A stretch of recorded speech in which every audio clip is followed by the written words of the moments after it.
that they created, which was they created one at Outlook.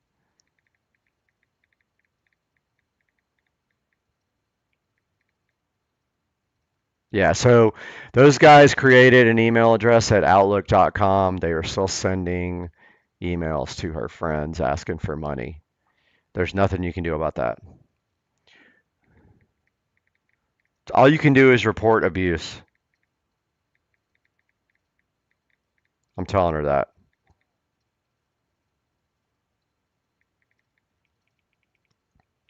So I'll find her the address.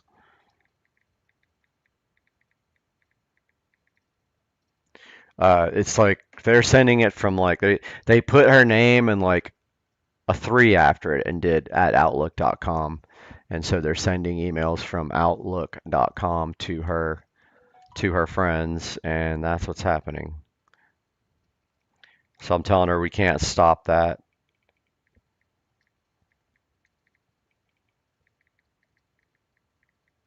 Too late. Unless Microsoft disables.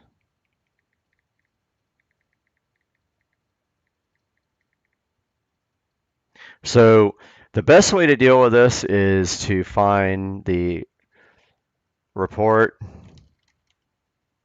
outlook.com abuse.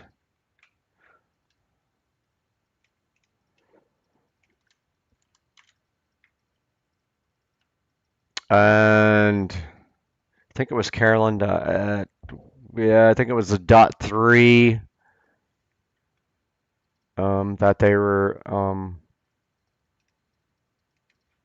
that they were sending from. So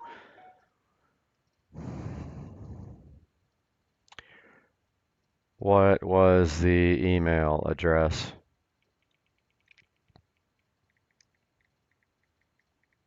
Carolyn dot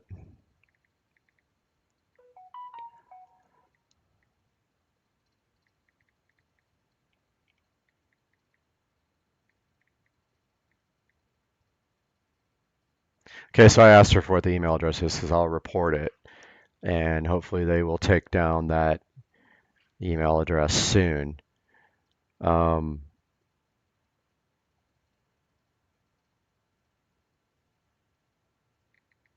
I mean, so once they have your email, all they do is well, first of all, they get all your contacts and they create a new email address, and then they send emails to all your contacts asking for money.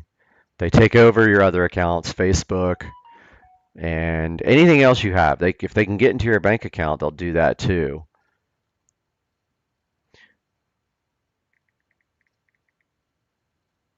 Okay, so she's saying that was the fake one.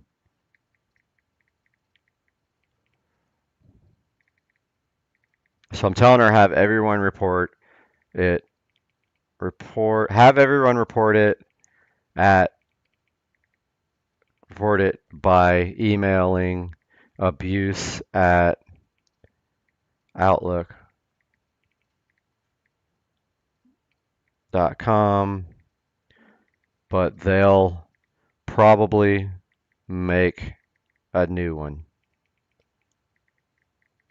So that's the thing. Once they have it, your name, and they have your contacts, they'll literally just keep creating new email addresses. And so since this one has a 3 after it, I'm almost 100% sure that they probably have had a couple of their accounts shut down already. So they'll just keep making those until people no longer respond to them or don't give them any money, and then they'll move on to a new target. She said she's going to report it, so that's good. So right here, we're on Smart Defrag. We're still defragmenting her spindle drive. So this is a platter drive with actual moving parts. Her C drive is a solid state drive. When we ordered this computer, it was less common to have solid state drives for data drives because they were more expensive. Now, I just got a terabyte solid state drive for this guy for like $70. So you can totally afford a large drive for your main drive. So this guy's still going at 60%. It's got 5 minutes remaining. I'll let you guys know when this is done.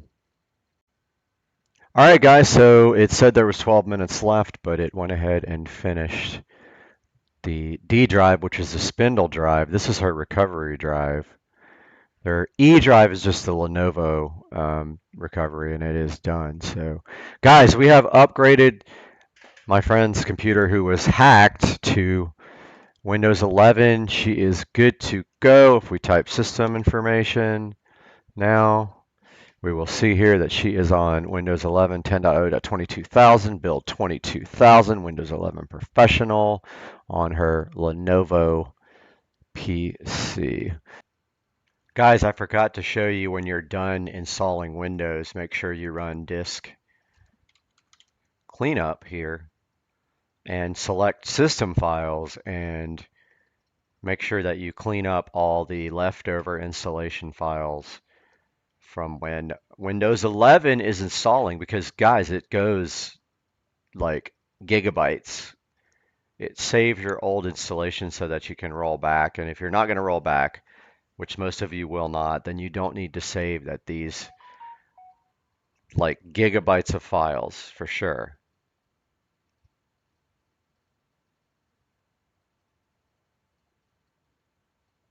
Hmm. So she said she still can't send mail from her phone.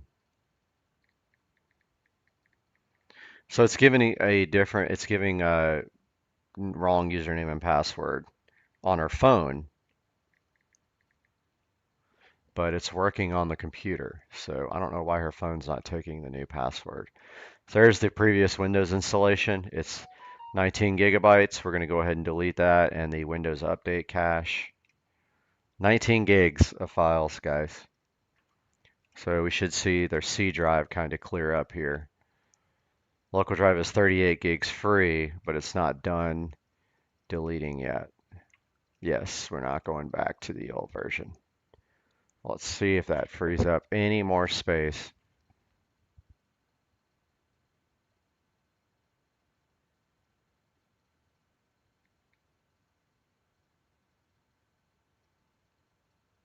So she's asking me if I got a copy. Um, I'm telling her when this is done, she can use the email on the PC.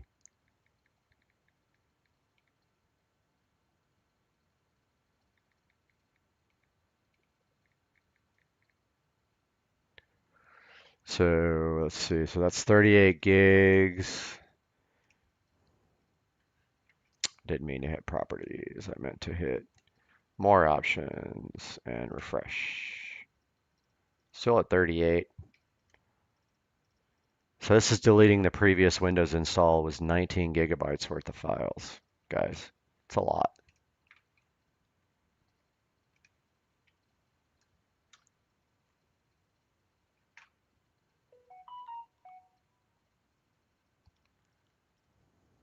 She's texting me again.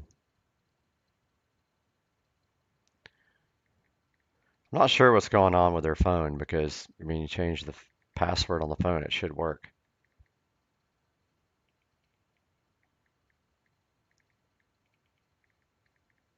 So yeah, I've been working on her computers for years and years and years.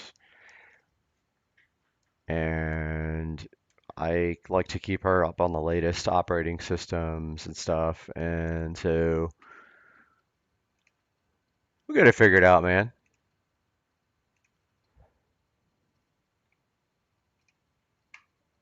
But as soon as this is done, that should clear up some more. Still at 38, probably because it's not done yet. It's going to take a while to delete 19 gigabytes no matter where that data is. That's a lot. If we go to the task manager, we probably see what's busy. All right, so her SSD is kind of busy, so that's probably where the files are being deleted from. If it's a lot of little files, that takes more time to delete than just like a big file. Lots of little files really like reason the reason I figured out is damaged line that I cannot insert in the modem. I'm not sure what she's talking about. Damaged line. I do not know what she's talking about. Oh, phone line.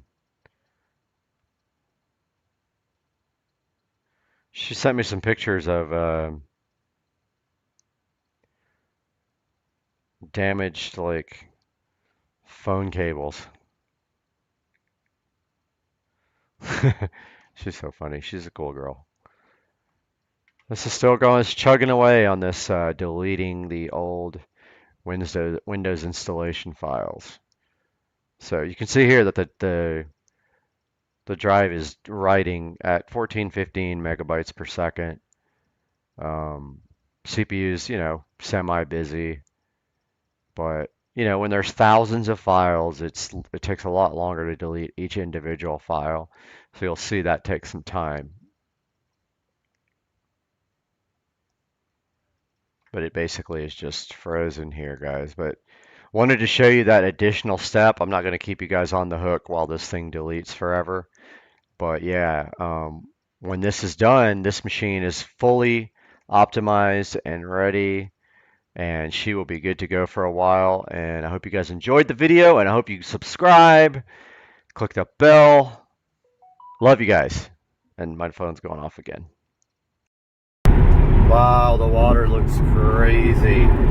It's got like all this steam coming off of it. It's really cold today in Jacksonville. It's 41 degrees. I just drove all the way to the Best Buy out by the airport. That's about the same distance as the other one to get some thermal paste, and of course they didn't have any, even though they said they did online. So now I'm headed all the way to the town center to try to get some thermal paste.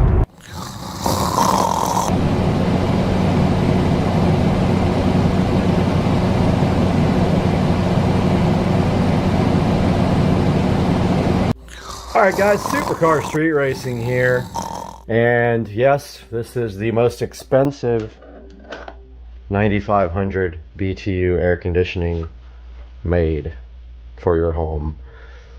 So today we're taking a look at the LG window air conditioner, and there's some little info right there on the side about it with its model number and everything, which I will put a link in the description here.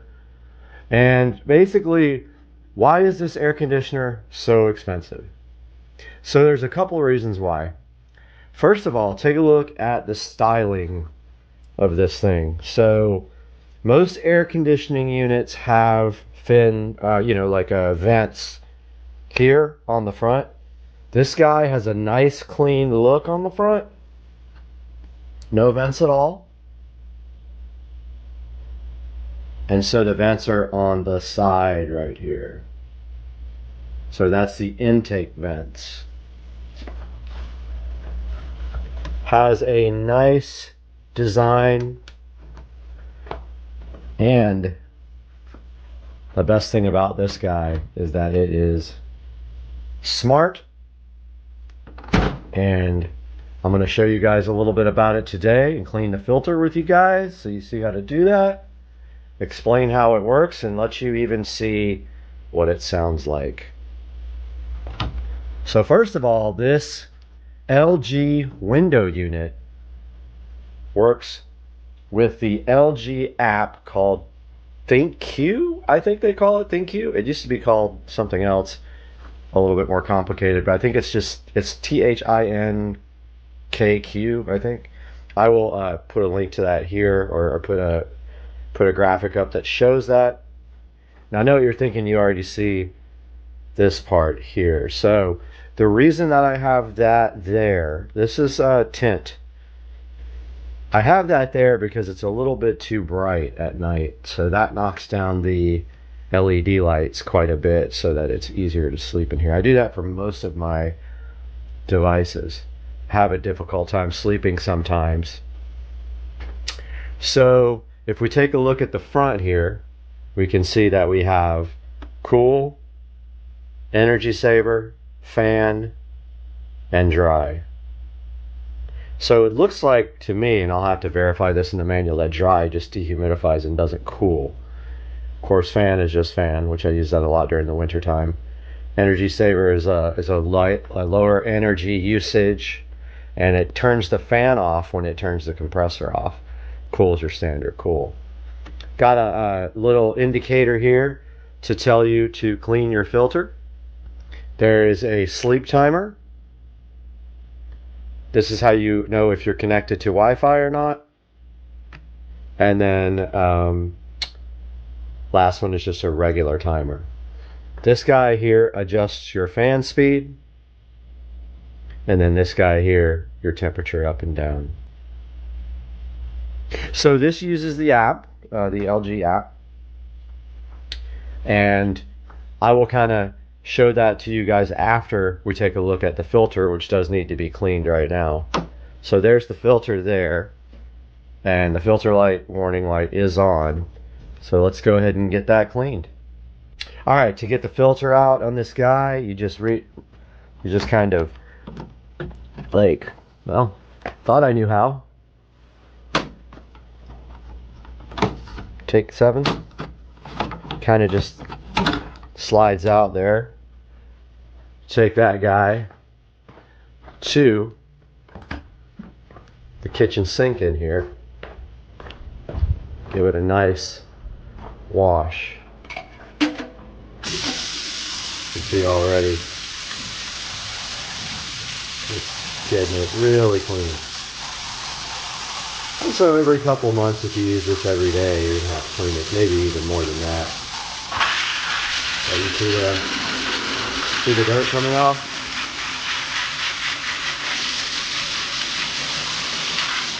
Really easy to clean with the sprayer. I'm gonna go ahead and finish cleaning this and I'll be back. Got the filter nice and clean here. Much better. Gonna go ahead and reinstall it. Pretty sure it just slides in, but there must be an easier way than what I did, and I might need 2 hands.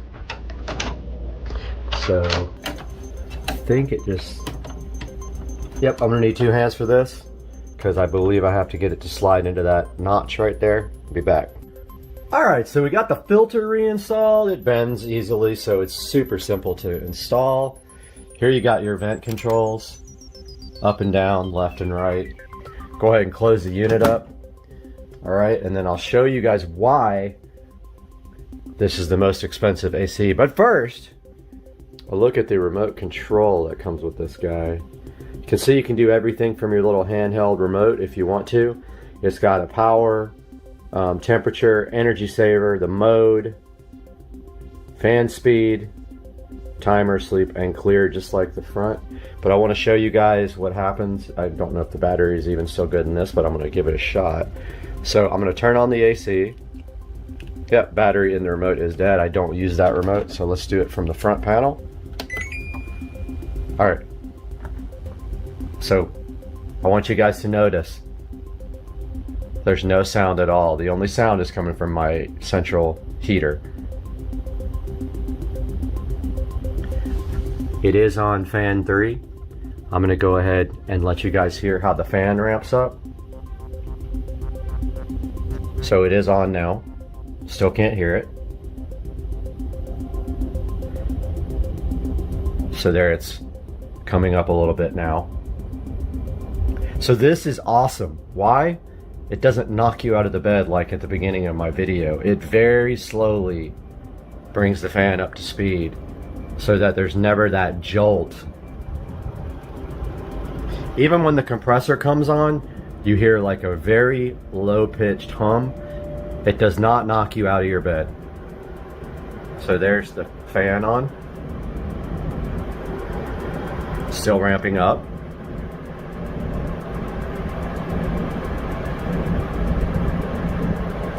Very quiet. I think it said 42 decibels is what it is. So that's probably about full speed. Now let's go ahead and change the mode to cool so you can hear the compressor come on.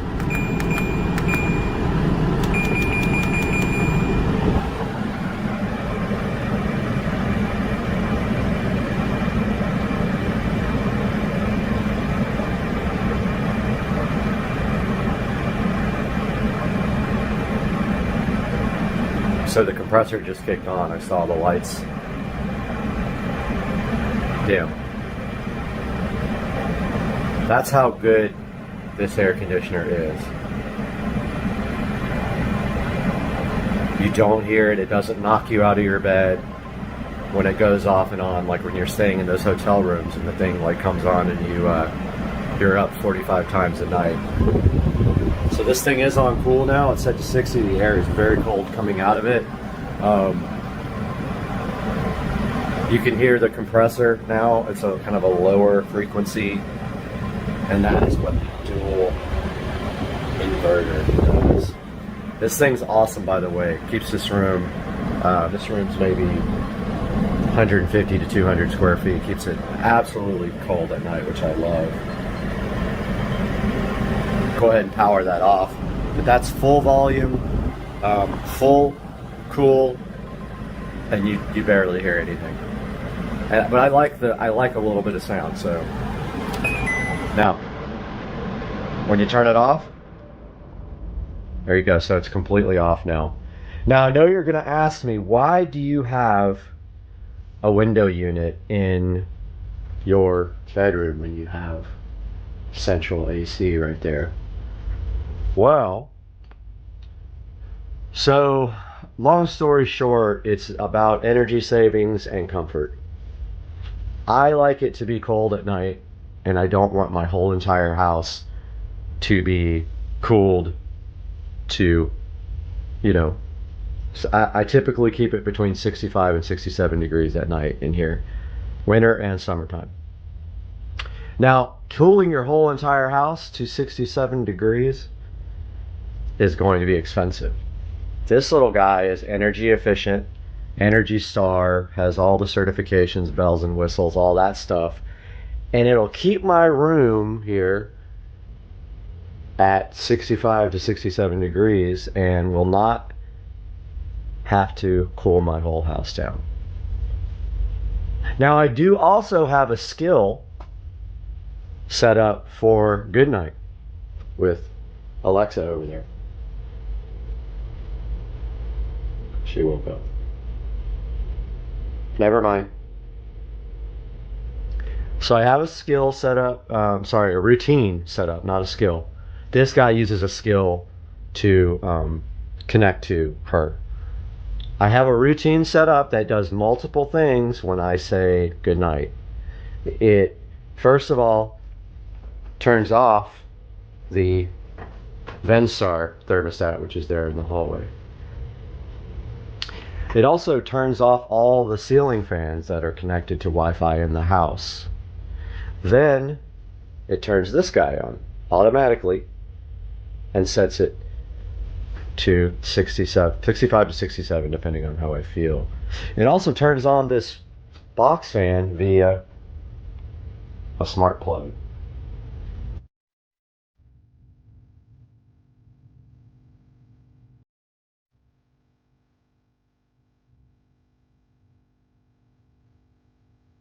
Alright guys, taking a look at the ThinQ app from LG, and we load that up. Had to blur out my email address, I guess, but let's take a look at this. You can see all my LG appliances are on ThinQ. You see my fridge there, Sub-Zero. You got Fireball, my cooktop. You got Plate Destroyer, my dishwasher. Then you've got Winona Dryer, and you've got Luke Skywasher. At the very bottom, you've got Air2D2. That is the LG window unit, so let's press that. Now we can see here with Air2D2, tells that it's 55 degrees in my room. You can set a schedule here with the app, and then up here you can go ahead and power Air2D2 on. It is on cool. You can see here we could walk into the bedroom, verify that this guy actually did come on.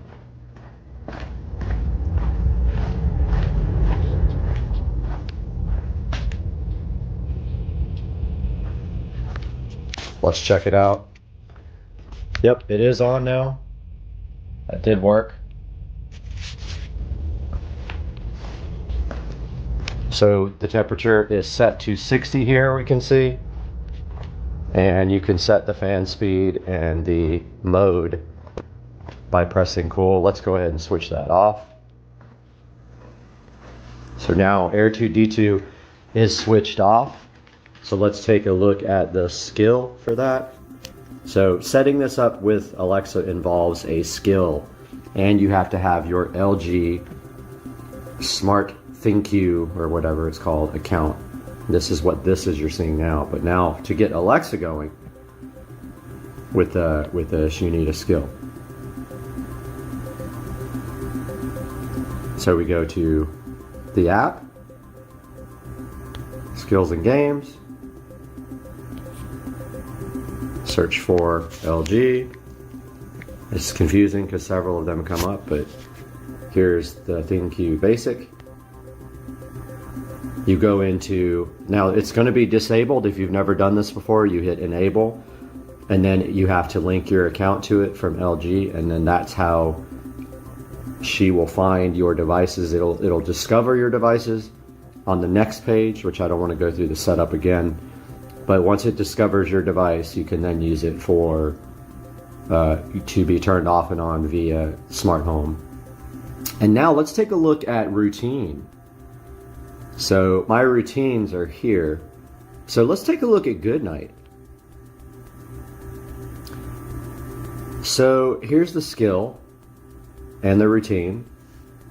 And here's when I say is how it's set up. It's named good night, but if I say it's bedtime, put her name in front, she will turn on the fan, set the house temperature up.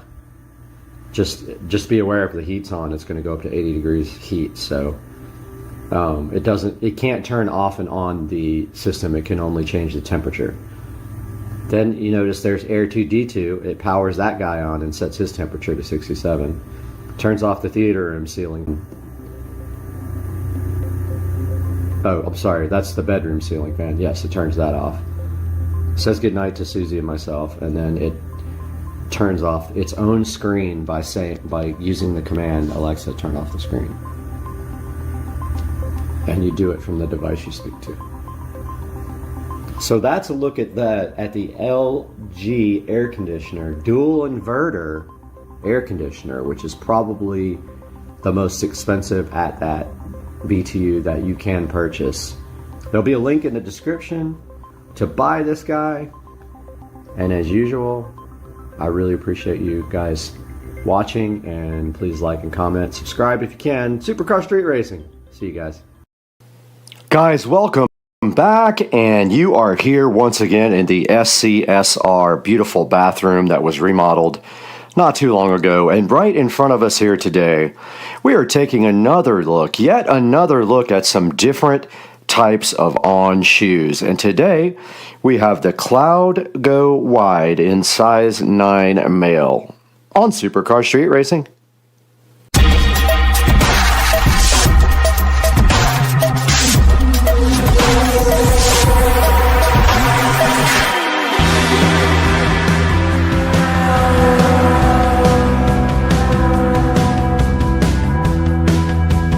Back in the Supercar Street Racing awesome bathroom, and sitting right here on top of this beautiful vanity are the Cloud Go Wides, and these are in the color black and shale.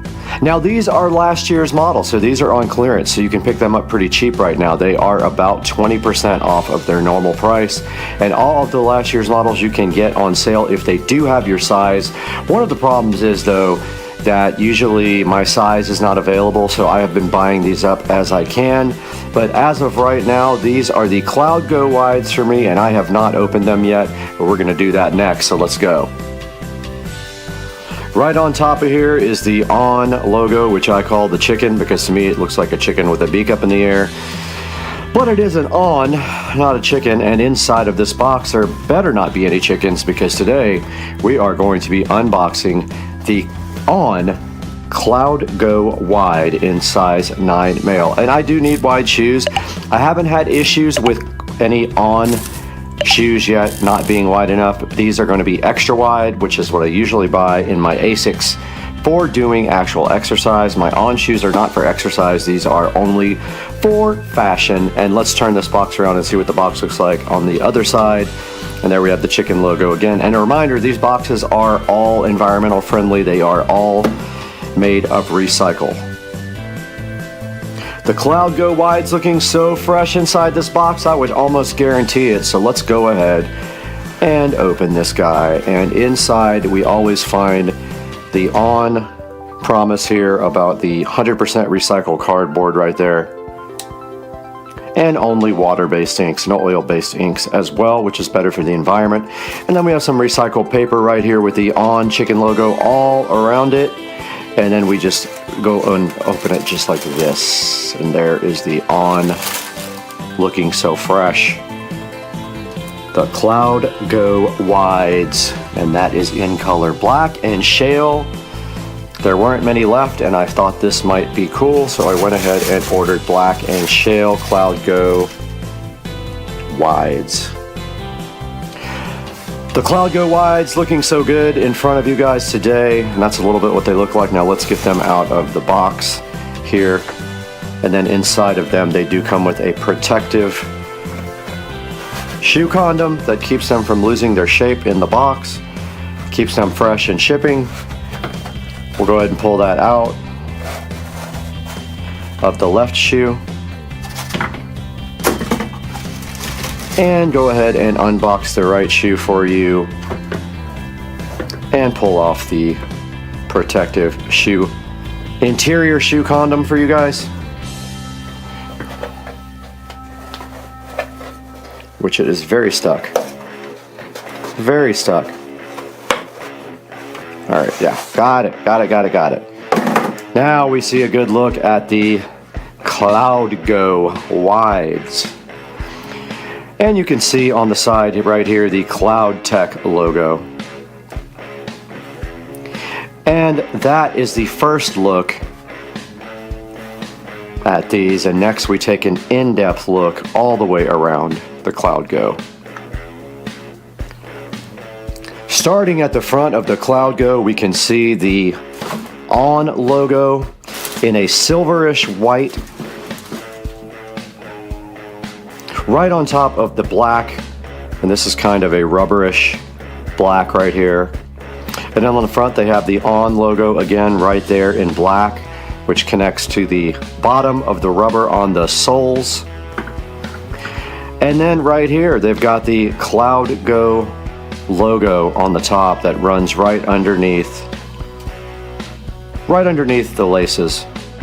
And this is kind of cool. It has another lace up front here, so the front lace is way further up than these laces. And then here's the black breathable material on the sides. Good look at the side. You do see these holes in the bottom of the sole, and the on logo again in like a silverish. It might even match the color. It's a little bit more white than the actual shale color. And then moving towards the back, we've got these fashionable stripes that run both right here and right here. And then they go all the way and continue around the back here and repeat the same pattern on the other side. And on the back there is just a slice up the middle right there from the bottom of the sole that heads up to the top of the shoe. And a good look right there at the top. Checking out the sole, the bottom of the Cloud Go Wide shoes. You can see they're wide right here is why they call them wide. They're sized wide. But on the bottom, they've got a pretty fashionable mix of the black rubber and the actual shale colored rubber there that continues all the way from one side to the other. And then they have the on logo right in the center in the channel that runs all the way from the front all the way to the back. Not sure what the purpose of that channel actually is, but we'll take a look at that online and see if they do mention what that is about. Right down below me in size 9 are the Cloud Go Wides, and you can see I am wearing my ASICs.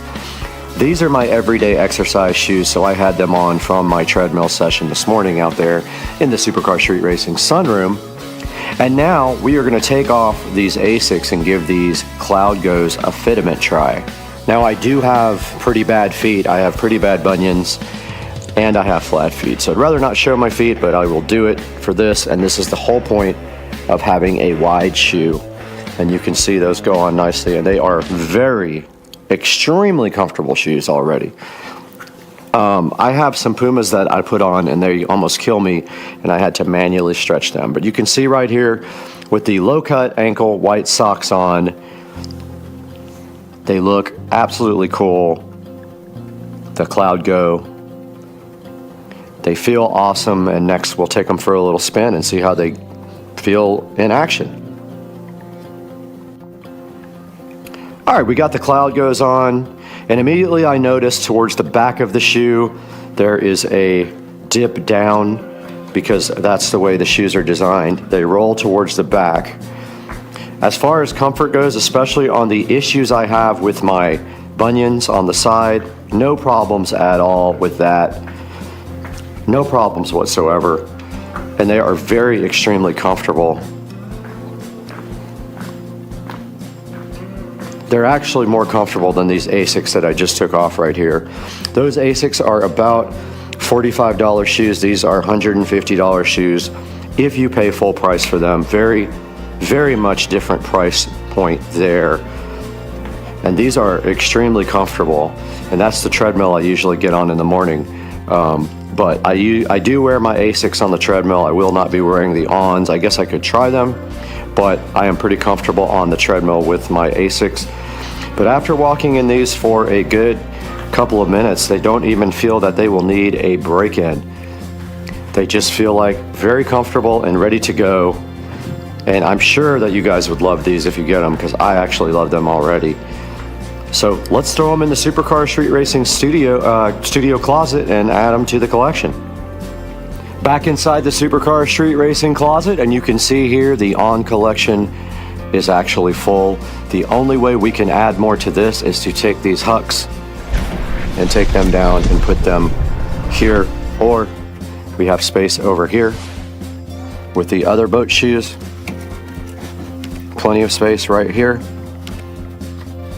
So that leaves us space now for the ONs over here, so we can increase the ON foot collection. Let's go ahead and remove these guys and get them added to the collection. That means we are only 2 pairs short from filling up 3 shelves. And there we have the ON shoe collection. There are 7 pairs right here, and then my flip-flops up on the top. And then over here on this side we have the Puma collection.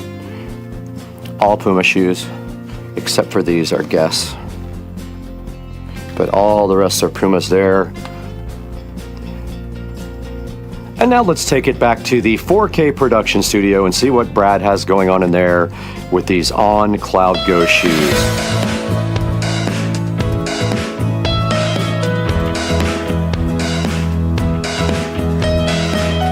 Hey guys, welcome back to Supercar Street Racing once again. It's going to be a little noisy today. I've got roofers up on the roof right now. So bear with me as we hear some sounds from outside, but we're taking a look at the ON Cloud Go wide shoes you just saw there in the Supercar Street Racing closet, and I have them up here on the screen right now, and those guys are actually $149.99. I got them on clearance for much cheaper, but those are $149.99. There will be a link in the description. I love these shoes so much. Just ON shoes in general, I like a lot. So these are pretty cool looking, and I did get to walk around in them for quite a long time, and they are super comfortable. Now, when you go onto the ON website, I'm going to show you guys how to do this, and there will be a link in the description, of course, to buy these. But when you go onto men's here, and you go on last season, we can just click on shoes. And I could not find them on the clearance section anymore, but I will try one more time here, because that's where I did buy them. Here are all the ones that are on sale right now, And when you go into these, make sure that you check if they have your size. If they don't, it won't allow you to even check the actual shoe. Like for instance, this Cloud 5 Ready, if I go in here, these are reduced by 20%, but if I hit my size, they do have my size in that. So that's what you have to make sure of when you buy their last season shoes, that your size is available. And taking a look on Amazon, Cloud 5. I'm just going to put it in Cloud shoes here. And there are all of the on Cloud shoes right there on Amazon, and I will put a link in the description for these guys. And please buy through our affiliate links and like and subscribe to the channel. It helps us out greatly when you do that, and you don't even have to buy what is in the description. You can buy anything you want if you click on that link, and it gives us just a little bit of money. Get your on shoes, they're awesome. I have about 10 pairs now and I love them, and we'll see you guys later, because peace out.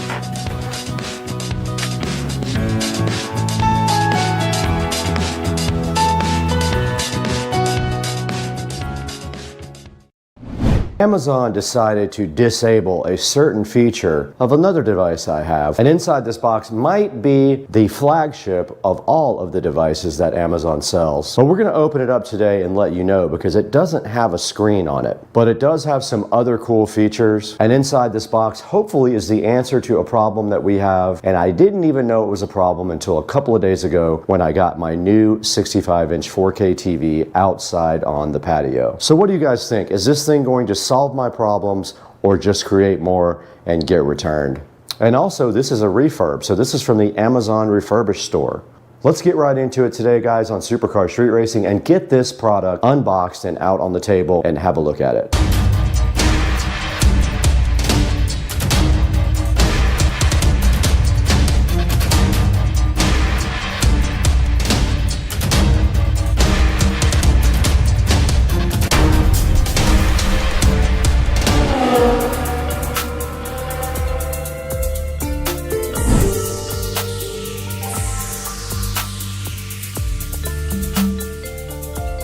Supercar Street Racing back once again. Brad here, and if you're new to the channel, thank you so much for liking and subscribing, and we welcome you to what I hope is a very informative look at a product from Amazon that is pretty popular. Now inside the box here is hopefully an answer to what I have a problem with here, and that is using my Fire Stick outside on the patio with the home theater mode connected to the Echo laying in the closet over here. So before we get into this box, let's take a look at what's over here in the hallway and what we are trying to accomplish with this device.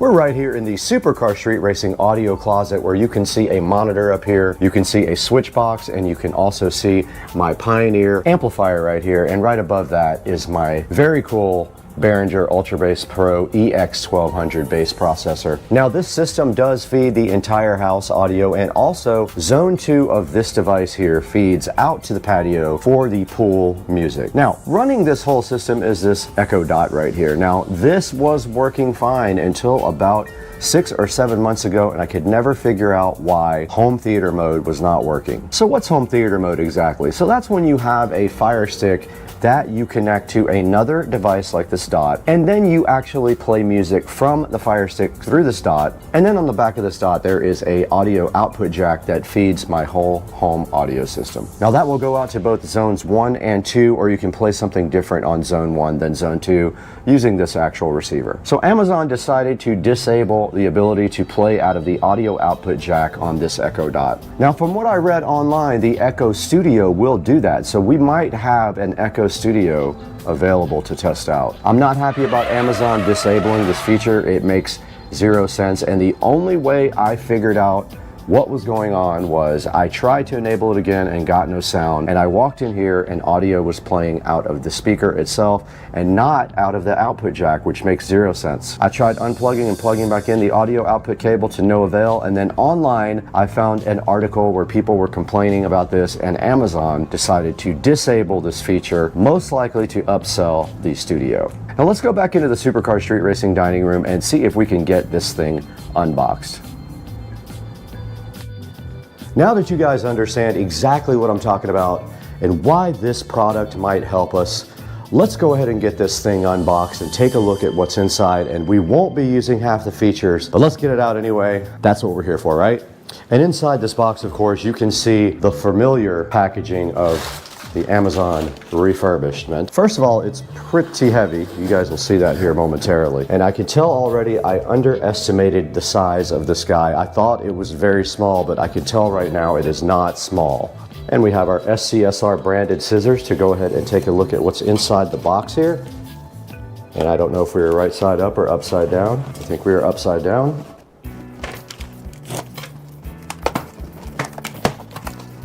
And they do provide you with a little handle here to get this out, which is very cool.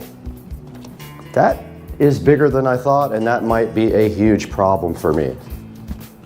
Let's go ahead and get this thing unboxed. That's all you have to do to unbox it, is just pull that little sticker off. And then inside the box, it comes in a nice cloth.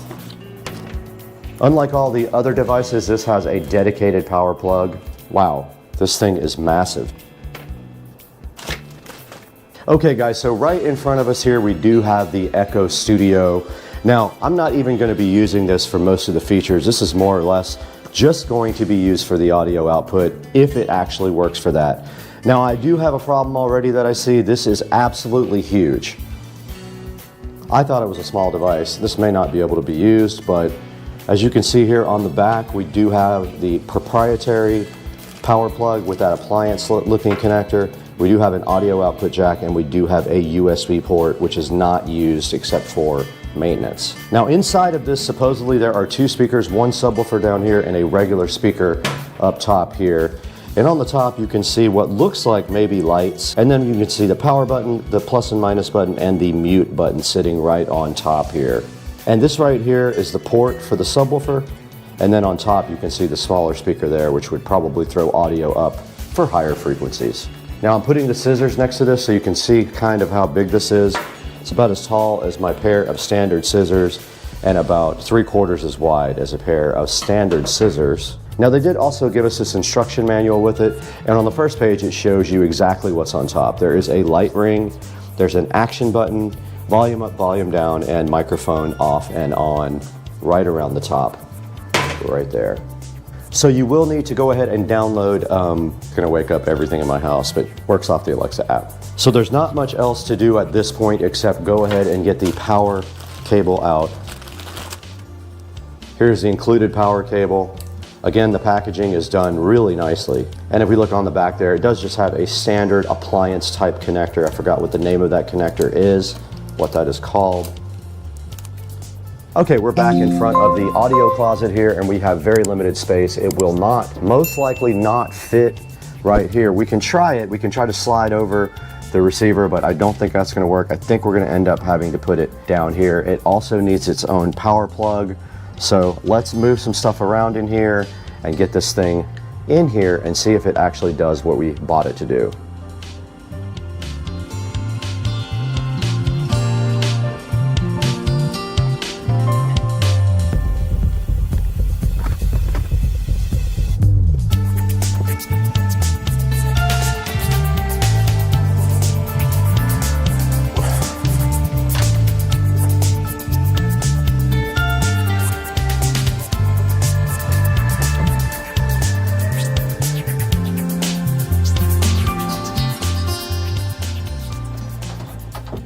I'm going to go ahead and disconnect the old dot here, just the auxiliary cable. Actually, I'll go ahead and just unpower that completely. And there is the audio output cable there. Look at the size comparison here. Pretty crazy. And now this thing is tied up, so we're going to have to cut that zip tie off right there. Okay, I'm just going to route this directly through the grating here down to the new studio and plug it in just to see if it's actually going to work. So we have the studio plugged in, the auxiliary jack there. Now we got to get some power to this guy.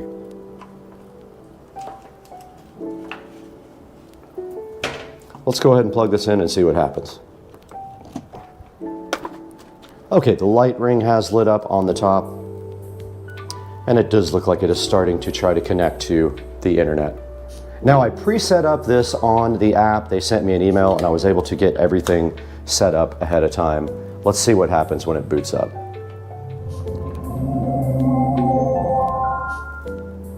There is now a yellow light spinning. Your device is ready for setup.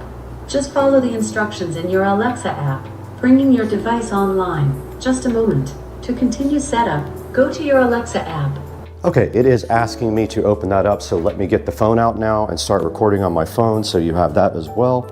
All right, we did lose the audio for that part of the shot there, so I wanted to go ahead and go over some of the settings inside of the device when you put it into the app, which I can't say because it'll wake up the one behind me. But here in front of me, we see a picture of the player settings here for the Echo Studio. And at the top, I already changed the name to Audio Player because it was defaulting to Brad's Echo Studio, so I already got that changed. Now these are the speaker settings here, so you can select to connect multiple speakers at the same time or any of the Echo devices. You can see a list of all mine right there on the screen right now. And right here, you can actually set up a regular remote to use with your Echo Studio. It shows you how to pair it right here in the instructions. So right here is the sounds menu. This is where you can actually just use the regular volume control up at the very top to control the volume. So it also has things like alarms and notifications. And if we go in right here to the settings, this is where you can actually set up tones. Now it didn't work the very first time I went in. I had to back out of the app setting and then go right back into it, and they were actually there. So there's the regular tones, and then there are premium ones, but they all said free when I clicked on them. So I guess you can just add those at no charge. See there, they're all free, so you don't have to pay for those. And this is just the kid parental control settings here, and it is disabled on mine, as you can see.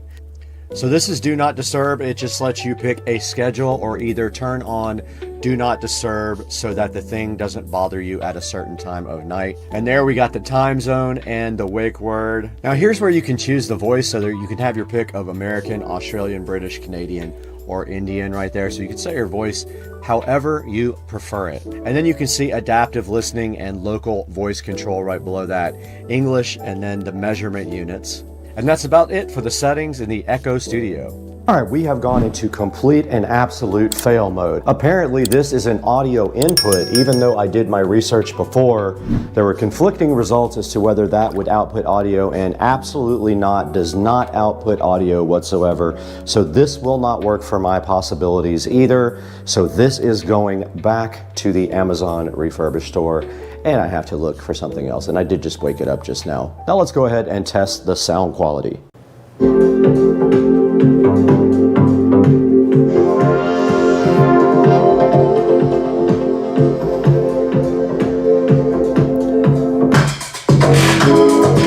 And it is rattling the table.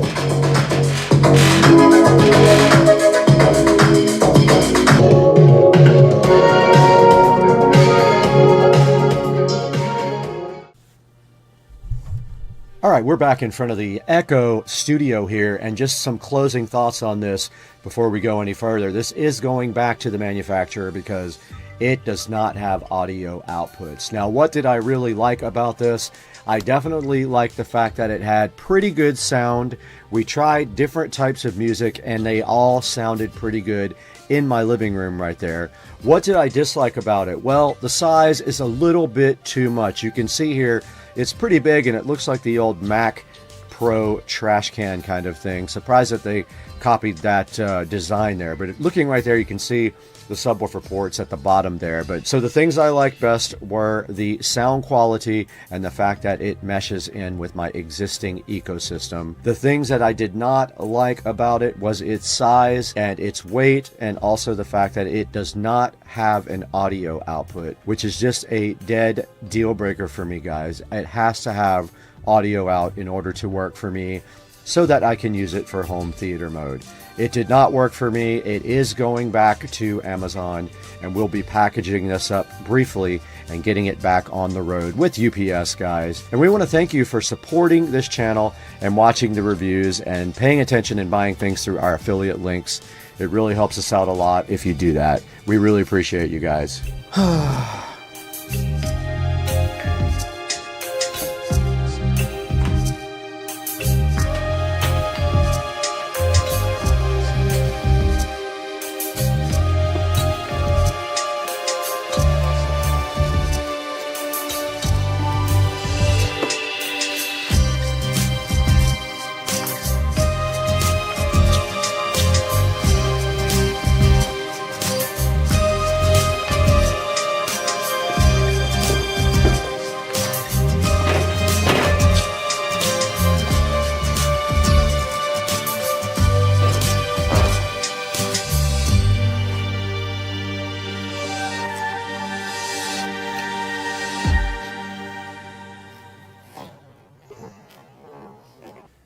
All right, guys, welcome back to the 4K production studio. You got Brad here. Now, we did buy this to go ahead and try to use the home theater mode, which means if you have a Fire Stick, you can play the audio from that to another device, and they used to let that happen with the Echo Dot, and they disabled the output of the speaker about 6 months ago, which is super irritating. So now I can't play the Fire Stick from the pool in the house audio system, which is the whole entire house. So I went ahead and bought this Echo Studio, and guess what? It did not work for me either. So I am returning it. I am not going to keep it.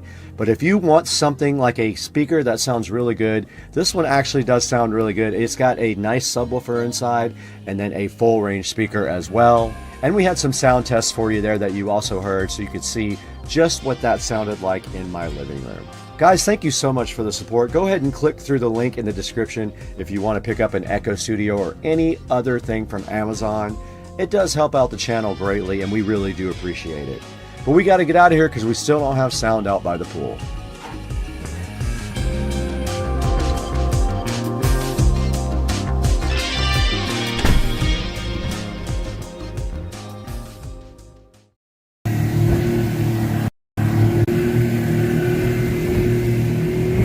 Biggest boat ever driven up this river. One blue jay, big hole. Guys, welcome back, channel, and everything we need today to finish the dock lights project from Lumery should be sitting on the table right now. We do have a Duwen Wills Wi-Fi low voltage transformer to try to power just those lights. We have a power stake. We already have power out there, so we're going to be adding this. And that is it. We have some low voltage landscaping wire. So what we have to do is untie all the dock lights from the existing wire that we did last time. Really wasted the whole day on that. And then tie everything into this new low voltage transformer with this new wire and mount this stake and mount this out on the dock somehow. So we're going to be doing that today. Let's get busy.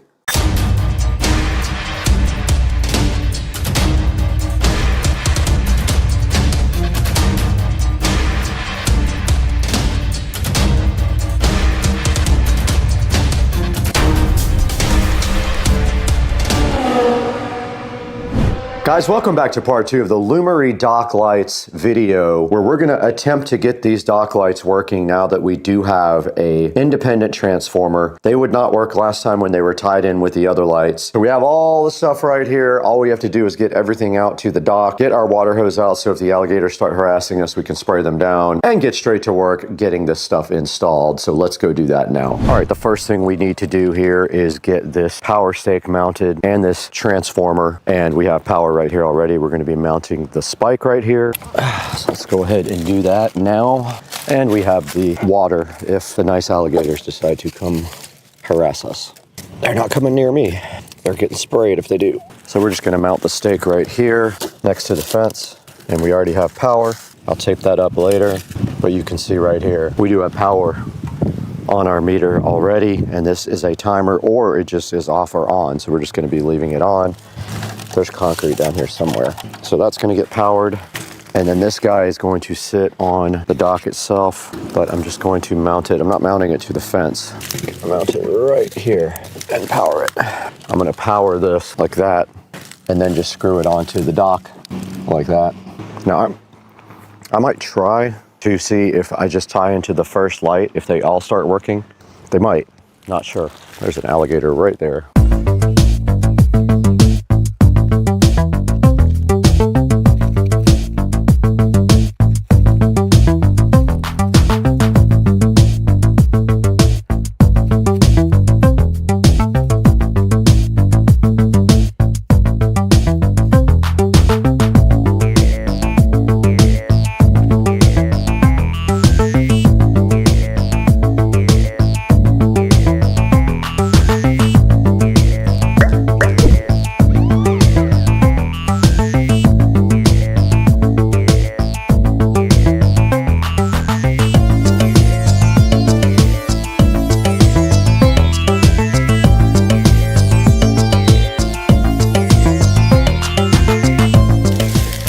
Try this first. Let's try tying into the existing to see if that works. I don't see why it would, because it didn't work last time.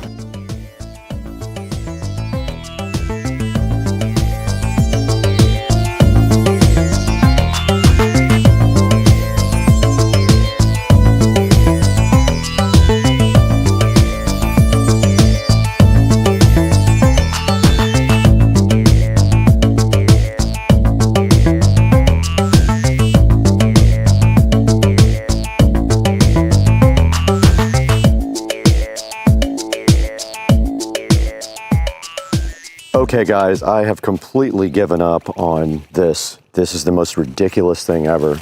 These older transformers use the EcoPlugs app and they're almost impossible to get linked. I'm returning this and I'm getting the one that I have on the other side that uses the Winwills app because this is terrible. I'm over it. Okay guys, while I am out here, I am going to go ahead and take advantage of having all the tools out. I only have a couple of these newer style lights available, but well, that's not good. Never good. I'm going to go ahead and replace these now while I have a chance and throw these old lights away. It's a very short wire. These just look better. I don't mind the old ones out in the yard. I just don't have enough of these. This is a very, very short wire, and it is very corroded. Let's see if I can get wire nuts on it. Should be able to. Okay, that should work. We can test it. Walk around here and fire that one up. Yep, it's on. Cool. That's going to be all of the ones I have. Maybe I can find another set of these online. Wire's so brittle. I know it's going to stop working after a few years. It's turning like oxidized. And we are ready to test this one. That is the last light that I have. It is on. Success. We did receive our brand new timer from Winwills. This is the upgraded version of it that I already have that works with the Winwills app. I will not buy another timer that uses EcoPlugs. It is just ridiculously convoluted and hard to manage and does not work well. So this one will work with the Winwills app, which we are installing right now on the Google Pixel. We're gonna go ahead and configure this inside the house though, and then take it outside. And let's do that now once this is installed on the phone. Okay, we do have the device sitting here and it is flashing in slow mode on the Wi-Fi, or at least it was on for half a second, so it does work. All right, so we have the app open here and all we have to do is hit plus, add device, and it is looking for the device. It did find the device here now, add, and we'll go ahead and put in the password for Wi-Fi. And it does say the device is being added now, and notice it comes up with a Japanese or Chinese character. RGB, let's call it dock RGB. And click done. And now this is a steady light on this device, meaning it is connected. So when we go down to the dock, hopefully we don't have any issues with it connecting to Wi-Fi.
So we are out here with the Lumery dock lights.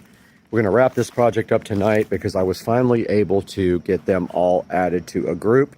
I emailed the company, they showed me how to do that, and you can see right here and right now they are all working together and they are synchronized. And this is how it looks from the edge of the yard looking over the pool, and they look awesome. I'm hyped.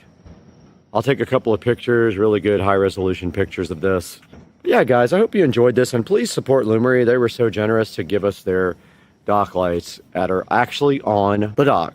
We'll throw it in the studio now with Supercrush, you guys and Brad, and see how you can buy your own Lumery dock lights.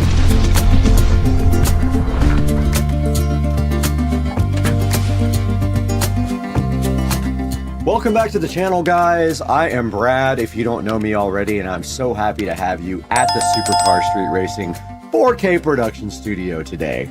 And today we're talking about the Lumery, and I know I made a mistake about 20 times and called them dock lights. I guess I'm just kind of fascinated with the fact that I actually do have a dock.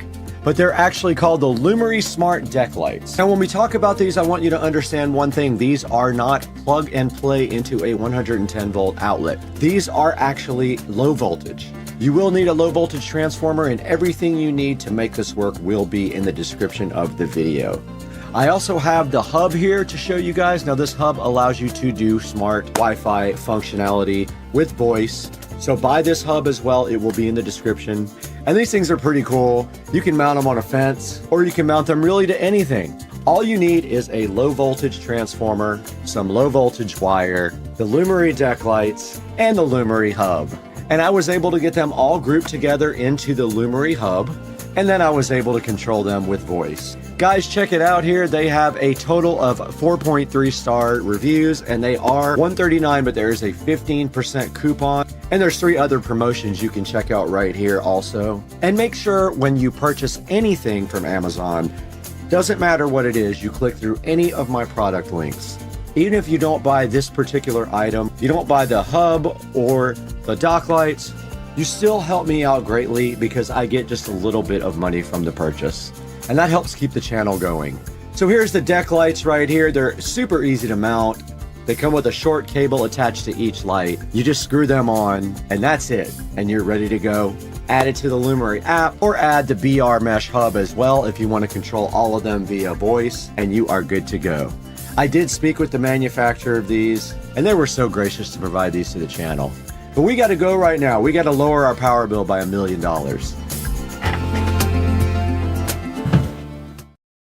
What is the deal with all the frogs out here? They're insane. Why? Is it so loud? Guys, the frogs. What is happening? Hey guys, welcome back to the channel. Supercar Street Racing here. Back from a vacation in sunny Southern California to see some friends, and we have the Christopher Knight Home Cape Coral Outdoor Mesh Lounge chairs in dark gray here, which we are going to unbox and assemble right here in this lovely office. So the first thing is, while I get my tripod set up here, we're going to get this thing unboxed. It says, do not cut open with a sharp knife tool. I wonder why.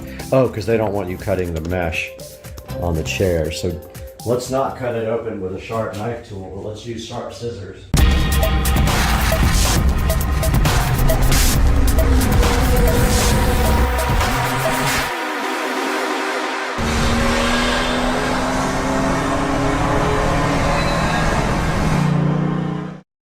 Hope you guys are having a great Monday. The lights in the office are not working. I must have messed them up when I went in the attic. But I'm going to be very careful when doing exactly what it says not to do. It says don't do this. I'm sure it's because they don't want you cutting the mesh on the chair. But don't go so deep in there that you get it. And let's see what these guys have for us. This is very well packed, and I'm not sure how it actually opens. So I don't know if the whole top comes off or what, or if it opens just on one side. Apparently it might. Oh, oops. Yeah, it might open. I need both sides cut. Yeah, it does. Not cut open with a sharp knife.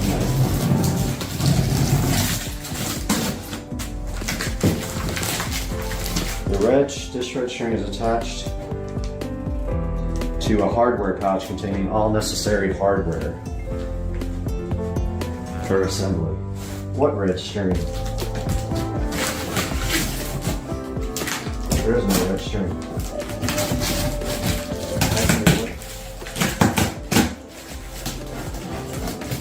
So I've heard a lot of things online about how these are difficult to put together.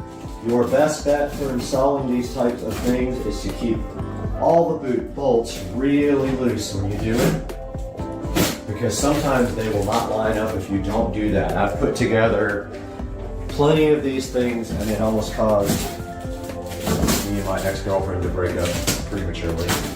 Or we actually broke up. Okay, so there is a little string here on the side, and it goes inside the box, and supposedly it is connected to the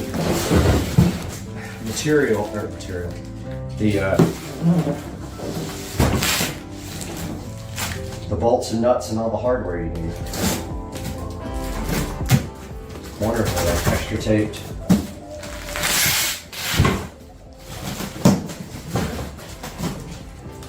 This thing is hard to open, dude.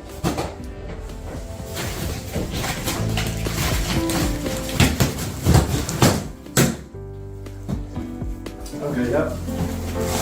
So there is a, it's gonna take up some room to assemble, I'll tell you that right now. Here's the bag with the hardware. They kind of strap it there so you know you actually got it. I guess some people maybe lost the hardware in transit. And we have some styrofoam goodness to get rid of. And some cardboard to burn.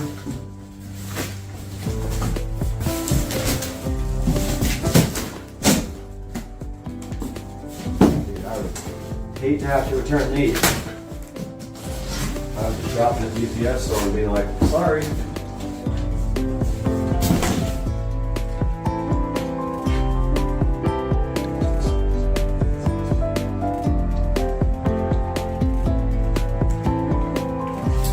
Okay, looking further into this box now to see what we have. We've got some wonderful bubble wrap here.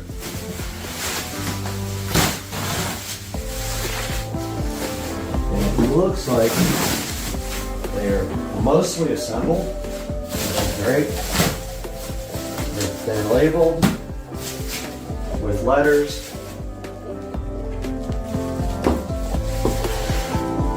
And we're gonna have to move this back a little bit so you guys can get a better view.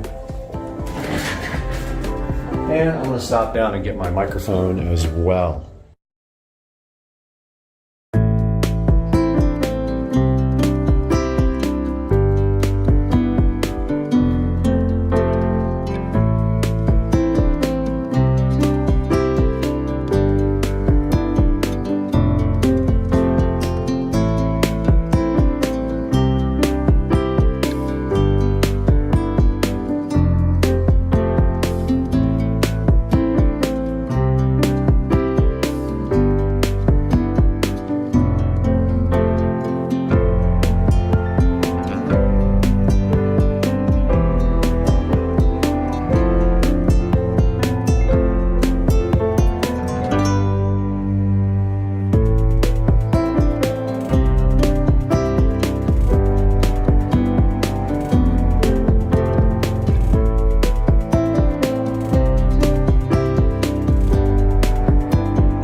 right, so I got a bit.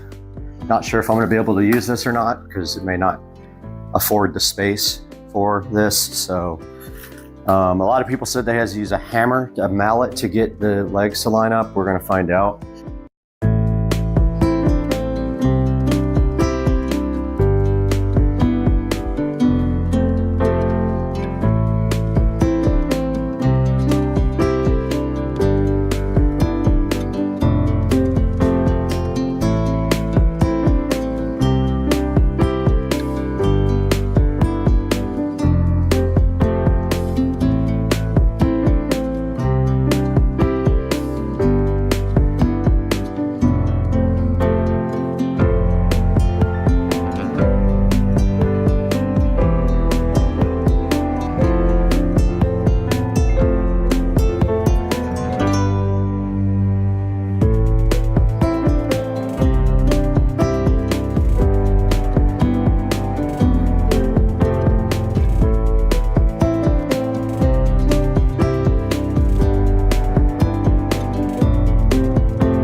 right, guys, here is the finished product out on the pool deck. And as you can see, these things look freaking awesome. I love the modern look and feel to them. They were easy to put together, although I made a mistake on this one, and it was totally my fault. I stripped out one of the bolts, but I got a self-tapping screw and put it in there to fix that part. But yeah, so these are all done. I'm going to take some B-roll glamour shots. I hope you guys enjoyed the video and that you are enjoying all the content that I am putting out and working so hard for. If you could please subscribe and like, I'd appreciate it. Supercar Street Racing.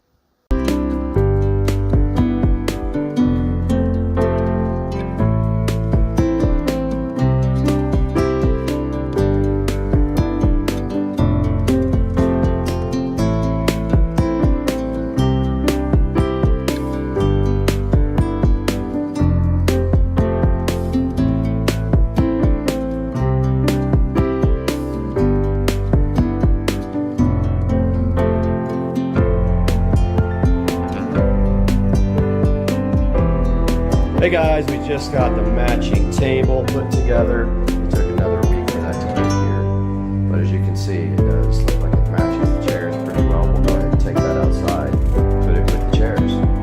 Got the table outside with the chairs. One thing I wanted to notice, with you guys, is that these chairs do hold water on the top.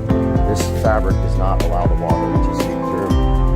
We'll see how that's going to hold up in the future, but for now, it's not a problem. But I do see eventually that these things probably will end up rusting at some point. But yeah, so that's going to wrap this up. Hope you guys enjoyed it, and we'll see you on the next one.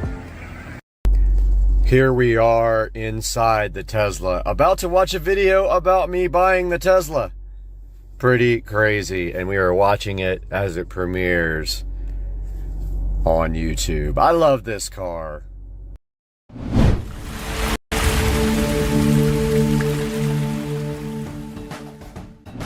It's two parts. It should slide in, but it is a tight fit. That's what she said. All right, in front of me, you see the whole home audio, and then we have our power cable right here. You can see, guys, here that this is coming from my phone. I'm putting the LED strip through.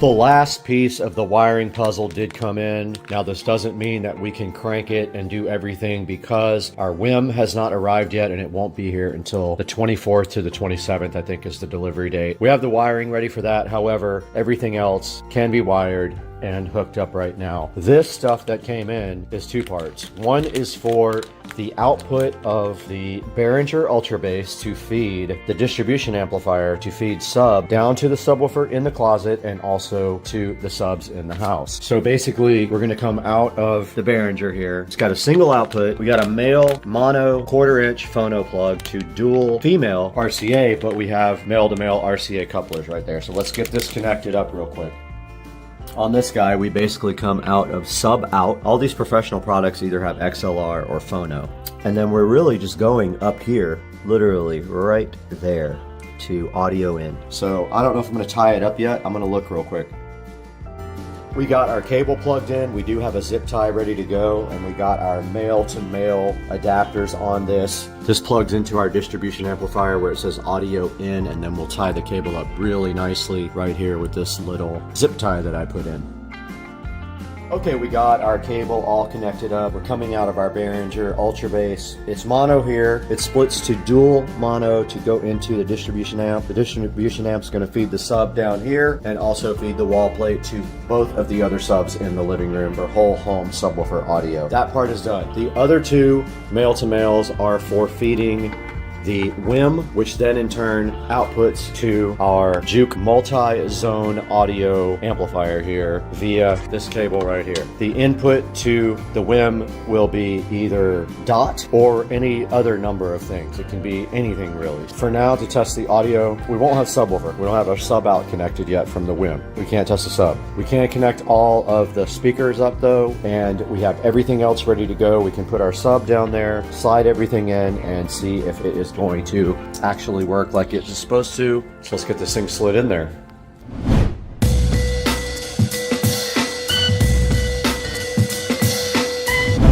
So this thing barely fits. Barely fits. It does not fit unless you take off the base shoe and the trim completely. The base shoe has to be gone from both sides. The trim has to be gone from one side and the base shoe. It should slide in, but it is a tight fit. And once the trim goes in, it's not coming off. I want you to see how close this is. That's how tight it is. Look at both sides. And it's even tighter down here because of the trim. See, the trim's on the way right there. Otherwise, this thing would slide right in. Oh, it's still touching. That's how close it is. Oh, look at that. Fit. Oh, let's go, dog. Now, all we have to do is plug our stuff in. We have everything tied up really nice, right? So the subwoofer will hide this. We have power. Now this is network. Our switch is not on, so let's fire up everything. Make sure our switch links. We got power there, we got power there. Switch is booting up. Looks like we have 2 out of 3, which makes sense because our WIM is not connected. Now this is our house sub. We have some extra cable here we can put underneath. Just like that. Shoe just goes right underneath and you can't see it. This is the LED power for the LED strip. And then this is sub in for the sub. Let's go grab our subwoofer and get it in here. Actually, before we do all that, let's see how close we are on our speaker inputs. 1 and 2. So these just do plug in just like this. So I kind of guessed where these were gonna go. And I'm just making sure they were in and they weren't in all the way. Now I'm firing up the Juke. All right, so that's all the wiring going into the walls. Now there's still an LED strip that's got to go in here. It goes on the trim, it goes around the edge here and faces into the closet, but that's what it looks like without. And then the WIM will go right on top here. Okay, I just tested everything. I probably plugged something in wrong because a couple of the zones were wrong, but I just remapped them in the software. No big deal. It doesn't really matter which zone goes where. They're all labeled correctly. I probably just put one of the plugs in where it wasn't supposed to go. So all that's working and it sounds awesome. Next, subwoofer. I'm gonna go ahead and move this in here and install it.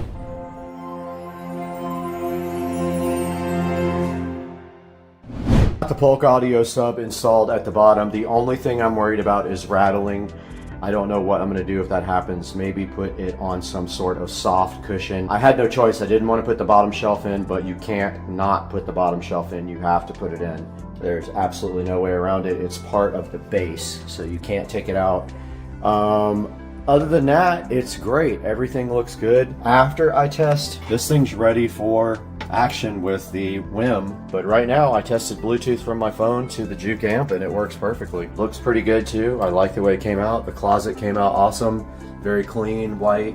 It's gonna look so cool when these LED strips are around the trim. It's gonna go all the way around the trim right here, where that lip is, right there, and down this trim here, and it should light up the closet really nice along with that LED strip right there.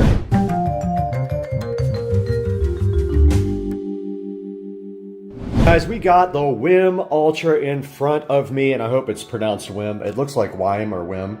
And this is a digital hub for all your music. It is a preamplifier only. This does not have any amplification in it. It does high-res audio, Spotify, Tidal, Chromecast, and of course, if I say this, it'll wake up, but you know what that is from Amazon. And then on the side, it says it looks good, sounds great, your magic home theater, and it's simplified, and it does effortless multi-room audio. I am super hyped for the WIM Ultra sitting right here, so fresh and so fly in front of me on the table. And on the back of the box, it just says Dolby Audio and HDMI, and then tells you what actually is included in the box. Now, this is for the whole home audio closet to wrap up that project right here. I've been waiting on this, but this deserves its own video. It will have both. It will be in my audio closet video, and it will also go into its own video for the WIM Ultra. So let's get this thing unboxed and see what's inside. I am super duper hyped for this. Unboxing the WIM Ultra is as simple as just pulling on this little plastic tab right there, and the box is now open.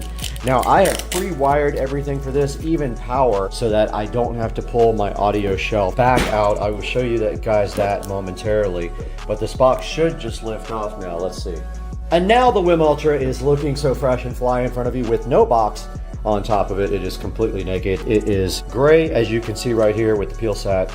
It is inside of a entire condom here. Let's get it out. First thing I notice is the weight. It does have some weight to it. It came out of the box just like that, and you can see how stylish it is, and the connections on the back and on the front. There looks like a headphone jack, a control knob, and there is a screen there. But anyway, that is the WIM Ultra. You can see there on the bottom it says Dolby and HDMI. There's nothing on the side. It's just a nice, I think it's called space gray. And on the back we have input, output, just regular analog RCA cables. We have a phono input, a phono ground. We have a subwoofer out, which I'm super hyped about. We have a coax out, so this is digital coax. We have a trigger out, not sure what that is for. We have optical toslink out and in. We have HDMI ARC in. This is an input, not an output. We have a Ethernet jack here. We have a USB jack here, and then we have our power right there on the back. So that is what the inputs all look like on the WIM Ultra. Deeper inside of the box, there is a WIM Ultra manual here, pretty thick. It is also available for PDF download, and then right here they give you some sort of cables. We need to open up and see what's inside. Now they didn't even have to do this, but they provided an HDMI cable, a very nice one actually, a nice RCA cable as well, and also a Toslink cable. Unusual for them to include an optical cable, but it is right there. Now this is labeled power cable, voice remote, and phono ground adapter. Let's get this thing unboxed as well.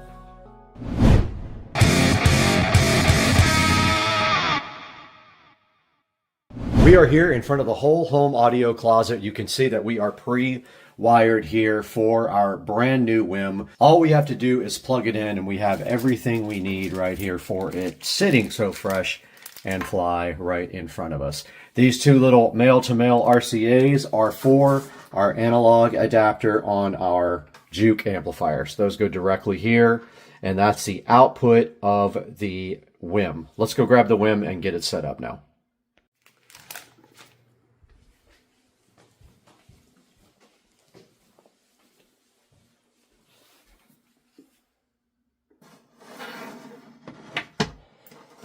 Okay, we did get our WIM connected. Everything worked perfectly.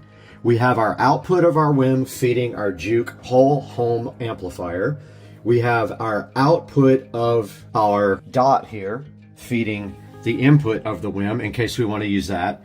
We have the subwoofer output going to our distribution block right there, which feeds that sub and also the house. We have our Ethernet plugged in here. It is a Cat 6 cable, and it goes to a 2.5 gig switch right down there. And then we have our power cable right here. This thing is connected. All we have to do now is hide the wiring, and we're good to go. We can test it.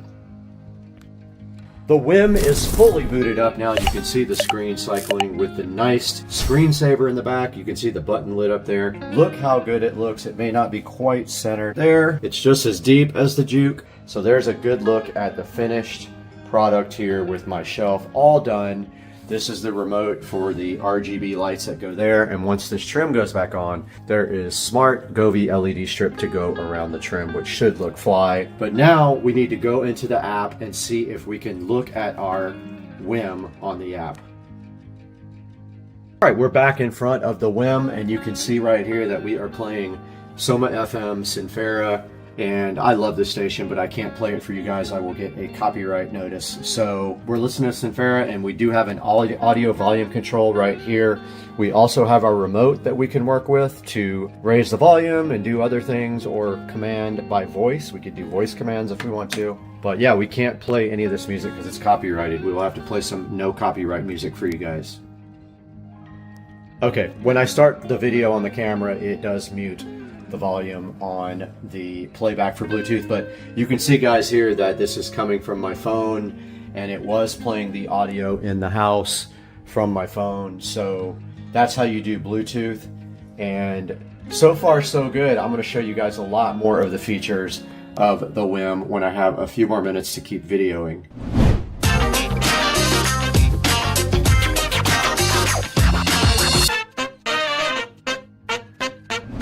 I got a little update for you guys now from right behind me in the audio closet. I've been doing a lot of work on this, and I am proud to say that the end is near. Now, I took a lot of extra time to do everything I wanted in this closet, and I spent extra money to get premium audio cables and all the gear that I wanted to make this thing look fly. So let me show you guys where we are right now with this. So last night I did put in the WIM and finished all the wiring on the audio closet, and you can see right here from top to bottom what's going on, and we will go over all that separately. But right here at the top we have the WIM, we have the Juke Audio full home amplifier, we've got our Behringer Ultra Bass, a audio distribution amp for the subs in the house and down here. We've got our DOT, we've got our Ubiquity switch, we got our power conditioner here from Panamax, and we have our Polk audio sub. We have our power right here for our LED strip that's going on the trim, but right now our next mission is to get all this trim reinstalled and painted and touch up the closet walls where it did get messed up. So we're going to be doing that next right here on Supercar Street Racing, so hang out with us.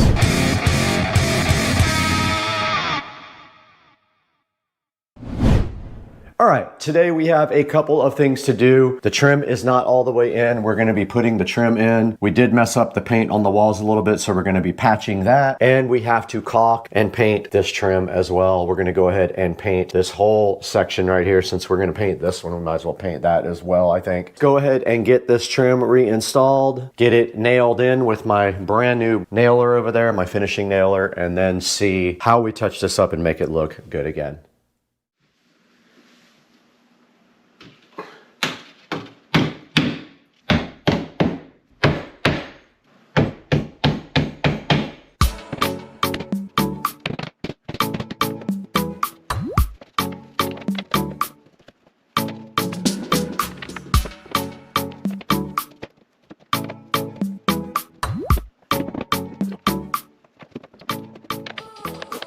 All right, guys, a little update. Someone recommended wood putty for me for these holes, and it's absolutely awful. I hate it.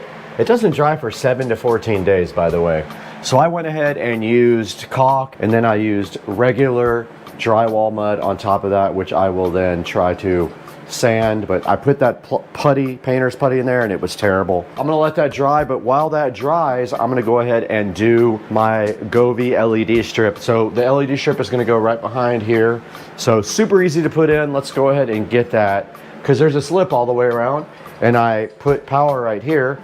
So we'll have our little controller right here, and then it'll kind of be hidden. So let's grab our LED strip. So here's our 16-foot LED strip. The first thing I want to do is get it out and see if it actually is big enough to go around this whole thing. And if it's not, I need to start higher. So I want to see where the start point and the end point is. Let's put it at the very bottom. Oh my God, we got plenty. Putting the LED strip through the side of the rack so that I can hide it behind the rack.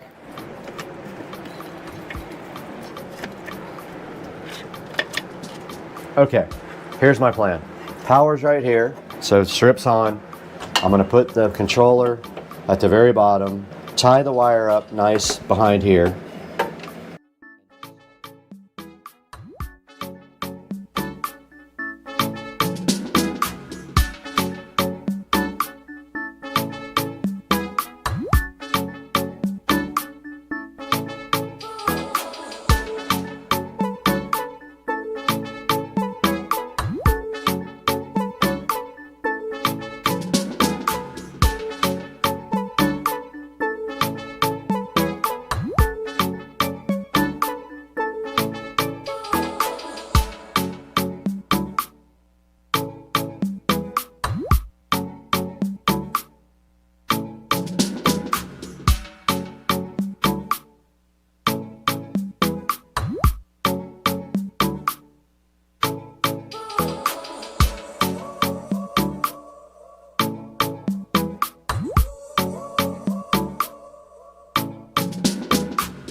All right, guys, we're back in the Supercar Street Racing amazing living room. The compound is fresh and fly today because we have finished up our project for the audio closet today. And I want you guys to take a look at what we did. I just finished painting the wall after I painted the trim as well. All this trim was painted and all the trim was painted around my home theater curtains right here. And now the project is done and I'm thinking of a fly sign to go right here above this that displays something. What? I don't know yet. Maybe something related to Supercar Street Racing or audio or something like that. But you do see inside of the theater closet that we do have our WIM at the very top, the WIM Ultra right here, the remotes for the LED strips that run along the side, the Govee LED strips. We have our remote for the WIM. We have our Juke Audio 8-zone amplifier, which supplies audio to the whole house. Down below that, we've got our shelf. There will be a link in the description to the shelf. A little bit of a pain to put together, but once we figured it out, it was probably operator error.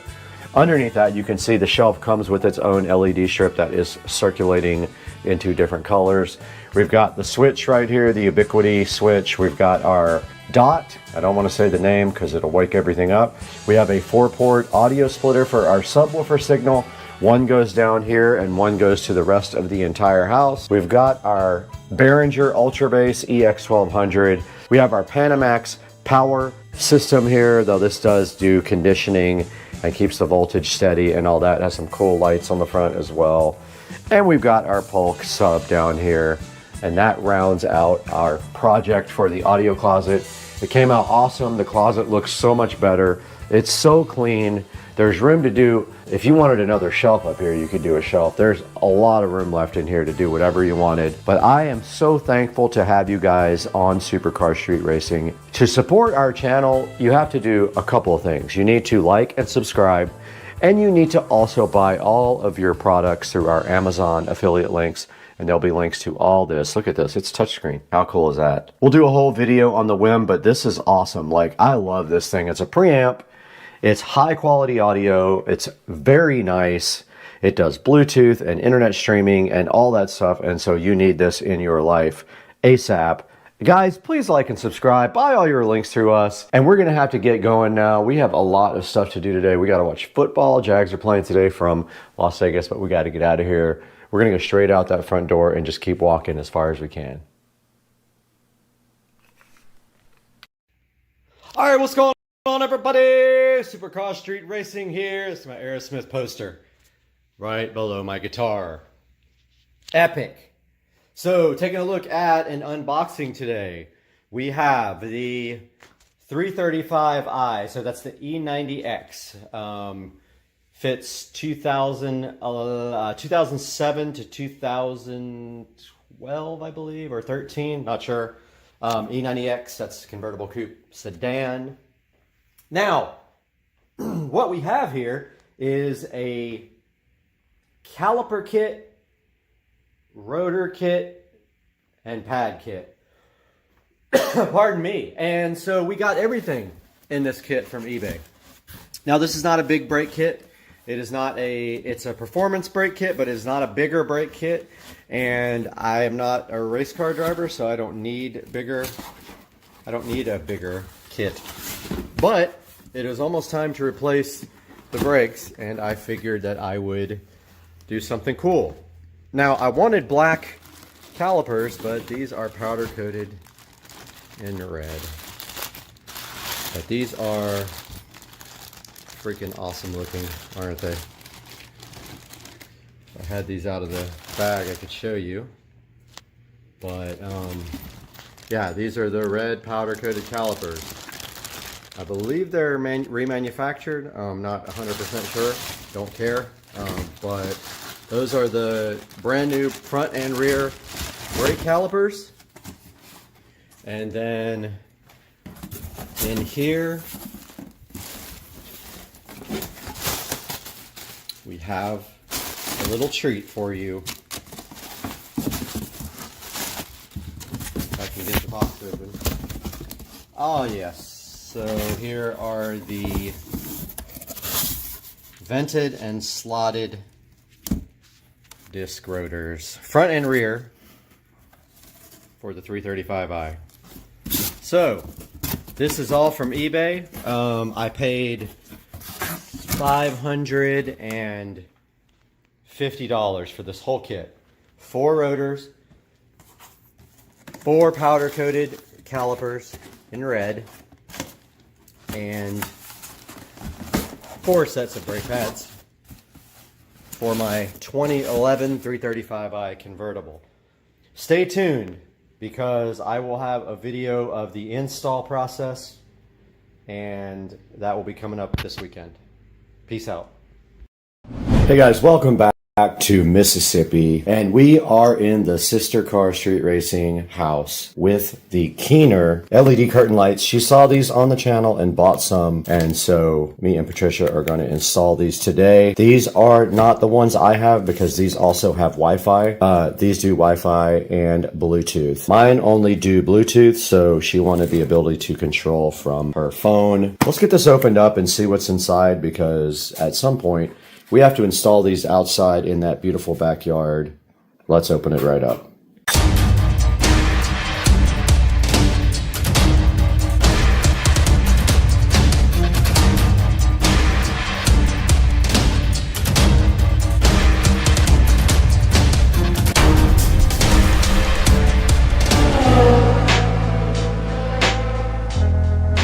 We're back in Mississippi. We have all this cool artwork behind us for the first unboxing of the Sister Car Street Racing house. And we have this LED curtain light from Keener. They were so generous to send me one, and my sister saw it and liked it and purchased this one. And this does use the CERT Life app to work over Wi-Fi and Bluetooth. We have a cat that knows he's on camera because he will not stop. And so we're gonna get this unboxed and take a look at it. We're gonna have to figure out where to install it. I found power on the fence, so I think I see a good place for it, but we'll go out there and check it out.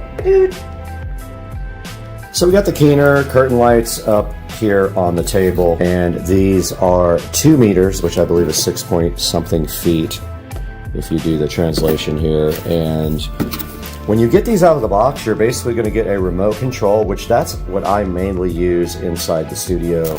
I use the remote, and I like the star mode. When you press the star mode on the remote, it changes to a different predetermined pattern, and it actually does drawings, which is pretty cool, and I really like that. Here's the manual for this, and you can see it gives you all kinds of information about it and how to download the app. And then inside of the box here, you got the actual curtain lights, and to me, the hardest part about this install is getting these lights kind of laid out and ready to hang. And then they just do hang off of hooks, and they just kind of fall down, so it's really easy to put up after you have something to hook them to, which we do not. So I'm gonna go look at the fence and see what we're dealing with out here and where these can go. But this is how it works. This is your power box here. That has to get power, so it will need an extension cord. And then the rest of it just kind of hooks to whatever you have available. All right, let's go outside and see what we got outside. Hey, dude. Okay, this project is officially postponed. Came outside and it was already raining. It was supposed to rain for a few hours today, but we have to get this over to that fence and installed somewhere, and really not sure how I'm gonna do that. I guess I could run a wire across. Yeah, I think she has some wire. I'll just run it across the fence and hang it on that. I guess that's the best way to do it. Okay, so we're going out to the garage to find something to string the lights on. That's all we need right there. Fishing line. So we're gonna use this fishing line, and it's really close.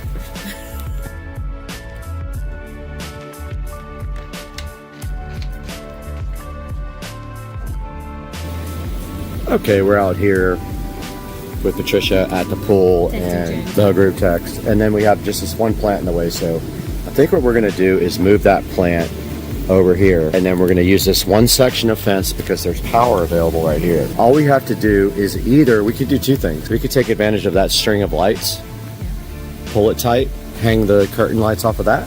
I think is a better idea. Yeah, we could just wrap it a couple of wraps on each side. No fingers over the. Oh, my case is shattered. Got him! Got him! Oh! Whoa! Did you drop the phone?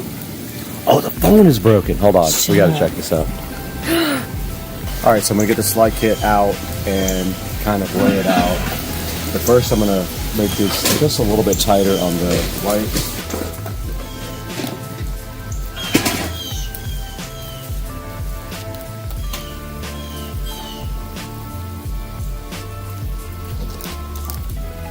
And so now we can just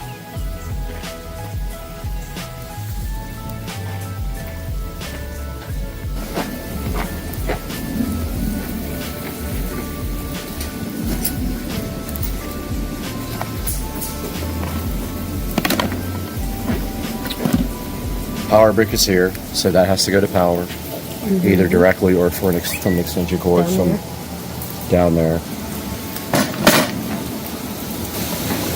So that'll be on that side. This is a complete mess when you take it out.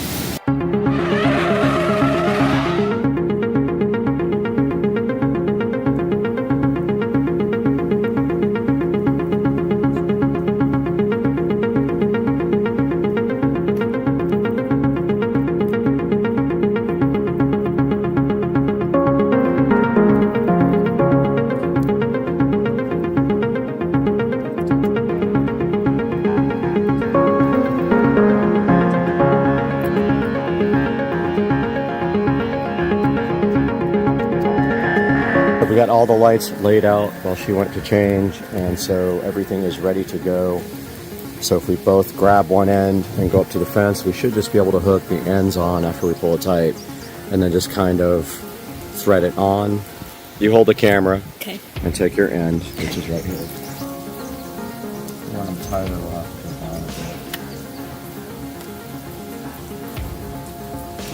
on. Are you going to hook all of those to the thing? Much like that.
So the lights are on. Probably have to get an extension cord right here because this can't close. So we'll need some type of extension cord. We'll run a little extension and then they can bury their cable in the garden. But until tonight, and we need my sister's phone for the app. We got the lights going, as you can see, and you can see the power button there. They turn on. All right, I got an extension cord right here for this just to get this box closed. We're going to go ahead and install this here. But basically all we're using this for is to close this box. They can tape this up with like electrical tape. And now we'll get the remote and test it. And it does in fact work. Yeah. And then this they can bury. They can just coil it up and bury it in the mulch. And then bury the wire going over there, and this thing's ready to rock. So we'll see you guys tonight. All right, we're going outside to check out the lights. And we have the coolest. That's insane. What the heck? What is it? I know what it is. Do you know what it is? I do know what it is. What is it? A witch riding a broom. That is all right. Patricia, you get to go. That is freaking cool. Yes. She is going to freak out when she sees it. All right, so hit the star. Okay, so wow. That actually looks so good on the white fence. It diffuses it. So actually, hold on. We're going to move this plant aside. All right, so we moved everything out of the way. And this is the Keener curtain light. Look how... We're going to come back out when it gets completely dark, but this thing looks cool. Patricia, go through the star. The star setting on the remote is all the pre-programmed patterns. Oh, that's cool. Now I Those gotta are put like one the outside. color well. I feel like this is amazing. Oh, it's a Christmas tree. Apple. Reverse. In trouble if they did it the right way. Whoa. That one's. Wait, leave it there. Look, that's your cousin.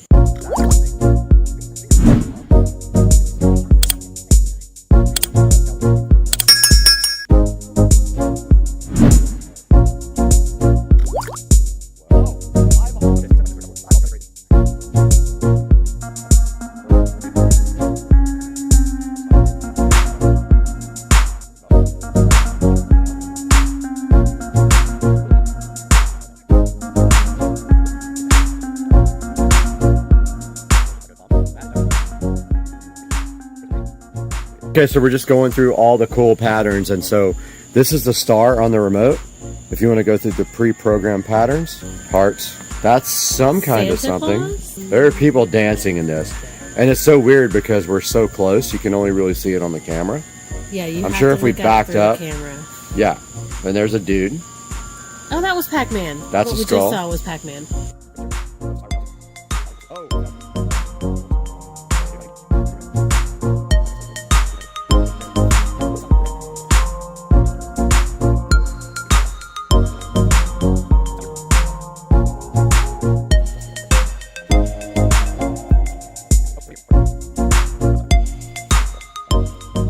Alright guys, I'm getting eaten by all the bugs in Mississippi right now, so we're going to wrap this video up. But as you can see right here, we installed this Keener LED, Bluetooth and Wi-Fi curtain light for my sister on her fence, and it looks so cool reflecting off the fence because the fence is nice and white. And there's so many pre-programmable patterns that there's kind of we haven't even gone through them all. We went through them for like 10 minutes and we didn't hit the end. We left the skull. And when you're up close, you can't even tell, but if you step back a little bit, it makes such a cool picture. This is amazing. Like, this looks so cool. You guys should definitely look into this through Keener. We'll put a link in the description. Please support, like, subscribe. We'll see you guys on the next one. I gotta get out of here. I'm getting eaten.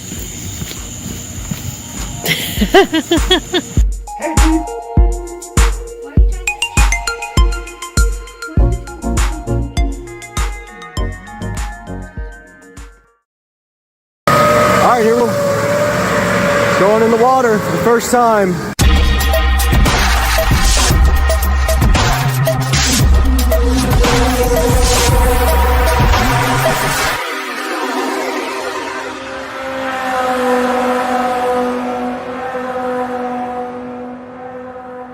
All right, we're out here at Palm Cove Marina, and we were with Joe here, Dukes of Duval. He's loaded, and we're coming here to pick up his new boat. It's one of these boats up here somewhere. And we're gonna do some things to this thing once we get it. How's it going, guys? Good, how are you? Good, good. Palm Cove Marina. All right, so we're looking for the boat right now. Okay. Right there. Hydrosports boat. 20-foot bay boat. That's it right there. It is on the second level here. 2004 has never left this dry storage. 270 hours, which is very low. It's got some pretty good stuff on it. Trolling motor. It's got the power pole on there. So that pole, see that thing is like hydraulic. So when you turn it on, it comes out and like jabs the ground and locks you in, which is nice. Boat's been fully gone through. The motor has. It's gonna be a little dirty because it's been sitting here without somebody using it. Probably 6 months. So we gotta. It looks a lot better in person than in the pictures. I'll be honest. It looked faded in the pictures, but it's not. That's just the paint. Yeah, That's sick. Yeah, the pictures are really deceiving. Like when you pull it down and you see it, it's in phenomenal shape. Really Let's get this thing down and get a look at this thing. We're just gonna grab it down. How long ago did you work here? Almost 20 years ago. All right. Used to be a boat jockey, run these lifts, man. Look at this thing coming down.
right.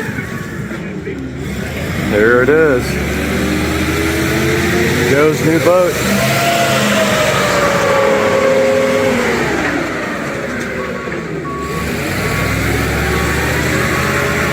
All right, we are taking a look at Joe's brand new Hydrosports boat here.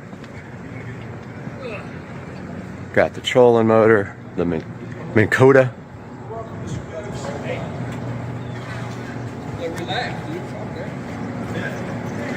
And then here comes Joe to climb in his boat.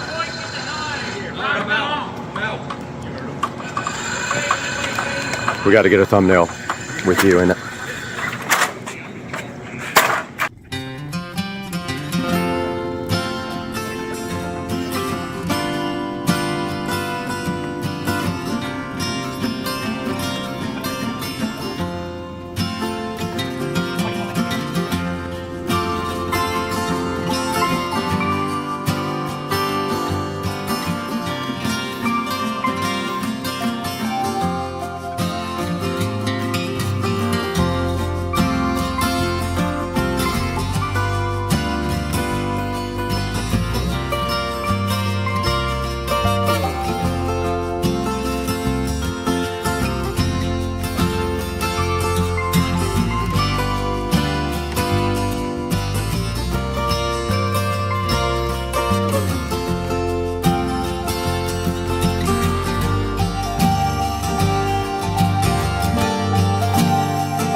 Alright guys, welcome back, and we are here with Dukes of Duval.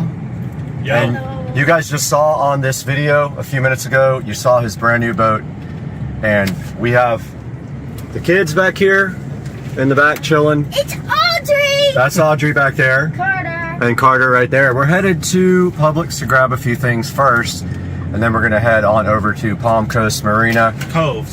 Palm Cove Marina. Video of the goat one. Yeah, that one. That we're That one. about to film. Yeah. No, Carter. Heading to Palm Cove Marina. Correct, yep. Grab the boat out of, it's probably back up in the slot. So they're putting on a rack. All right, so get it ready for us. We're gonna wash it down real quick, and then go on out and have some fun and go to lunch. And watch that video. Watch her video. Hit her up. What do you say, Audrey? Like and subscribe?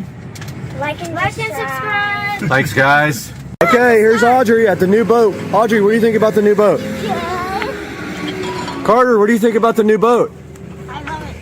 Dad, I'm the first one to Are we gonna go for a ride? Be careful on that ladder.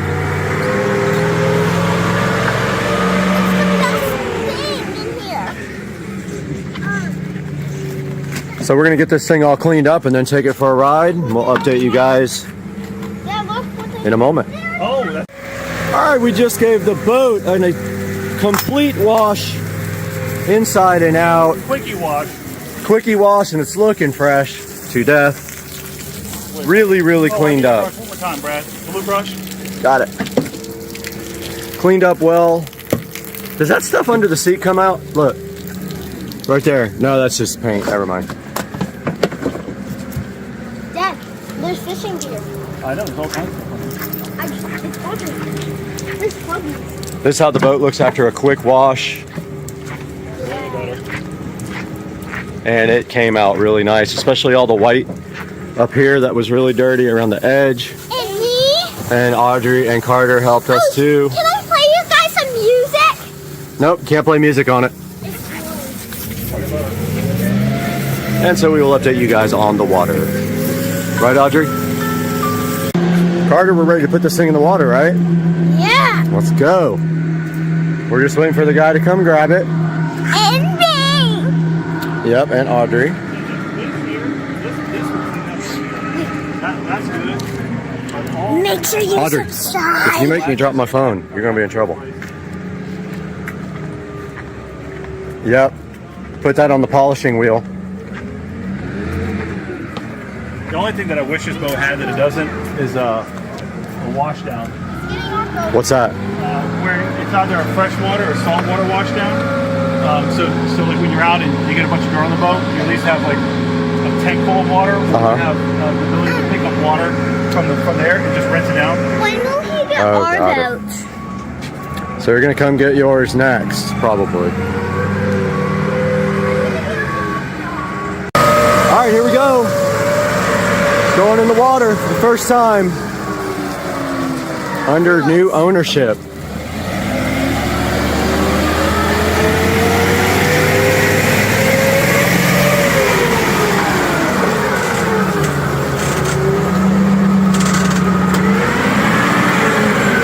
And down it goes.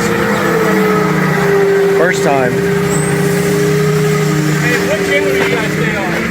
116. Oh, always 16 now? I work at channel 69. That's right. 16. Hamilton is 16. But I called the Coast Guard first. Not you, right? All right, grab the line. Oh, man. He's gonna dump it. Grab that line. You never see driving out. What's that? So you're just gonna hold the boat while he gets from out from under it. Sight unseen? And then you're gonna pull it down. We cranked it up. Yeah. Hey, worst case scenario, Rich will come get you. Yeah, you don't mind, do you, Rick? I didn't know the boat was for sale. Now I'm offended. I won't pay what I paid for it. Yeah, you paid $7,000 for that He thing. paid for 15. $7,000, Rich. You're not supposed to tell that, sweetheart. Dad. What's your name? That's Audrey. Hey, Audrey, I'm Rich. Nice to Nice. meet you. So keep it off the. Hey. Push it off. When you're part. All right, here we go. So we got everything set up and we're headed out. And we just you got the bumpers? Can you get that back bumper when you can? What back bumper? That's fine. Can you get it, Carter? Carter, untie the bumper. All right, here we go. That other boat stopped. Just put it right here, Carter. Okay, I will. A notification. Okay, I will. I have to say that. Yeah. I have to say that. It's the parent. What do you think so far, man? Love it, man. New boat. I don't want it. Thing's sick. Gotta get that horn to work. That's the only thing so far that I've found that doesn't work on here. What's this one for? Motor trim? That's for the power pole. And there's your trim tab. Oh, that's the power pole. Yep, those are trim tabs. Okay. That'll level the boat out. What about the motor trim? Oh, right here. Okay. Down here. Got it. Actually, you know what?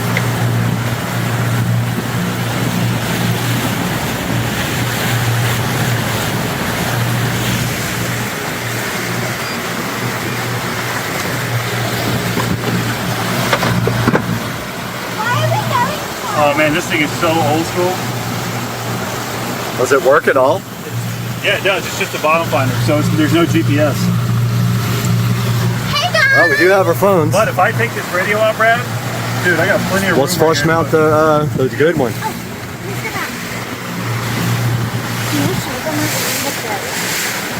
I'll follow you and you talk. All right, y'all sit down. Okay, you gotta sit right now. Sit down and don't You let gotta those sit. spill. Get this thing up. Oh yeah, look how good it like raised up.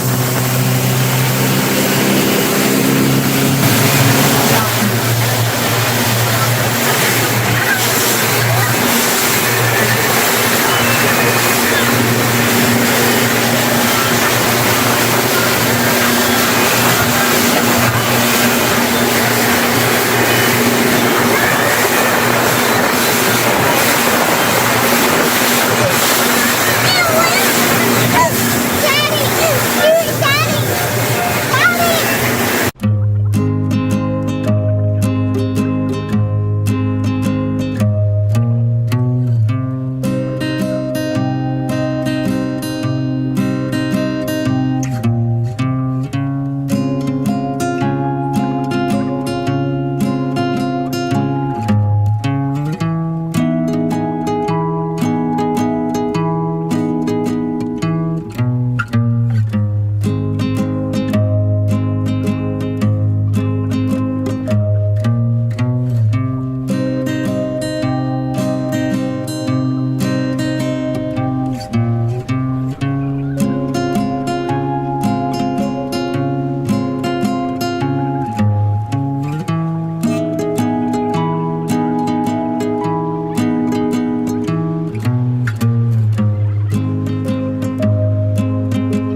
right, hey guys, we're out here at the Palms having some lunch, and Audrey is our camera person.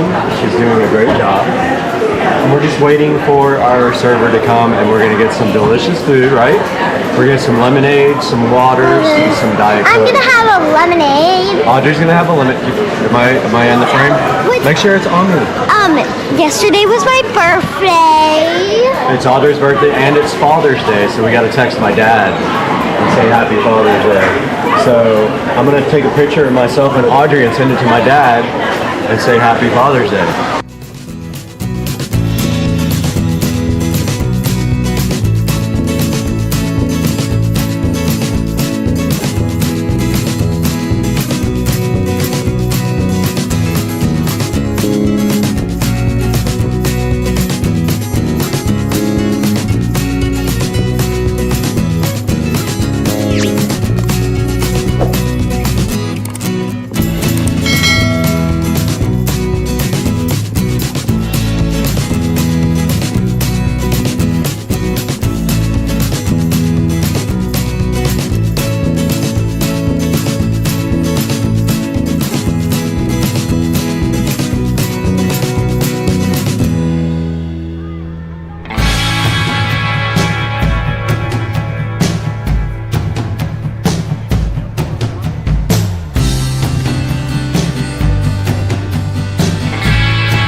What's this called?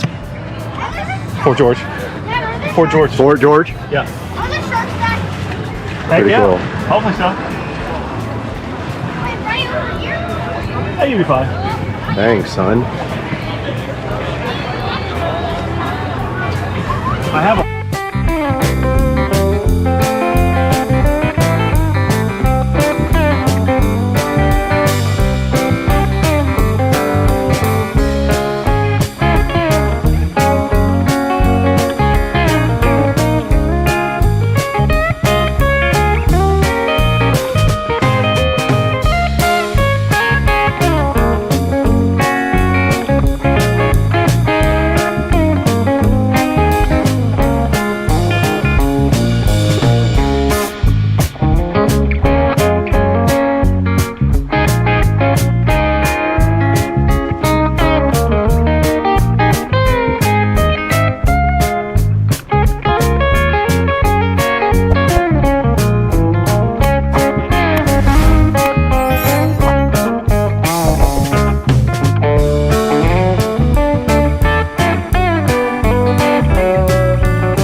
This guy was really trying to get me. He was like jumping at me. I don't know what he is, but his head is definitely not round. It's like weird shaped diamond. Day 64 of the keto diet, and I am at 144.6. I was at 169. So I have lost 25 pounds on the keto diet in 64. That, my friends, is a pretty big alligator on the other side over there. And you can see him chilling on the beach. Big ass alligator. What the heck is this?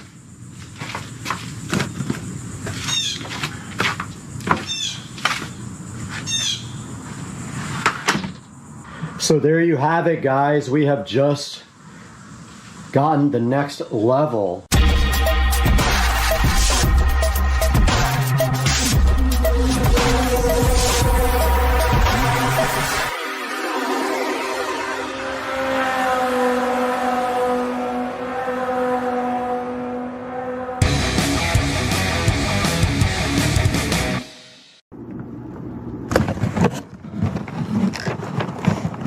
Oh yeah, now I know what this is. Guys, I did not know what this was at first when I got the alert on my security camera and saw a package sitting there so nicely, but now I do know what's in this box, and this is the next step for the Tesla Model S Plaid. We have a 2023 Tesla Model S Plaid, and we are going for all the carbon, and this is the next logical step, and this has been back ordered for over a month and a half.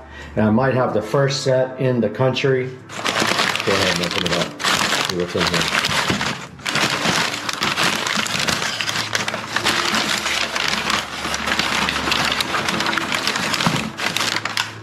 here. And a box inside of a box wrapped by a paper condom reveals what is going to be inside here.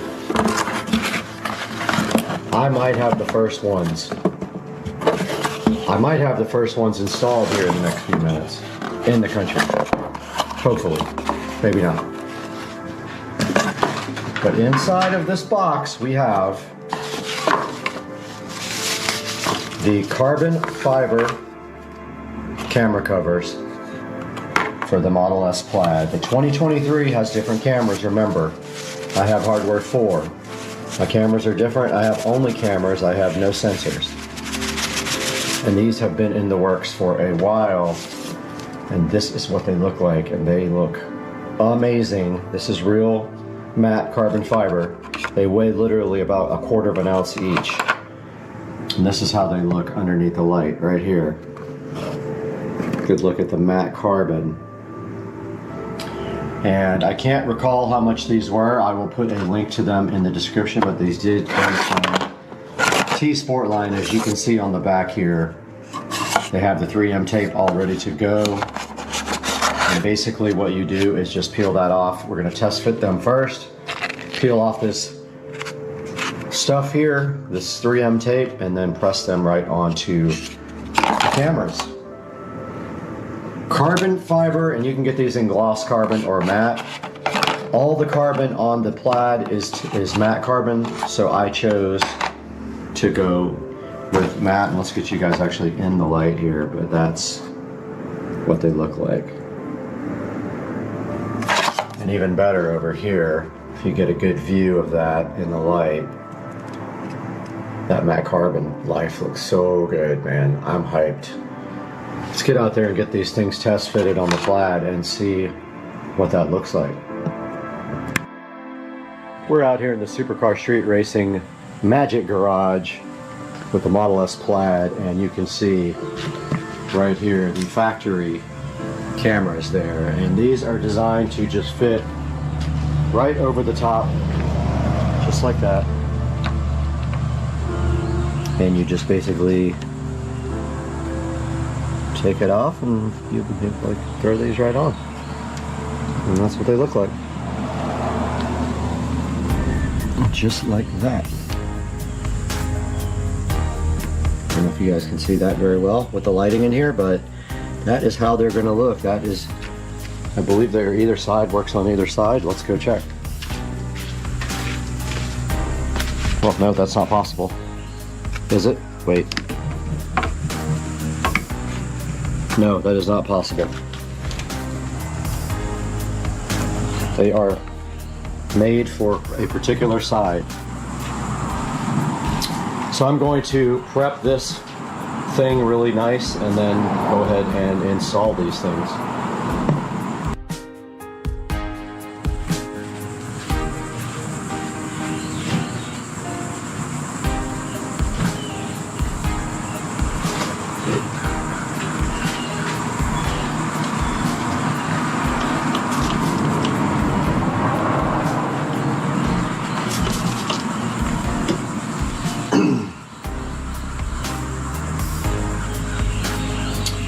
Probably not a good idea to use this. I think this has wax in it. So I decided against using the wax, spray wax cleaner, because obviously it leaves wax on there. I do have some Windex instead. So I'm going to go ahead and use Windex here on this. Definitely dust on it.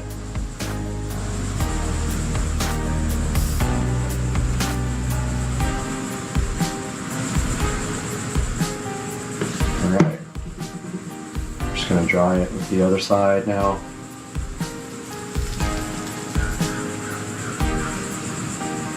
It's very clean, ready to go. And we should just be able to peel this right off.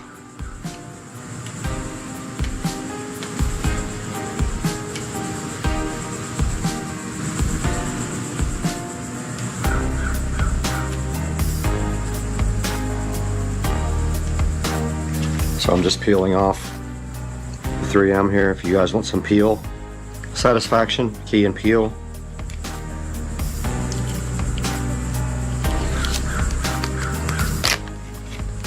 And they do use the good stuff. That is all peeled off and ready.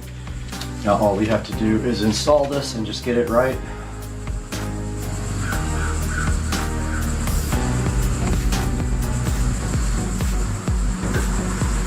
And of course my light went off.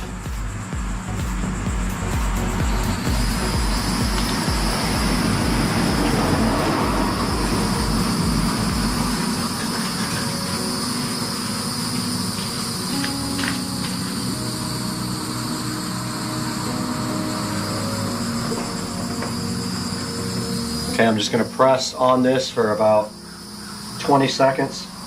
Let the 3M tape kind of bond.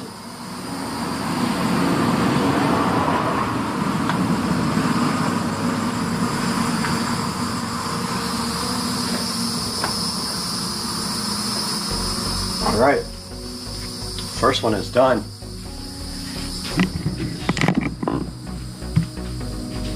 You guys can see what it looks like right there. Looks awesome. Matches the mirrors. It matches the front apron there. Looks cool. Looks factory. Honestly, you cannot even tell. Looks great. Let's do the other side. All right, here we are on the other side of the Model S Plaid. And we have the other camera cover there ready to rock. Let's go ahead and get this thing wiped down and dried to help adhesion.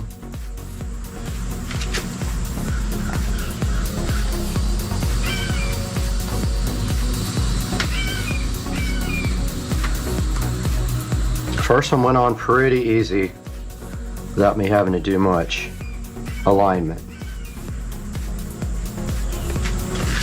That is prepped and ready. And now that peel, that ultimate peel.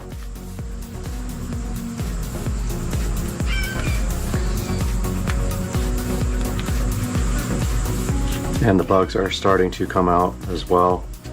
Okay, that started to peel off the actual 3M, so I'm going to try a different corner here. Okay, that worked better.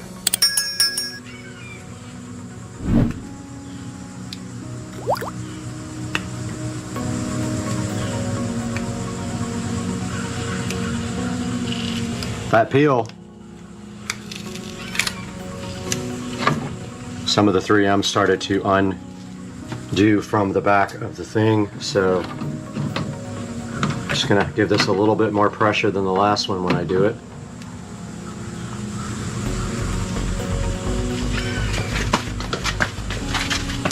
I know I'm doing the crip walk.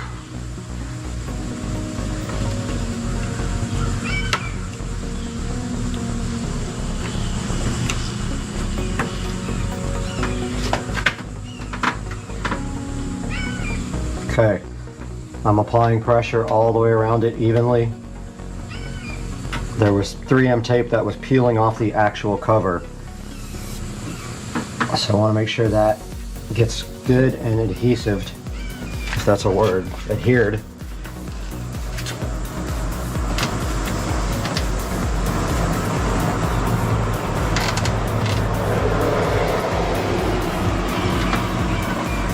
Okay. I mean, that's as good as it's gonna get.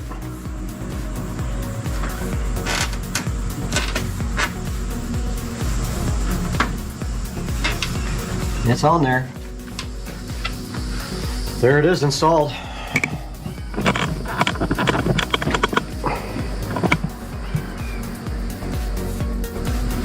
Looking really nice and fresh there.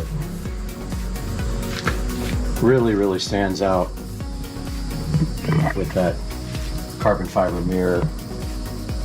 So there you have it, guys. We have just gotten the next level of carbon for the 2023 Model S Plaid here with these camera covers that look so awesome. And they go so well with the front apron and the front V right there. The only thing about the V is there's a little bit of adhesive right there that I probably can get off if I really try. Right there. But that's the way the car looks after getting the full carbon treatment with those BC forged HBO4 wheels in matte black. The factory carbon wing there. And then the T-Sport line accessories.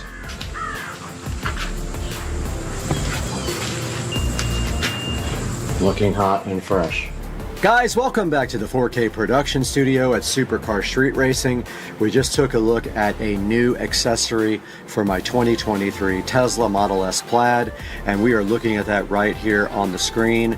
Now these are for the newer Tesla Model S Plaid and Model S that have hardware 4.0. So anything that was produced this year after about March or April has the hardware 4 on it. So if you don't have hardware 4, you have to select the ones that say 2021 and 2022.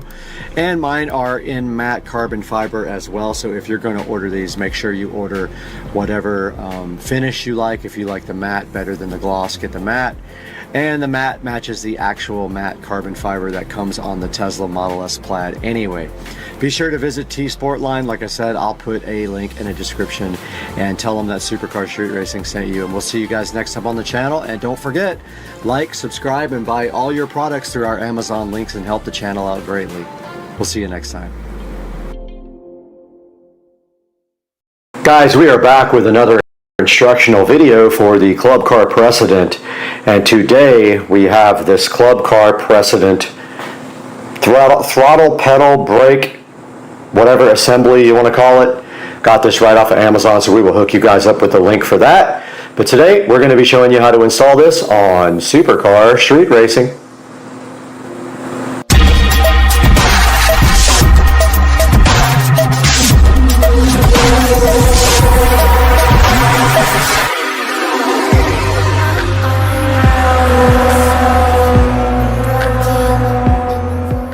Out here in the Supercar Street Racing garage, and the very first step of this process is to remove the mat.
Okay, for the next step here, mine is a little bit strange because I have this brake pedal switch right here that connects. But the next step is to pull out this little area here, and it has one of those little Christmas tree things on it. Set that to the side, and you can see here the brake assembly that we're going to have to disconnect here in a little bit. But on my cart, we also have to remove this extra brake switch.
All right, so we just have 2 crescent wrenches here.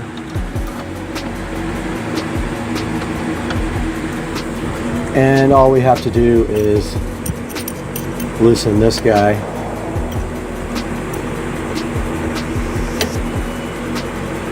And I think it's going to be this way.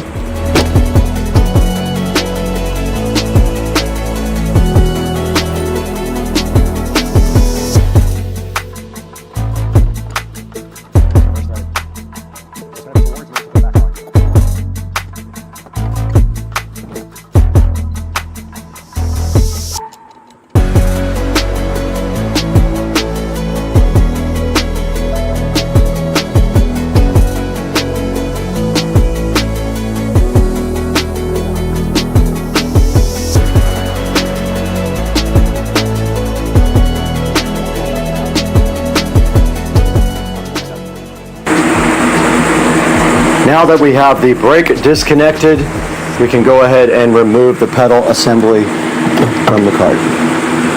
And that is that. It is out. On to the next step. We are back in the nice air conditioning in the Supercar Street Racing kitchen, and as you can see, this guy does not come with another one of these rods. So we have to trade this rod out.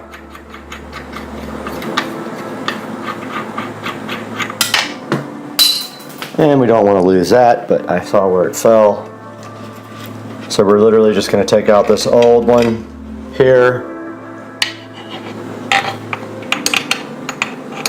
and put it right through.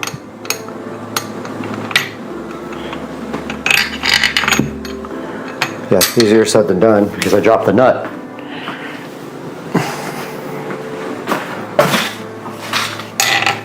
I think these are all reverse threads.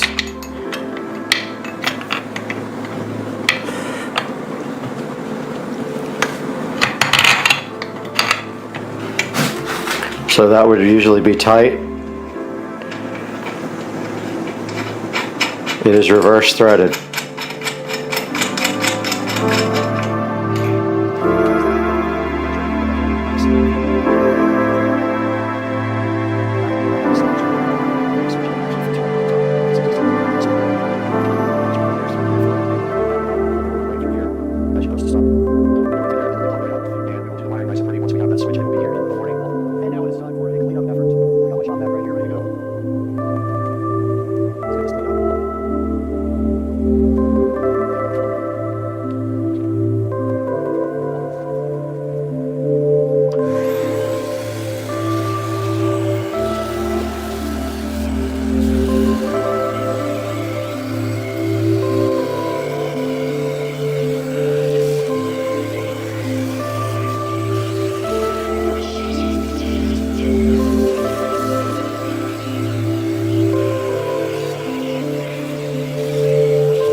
And we do have a problem right here, and that is that a bunch of these screws have broken off.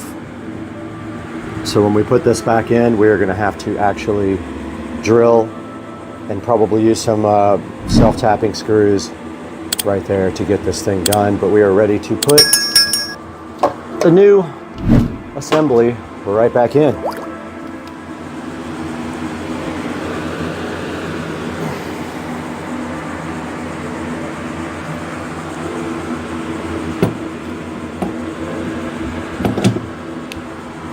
Need a towel to kneel on.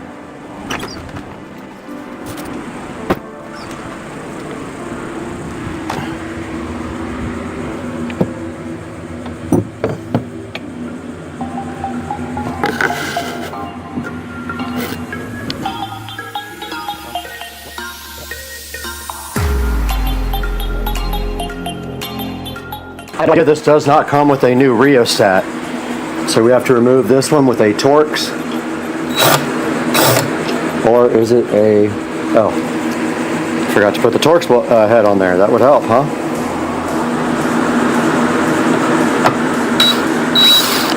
Simple as that. It should come right off. But I don't want to take it off until I have the other one right next to it, so I know how it goes back on.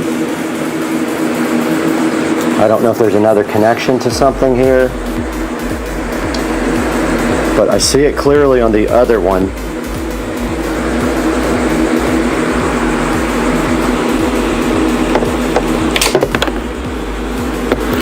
Oh, I just lost the only Torx bolt I have left.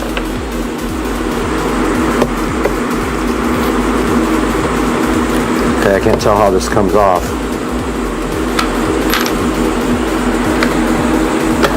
Okay, it just literally slides right out. Pretty dirty. I'm going to go ahead and wash this all up and degrease it. It just slides right out, literally. There's no way to get it wrong. Got the old rheostat cleaned up. Get that out of the way. Got the new part, just like the old part was oriented.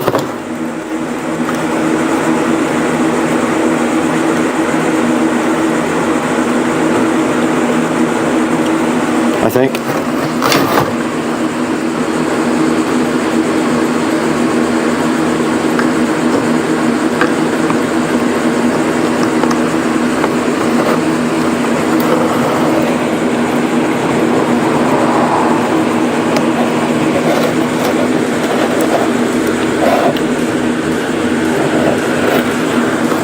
Okay, this is harder than I thought to get back on.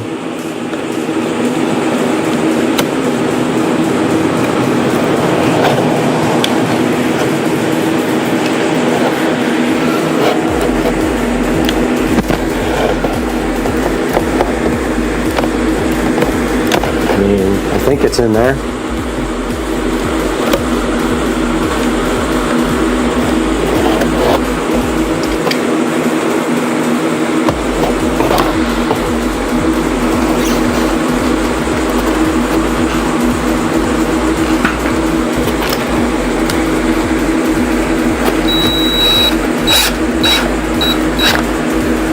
Looks right.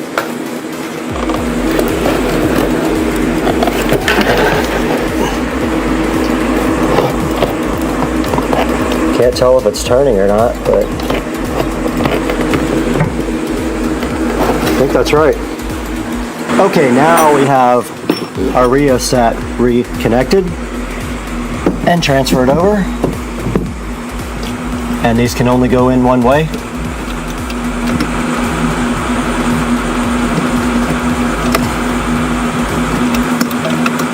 So you can't mess them up. And they have those anti-water dealies.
Just ran down to Ace Hardware and picked up some self-tapping screws to finish off the pedal assembly. 3 out of the 4, well actually all 4 were jacked up to the point where I couldn't save them, so I drilled and used one of the old self-tappers, and then I bought some more to finish off the other 3, which we will have to drill out here shortly. But yeah, just a little update, just ran in Ace Hardware, so yeah, that's what's up now. Alright, we are back from Ace Hardware and we picked up some self-tapping bolts. The trick here. I think these will be fine.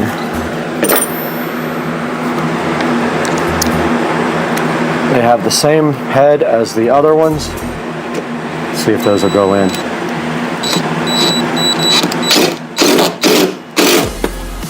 That worked perfect. I have to drill out this other side though. And I broke all these drill bits.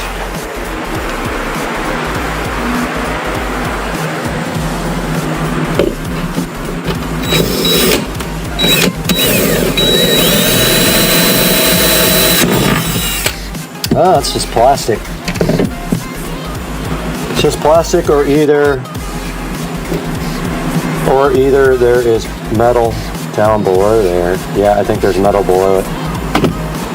If not, we'll use the bigger ones.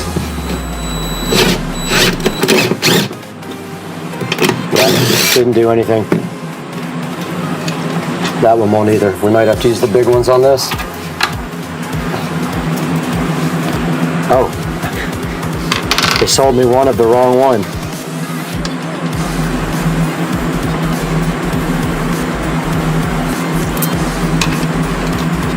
Oh, that won't do anything. This one might. That back one.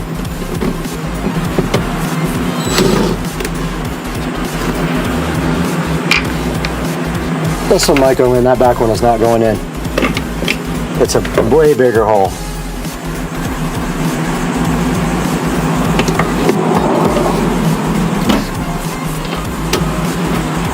This one might go, maybe not.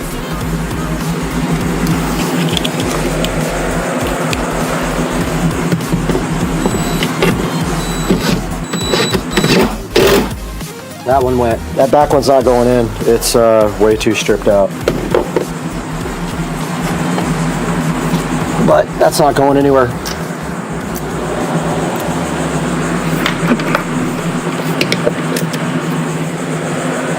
Alright, that part is done. I'm going to call it good with 3 bolts in there.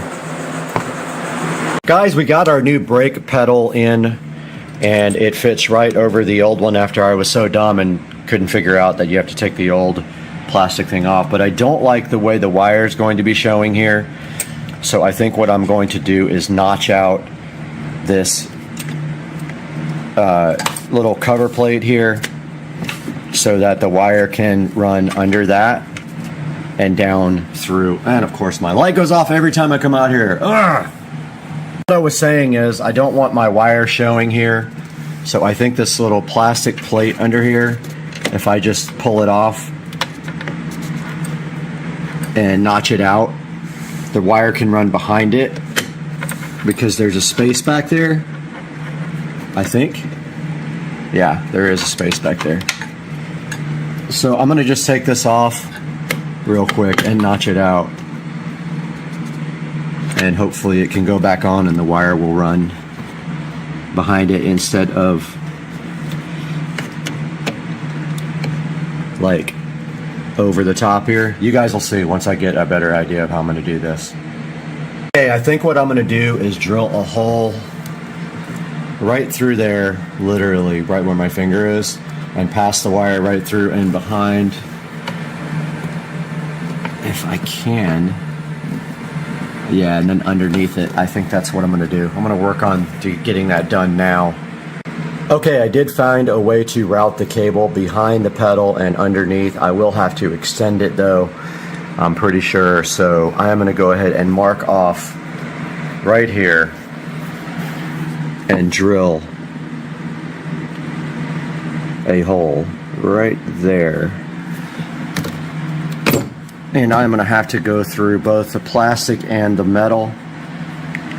So let's see if I can actually get, sorry, I wasn't even on it. Let's see if I can actually get a drill bit to go through there, and it is going to have to accommodate the wiring. And on the end, it will either have to accommodate this.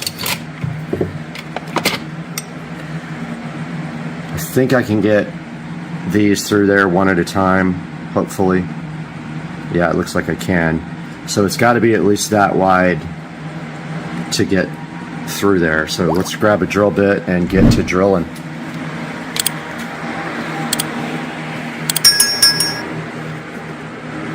If I didn't break them all yesterday. I know. Every time you touch it, it turns on. All right, let's see what we got in here that matches. And I think maybe this one will be perfect. Let's see.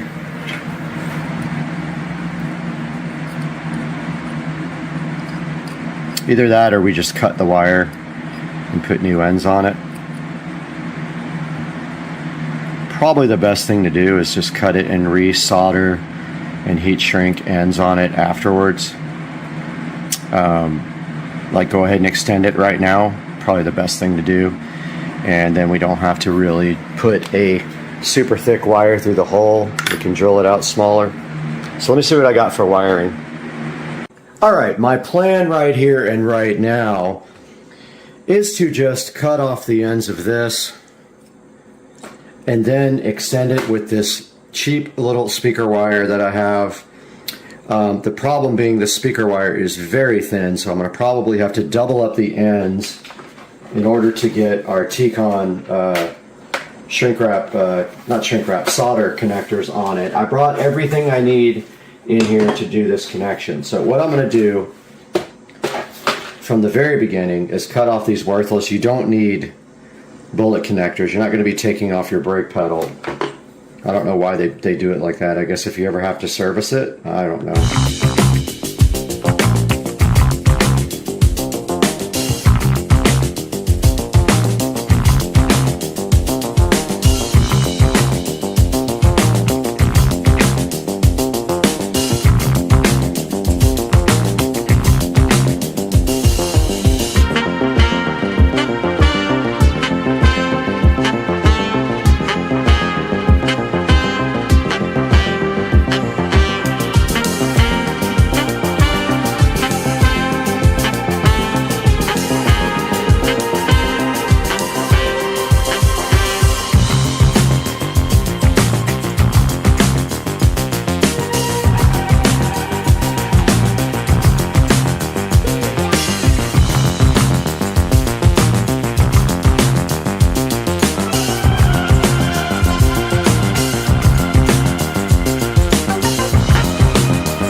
I'm going to drill through this.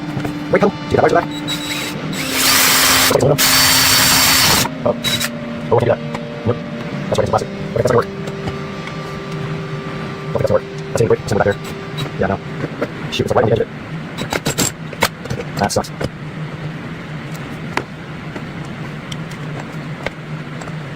Oh man. Alright, well, I gotta get over here.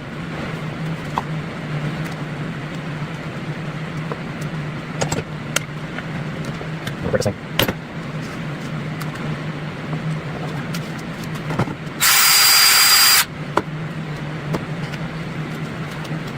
That's it. Oh, maybe. Oh, okay. That's cool. That's fine.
Update from the garage here. I did get the wiring run behind there. I need to tuck this in a little bit better, but yeah, the wire is run nice underneath the pedal right there. It goes behind the pedal and then underneath like that.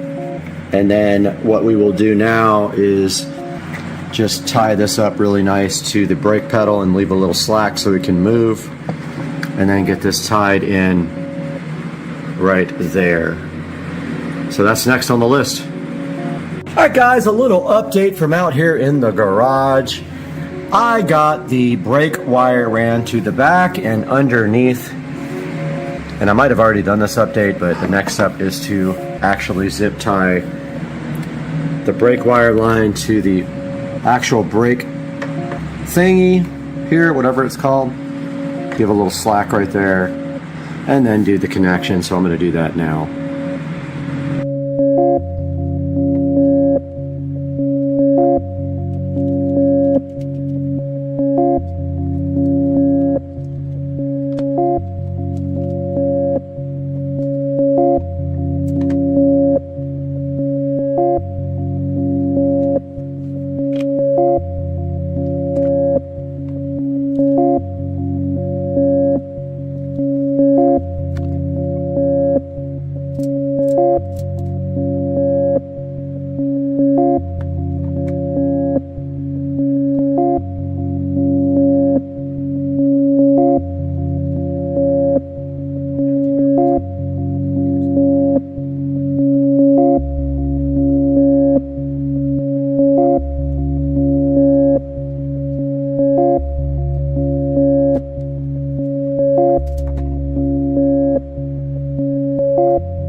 This project is completely done. We have replaced the brake and accelerator pedal assembly on the 2014 Club Car Precedent.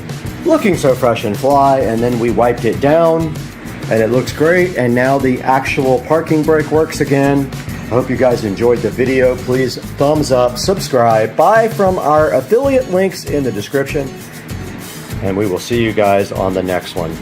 Peace out.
I don't usually play these tees either.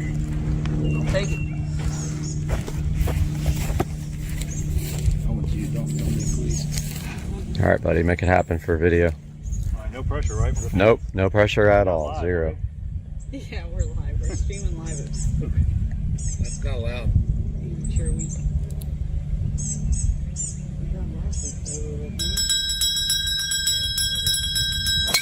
Money. Oh, now that's the shot, dude. That's the shot. Straight down the middle. That's a good one, Joe. Better than you. You performed on camera. That was awesome. Guys, welcome back to the channel. On a kind of a bad note, I laid this bike down a couple of days ago, right after the last video we made showing Rich and Trish driving the bike, and subsequently messed myself up pretty bad in the process. And first of all, this thumb is beyond sprained. It looks like a log now. As you can see, it's black and blue. Don't think it's broken because I can slightly move it. Does hurt like crazy. The bike took some damage. This headlight got pretty scratched up. I already touched that up with a paint pen. This fender got pretty scratched. The bike came down on this side and the peg got pretty scratched. This hand grip, this brake handle got scratched, and the tailpipe and seat got scratched. I already touched those up. I think this also got bent inwards, not sure, but I already know what happened, pretty sure. Basically, I took a turn a little bit too sharp and there was tire dressing on the edges of the tire. You saw me do it in the last video. Huge mistake. These tires are slick on the edges, and when I took the turn, there was some dressing on it, and the bike came right out from underneath me, and the resulting picture I will throw up here on the screen. You guys already see this thumb is jacked up, and yeah, so put the bike down. So my first Easy Rider experience And now I have to work on fixing the bike. I ordered a new handlebar, brake lever for it. I ordered a new grip. I think I just need to bend this back out. And yeah, that is all. And then next I will tell you what the next modification is for this. Okay, so we have this battery, and that is going to be the next thing that we are going to install on the bike. I think it will fit nicely right there up against the motor with some zip ties. And I bought a switch for the handlebars with a little LED light. And then the plan after that is to basically charge the battery when I'm not using the bike with a battery tender. And I don't think I have one anymore. I think I gave it to the guy that bought the cart. Let's see.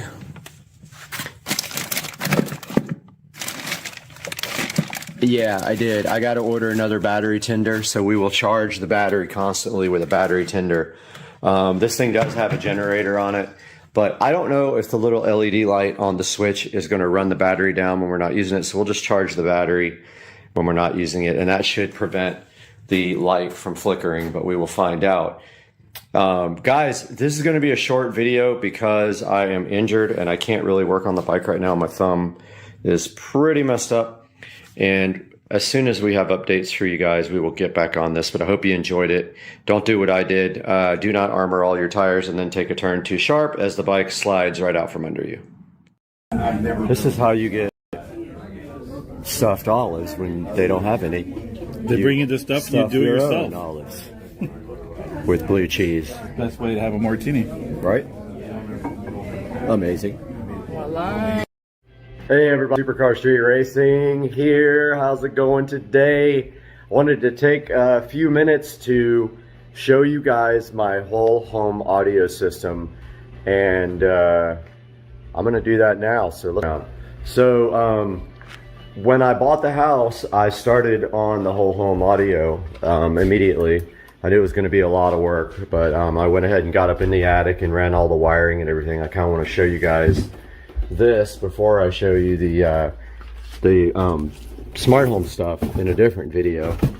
But closet's a little messy because this is where I keep all my Amazon package for returns. But so this is the whole home audio system here for the house, and basically it's a less expensive way of going than having a switching system for each room. I'm basically doing a manual switch for the rooms there, and this is a Pioneer receiver.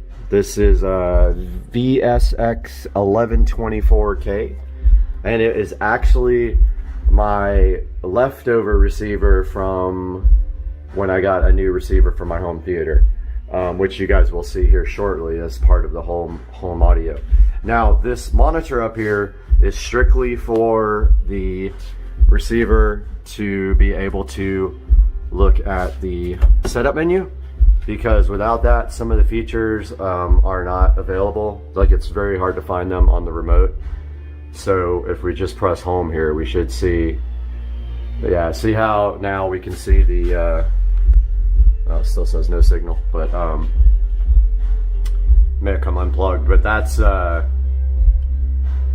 oh, there we go.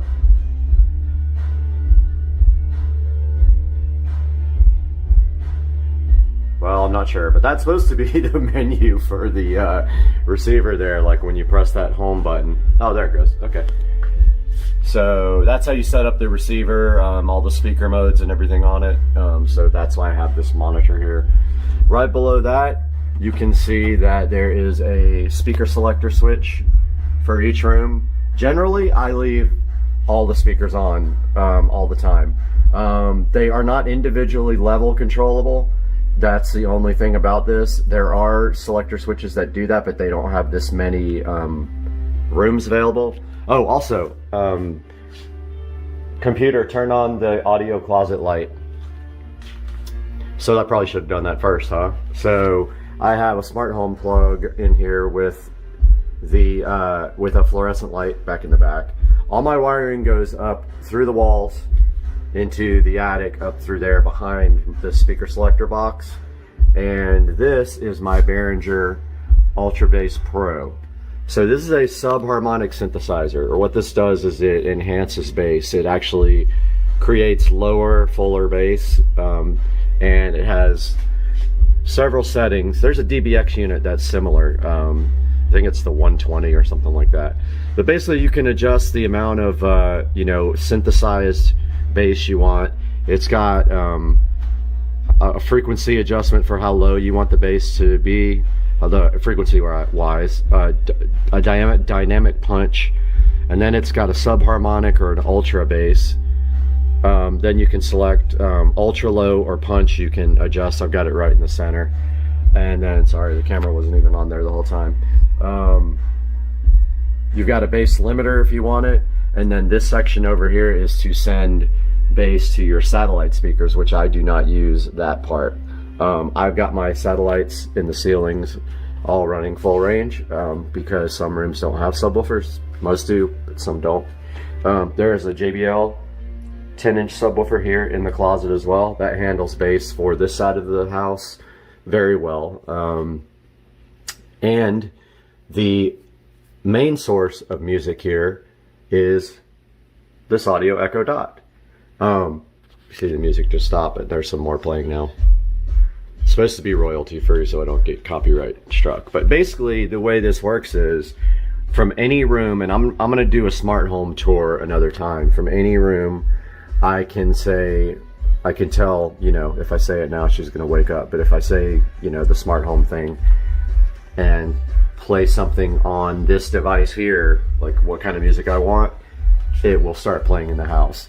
Now there's some other smart home options that I'll show you guys when I show you the smart home stuff. There's ways to play music from any room that has the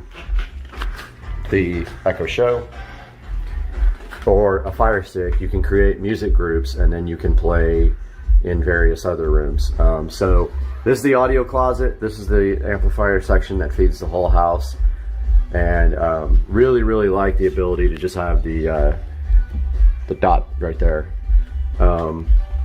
Just makes things so much easier. Now, if you really wanted to, you can control this from the phone as well with the Pioneer remote app. And this guy will play, this is internet capable too. It will play internet radio, Pandora, but you don't really need it if you have this guy because that's really all you need. But yeah, so that's the closet. Give you guys a tour of what the in-ceiling speakers look like now. All right, guys, let's take a look at the in-ceiling setup here. So you can see in the bedroom here, we got, these are actually 6.5. They're not the 8s. I have slowly been upgrading these speakers to 8-inch speakers when they fail. I haven't done this room yet because actually I am going to be putting 5.1 audio in this room, and so I'm going to be using that for the center channel. That's going to be the rear center if I have a rear center. I don't even know if I'll have that, but I'm going to do 2 more in the front there for left and right, 2 here for the mid speakers, and then 2 more in the back for the surround. So that's the bedroom. Now let's take a look at the living room. So the living room has the upgraded ones. Those are actually 8-inch. They're 8-inch with a tweeter in the center. The other ones are 6.5 with the tweeter in the center. So this room actually eventually, when I have time, will get 5.1 sound as well, all in the ceiling. This room also has the Refurb Polk PSW 10 from yesterday that we acquired for $30 and cleaned up really nice. The only thing it really needs is the screws cleaned up. I got to get the same screws from Home Depot because those are rusted out. Taking a look at the sunroom here, we've got the 8-inch with the tweeters in the center there. It's a different design.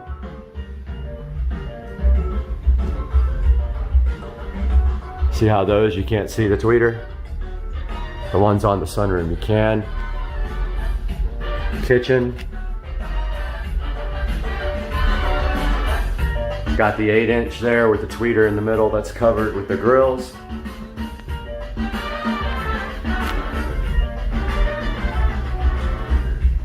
Moving into the office area, we've got still the 6.5s. Those need to be upgraded. I noticed these speakers will start cutting out after a while. I think the wires on the voice coil come loose a little bit and then they stop playing, because if you like tap them, they'll come back on. Then moving into the bathroom area, we've got, since this is a small room here, I did one 8-inch there and one 8-inch there. I noticed this one up here is actually starting to do that weird thing with the voice coil wire, I believe, because you literally tap it with a broom and it comes back on, and I believe that's a short. All right, so moving on to the patio. So the patio is a kind of an interesting story here, because it had a cabinet there that literally fell apart, and it had its own amplifier powering those speakers, and then I had a powered subwoofer in the cabinet as well, and then there's a 50-inch television there. So when that cabinet failed, I decided, I actually haven't decided what I'm going to do yet, because I'm going to be redoing my pool here pretty quickly, but these can actually run off of the zone 2 of the amplifier in the closet inside. So for now, you can still do Fire Stick here and listen to it on this through the whole house audio thing with the Echo devices. All the rooms have, most of the rooms have either monitors or televisions and Fire Sticks. I will show that on my smart home video tour, which will be quite extensive, as my house is completely smart home, everything. Moving out to the garage, we've got the 8-inch in ceiling out here as well. The only thing that I'm lacking in the garage is a subwoofer, and I'm going to do that as soon as I find another PSW10. I'm going to throw it out here, and then of course run the prerequisite wires. I don't know where I'm going to do that. Probably that up in that corner there. Come down, since you can't see that up there. That's probably the easiest way to get the wires from the back of these guys. I'll just take speaker level out of these guys and then run them to a subwoofer. So guys, that's my whole home audio tour. Now, I did want to show you guys my home theater, which died last night, literally died.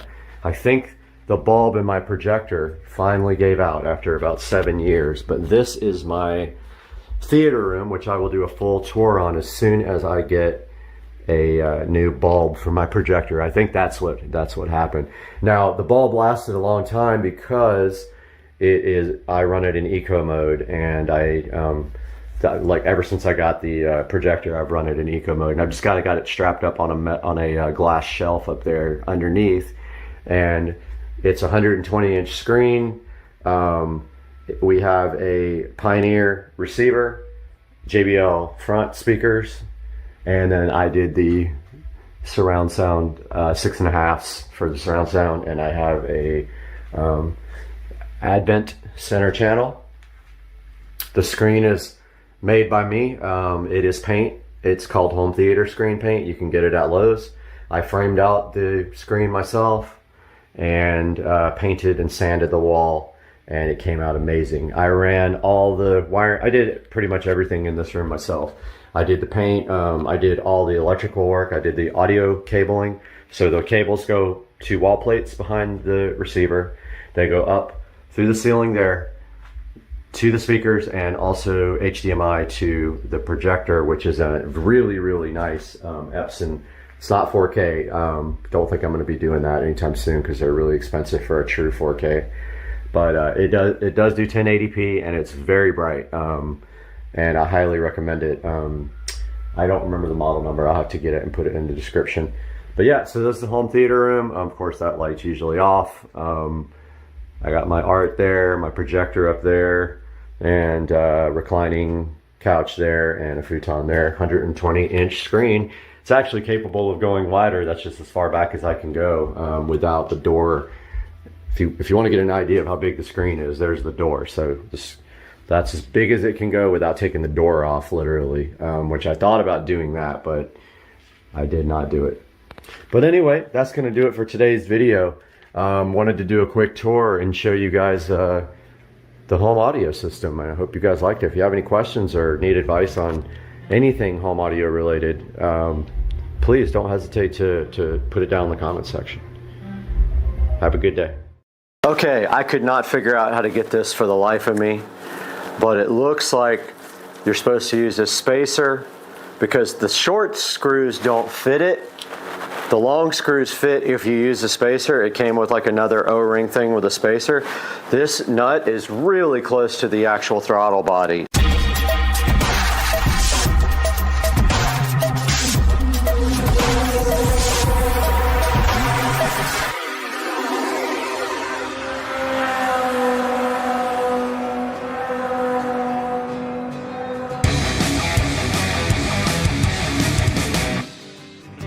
Alright guys, welcome back to the channel and welcome back to the project for the mini bike. And we got a package in the mail, and it is a high performance racing carburetor for a bunch of different kind of bikes. Supposedly it's for this bike. I don't know how it works or how to actually install it, but we're going to open it up right now and see if there's a clue. It does come with a new throttle cable, which is interesting. I don't know why. This is the actual new carburetor. Now it's completely different from the other one because I don't see butterflies as the throttle opening. Really strange. I don't know how that works. On the other card right here, if you look in this part, I have it right here. If you look right here, there's an actual butterfly for the throttle, and there is a black thing right here that modulates the butterflies. So I don't know anything about this new carburetor and how it is supposed to work, but let's put it down there and see what else we've got. All right, we've got a breather cap. I don't know what that's for. This is a little spacer, plastic spacer for mounting the carb to the engine. We have a tube, and it looks like a fuel line and something else. Fuel filter and some accessories here. And literally 0 instructions. And then we have our new exhaust system. So I have not a clue how this is supposed to be done. But check out our new muffler and exhaust in matte black. Very cool. But this is a puzzle to me. I don't understand it whatsoever. There's no springs or anything for this. There's no like instructions on how you hook it up. I don't even see where the throttle cable would connect to this, guys. I mean,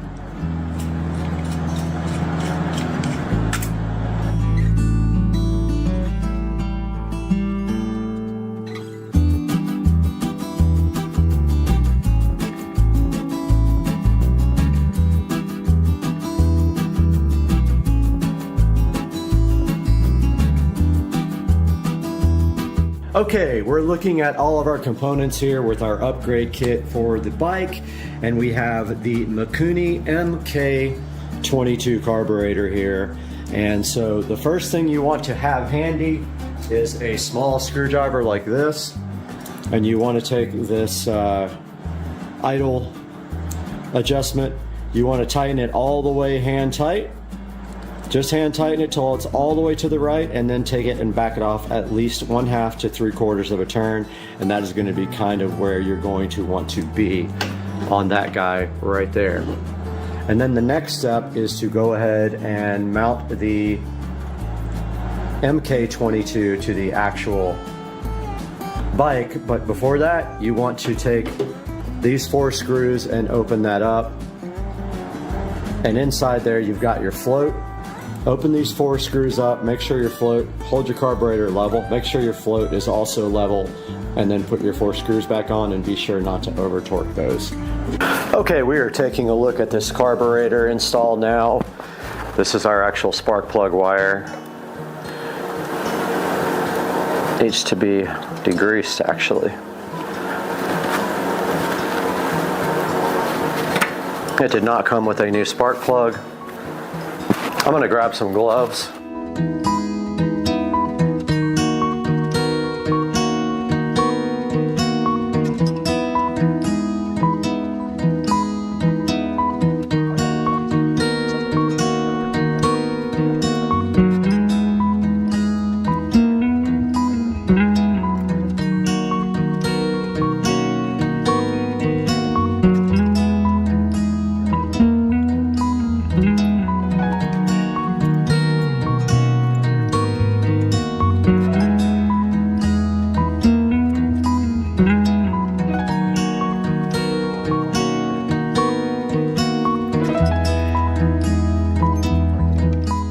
Okay, I could not figure out how to get this for the life of me, but it looks like you're supposed to use a spacer because the short screws don't fit it. The long screws fit if you use a spacer. It came with like another O-ring thing with a spacer. This nut is really close to the actual throttle body. I don't know if it's going to actually tighten properly or not, and I don't know how tight to do these. There's like no instructions whatsoever, but here is the actual thing. It's really tight.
Okay, so I went ahead and mounted the carburetor to the engine.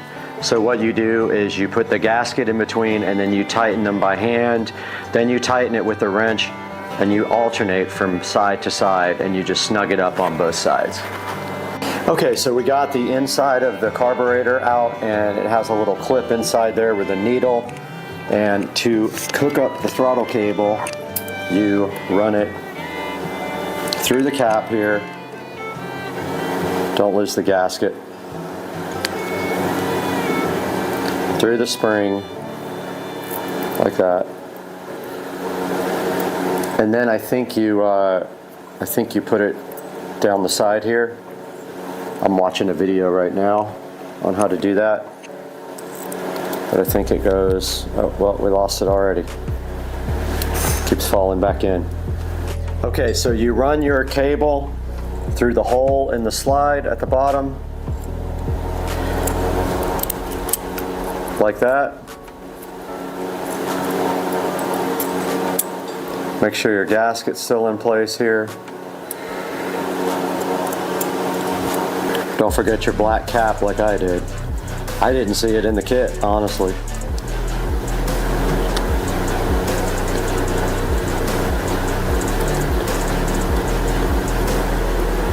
There's your cable cover.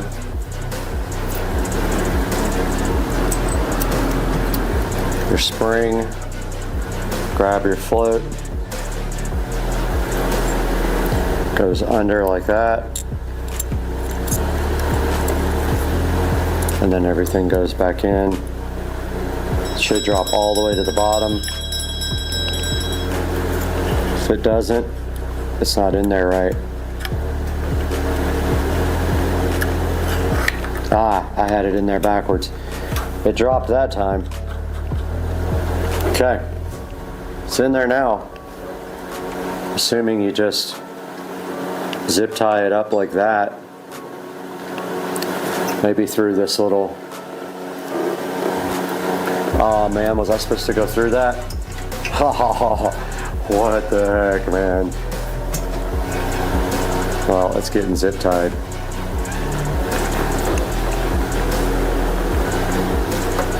There's really nothing to kind of hold it in there. Did I do something wrong?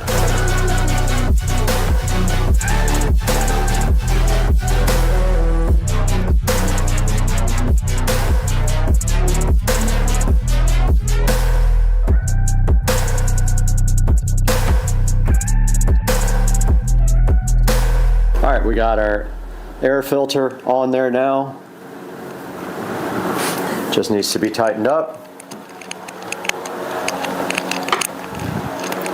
Just uses a Phillips clamp.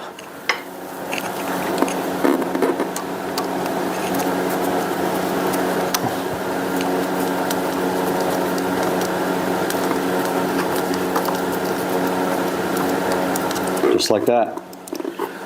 Good and tight. Here's our old throttle assembly. I think we gotta take this apart. I'm actually gonna order a new one, I think.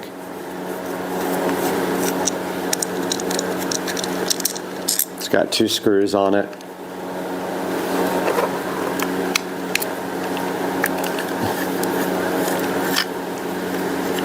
I'm assuming the throttle cable hooks inside here. I've never done this before. Never worked on bicycle, mini bike, nothing. Okay, so that part just comes straight out.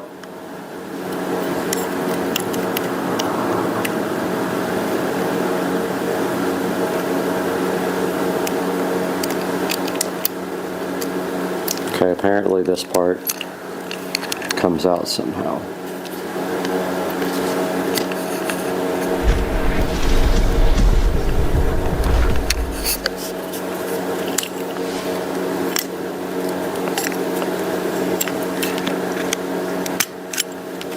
Okay, just like that.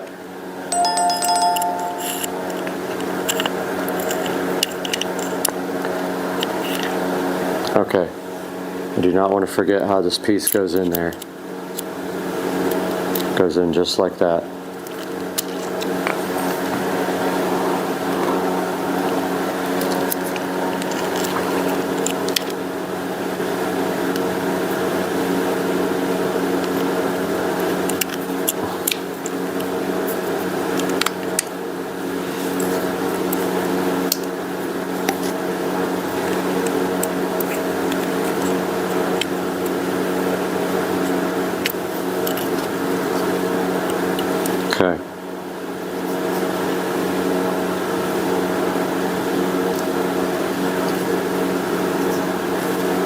How am I going to get this back?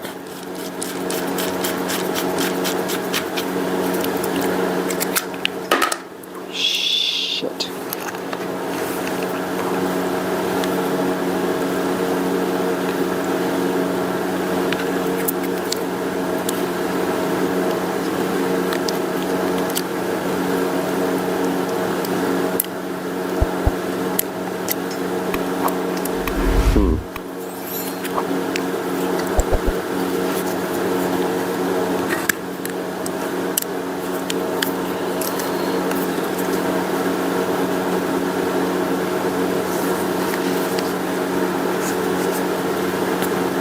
Kinda sucks.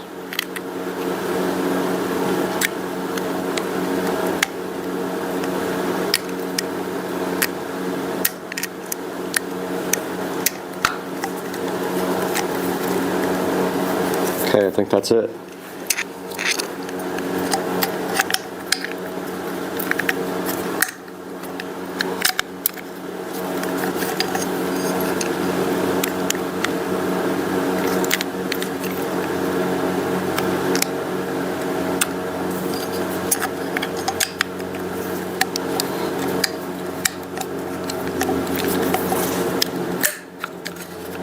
I think that's it.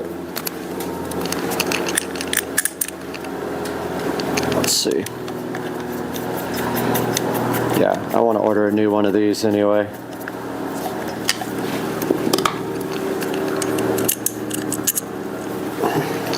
Didn't snug up at all.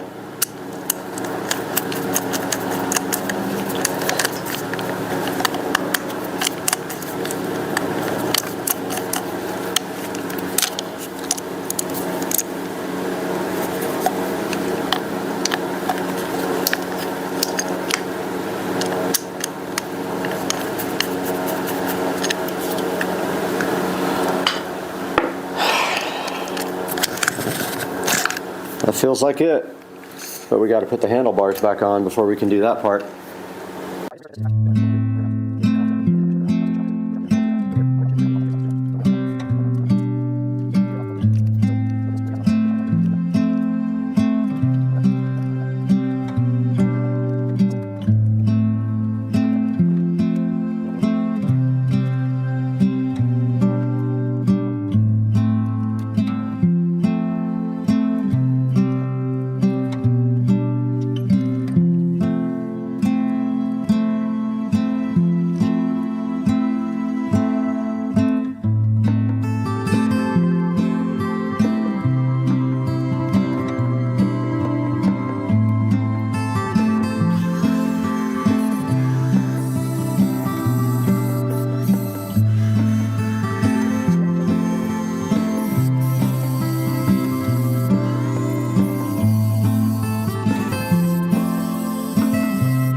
Okay, I got the governor all ground off, so it's prepped for removal completely from the engine whenever we get take the side of the case off. At least that's what I read online and watched a video of it. We need to get our fuel filter installed and our gas tank installed.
Got my multi-tool. We're gonna have to do a little bit more cutting. Down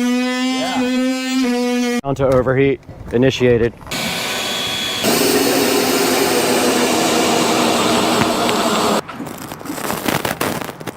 Those things are beasts. Guys, welcome back to Car Street Racing. Wonderful day here on the channel. And we just got these skylights replaced. The old plastic ones were replaced with nice modern glass skylights, and it's really weird to be able to see through them. But today we have some added fun for these skylights on Supercar Street Racing.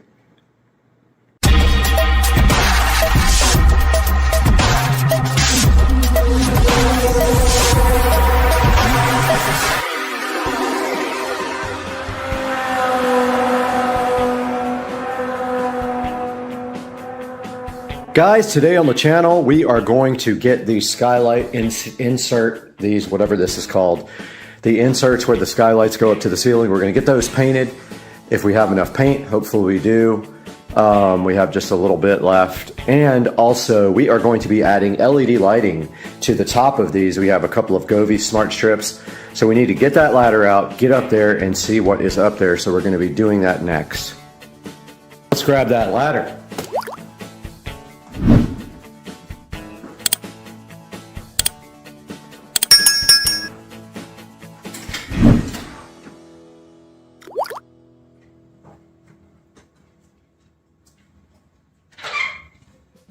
Alright, I think it can be done on the lip of the skylight, which is just above the white part there before you hit the glass. It's going to be fun, but I am going to have to try to get this ladder all the way up and in the center up there. See if I can do that. And then here are the actual strip lights right here, which then I need to get power into the attic somehow. All right, I'm gonna get this guy open.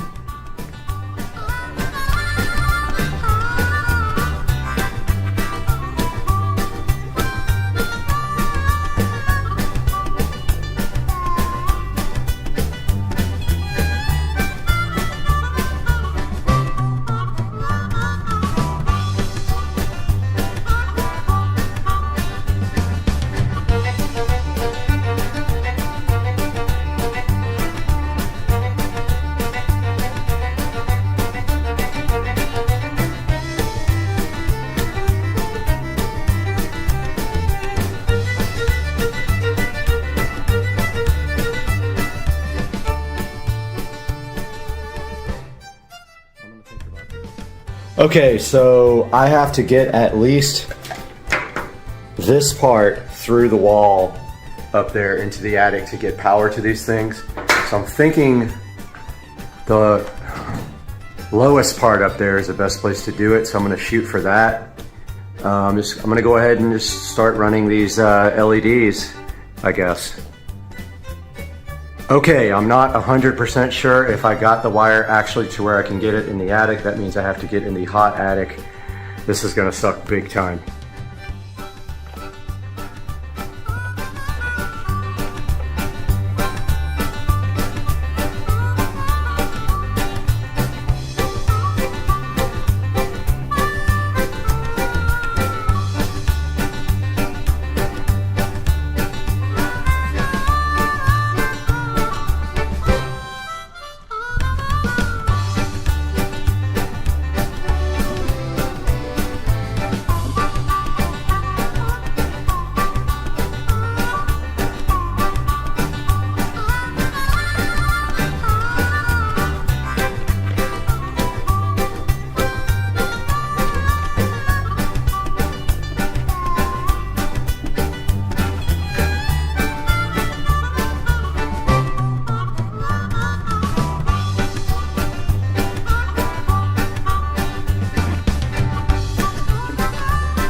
Okay, I'm not 100% sure if I got the wire actually to where I can get it in the attic. That means I have to get in the hot attic.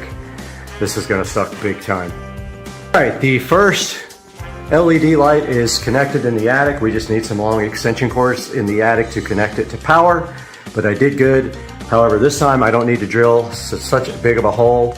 I'm gonna send one of my paddle bits right through it this time.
As you can see, the lights came on.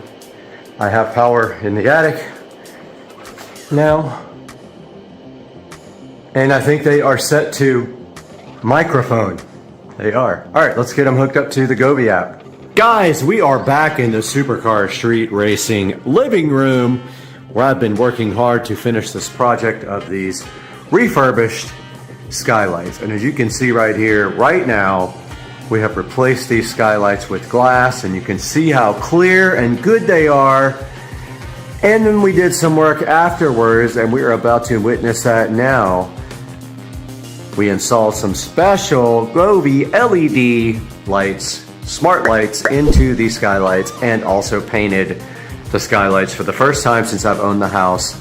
So let's check out what this looks like. This should work something like this. Alexa, turn on the skylights.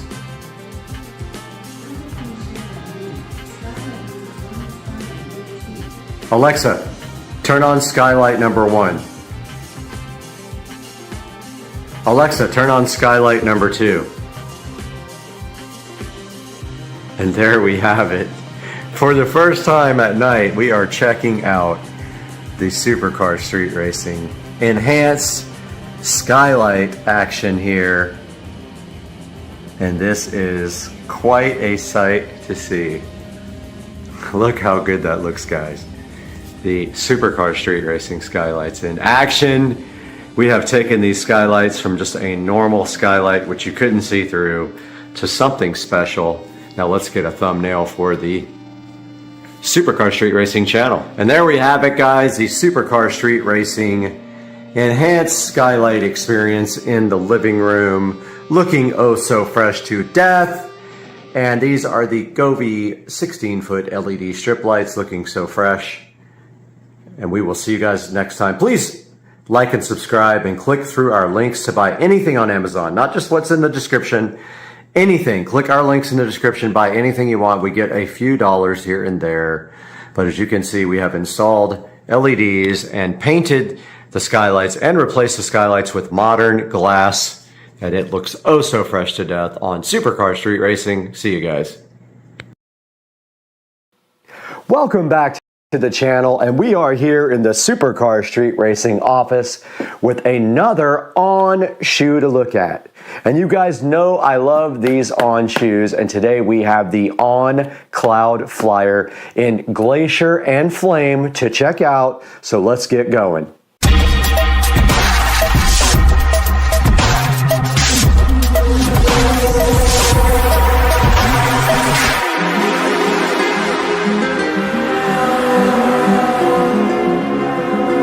Welcome back, guys, and we are here in the SCSR office with these On Cloud Flyers in the color Glacier and Flame, and I'm so hyped to check these out. I have not opened them yet. My friend did. She said she didn't like them, but I like them, I'm sure, because I like that color.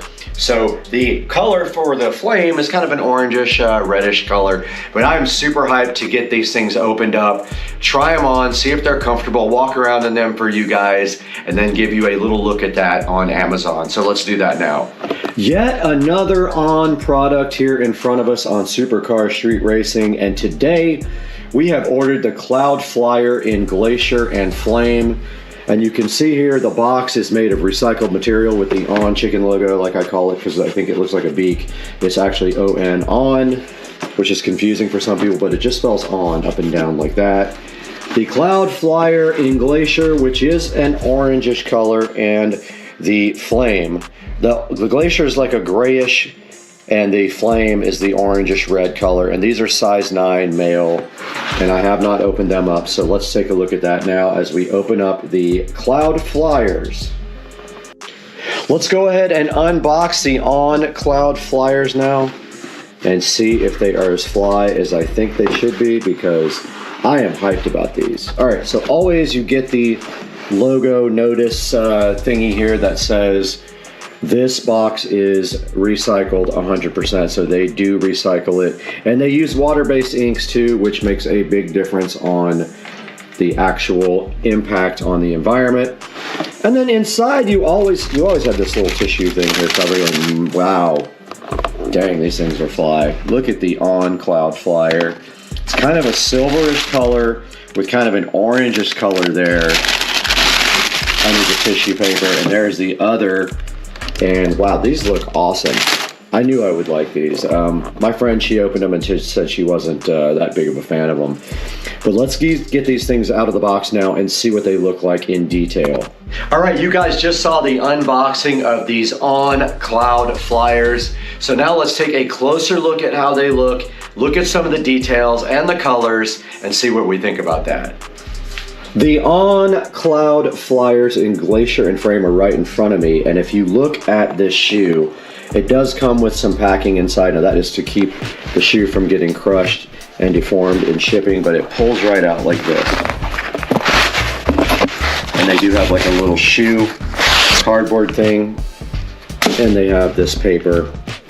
And that, of course, is in both the left and the right shoe. And once you get that out, you can see the On Cloud Flyer in its full glory with the orange and the silverish, which is Glacier and Flame that they call it. And taking a look a little bit closer at the shoe, on the top, we have the On logo here. We've got kind of a rectangular, like tall, skinny rectangular cloth going right here that leads up to the laces where they have a little orange loop right here, kind of accenting the color. If you move to the side, you can see the On logo here in kind of a reflective, so if you run, this kind of helps you because it's reflective for your safety. Same little rectangular things here, and they are bordered by these thin silver stripes there. We have the Swiss logo here, the little cross, and then it does say Swiss Engineering in silver right here. And again, the CloudTech logo is right there on the side of the shoe. And on the back, it says Helion. And I'm assuming that refers to the little springy holes right here on the Cloud Flyer. Now moving to the back of the Cloud Flyer, we have another On Chicken logo on the back, which is around it is a darker gray. So you go from the silver here to the gray, which is a cool transition. Looks kind of cool.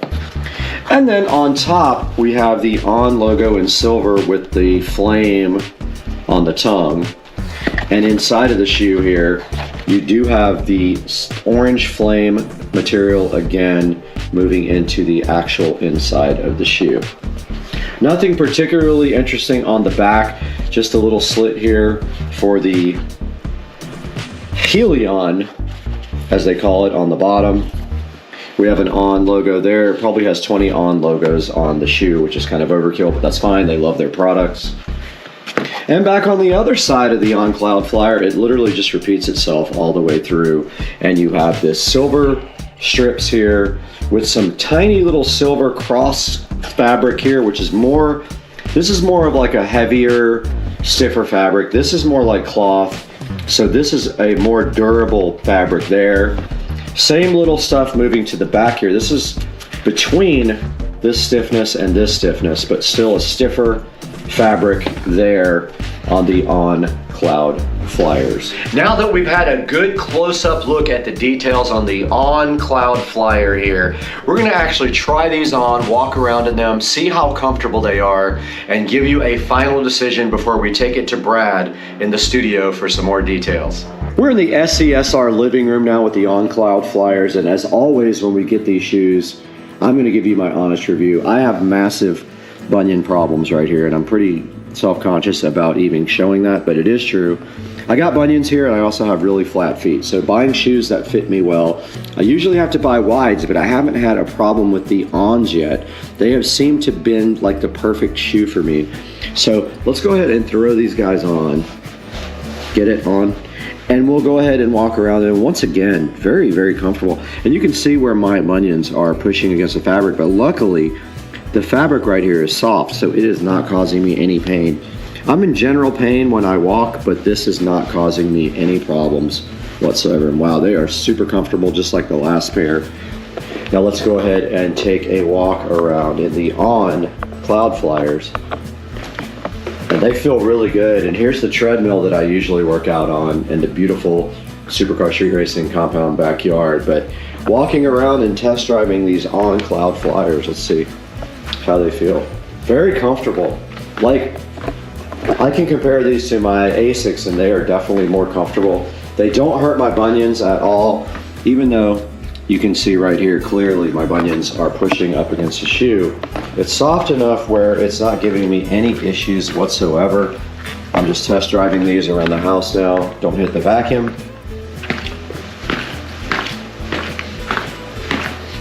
And let's go outside now for a little test drive on the street.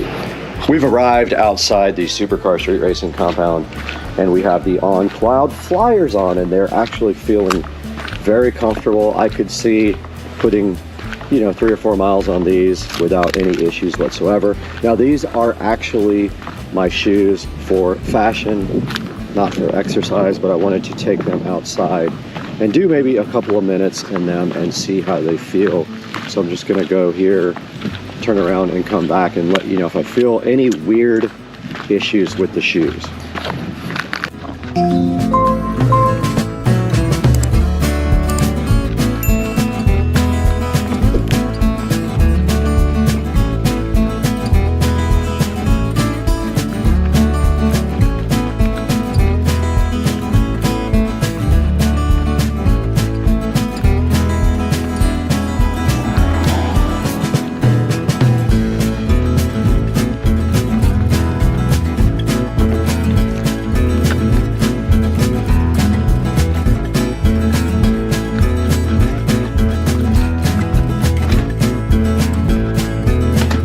We just got back from walking around in the On Cloud Flyers, and I had no issues whatsoever with them.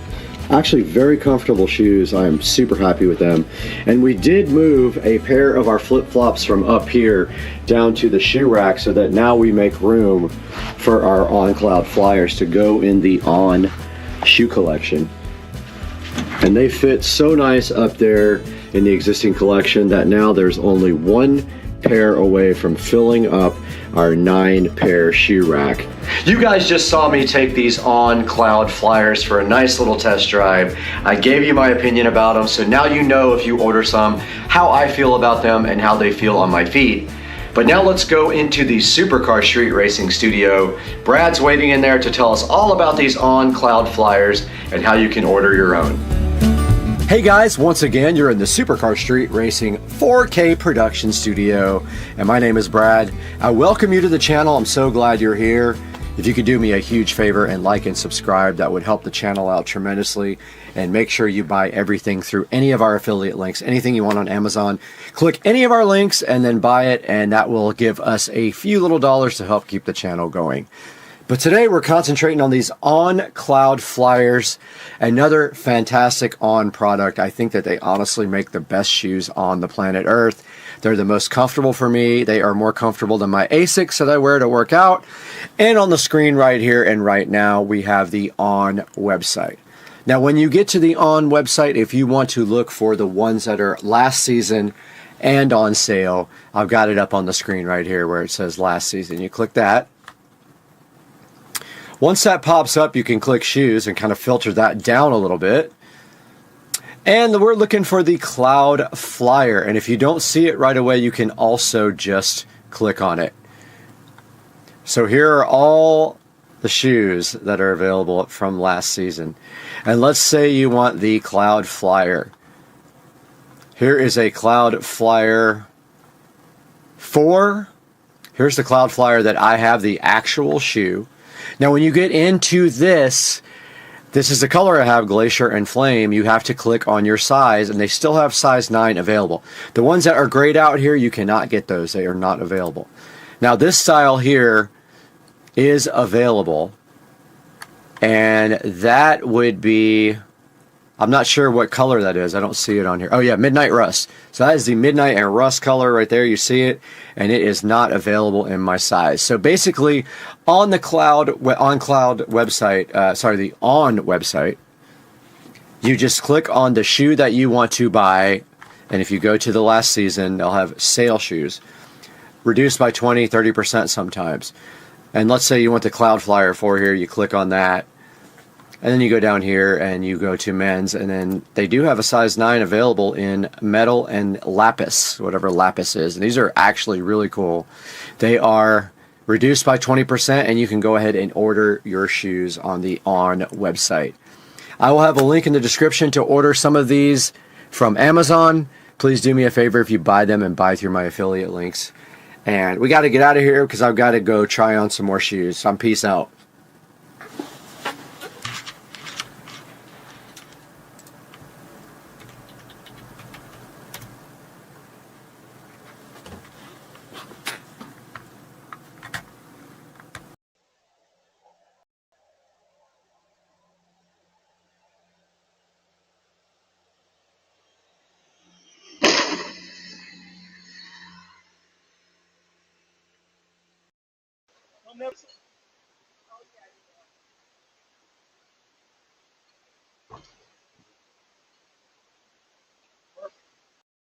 Guys, welcome back to the channel, and today we're going to take a look and unbox this Nylon wireless lavalier microphone for the iPhone.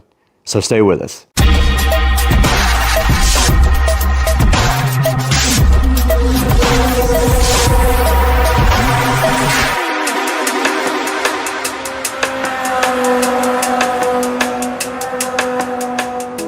Welcome to Supercar Street Racing. If you're new to the channel, thanks for joining us. Go ahead and hit that like and subscribe button. It helps us out tremendously. And welcome back if you've been here before.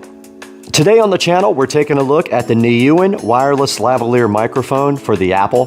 This does have a lightning connector on the back, so it is only for Apple products. And I don't actually own an Apple product that I can plug this into. So today we're just going to be taking a look at the unboxing and giving you guys a low-cost alternative to an expensive mic like this DJI right here on my hat. All right, taking a look inside the box for the Nylon wireless lavalier microphone, and we'll cut away to some pictures of this. It does come with an instruction manual. There's the instruction manual there. Also, it comes with a little charging cable, probably about 3 inches long. So it's just a USB-A to USB-C charging cable. You can use anything to charge it. You can use a computer or a little USB adapter to charge a phone. It comes with the microphone itself, which clips on your lavalier or your collar. And then it comes with the receiver that goes directly into the phone. And that is everything that's included with the microphone. So now that you've taken a look at the actual product inside of the box, let's take a look at how you use this. So basically, this is the microphone portion of the device. And you can see on the side right here, it does have a USB Type-C port. And what you do to charge that thing is just take your USB-C cable and plug it into any device that has a USB outlet that normally powers a USB device. You can use your computer, you can use your little USB adapter for your phone, or pretty much anything to charge this. And when you do plug it in, you will see a red light come on to indicate that it is charging. Then you take this lightning adapter here and you place it in the back of your iPhone or your tablet, and then you're ready to start recording immediately. So this microphone that I have right here on the hat is the DJI mic, and if you're wondering why it's up on the bill of the hat, it's because sometimes when I put it here on my collar, it is a little bit muffled and I don't have a pocket or a lapel here to put it on, so I just put it right here on the top of my hat. I know it looks weird sometimes, but I saw somebody else online do it and I thought it was kind of a cool idea just because of the muffled sometimes.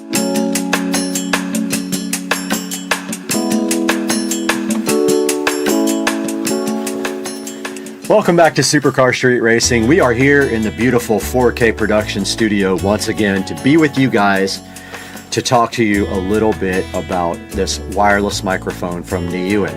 But first, I just want to encourage you guys to please like and subscribe to the channel. It helps me out so much. And please click through any of our affiliate links down below to buy anything you want on Amazon, as we get a small commission from it. And it helps me buy equipment for the channel. We do need a camera. Think about me when you click through the links and do us a big old favor. Now, today we have the I don't know if I'm even saying it right, but it's the Nylon microphone. Now, this is only for the iPhone, which is why we don't have an audio sample from it, because it is only for the iPhone. And I do not have an iPhone to test this with. Now, you can see right here on the screen, it does have the lightning connector there. And taking a look through some of the pictures here, we can see that it is a 65 milliamp hour battery inside of it. It says that it'll work for 6 to 8 hours, and it says that it will fully charge the battery in 1 hour. Now, I can also vouch for that because I did charge the battery with a USB Type-C from my phone, and it did take around an hour to fully charge. Now, when it does charge, there will be a little red light on the front of it letting you know that it is charging. Now in our next picture here, you can see that all you have to do is just plug and play. And down here it says that the microphone and receiver cannot be used while calling. So you can't make a call and use this microphone to do that. It does record on to the actual recording. And you can see right here, right now, the 3 steps. Plug it in, power on, connection succeeded. And now, this is hilarious, exquisite fixed clip. Yes, it is a built-in windproof. It has built-in windproof, it says. All-round recording, so meaning it can record pretty much anything. Full and rich sound. It holds to your collar firmly. It is fixed but not rigid. And it has a flexible position on it. Now here is some more details about it. It says that it has high sound quality, a highly sensitive microphone, and a newer smart chip with noise reduction. Now let's be honest here, 100% honest. You have to base this on the price of the microphone. You cannot for a second think that this microphone is going to sound like the DJI mic. This is an $11 microphone. The DJI is around $300 if I remember correctly. So you're going to get exactly what you pay for in this case, and I'm sure you know that. Now this thing has 14 reviews and they are all 5-star reviews, so that says something about it. But down here it does say that it's a new upgraded microphone, unrivaled audio quality, automatic noise reduction, built-in windshield. I think it's supposed to mean windscreen or wind, not a windshield, that's on a car. Wireless freedom, so I mean you're totally free with this, right? I mean you're free anyway with your phone, but this gives you a wireless mic to walk away from your phone with. Versatile for a wide range of applications, but hey, I mean I'm using it for recording audio. I'm going to be using it. Now looking at the reviews here, all 5-star reviews. Great little mic. I think they meant mic. It says mix for just over $10. Nice and easy to set up and use. Great value for the price, and they did put a picture of it in there. Worked within a second, simple to set up, literally plug and play, which is definitely what it should be. Awesome fast shipping and great quality. Microphone is amazing, works well. More pictures here on this one. This guy says excellent, and it's in Espanol, I think. And so if we go back here, there are some other ones we can compare this to. There are several down here, and they range for anywhere from $9 all the way up to $90 for deals on related products. Now, if you would like to see a high quality version, there are some medium quality here that may be worth looking into. But if you would like to see a higher quality version, let's take a look at the DJI mic. DJI mic. And this is the DJI wireless mic kit. So this is one of the highest quality kits you can buy, and you can see it does have 2,187 reviews. It has a 4.7 star review, and this is what you are going to see most of your vloggers and most of your YouTube people using, most of your professionals who use wireless mics are going to be using the DJI mic. It does come with 2 transmitters and 1 receiver. You can use it with the small 3.5 millimeter jack, and you can also use it with the USB directly on the phone. You can see right here it has a storage case with it that plugs directly into USB Type-C to charge it. It has a 820 foot range. It has a 15-hour battery, and here's what comes with it. You get the windscreen, the charging cable, a nice little bag to carry it with, a little TRS mic cable, your transmitter receivers, your USB and lightning adapters, and your clips. And it does have a nice LCD display on the front of it, which is very cool and which I use a lot. So yeah, this is a high quality version of what we were just showing you for $11. So Obviously, it is going to be a much higher quality product when you go from $10 to $329 is what that one is going for. Now back to the one we were just checking out.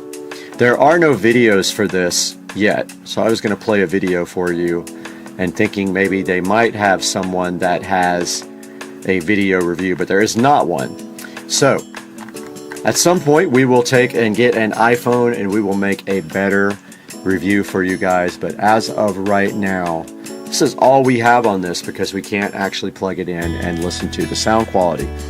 Buyer beware, it is an $11.48 microphone, so you know what you're getting for $11.48. Now let's talk a little bit about the channel again. Supercar Street Racing is a channel. We do video reviews, we do house stuff, we do power sports, golf cart, mini bike, Tesla, everything. And we so much appreciate you coming to the channel and supporting us. And please, once again, like and subscribe and click through our product links. Even if you're not buying this microphone, I'll have a link to it in the description. But even if you're not buying this, go ahead and click through that link and purchase anything on Amazon, and we will get a credit and we will get a small amount of money to put back into the channel because, as you guys know, we do lose money on the channel. Thanks again for tuning in. We'll see you next time with some more content on Supercar Street Racing. See you guys later. We got the Jaguar socks. We got a freaking dishwasher that's brand new. We got a Tesla hat, and we got the peel satisfaction. That peel hat on a dishwasher that's brand new is so good. And you got the Tesla hat here. You got the dishwasher. You got the Tesla hat, and you got the dishwasher. And the peel hat is so good. Hey guys, welcome back to the channel, Supercar Street Racing. I'm Brad, and I'm so happy that you guys are here with us today to take a look at this project for the Garage Find 10-year-old mini bike. So a little bit of backstory, because I shot some footage and ended up deleting it because I didn't think this project was going to actually happen. So the mini bike comes with just a regular incandescent bulb headlight. We wanted to do a little bit of upgrading on it, so I did order this light here, and it actually has a black housing, not a chrome one. I don't know why it looks chrome on here. So we ordered this light, and then come to find out it was not the right size for the stock mini bike housing for the headlight. So then, playing around a little bit, I decided to return it, but then all of a sudden I saw this guy, and this is exactly what I thought we needed to get this project done. So I ordered this, and I still had my return pending for the original LED headlight, but I did order this, and that's where this is going today. We're going to take over from where I ordered this, and we got that in the mail, and we started opening it up this morning. Stay with us, guys, on Supercar Street Racing.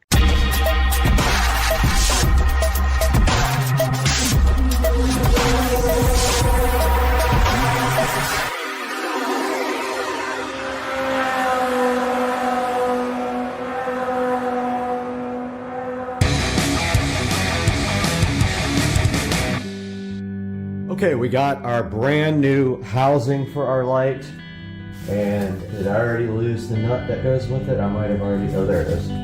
I ordered this new housing because this light wouldn't work with the stock housing. It works with this housing.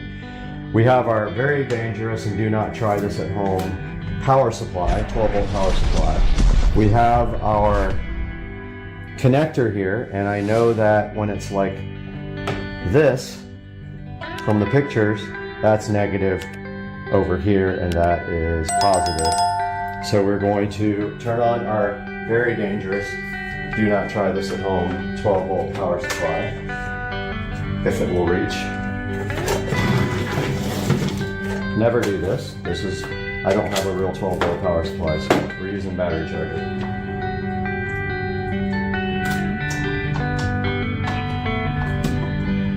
And we got it on its lowest setting.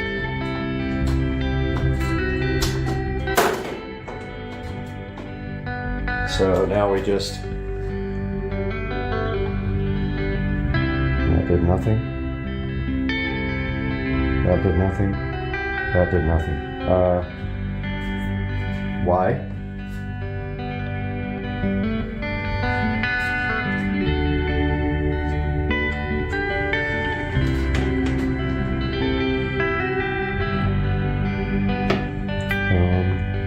Okay.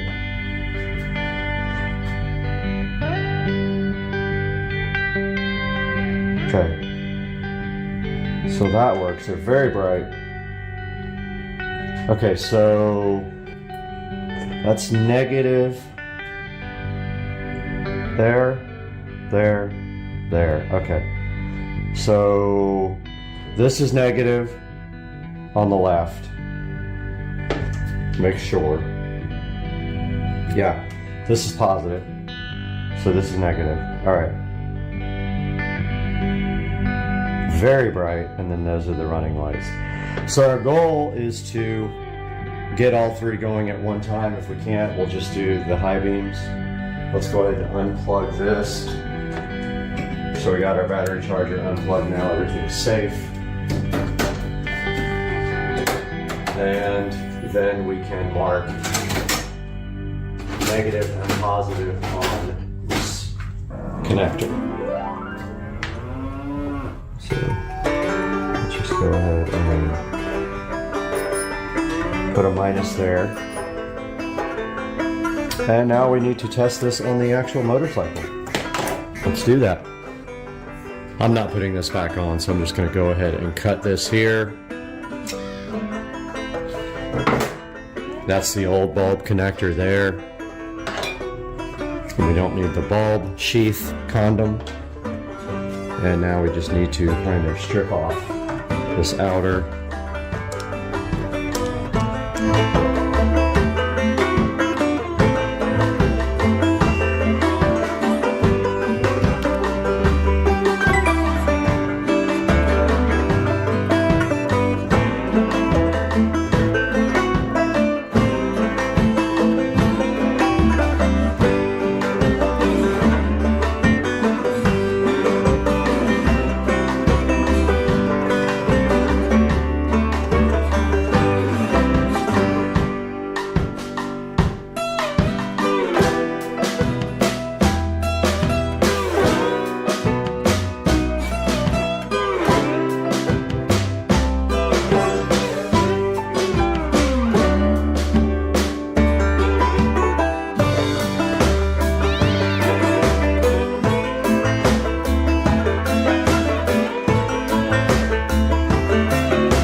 So I'm going to start it up just long enough to see if this works.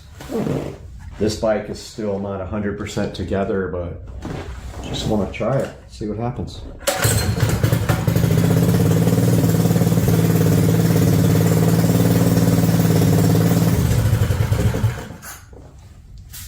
All right, it does work. It's not a solid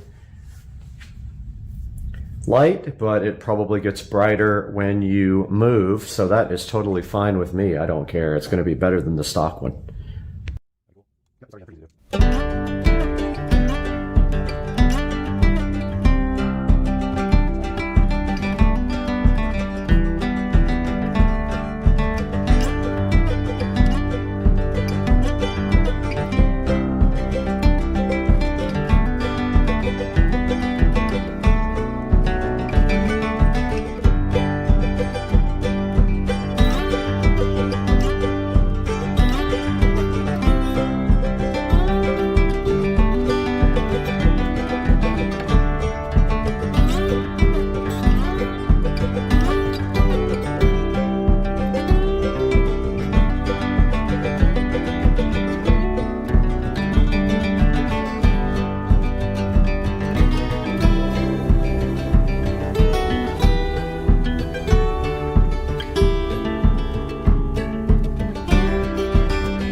So I wish I could explain to you guys what's going on here. There's absolutely no way to get a nut on the end of a bolt right there. It's just not happening. So zip tie is happening, and that's going to keep the light together because there's absolutely no other freaking way to do this. That's the only bolt that came with this thing.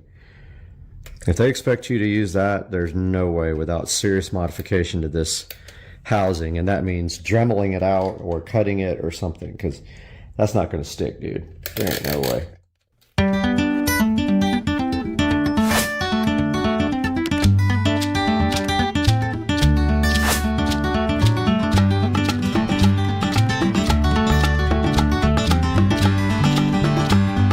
Alright, time to try to install this headlight for the first time. I've not looked at if it's possible or not. Just kind of going for it.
Guys, the paint has dried for a while on our bolt, so let us go ahead and try to mount our brand new LED headlight. And I just realized it goes this way, right? Okay.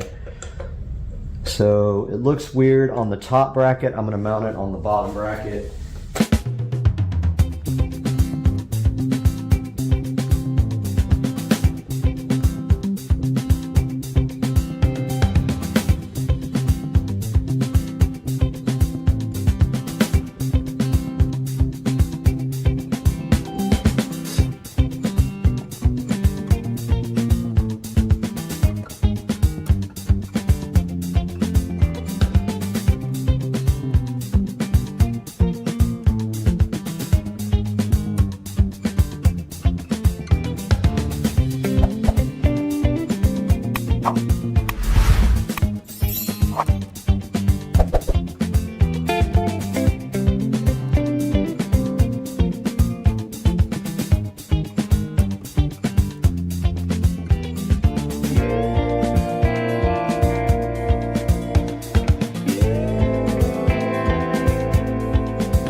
Alright guys, I got the LED headlight mounted on the bike. I used some spacers and some washers. It's going to be difficult to see, but basically I spaced out the bracket so that it would work. There's a good shot of it. I used spacers and washers and it came out absolutely perfect. Now I am going to run some tubing for the wiring and secure that up here really nice. So you guys are going to see that next.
All right, this dude is making baked chicken and he's got his garlic out. And what is the secret to making the best baked chicken on earth?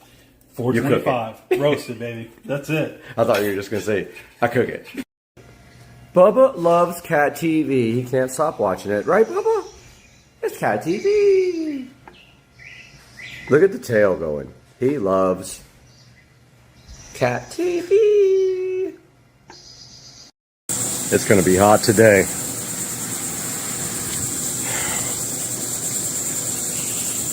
What the hell?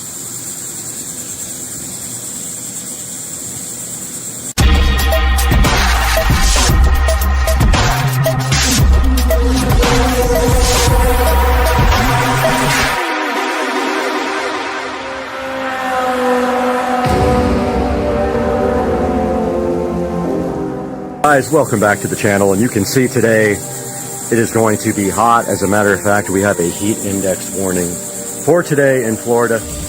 Everything's looking beautiful. My sister is on her way from Destin, but I turned this hose on and this thing is shot. Now, this most likely happens because you're not supposed to leave pressure in the hose all the time, and my pool guy doesn't understand hoses, so this probably happened from that, but today we have a solution for that.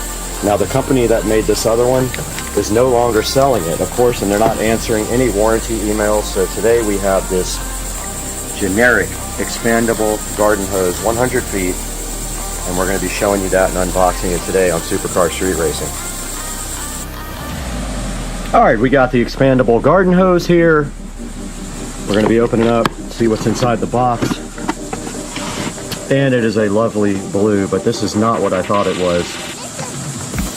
This is like a rubberish type hose. I thought it was a actual expandable, meaning that it would shrink down, but it is not. But I think I'm going to give it a shot anyway. They also give you this brand new sprayer nozzle. This wall hook thing made of plastic in a plastic condom. And here is the 100-foot hose, and it must still expand. And then they give you some O-rings. It must still expand quite a bit. It is rubber. Has decent reviews, not anything amazing. You can see on the end here, it has nice brass fittings on both ends. All right, let's get this thing set up and the other one removed.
All right, guys, we got the new expandable hose hooked up, and you can see the new nozzle here. It did expand, and so now what happens is when you let the water out of it, you just put the thing back in my nice hose pod here, and it stores away nicely. And so here's what the pressure looks like. It is pretty good on jet. I'm going to keep that other nozzle because actually it's much higher quality than this one. This plastic one is not going to last. So I'm going to place that back in there and keep that for when this completely breaks. All right, let's get this thing wrapped up. We know it works great. And all we have to do now is just store it away.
All right, before my GoPro completely overheats and uses the battery life in 5 minutes, which it always does, here is a look at the expandable hose, all nice back in the pot.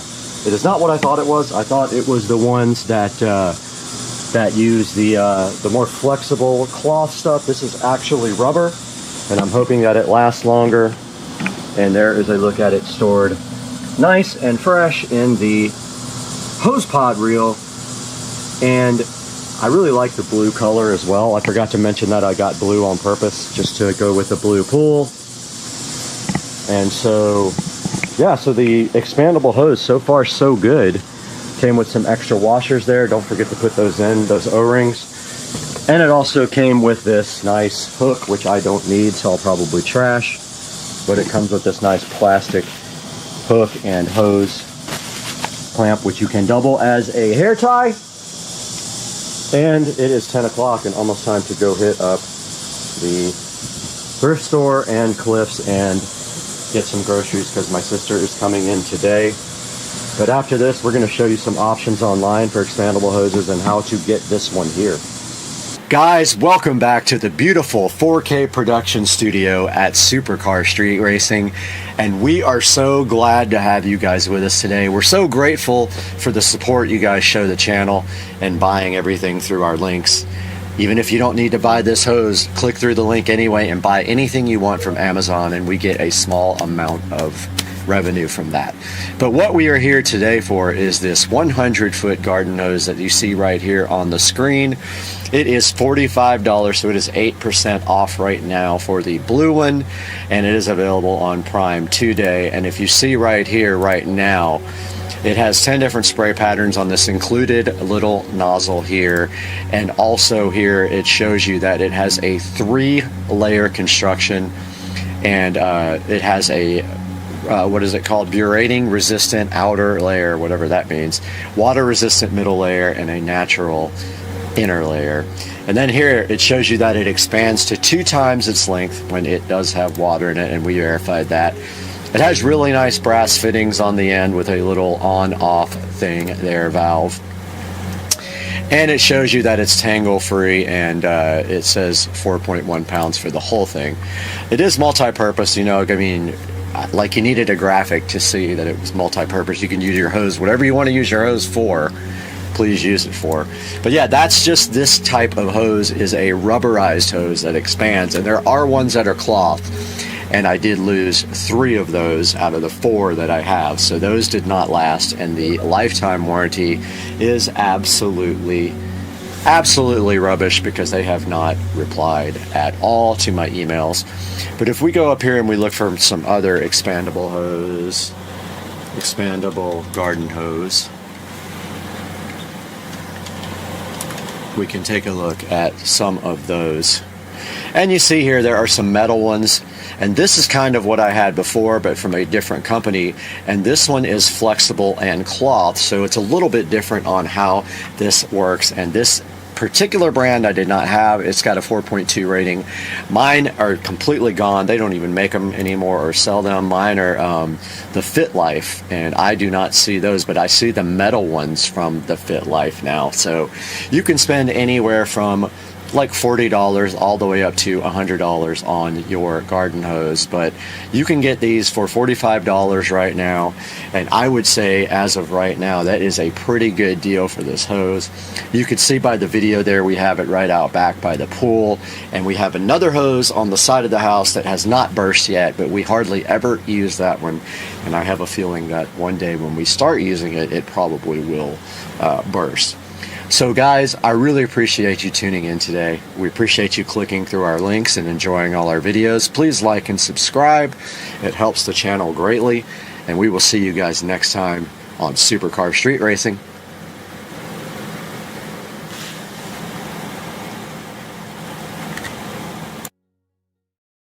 Guys, back in the Supercar Street Racing garage, you're starting a very ambitious project in here.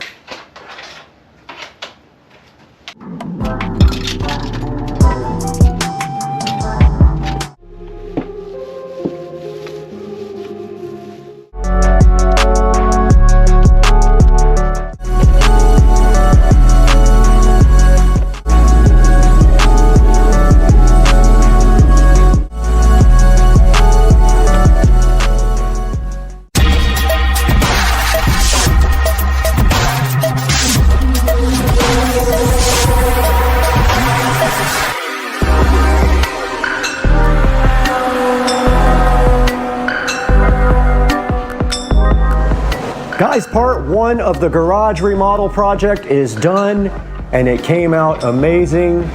Yes, there are some little dots on the ceiling. You can see through the paint, but I painted on this for hours and hours, so it will have to be touched up at some other point. But I have put the paint away for the day. I've been painting since about 4 a.m. and it is now 3 in the afternoon.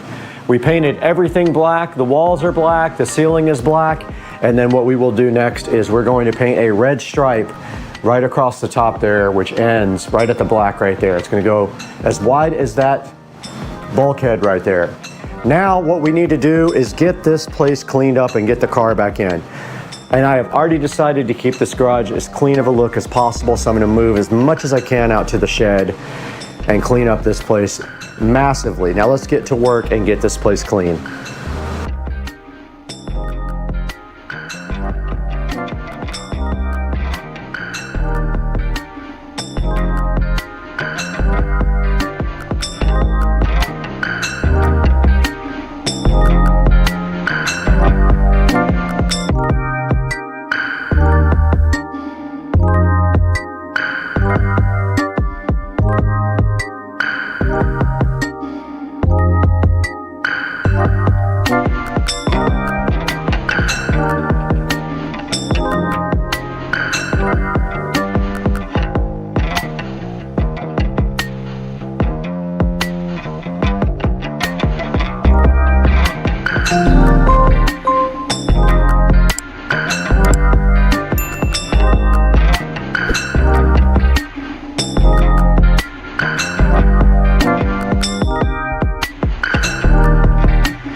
So right here, I'm basically just preparing to reorganize the garage.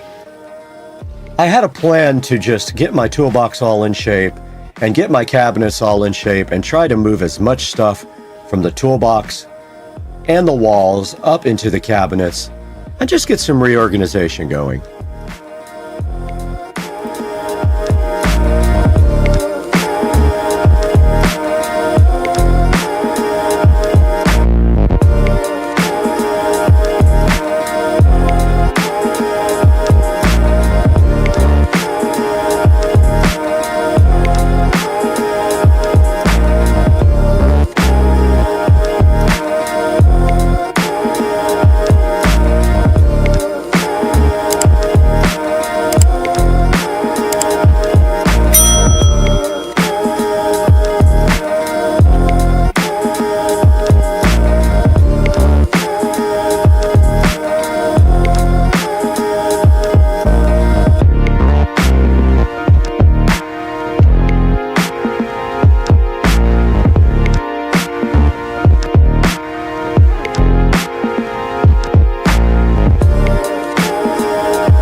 Alright guys, in this section of the video, all I'm doing right here is just starting on reorganizing my toolbox. Basically, everything in there gets messed up over time as you just do a lot of projects. You know how that goes. So this part of the video is me reorganizing my toolbox and moving things up to the cabinet above there.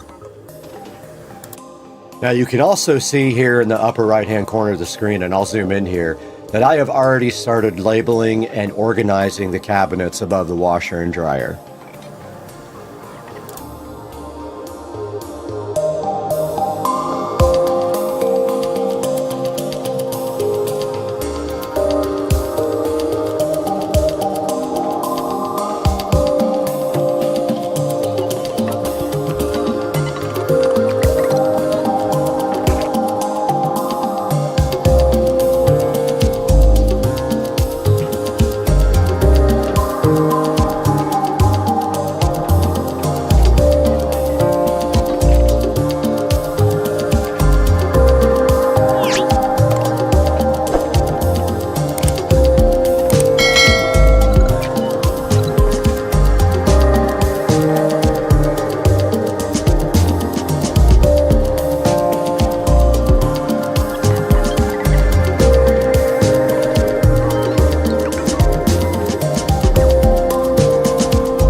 right, we are back in the garage, and I just wanted to give you guys a full tour of what happened in this video. So basically, this whole video today was to get my tools and my cabinets up here reorganized.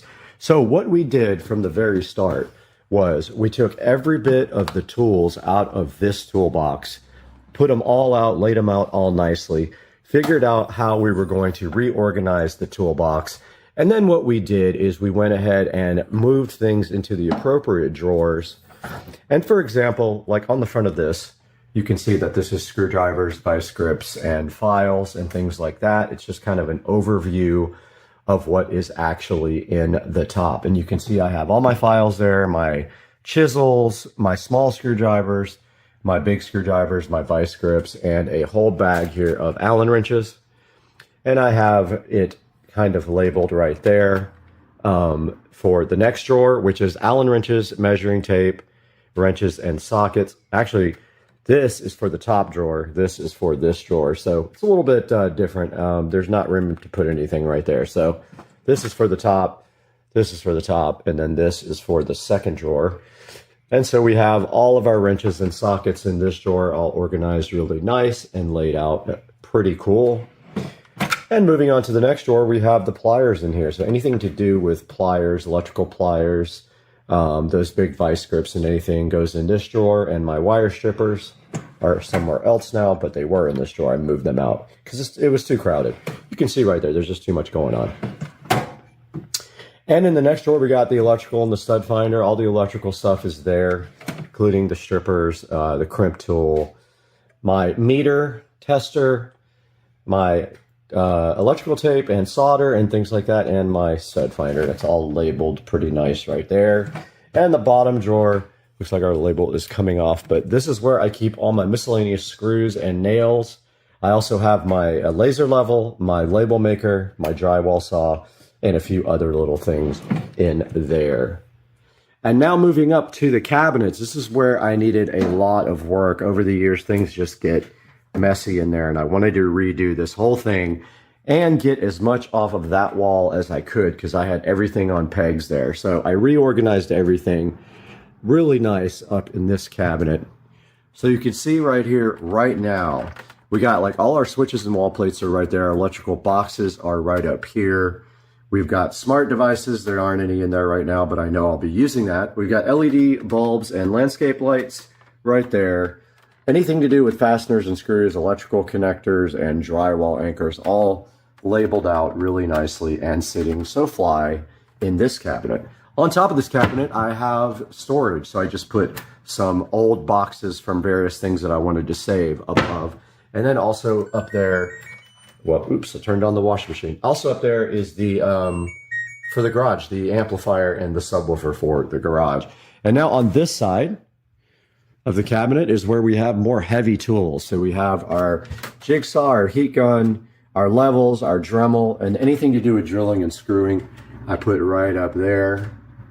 You can see that looks so nice. And then my drill and my impactor right there, and my wire drill behind that.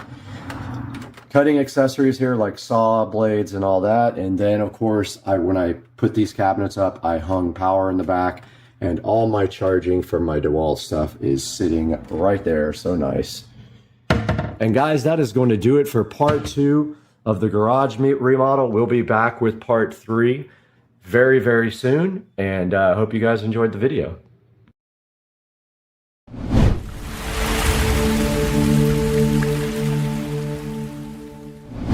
All right, everyone, welcome back to Supercar Street Racing. Today we're at my house, Dukes de Duval, and we got a fun little gift for ourselves today. Brad went out and he sourced us a brand new Xbox X Series. We got this thing because we've been playing on an older Xbox, and they have that new 2K25, I think is what it's called, golf, and that's what we like to play, and it is awesome, and we're gonna get on it right now.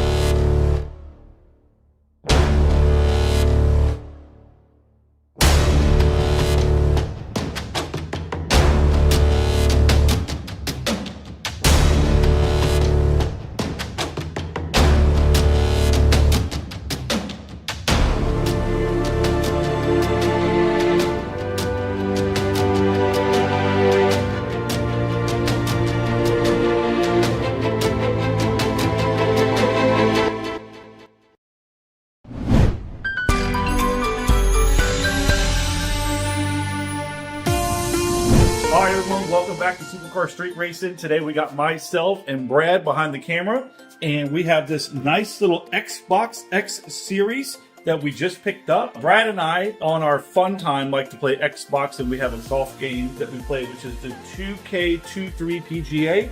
We've been having a lot of fun with that, and I know that Brad's been working really hard behind the scenes and wanted to surprise himself. I think he's reached about 70,000 subscribers, so that's kind of a big deal. So I think that's a little bit of a gift to himself and to me a little bit. So pretty excited to open this thing up. Apparently the graphics and everything are so much nicer on this, and we're going to take a few minutes to get this thing unboxed, looked at it, and plug it up and test it out.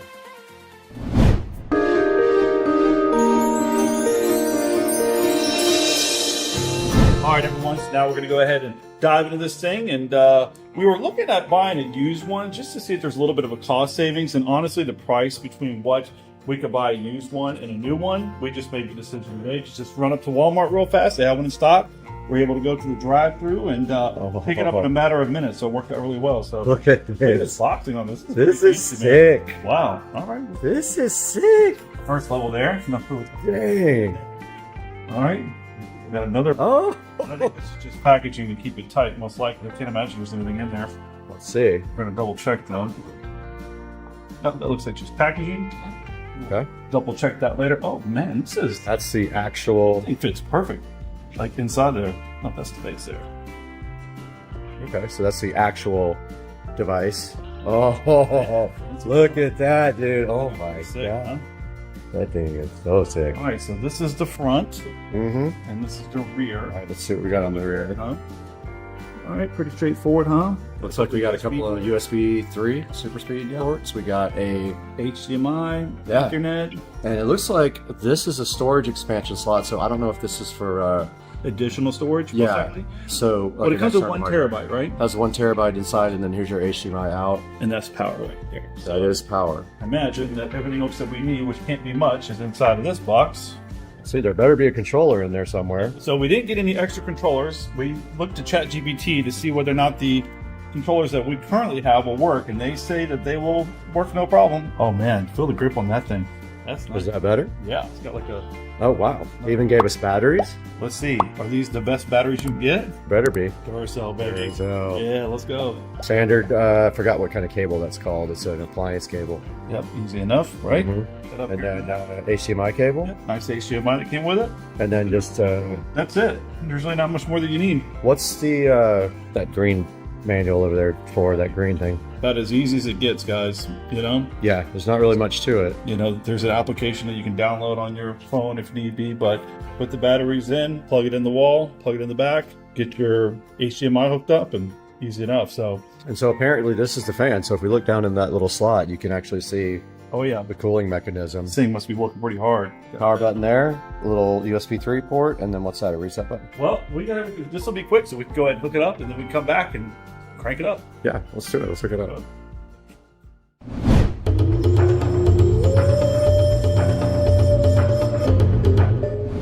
All right, so we're gonna go ahead and hook this up real fast. Start with the power. Let's hope we got enough room down here. Is that your last? It is pretty tight. So we can unplug the old one. It is this one. Cool. All right, this is straightforward here. Super easy. Okay. Use the HDMI that's in the old one. It's ready to go. And that's it. So now we got to probably grab our new controller over here. First boot up of the Xbox Series X. We're gonna have to get that thing joined to Wi-Fi. SetX with the Xbox app. All right, I guess I'm gonna go ahead and download the Xbox app. Okay, we went ahead and signed in on the phone, which is crazy. The phone did everything. Now it says provide optional data, and we're getting signed in here. We gotta go ahead and buy PGA 2K25. All right, so he's gonna keep the display at 4K. Do that one. The most expensive. Yeah, do that one. Well, I think go right to the most expensive one. It's fine. We get the clubhouse pass and everything.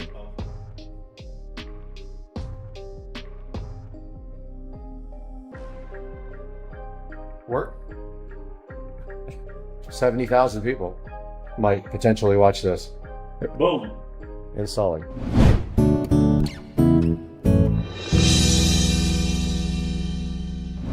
Okay, we finally got. How long did that take? 30 minutes or so? Yeah, downloading it, installing it, all that stuff. Shelly's over there. I don't know why she's turning her head. So yeah, so this is the first practice swing. So oh, This is sick. So the difference is... Hole in one, here it goes, watch this. Not bad, dude. The graphics are way better. Yeah. Oh, were they them? Were they them? They them. How do you identify?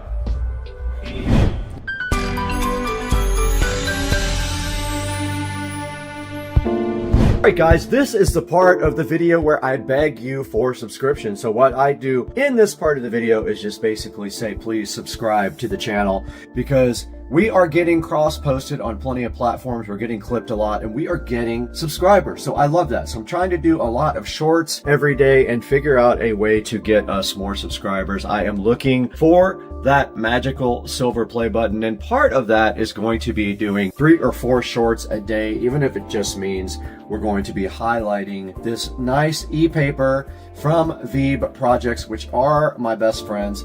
I'm going to put something up on the screen right now that they made for me, which was so cool.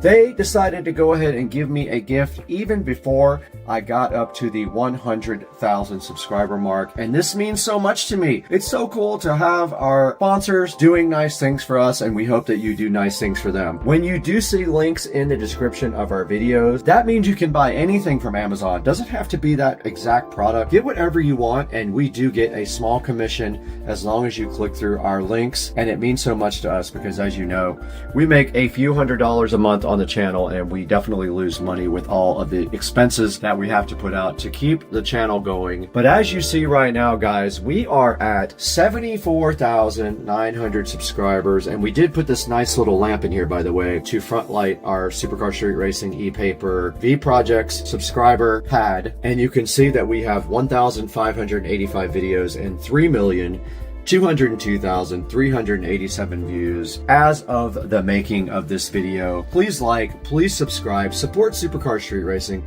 help your brother out, and let's get back to the video where we were going to take a look at this Xbox Digital Edition 1TB on Amazon with you guys right now.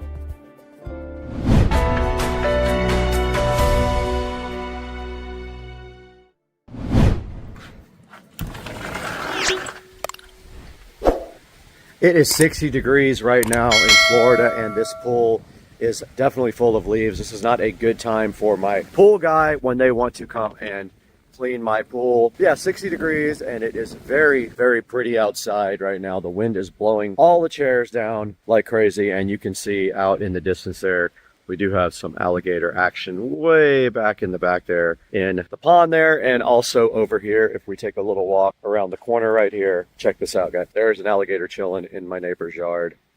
Right there, he just jumped in the water when he heard me coming, and he is headed our way. This is Florida life, guys. One there, one behind him, and one out there. And here comes this dude ready to hang out with us. Now let's get back to the video and take a look at this Xbox Series X 1TB digital edition on Amazon. What's up, guy?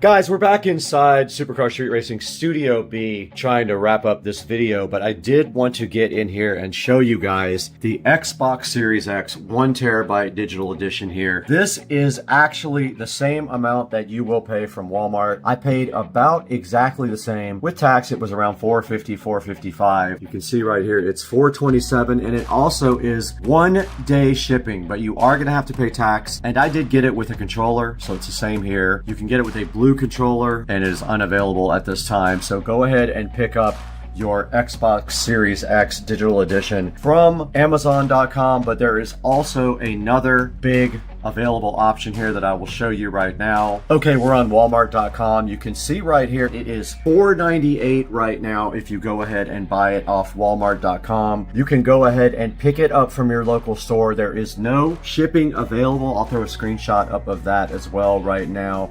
And you can see right here and right now, we did pick up, we could get it from our local store, the Jacksonville Supercenter, and probably by like 2 or 3 o'clock today, it would be ready to roll up and go ahead and pick up. When Joe and I did go to the Walmart near my house, they went ahead and brought it out to the car and stuck it directly in the car, and we went away with our brand new Xbox Series X and went ahead and downloaded Golf. We did download the PGA 2K25 New Edition Golf. We got all of the available options with it, and it was $119. And we want you guys to go ahead and use our Amazon link if possible, because we do get a little bit of money out of that when you use our Amazon official affiliate links. Now we're on the Supercar Street Racing front page here. You can see we don't make that much money. You know how much we make now, $169 so far this month. Not enough to actually pay for the channel or even some of the subscriptions that we use to create the content. And you can see right here we have 75,052. We've had 13,209 in the last 28 days. A huge pick me up for the channel. And the last videos that are doing the best are the Rove 4K front and rear raw footage video. And you can see right here on our channel analytics we have 314,000 views in 28 days, 2.3 thousand hours of watch time, 13,000 subscribers. We only made that much money. That is the true amount of money that I made on the channel. There's no hiding the fact that that is what happened this month. So guys, please show your support for Supercar Street Racing. Go ahead and like and subscribe. Like every video. Subscribe to the videos. Click the bell icon so you know when I'm live. And go ahead and buy all of your favorite Amazon products through the affiliate links. But why don't you start with this nice Xbox Series X 1TB digital edition. There will be a link in the description for you to click through. Now we have to get out of here. We have to go. We have to get out of here. We're going to this place.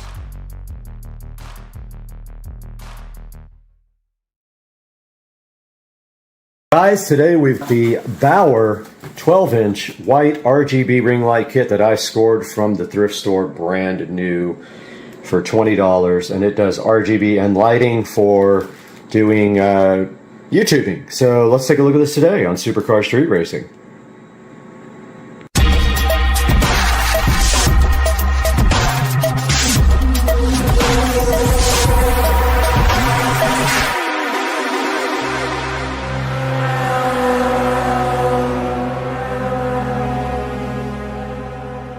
Guys, welcome back to Supercar Street Racing, and today we have this thrift store find Bauer 12-inch white RGB light kit.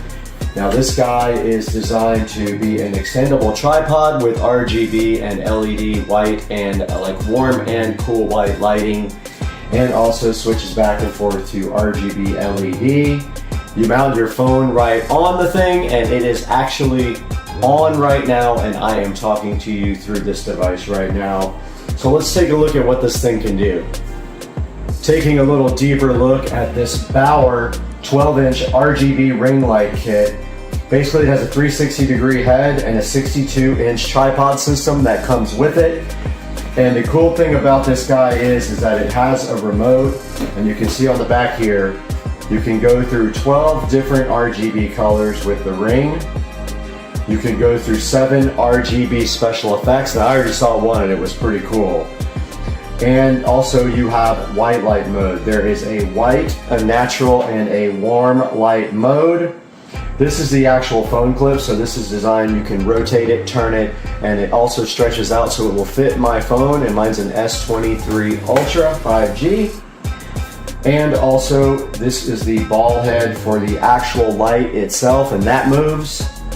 Here is the remote that came with it. I haven't even pulled out the little battery condom yet, but boom, there is the battery condom out, and you can see the remote right here with all the features that this thing can do. There is also a wired remote on the actual wire, like most of the lights have. It works on USB power, and this is a look at the tripod on how it will fold up. Now let's take a look at how this thing is actually assembled. Alright guys, in the Supercar Street Racing kitchen now we have the Bauer tripod, and you can see the setting on warm white right now. And here is the actual phone clip that it was connected to for the clip you just saw last. Now how this thing is assembled is you will get the tripod right out of the box like this. You will go ahead and extend the tripod out. This ring will be packaged separately, as will this phone clip, and will this ball joint right here for the ring light.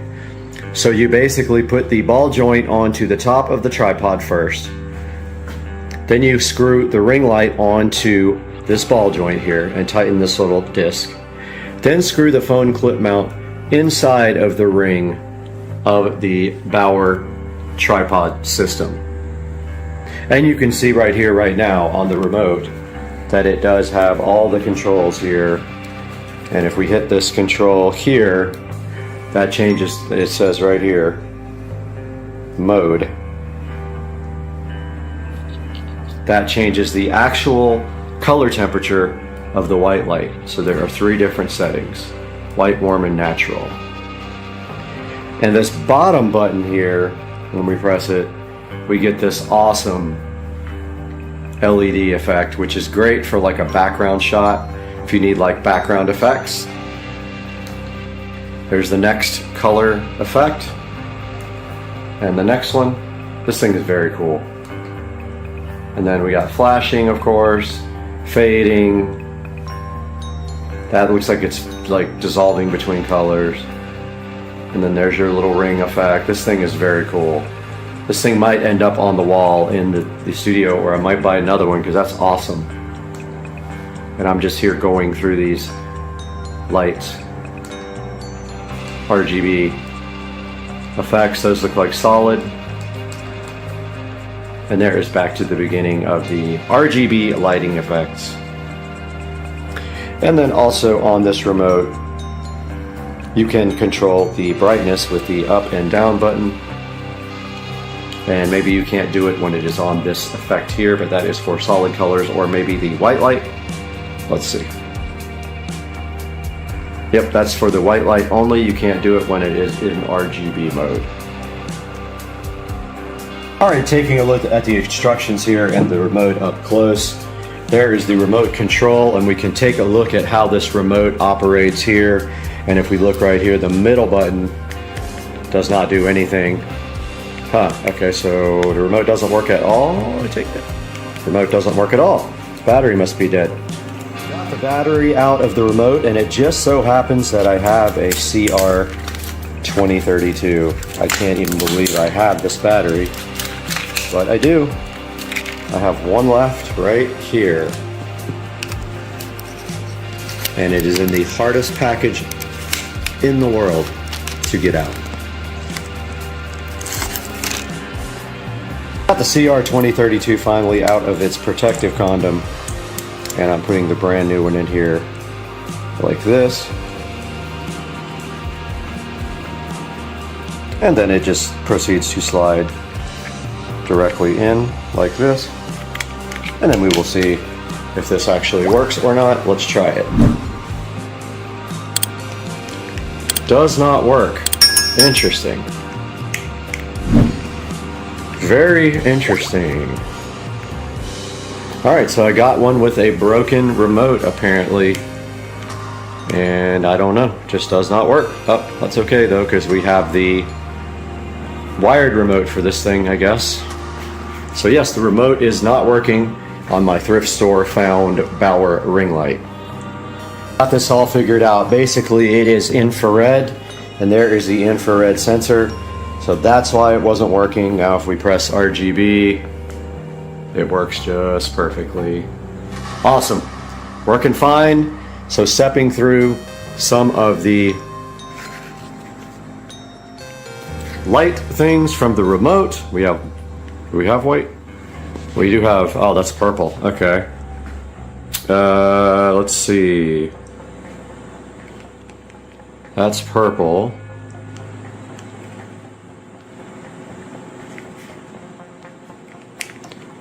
Let's see.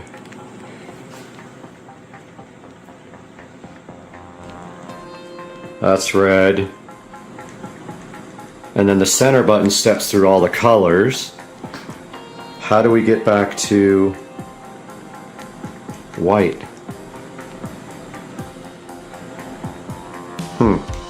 I'm not finding how to get back to regular white. It looks like it is on purple right now. White should be this. So I don't know how you get back to that.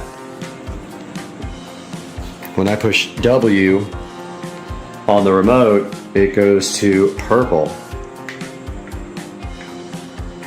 So here is green. And it just does not want to act crazy. It wants to act crazy. Yeah, white turns it to purple. Not sure about what on the remote is white. I'll have to look that up. All right, here's why that looks purple. The W is actually RGB white, so it's white with a blue tint. And RGB button in the center turns on RGB mode, but it doesn't say anywhere how to get, let's see, here we go. On button turns on white light mode. Let's try that. So now it is in the RGB white. Let's see. Ah, there we go. And then you keep clicking the on button and it goes through the different white modes there. Nice. Okay, cool. All right, guys, welcome back to the SCSR 4K production studio you see right behind me here. And we have the Bauer 12-inch RGB light set up right in front of me, and I wanted to set it up so you could see it in the shot.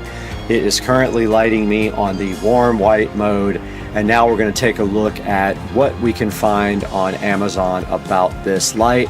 And I'll tell you right now, it is not available on Amazon anymore. So when you go to Amazon, all you're going to see is this page here that doesn't give you any buying options. Let's see if it says see all buying options. All right, so there are some available here. There's brand new from $32 here. And also if you go over to walmart.com, it is available here for $39. So actually the 12-inch version here for $32 brand new is it probably doesn't include free shipping here. So there is some available on Amazon, but also if you just go to 12-inch ring light,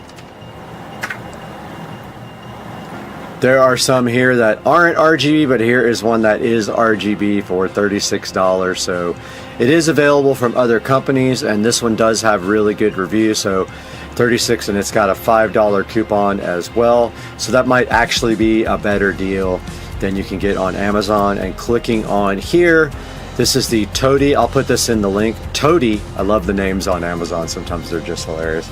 The Toady 12-inch RGB ring light with a 63-inch tripod, and what you do is you can put your phone right in the center here. It does have the same kind of remote here, but it looks like it also comes with a wireless remote to start your phone. I actually already have one of those. It came with one of my other tripods, so that's pretty cool.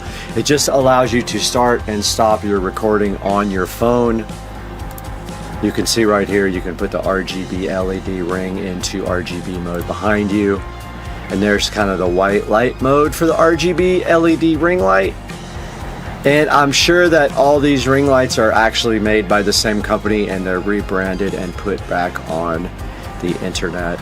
But right here on walmart.com is this exact one that I have for $39.99, and I will actually link that up in the description of the video. Back to amazon.com, and we have a few more down here. Here is a 10-inch, and there is a few more 12-inch here that are just RGB, or just white LED, not RGB. But here's another one, Willisi 12-inch ring light with stand, $39. Does have the wireless remote as well, it looks like. Yep, does come with the wireless remote, but I don't see the handheld remote with that. Looks like maybe it doesn't have that. Let's see. Maybe not. So this one doesn't have the handheld remote, but does have the little clicker to start and stop your phone. And you have several other options down here. There's the Erdai, which I actually have done a review on their tripod before on the channel, so make sure you go check that out as well. And looking down, there's the Stally 12.3-inch RGB ring light with stand. It does also come with the different type of remote and also a clicker to start and stop your videos. So that's kind of cool, where you can set up on the other side of the room and use the little clicker to just hit go on your phone to record. And I'm sure there are plenty of other options on here. They're pretty much all the same, and they're made by different manufacturers, and people just buy them and repackage them and just resell them like that. Guys, I want to thank you so much for being a supporter of Supercar Street Racing. It means so much to me when you click on my videos and when you watch them all the way to the end. Anytime there's a link in the description, and it doesn't matter if it's a link for this product here or for another product, if you can click through one of my links before you buy anything on Amazon, it will give me a small commission and help support the channel. I don't make money on the channel, I actually lose money. So please buy anything on Amazon through one of my links. Click my link, then look for whatever you want and purchase it, and I will get a commission. The channel would be grateful. Please like and subscribe. Check out all the products and the links. We'll see you guys next time on Supercar Street Racing.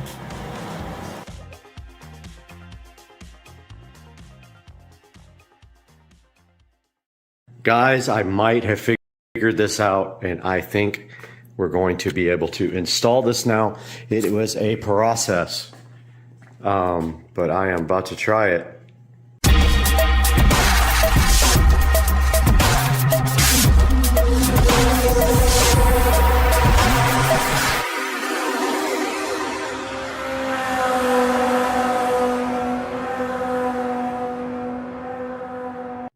Hey guys, welcome back to the channel, and today we're going to show you how to install Kodi on a show device. That's right.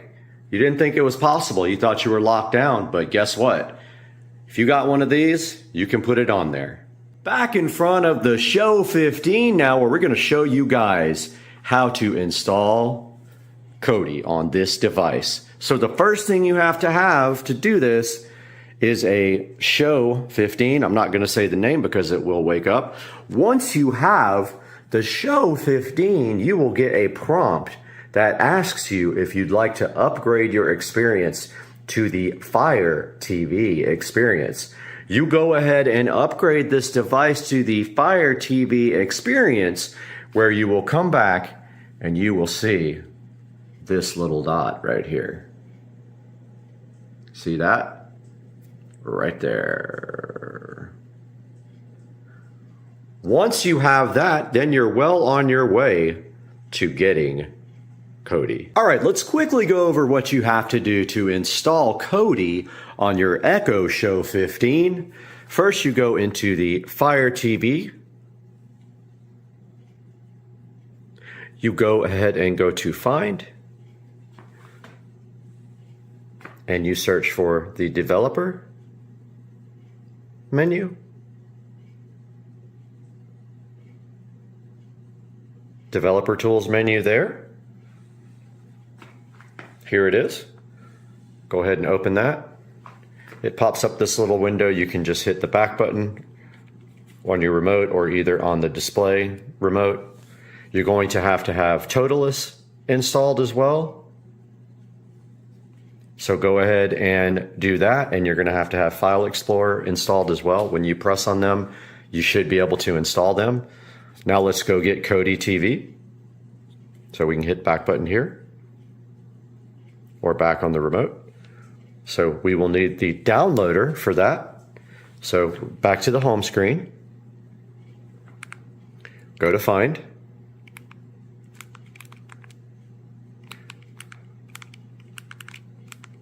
Try that again. Find, search for downloader. There it is there. Go ahead and install downloader. Once it's installed, open it up. Now it's telling you that there's limited functionality for touch. So now, once you have downloader installed, you browse to either this full link or you go to Kodi.tv. And remember, this is limited touch. So if we just go to Kodi.tv, if you don't want to type in that whole link, you're going to have to get the 32-bit version. Go to the little menu here. Go to download. Go to Android, the little Android robot. get the 32-bit version. The 64-bit version will not work. It will go ahead and download. Once it's done, it's going to attempt to install, which is going to fail. This doesn't work because when you hit settings, it's just going to disappear. So just click done on downloader. Or actually you have to use your remote. Again, the touch doesn't work on a lot of things. Click the home button here or on the screen to get back to your Fire TV mode. Go into your apps. Find your developer tools menu, open that. Just hit the back button to get out of that. Now on File Explorer, you have to use your remote. Again, see how it says limited touch? You're going to want to go to your downloader folder where you downloaded that Kodi. Select the one you just downloaded. I have a couple in here. So just select it with the middle button or on the screen. Click cut. Hit the back button either here or on the screen remote. Go to download and paste it. Once that's pasted, go back again, go into Toolless, right there. Toolless, or whatever it's called. Open that. Find your download folder. Find the app you just copied. It's one. These are old. I've done it a couple of times now. But open up the Kodi app. It will then say continue, and it will install, and it will finish. And then once it's done, you will see that if you go to the home screen now, and you go to all your apps, you have this wonderful Kodi. There is proof that Kodi works. Dang! You got shocks, pegs, lucky. You ever take it off any sweet jumps?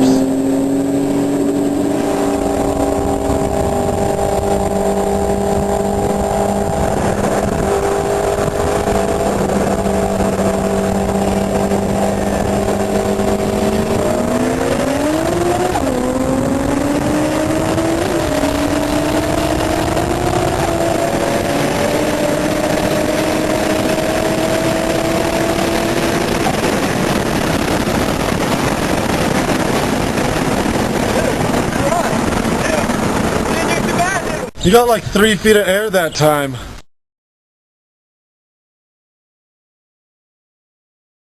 Guys, welcome back to the Supercar Street Racing beautiful garage here. And as you can see right here, we have my beautiful 2023 Tesla Model S Plaid here. And right behind you, we have my lithium-ion 72-volt Club Car Precedent golf cart.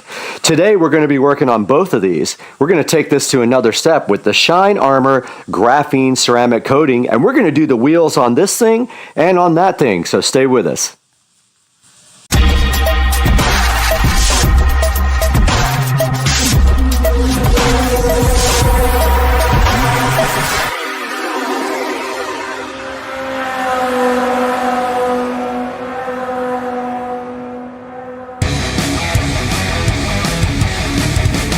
Welcome back to the channel. You're on Supercar Street Racing. My name is Brad, and right behind me right here we have my 2023 Tesla Model S Plaid. We're going to be working on this today and my golf cart. And if you saw the last video we made about Shine Armor, they were gracious enough to provide us with this graphene ceramic spray to go ahead and check out. And we are going to be using this stuff on the wheels today. Now, not only are we going to do the Tesla Model S Plaid, we're also going to be working on the 2014 Club Car Precedent golf cart today. And we're going to clean these wheels first. Now, these were not provided to me for free. These I actually purchased. This is the Hybrid Solutions Hyperfoam Wheel Cleaner and Tire Prep. And this is the graphene acrylic tire shine from Hybrid Solutions as well. And sorry about the traffic going by, but I cannot prevent that. But today First, we're going to clean the wheels with this Hybrid Solutions wheel cleaner, and then we're going to be coating them with this Shine Armor spray. Stick around, it's going to be a fun one. We are back out here in the garage with the beautiful 2023 Tesla Model S Plaid, and today we are going to be cleaning this wheel and then ceramic coating it with the Shine Armor graphene ceramic coating that you see right here. And first, we are going to be using a product that was not provided to me. I had to actually purchase it. It's this Hybrid Solutions Hyperfoam wheel cleaner. First time using it on these beautiful BC Forge HB04 matte black wheels. So first things first, it has a child-resistant nozzle. Please press tab and twist to open. Okay, I didn't press it. I literally just forced it. So let's see what this stuff does. This says it's also tire prep. That's probably enough. And then right back here we have some terry cloth towels to go ahead and clean the wheel with. Shouldn't be that dirty. There is going to be some brake dust because I did drive the car. Go ahead and clean the wheel. First we forgot to put our gloves on. Got the nitrile gloves here. Always use these gloves when you're going to be working with chemicals because the stuff will dry out your hand tremendously.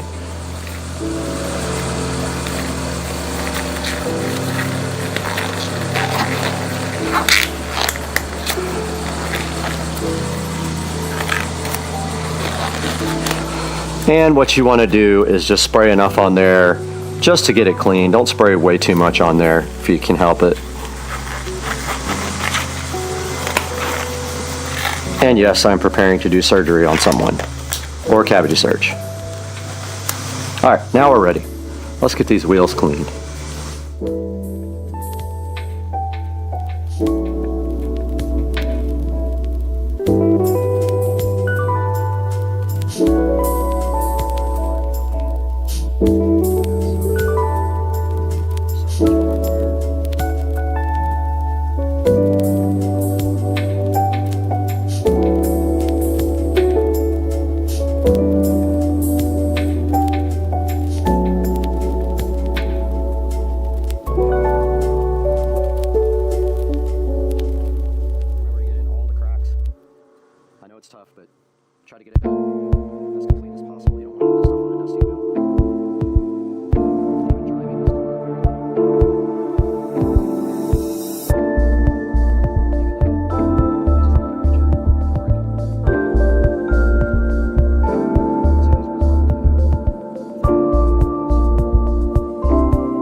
Okay, we have successfully just cleaned these HBO4 BC forged wheels, and now we are going to ceramic coat them. And so what we do right here and right now is just spray a little bit, very, very small amount onto this rag. And then just wipe it on.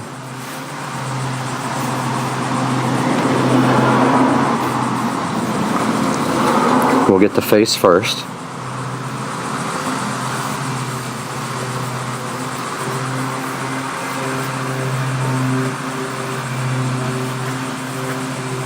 You use this stuff sparingly.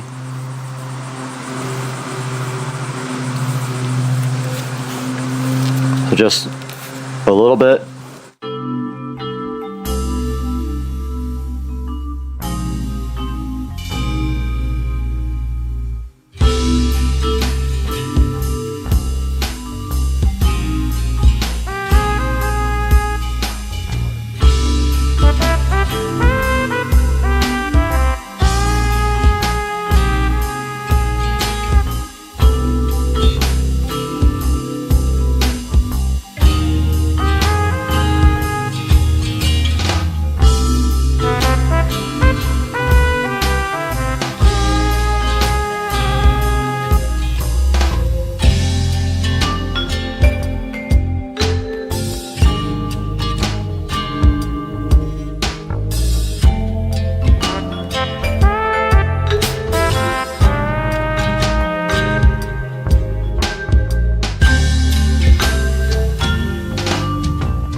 And we just finished ceramic coating this wheel, and we waited the required 1 to 2 minutes after we are done.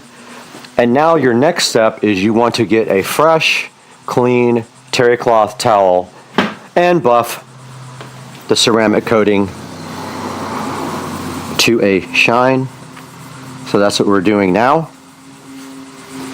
Everywhere that you ceramic coated, just go over it a few times with a towel to finish off the process, and that should do the trick.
Okay, we just finished ceramic coating and buffing out the wheels on my 2023 Model S Plaid. You can see here It looks pretty good, and that should also protect from brake dust in the future and make them easier to clean.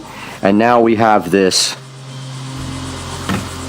Hybrid Solutions tire shine that we're going to be applying next, and you should have a tire shine brush to put this on like that.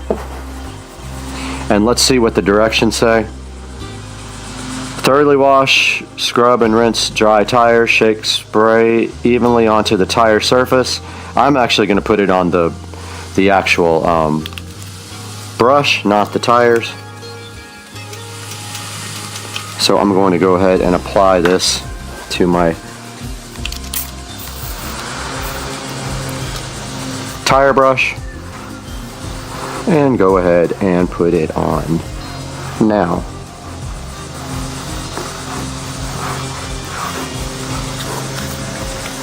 And you can see that it is applying generously.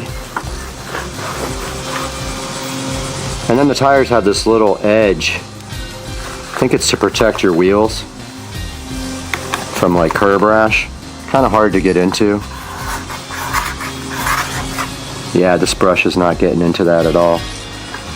Try a rag. Oh, it's black. It comes out of the bottle black.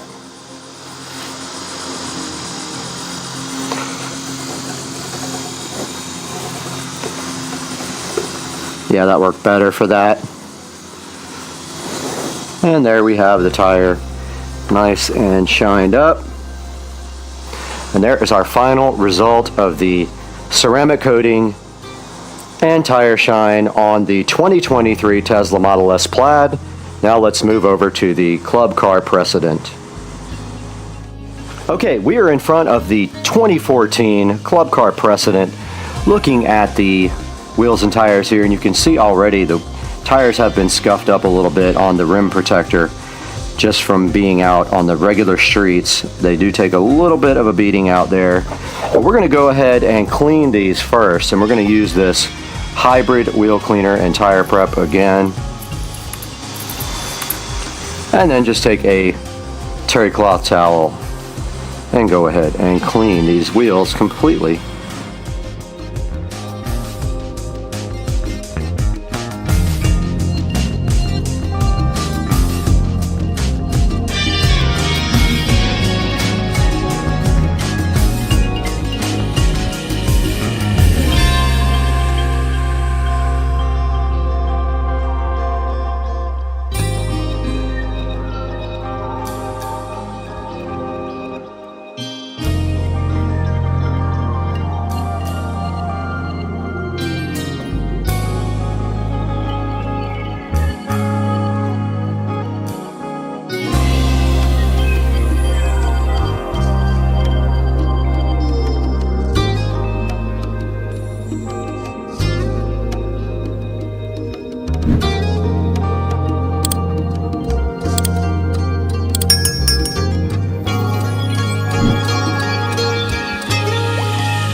We just finished completely cleaning these wheels with the Hybrid Solutions Hyperfoam Wheel Cleaner and Tire Prep.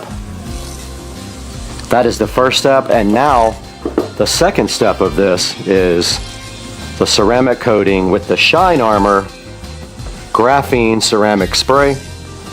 So you're going to want to have two fresh new cloths for your mission here, two new terry cloth towels, and you're going to want to spray just a little bit at a time on your towel here, and then go ahead and rub into the wheels. Very, very difficult kind of to do.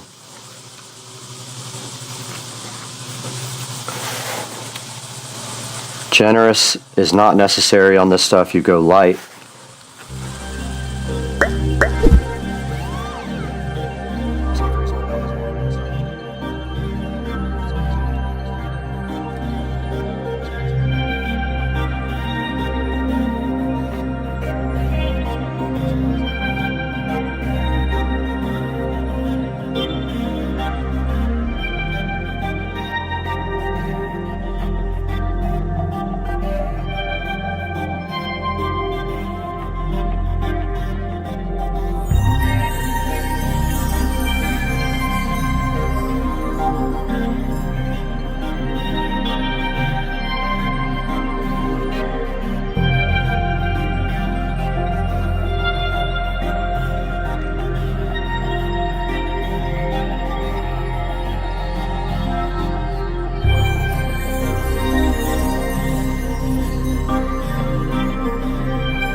We have finished ceramic coating the wheel with the Shine Armor Graphene Ceramic Spray.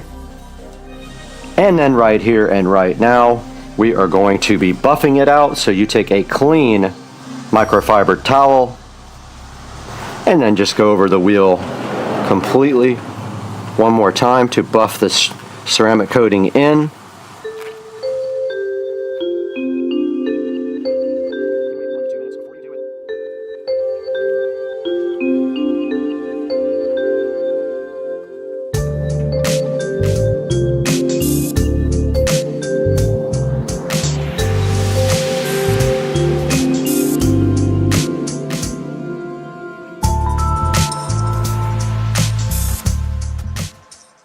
Now we are going to finish off this with the Hybrid Solutions tire shine, and so we're going to just put that right here on a generous amount right here on our little tire brush and get these on the Enduras like that.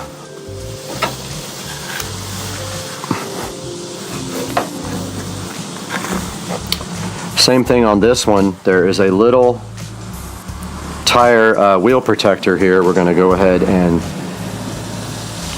put some on our actual towel here and try to get the lip.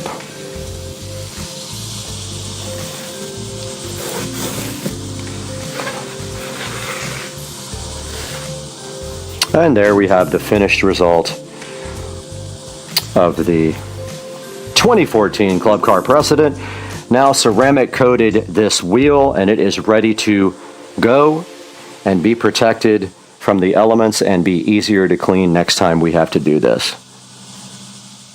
Guys, we just finished up our project here for the demonstration of how to clean and ceramic coat your wheels on both the 2023 Tesla Model S Plaid and the 2014 Club Car Precedent.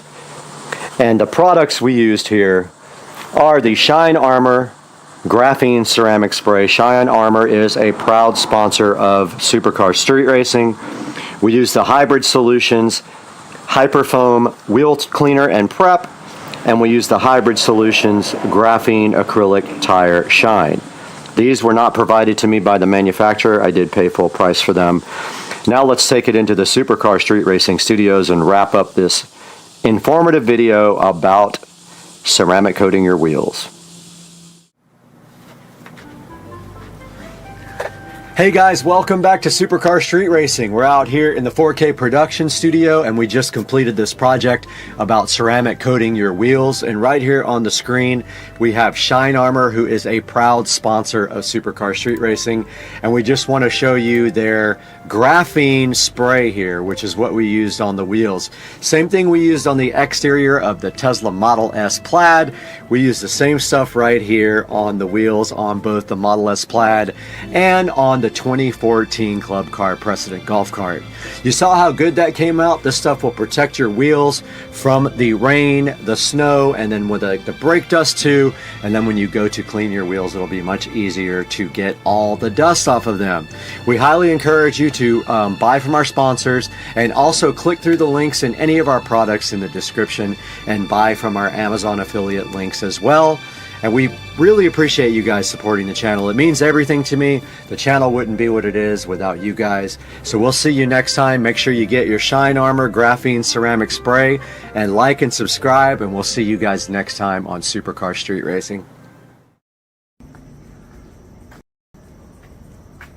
Guys, here is the here's the Starlink mission. It's the first time I've ever seen this from Jacksonville. This is absolutely insane looking.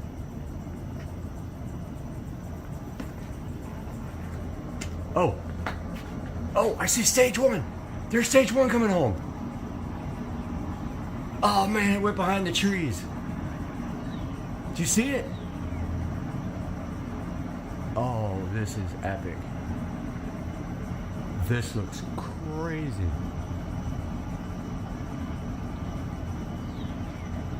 Look at this thing go. I wish I could get on my roof right now.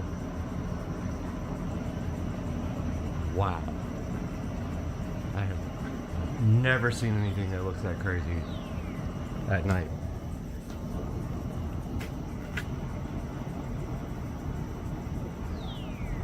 Oh man, this is so freaking cool.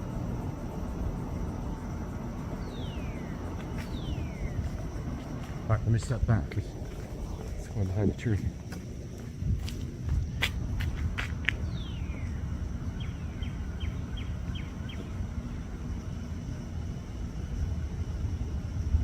Dude, that is nuts. So, I was on the treadmill watching it live, and I'm thinking there's got to be a way you can see this from my house.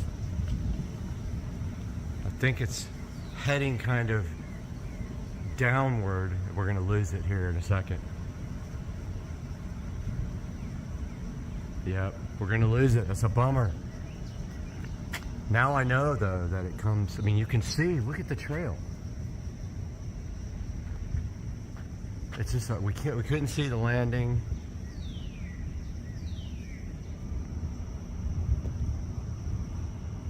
Look at the plume. Man, that was so cool. Wow. Literally made my day. We ran out of daylight last time. The guys are right behind me. We're gonna do the rest of the string lights.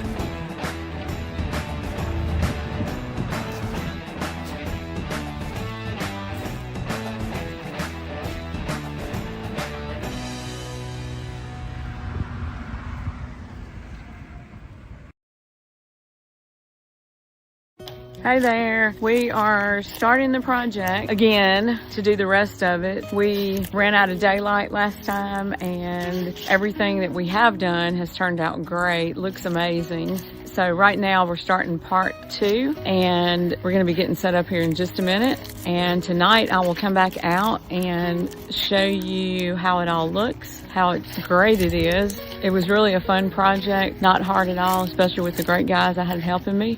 This is the part that we're going to be working on right above me there. That's where we let off last time. So anyway, it's been fun. Here we are again getting started with the project. The guys are right behind me. We're going to do the rest of the string lights. These things are amazing. There's even a do-it-yourself. You can change each individual light if you want to. That's what's so cool about it. But anyway, here we go. The guys are getting started over there and we're going to get the rest of this top part of the house done.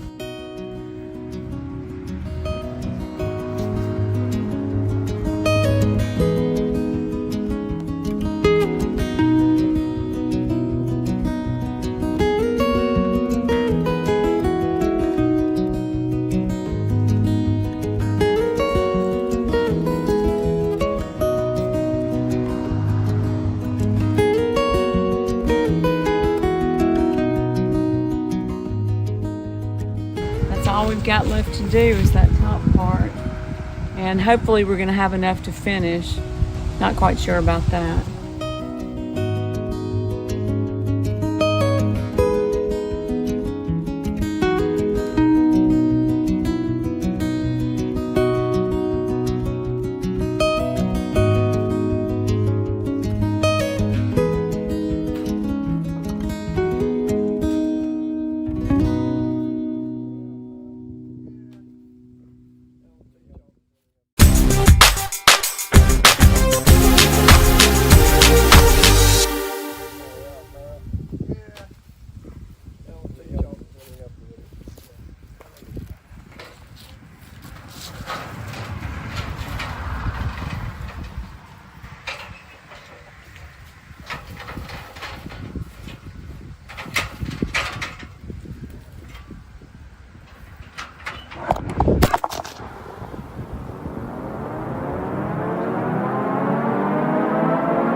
Yeah, guys, I didn't tell my friends here that you really need to stick the sticky thing down for about 3 to 5 seconds to get it to hold good.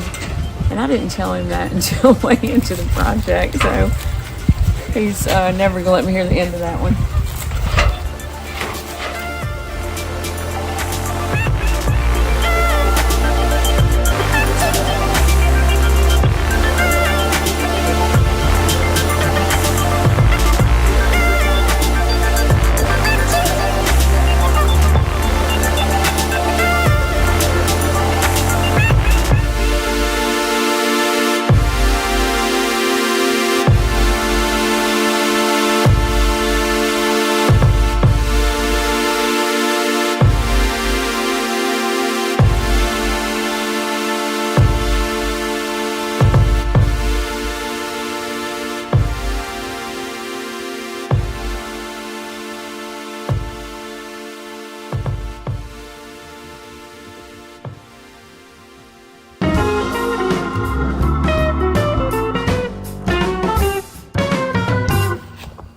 I just realized that the camera went off before we finished.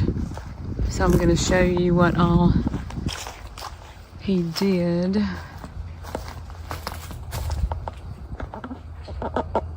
All that. And then we came around this corner and did that part. And this is what, it wasn't enough to do the whole side, so we decided just to do that and see how it looks at night. Hey everybody, I am here in front of the Sister Car Street Racing compound viewing my new beautiful lights. Oh my god, I'm so excited. This is what I've got set up for Halloween. I've got it on blue, purple, and green. Kind of a Beetlejuice type theme.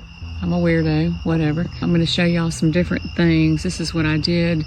I set up a DIY one on this, and that's what it looks like. If you go to that, you can see I've set it up to purple, blue, and green, 50% speed. Breath is the effect that I'm going for. It's not too fast, not too slow. It just kind of flashes between each color, and I just did this as my own. The normal Halloween colors were not showing up well on my house, so I'm going to show you some other different things. We're going to go back.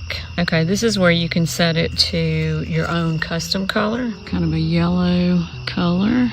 My house is red, so a lot of the colors don't show up as well as they would on a light colored house. It's kind of creepy.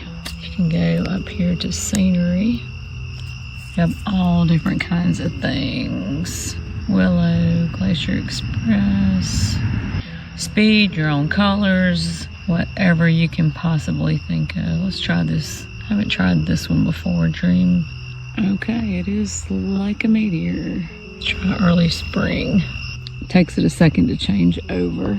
Let's try another one. Okay, this one's pretty cool. Kind of twinkling with blue and green colors. It's pretty awesome. Then we can go to life, which has trends, sports, meditation, dating. Okay, it's kind of a pink and red theme, I guess. Try sports. I guess you can set that to whatever color is your team. Let's go for a party mode. Oh yeah, oh yeah. That's my kind of vibe right there. Looks like a red, white, and blue party. I think we can change that to whatever we want, but I kind of like the red, white, and blue. It's kind of cool. See what work is. Looks like white. You can heart this, or you can go to this little 3-dot thing, and you can set the speed of it. So many options, I don't even know. Oh, festival. I like this one. Okay, you have all these different things. Christmas, Valentine's Day, Halloween, Thanksgiving, Forest, Mother's Day, Father's Day, Football Day. Wow. Let's see what Christmas looks like. Okay. Let's get some green. Oh, there's our... I don't know what color that is. Doesn't look like green, but we can change that if we want.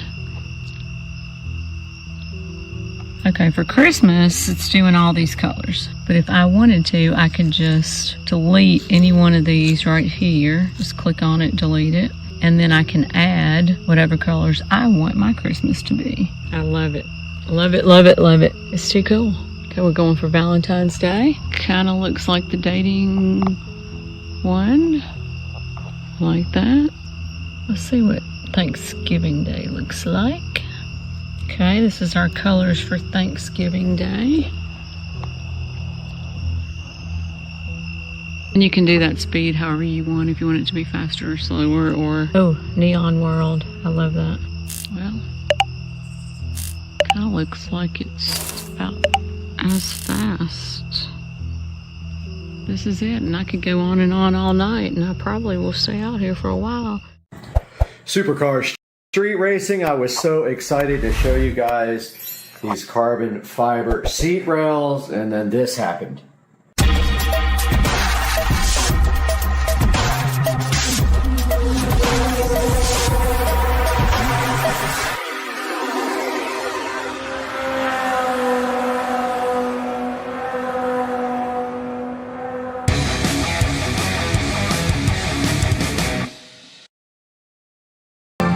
All right, ready to go. Go, Bakery. Go, Bakery. Go, Bakery. Go, Bakery. Is this are you a cheerleader? Why wouldn't I? Are you trying to be a cheerleader? Well, I am a cheerleader. Oh, you are one. You're not trying to be one. See you. Do the gritty.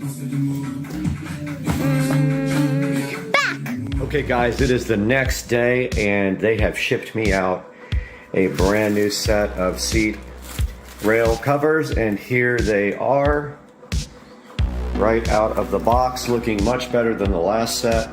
And actually the last set also had a defect on the small rail, very small, but you could still see it. So basically, in order to install these, you have some 3M double-sided tape there. So what we will want to do is prep the seat rails first with some brake clean, and then peel off these and push them on the cart. So let's go do that now. Let's go prep the seat rails for the carbon fiber seat rail cover install. All right, here is the first rail.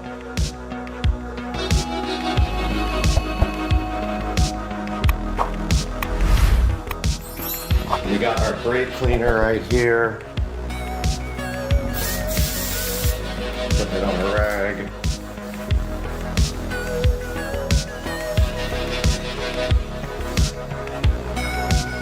And just wiping off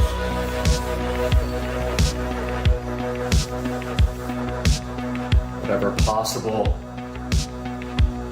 dressing or anything else that could be on there.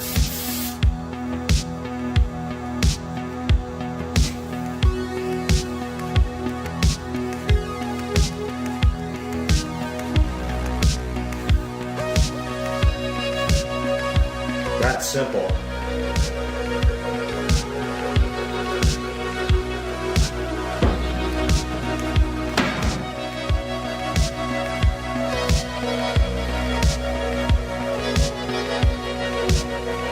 Now we have our carbon fiber seat rail covers here. And this one goes on like this. Just like that. It kind of clicks on, so let's get the 3M tape off if we can.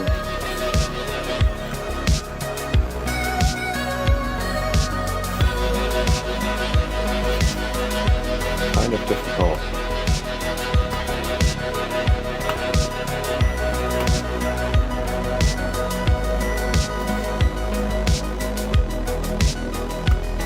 Boy, that's really tough to get.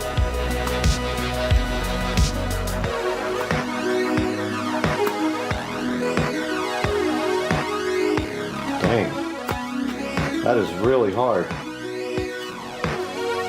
That's what she said.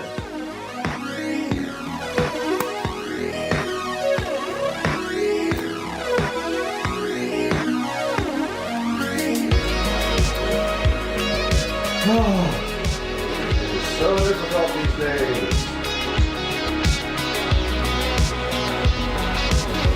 Okay, I'm going to use some needle nose pliers here because I can't reach in there.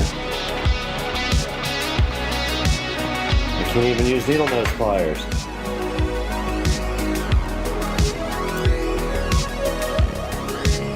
Oh, and the lights went on.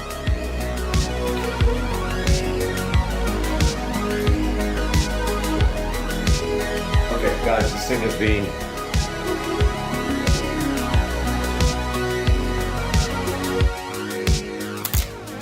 there we go. I'm not going to peel it all the way off.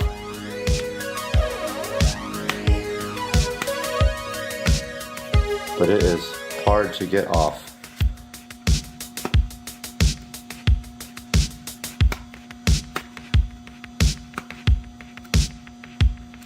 I mean, like, really hard. I have a little bit of fingernails.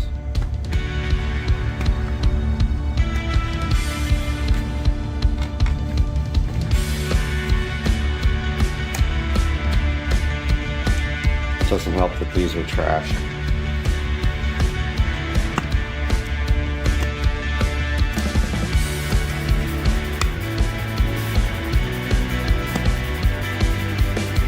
This is absolutely ridiculous. One more.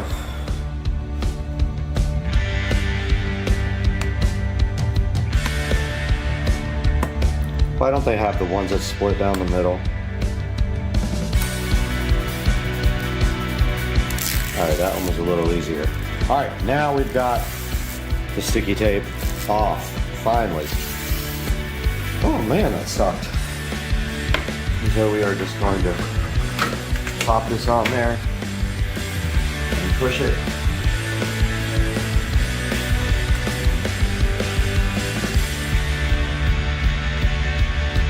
And hold it.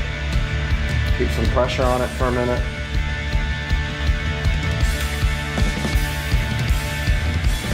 So it does not cover all the way over the seat rail. And it is all the way on. It does not cover the whole rail. And it's pushed all the way on. Huh.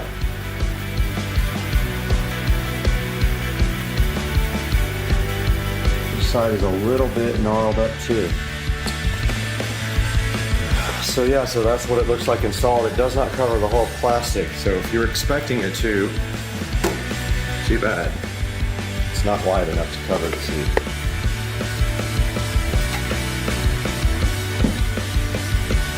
Alright, round 2 of trying to peel off sticky tape.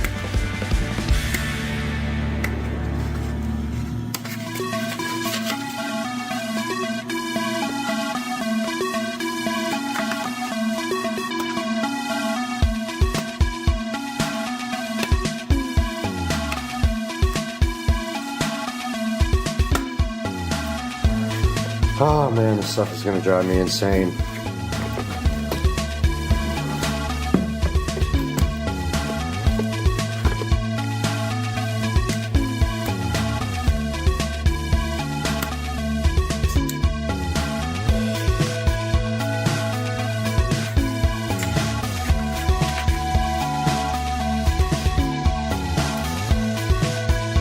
You guys see how hard this is to get off?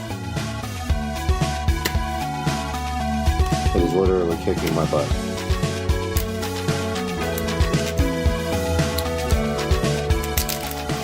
Okay, I got one edge up out of 3.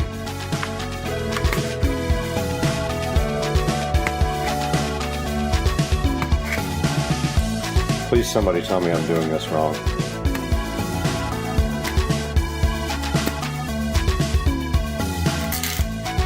Alright, I got 2 out of 3 edges.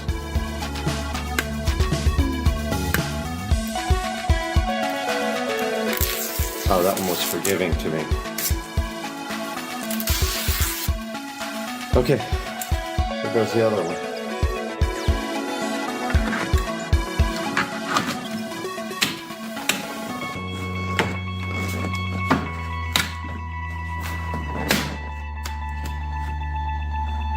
Again, it doesn't cover the whole seat rail. So, you can see right here on the inside, it does not cover the whole rail, which is kind of disappointing. But they are there.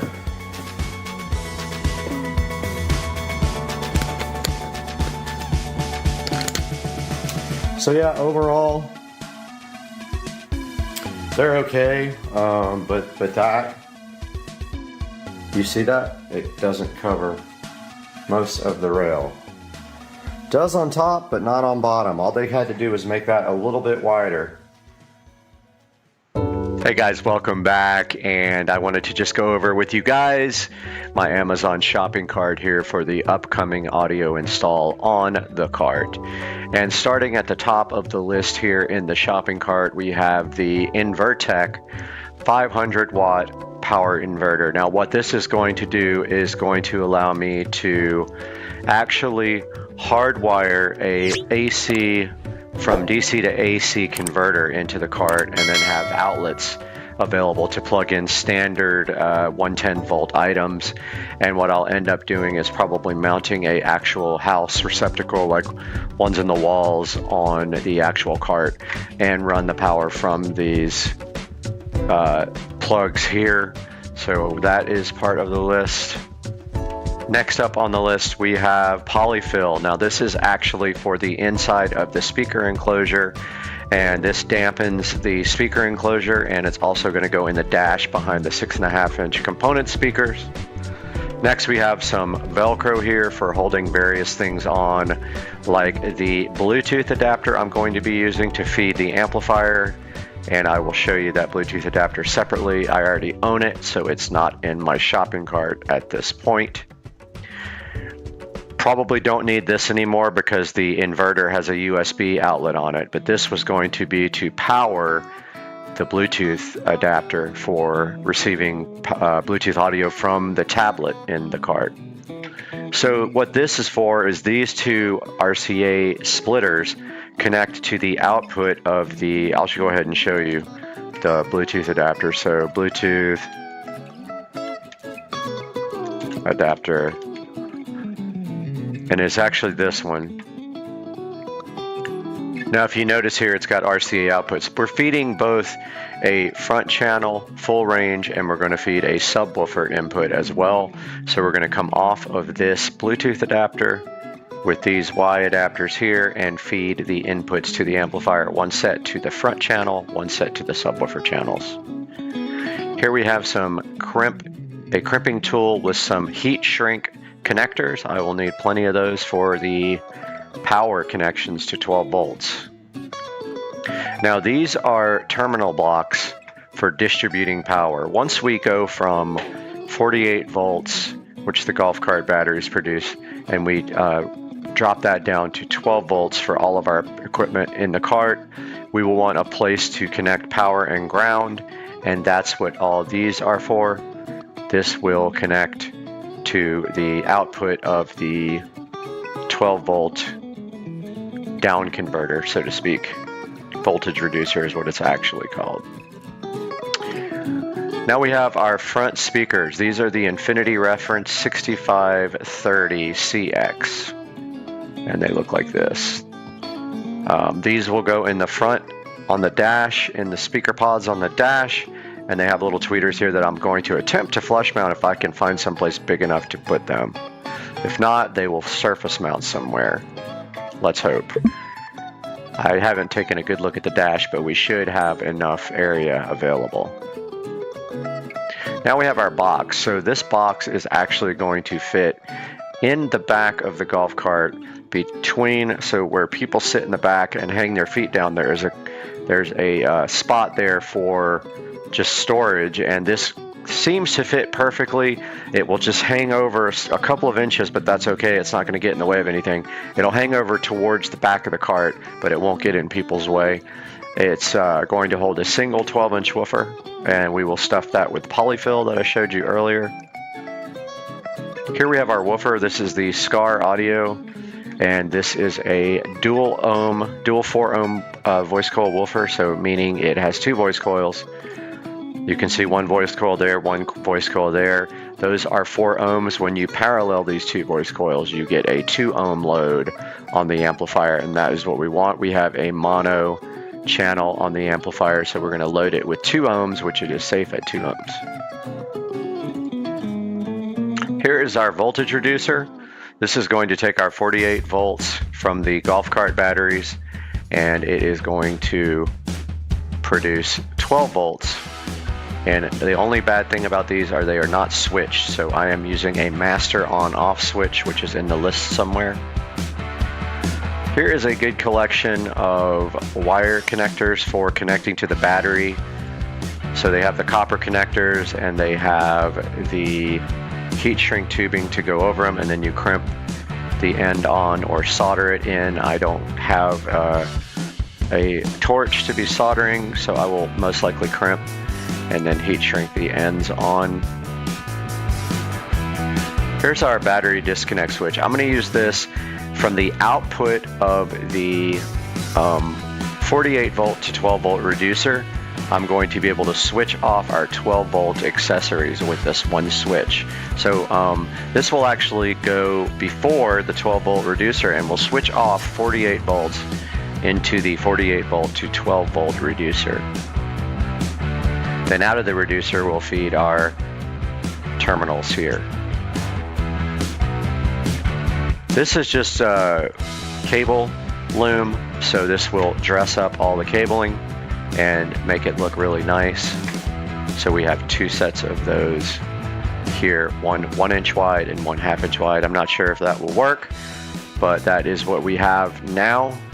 So that's a look at what is being ordered tomorrow, and then we will start on the audio part of the golf cart. I hope you guys enjoyed it, and I hope to see you next time. And if you enjoyed this, please like and subscribe to Supercar Street Racing.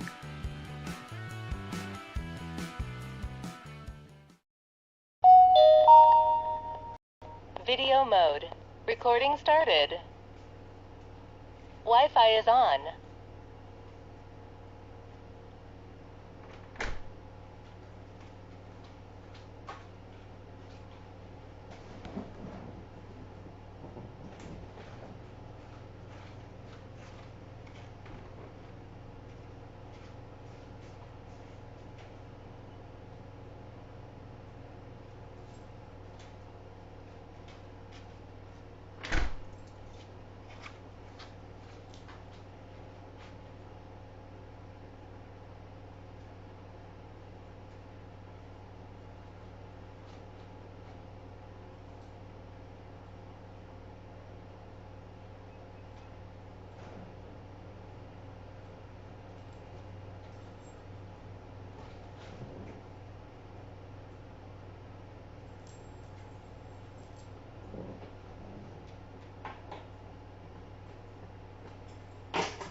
Video mode. Recording started. Wi-Fi is on.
I had a mouthful of food. Let's go! Hey, welcome to the channel, guys. This is an exciting day we have for you today. One of the biggest days of the year for me. I have finally in my hands a new phone here. So for the last 2.5 years or so, I have had the Galaxy S20 Ultra 5G. So I've been waiting for the next generation of camera phones to come out because camera in the phone is what I use it most for. And the S22 Ultra 5G was released a couple of weeks ago, or planned to be released a couple weeks ago, and we have right here in our hands a S22 Ultra 5G. So we were recording this video on an S20 Ultra 5G, and we will move to the S22 in the middle of the video and let you guys see what the comparison is there. So we have it brand new in the box. It's still sealed here. Has not been opened at all. I need a free hand, but I'm going to put my tablet in there as well so we can do some other video. If I can do this with two hands. But yeah, so we got the S22 Ultra right here. We got some closer video here with my tablet. Believe me, guys, I'll get a good camera eventually. But here we go. So first impressions right here. Here is the case, the box for the, not the case, the box for the S22 Ultra 5G. Comes in a really nice black box with a big S on the front. Now this is 45 watt charging. They did not move to the next level of charging, which is super disappointing for me. The only plus on that is the new phones from Samsung do not come with a charger. So in order to reduce costs, they do not give you a charger with these phones. They give you a cable, but no plug for the 45 watt. Now luckily, that's the pro of having the S20 Ultra 5G. It does have I do have a charger for that guy. So here we go. So I just got the tape off of this guy, and I've got my tablet going right here for a closer look view. And yep, there it is. All right, guys, there's the phone fresh out of the packaging right there. And for those of you guys who like the 4K video better, here is the phone directly in the box, unpackaged from T. And dropped it, of course. I wish I would have broken it, that would have been epic. Funny story, I broke my S20 Ultra the first day I had it while I was putting on my screensaver. It fell off the counter and broke. So that would have been another epic breakage. But I do have the insurance, and no, it did not break. There it is, but that was also good content. Alright, so it does have a screensaver on it. We're going to go ahead and power that guy on now and see what happens. So I'm going to hold down the side button. I'm assuming it's charged a little bit. Let's see. No, if it doesn't come on, maybe it needs to be charged. Let's see what happens. Probably got to hold it for longer than that. So we're waiting for that guy to come on now, and it may be completely dead. Oh, there it goes. We got the Samsung Galaxy on there. Here it comes. Got some good close-up video going here on the tablet. Unfortunately, the tablet's only 1080p. Looking inside the box, while that's going to power up, we've got this little packet right here. And inside we've got some little instructions, like terms and conditions here. And the phone is powered up. It says welcome. We've got the USB Type-C cable inside of the little packaging, and we've got a SIM puller. Now we don't have to take the SIM out of my old phone is what I understand. This should just work. So if we hit welcome now, we see it's still up at the welcome screen right there. I'll be going back and forth between this and my tablet, or either I'll have the tablet in a little window for you guys. But we hit start. It wants a SIM card, so I'm not sure if we're supposed to switch SIM cards or what we're supposed to do. If we do have to do that, we will be having to move to the other phone, because I was under the impression that this guy came with a SIM card, but let's see. I thought it came with a different SIM card. Okay, it says quick start. it says insert the SIM card. Okay, so this guy did not come with a SIM card, so let's see. No, I don't see one there. There's not one in here that I'm aware of. Yeah, I think I have to take the SIM card out of the other phone, including this one, which is annoying. Because I was under the impression it came with a brand new SIM card, guys, but I guess it doesn't. So that's going to put a stop to the 4K part of the video from the S20 Ultra.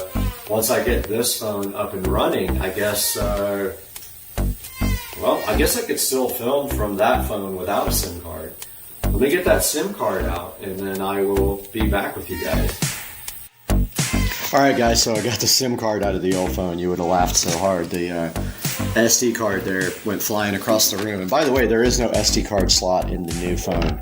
So I got the SIM card tray out here. I got the SIM card right here. I'm about to remove the, first I gotta find it where the SIM card goes in here. Ah, it's on the bottom right there. Go ahead and put the SIM card in here and then I'll update you guys on my progress. Okay guys, here is the SIM card tray right there for the new phone. Much smaller because it doesn't have a, does not have a SD card option. And it is notched out, so you can only put this in one way. So there's a notch in the upper corner. There's absolutely no way you can get this wrong, but it should just like go right in there without a problem. Yep, okay, so I'm gonna need 2 hands to do this. I'm gonna go ahead and do that. I'll be back with you guys. All right guys, so it got the SIM card and it wants to restart. I'm gonna go ahead and do that now. We are back on the S20 Ultra 5G. So the phone is restarting now. Noticeably heavier than the S20 Ultra 5G, but I heard that about it. It does have a big battery, so I was expecting that to be a little bit heavier. So this guy's restarting now with the SIM card from the S20, and then I think we have to transfer all my data. And I don't quite know how yet. I think you can pull it back from Samsung Cloud, but I'm gonna find out right now when this thing comes back and I get all signed in. I'm gonna go ahead and do that now. Okay, I want you guys to actually see this. It rebooted. It had a little Android logo and then it rebooted. So now it's back on the way up. Again, this is being recorded on a S20 Ultra 5G, so it's 4K video that I'm recording. I won't shoot 8K yet because my video card won't render 8K in hardware. It takes forever to render it in software. But here we go, T-Mobile. It's starting up now. You guys are seeing this first with me, so this is the first time. And I think it's probably trying to figure out the network and all that. But yeah, here's the old SD card that is no longer supported. It is a 64 gigabyte SD card. Now this is a 512 gigabyte S22 Ultra. I actually literally have no need for an SD card. I'm not going to fill up 512 gigabytes ever. So it looks like it's booting up now. And it says welcome. Let's get started. You got to agree to this, agree to that, agree to that, agree to all. That's fine, whatever. Fix it later. But here it goes to the next, where it wants to get to my Wi-Fi network. So let's choose my network here. I'll let you guys go aside while I put the password in.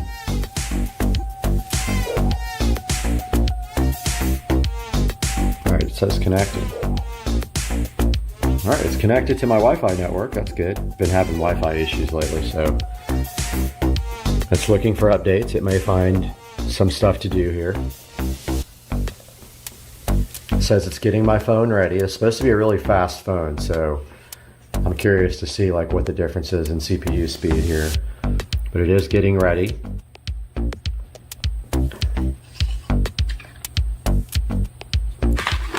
Let's go ahead and get this into a place where you guys can actually see it.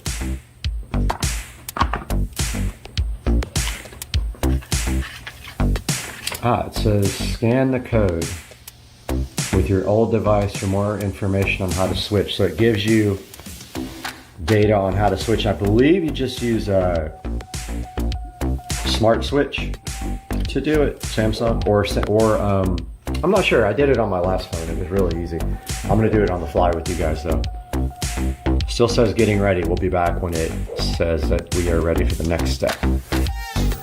All right, guys, so smart switch is connected. I've never done it this way, but I was just curious on how to do this. It's saying what data do you want to transfer. So here's the old device. Here's the new device. Everything. Let's do it all. All. All right, here we go. And it says, do you want to copy to your new device down here? Yes, we do. And it wants me to unlock. And there it goes. So it's copying everything now. I'll get back to you guys when it's done. All right, guys, so it asked me some questions here about some apps that wanted to transfer, like Scam Shield for T-Mobile. I did let it do that. It asked me for a new device pin. I did put that in. Now, the only thing is that I am going to have to re-enroll my device for my dual factor for my work. So that's kind of a pain because I don't believe it will carry over. So I'll have to take some time to figure out how to do all that on my new device. But yeah, it's getting my phone ready. So it looks like it's going to reset. It said the SIM card was changed. And we'll get back to you guys when it does that. So this guy just came back and he wants to do diagnostic data. Fine, whatever. So T-Mobile says I'm all set up here, so let's finish.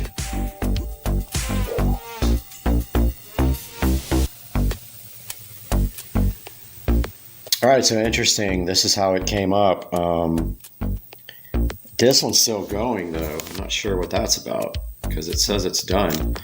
Although it is downloading something up here. Oh, it's completing setup and transferring data. Okay. It's not done yet. See? Stop being impatient, people.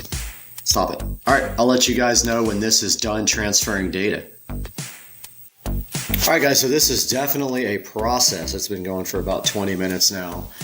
And it is not even halfway done yet. So I think that I would recommend that battery's at 64%. This battery's in the 70% range. I think we're good on that guy right there. So I'm just gonna let this go and I'll be back with an update when this is done.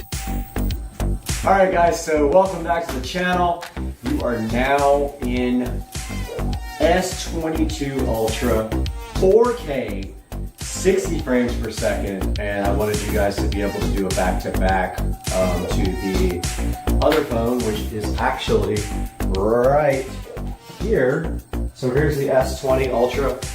Just trying to get everything off of it so I can get this returned because I got a $500 credit for this guy. Great phone. I've always had good luck with this guy over the years, and there's nothing against this phone. It's just 2.5 years old. I had a chance to get the S22 Ultra 5G and get a $500 credit, and I did it, and so far so good. There are some pains switching over, absolutely. You gotta buy a new case doesn't fit. You gotta buy a new screen protector doesn't fit. And all of your settings and apps will mostly go in unless you have some dual factor authentication things that require biometrics or things like that. You will have to re-register it.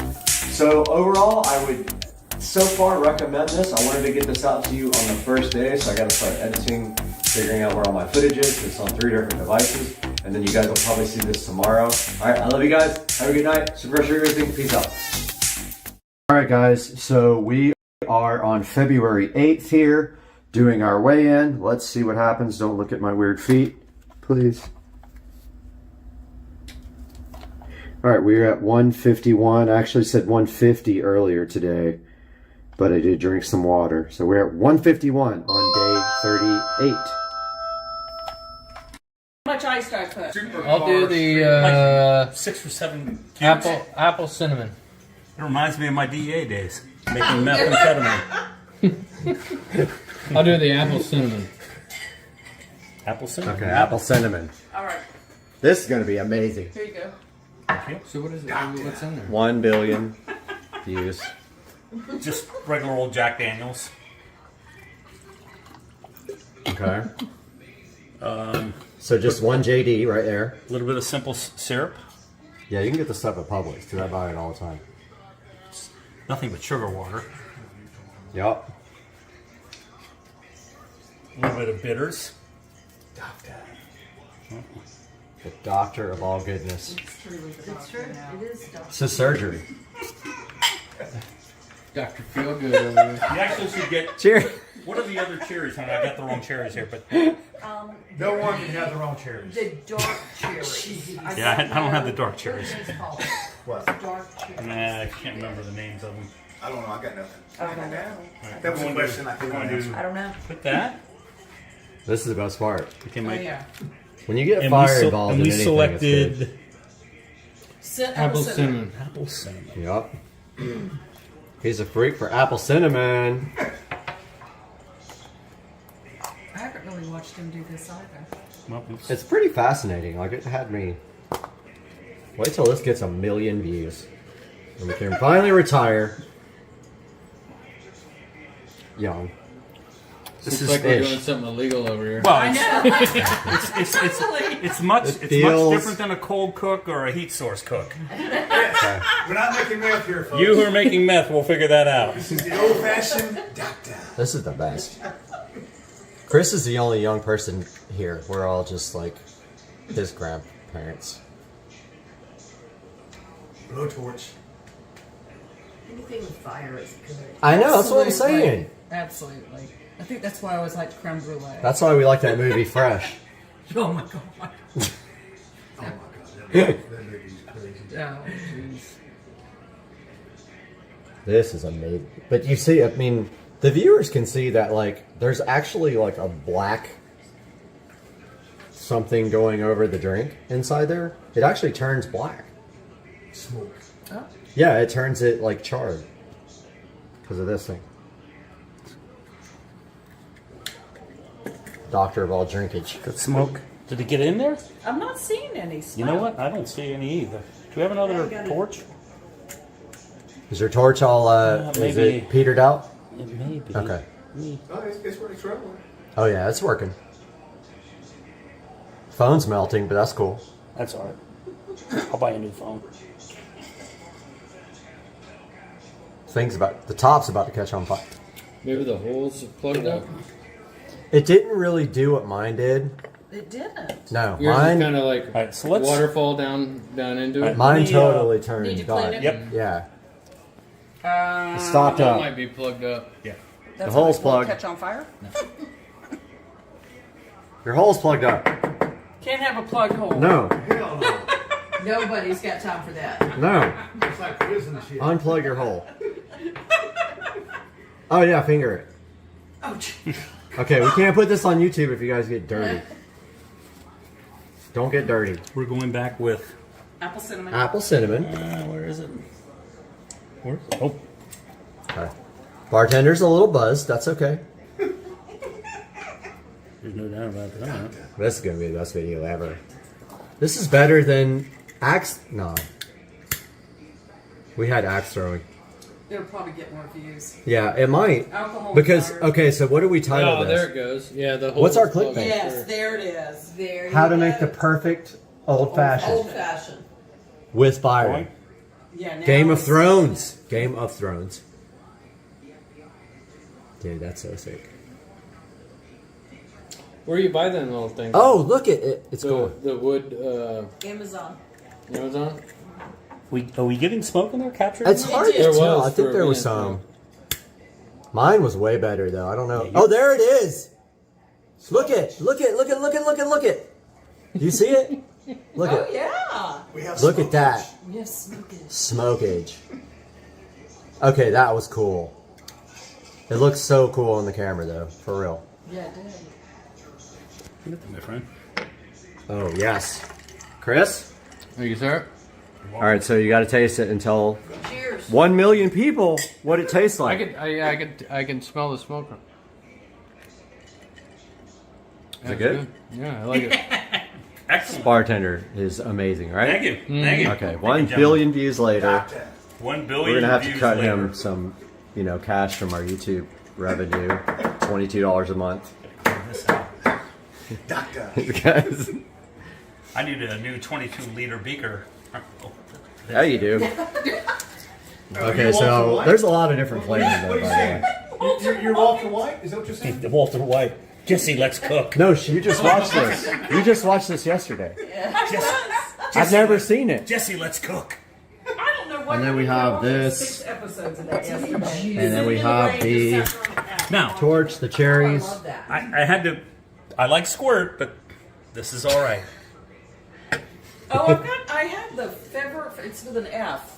Fever, something like that. I've got that. Good stuff. Yeah, that's one of the better ones from what I understand. Oh, look at Ginger, Mortgage. Fever ginger. Mark, there's fever ginger out there. That's the next one, man. That dude's a good dude. We'll get you one. All right. Man, that was a good video. That's definitely the one. Hey guys, welcome back to the channel. It is a beautiful but chilly day in Florida, and we can see the alligators out there chilling out in the pond right there. And today, our main focus is this room over here.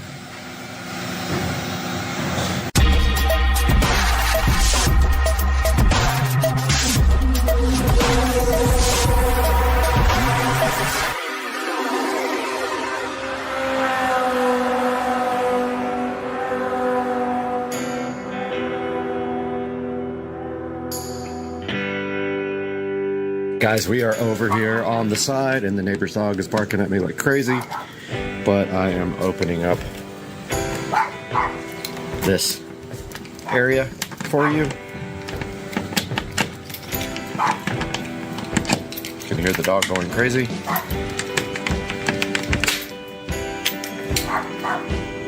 And here we are in the new shed to talk about plans for this room.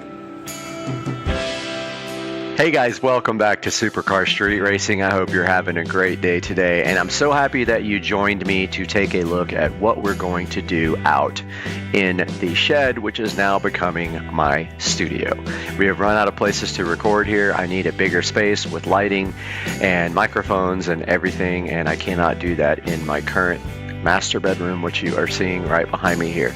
Now, taking a look on the screen here, just pretend that this window isn't here. I found this rectangle PNG online, but picture inside the shed. This would be where the large door is, and when you walk through the front door, which would be right here, this would be the back wall up against the house.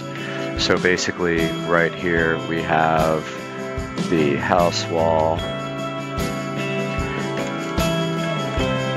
and I don't know why it did that. Struggling. Okay, so this one we want to transform this to make it bigger. So let's just put that right there. It just kind of shows us what we're dealing with here. This would be the wall that you look at when you walk into the shed. And we have options here for this wall or this other wall, which you can't see in this picture here, but my thoughts are this. Get to my clip art page. So I'm thinking this. So I know this isn't going to be correctly perspective because they're actually not facing the correct way.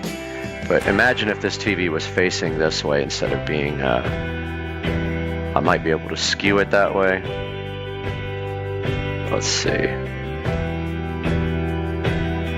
Not sure if I can make this actually look right. That's kind of fine. Yeah, that's perfect. So imagine this TV facing forward. Let's duplicate that.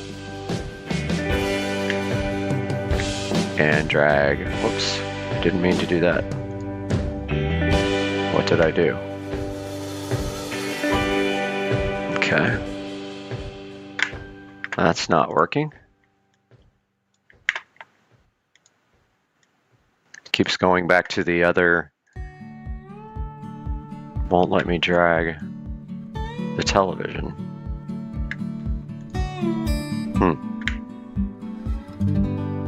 So let's just delete that layer. Try it again.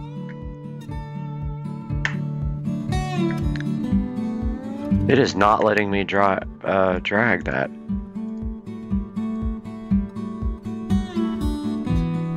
There it goes, finally. It was acting really dumb. It was always going back to the other one. Let's see, it keeps doing it now.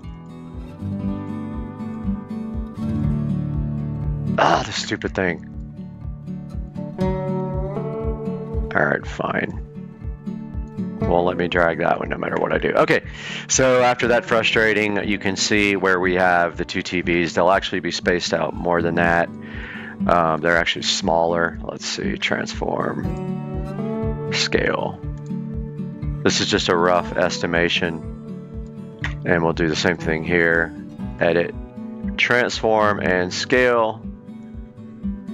It's going to be more like that on the wall, even though they are 50-inch TVs. And then I'm thinking like Govee lights in the center here. Like, I'll show you guys what I'm talking about.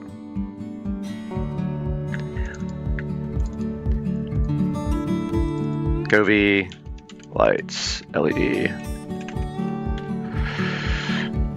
I'm thinking like some of these panels. Like one right in the center.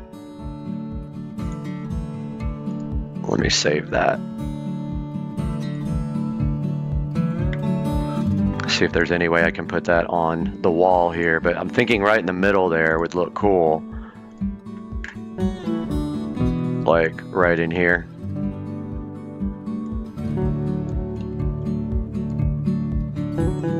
Somewhere in there on the wall. Of course, you can't tell by perspective what it's going to look like, but something like that, and then both of the TVs with the Govee immersive lighting here. So that looks like this. If I can get my... Alright, so the Govee TV lighting right here. Behind both TVs with the little camera, and basically like I have in the bedroom, and it will basically follow the pattern on the TV. So one of those for each television. So those would be behind there. So we would have, I cannot do anything here. It will not let me. Govee TV light.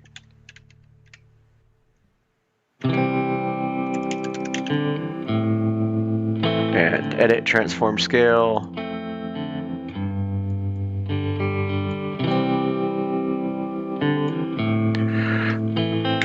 And duplicate that if it'll not freak out. And let me actually move it. Okay, cool. So that's the one wall there as you walk in and you're looking straight ahead, and I would have a desk right here, apparently, if I could find one here. Let's look for one. Desk PNG. This might work because it's kind of perspective. Let's see.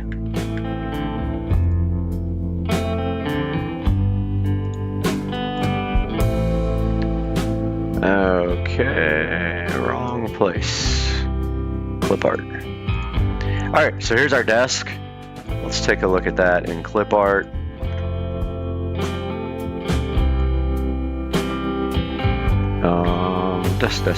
Desk.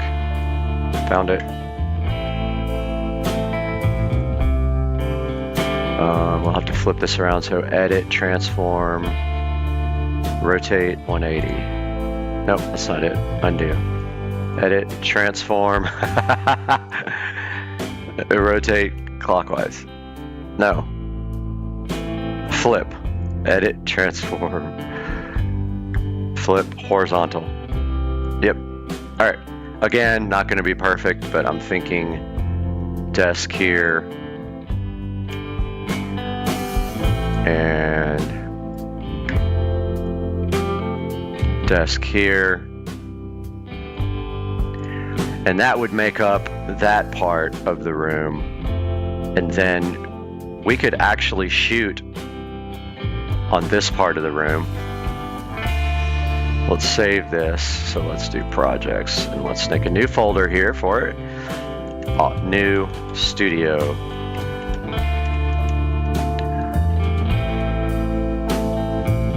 And we'll go in here, and I didn't even save it in the right place.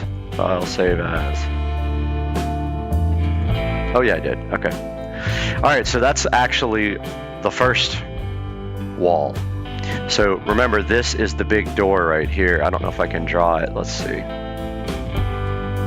Da da da da da. How do I draw?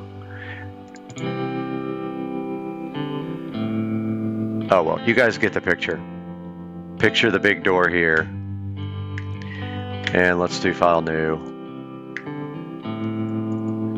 Get our room in here again. And this time we are going to switch it around. So let's pretend like this is the door. So let me see if I have a door PNG file.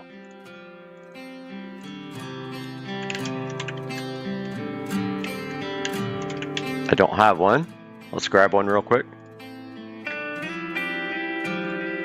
Perfect. If we can actually get this one without signing up. I don't think we can, but let's try it. Free download. Nope. These guys want you to subscribe, and I am not putting my name in there. Just need a regular door. No big deal. Let's see. Perfect.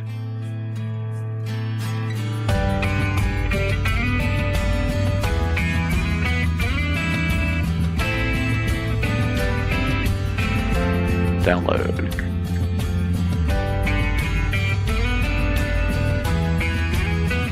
Did it not download? It's tricky, man, finding out the right. There it goes. You never know which one is the right button to actually download. All right, so there's our door. And it would be on this wall here. And let's see if we can skew it.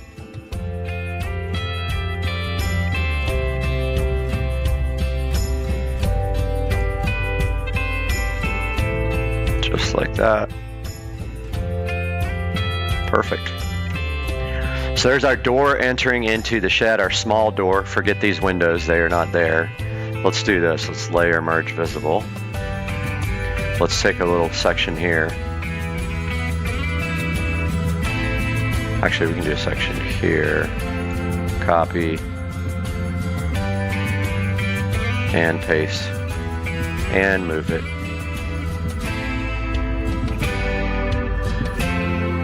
Layer. And then let's edit paste again. Paste. And move it. Wait, what happened?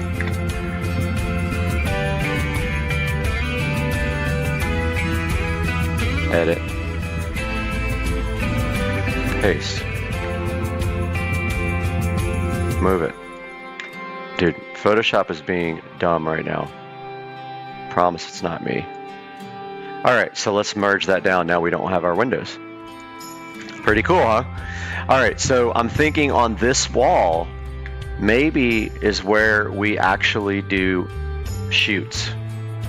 So we would have a TV here.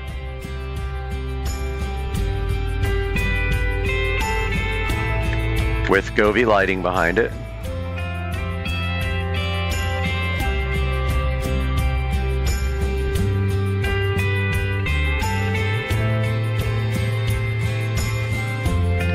Got to make it kind of the same shape as the, or the skew as the wall.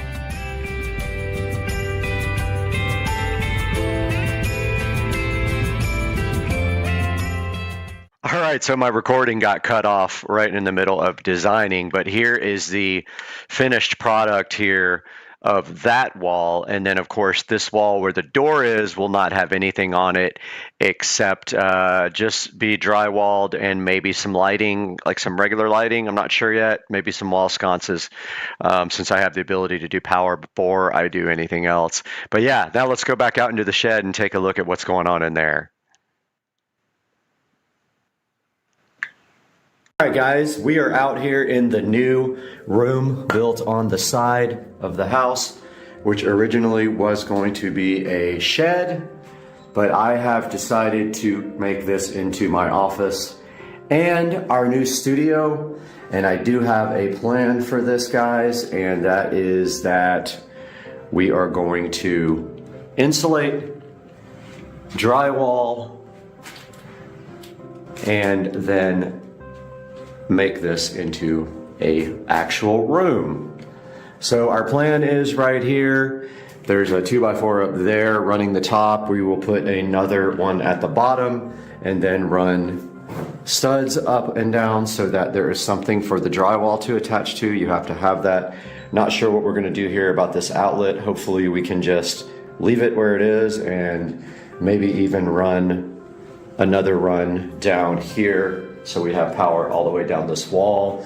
We will also be putting in either 2 or 3 50-inch TVs in here, and that will be for work and for the channel to make some video stuff out here. And then we will light this very well and remove this hose and cap that off, most likely, since we don't need it anymore.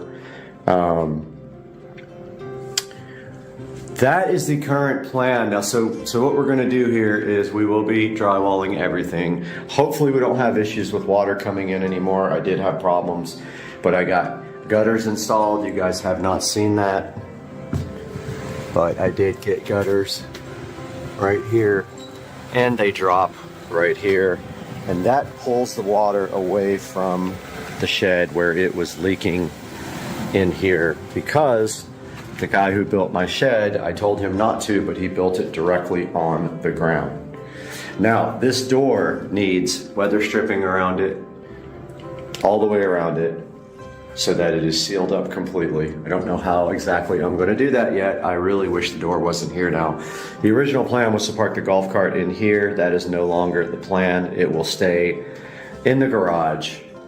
But yeah, so something to the effect of 50-inch televisions on this wall, maybe 2 here, like 1 here and 1 here, and then maybe over here is where we actually shoot. So we would have a desk here in the corner, and we would shoot right up against that wall. And maybe we have a smaller television right there, like a 40-inch or something for the studio, and then lights up here. Even these lights are awesome in here, but we need more for shooting. So that is the current plan. We will go take a look at the design, and I really hope that we can get the foam insulation in here, but I don't know what that would cost. Probably a good amount, maybe $1,000 is what I'm thinking, maybe less. It's about 150 square feet room. And that's it so far. Now we just got to kind of figure out how we're going to do it and all the wiring and everything we're going to need. We do probably want to get Cat 5 in here, or Cat 6, and run up, and we can't go into the house up there because we're up against the gutters. So what we'll have to do is put a conduit right there on the corner, and then just right up into the soffits over there and pull all the wiring through. Gonna suck because it's hard to get to, but that's just kind of what it is. Kind of want a big Supercar Street Racing logo out here. I don't know how I'm gonna do that, but I'm still looking into it. Fortunately, I did all the power ahead of time except for just this wall. I will have to run power on this wall on the outside, and then up to the televisions. And also we will have lights on the wall, so those will need power as well, so I'll be running those outlets as well. Still got to look into what kind of lighting I want to do. I do like those hexagon lights for the roof. Like those hexagon light pattern lights would look awesome on the ceiling, although we don't have a very tall ceiling in here. And actually over here I can almost touch it, but it gets higher over here, which I like. But I'm thinking a desk here to work, like regular work desk for work stuff, and then that corner for shooting, or opposite, work desk over here and shooting over here in this corner, or on this wall would also be amazing for shooting, and we could put 150-inch TV right there. But that's the plan so far, guys. Thanks for watching the channel, guys. Stay tuned for more as we build the studio. Hey guys, welcome back to the channel. Supercar Street Racing here, and I have a studio update for you. It is insane. I want you guys to see this, the way the studio is looking. Check out the studio, guys. I am super hyped, and I want to give you guys a huge update. I have not been live streaming or updating lately because I've been super busy and I had the network down in here, but today we made some huge strides in the Supercar Street Racing studio. And let me get started and tell you what we have done.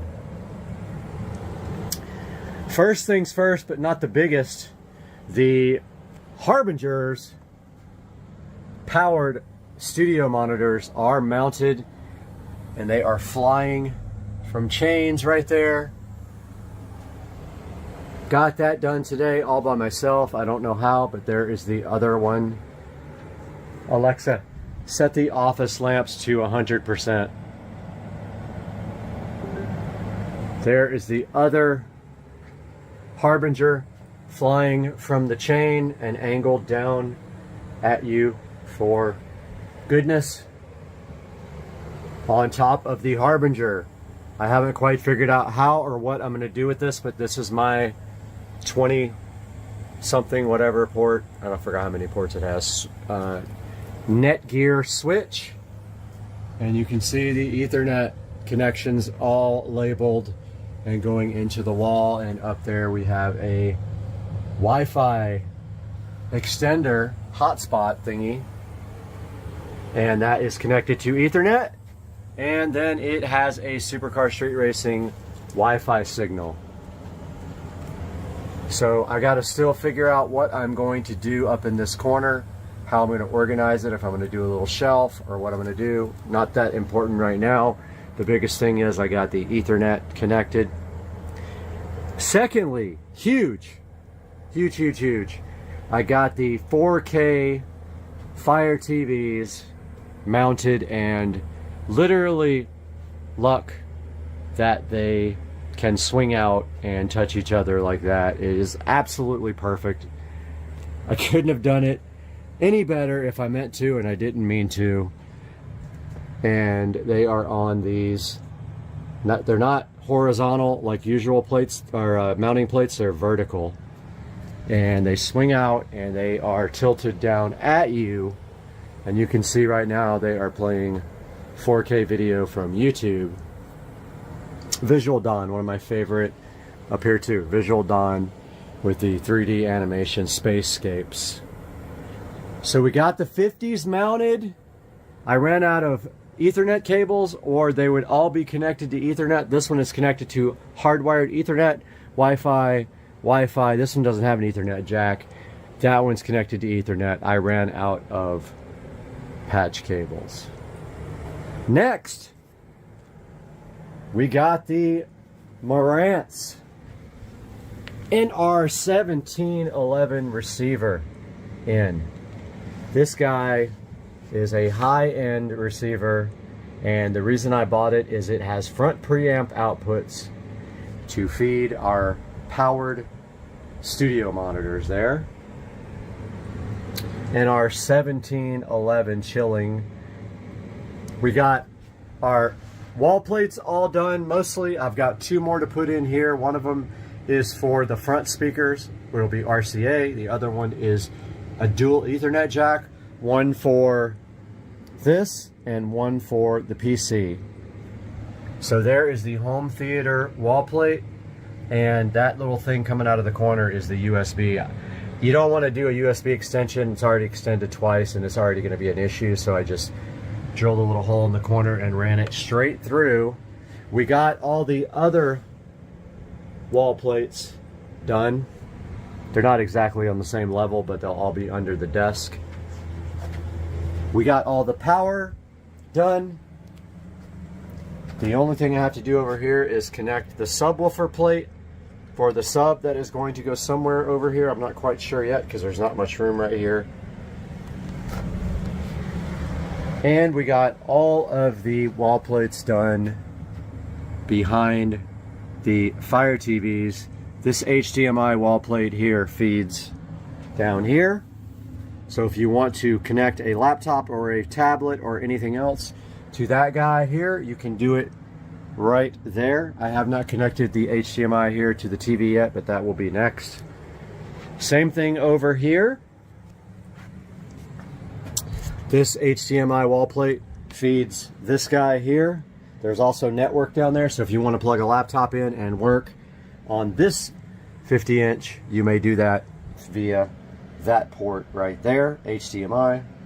There's power there, power there, power there, and power there that I installed today. And I did the power and the wall plate with the USB, HDMI, Ethernet, and coax. We're not using the coax. Those are behind every television. There is one back there as well. It's hard to see. Every place that you can possibly sit. Here's another Ethernet and HDMI. HDMI feeds the 32-inch, and you can connect a laptop or whatever here and have Ethernet.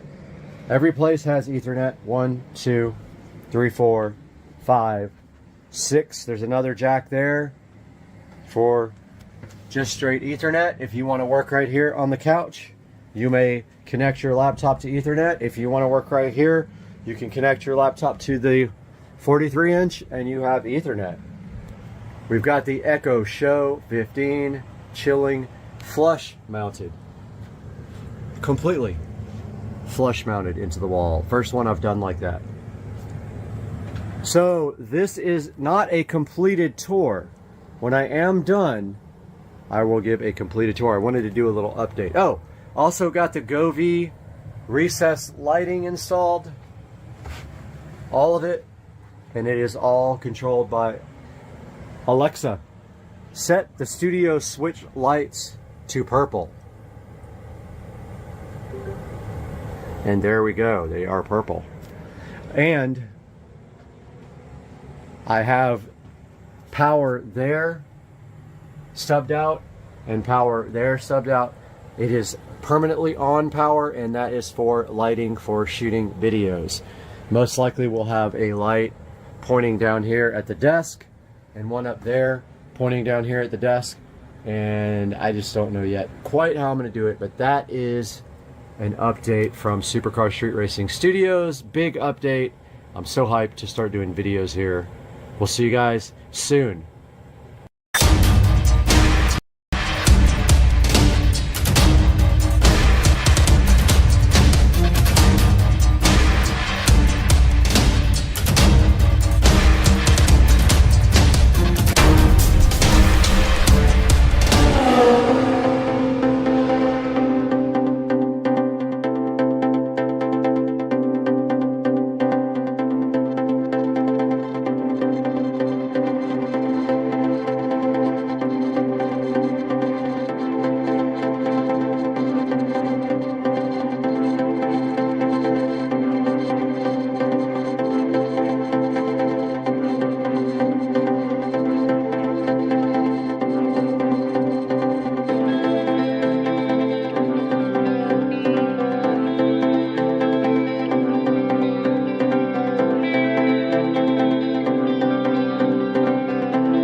All right, we got the guys out here getting ready to put the forms up. They want to be famous on YouTube. And what they're doing out here is leveling these two areas. Right here by the sunroom will be up on the, almost to the foundation of the house. And then it's going to step down right here to another concrete that's going to extend all the way out and then go all the way to the end of the house here. You can see here they're working on leveling this part out and clearing it out so that they can form it up. and they are spreading what's there in order to level out this area. So they're using the existing topsoil and mulch to make a base for the concrete. It's already looking crazy, and it's just amazing looking, and we'll get back to you guys with an update as soon as we have one. A little update from this side over here as well. Concrete will run all the way up to this area here where the pavers start, and then go all the way up to the front of the gate, and then there's going to be a pad at that gate in front of the gate as well. And it looks like they are going to form completely today, so we're stoked about that.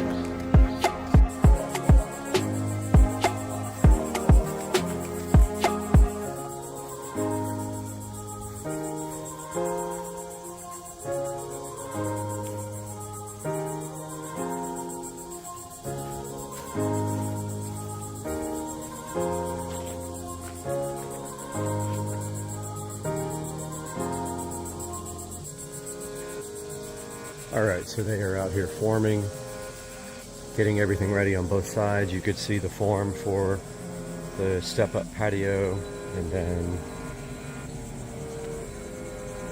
this is happening on this side. Looks like they've been kind of raking and leveling things out over here. And that's what is happening right now. All I got for now. Hey guys, stepping outside into the very hot day and taking a look at what's going on outside, and we have the forms complete here, and I have to cut that wood and trim it so that it fits back into this location here. But basically we are going to be pouring concrete in there. See how it's split level to match the foundation of the house, and I have to do something with this ugly area over here. I haven't decided yet. And concrete all the way back there, and then when they get to the well pump right there, they will go around it and leave a little section there where I can put rocks down. I'll do lava rocks there, kind of like what I have right here.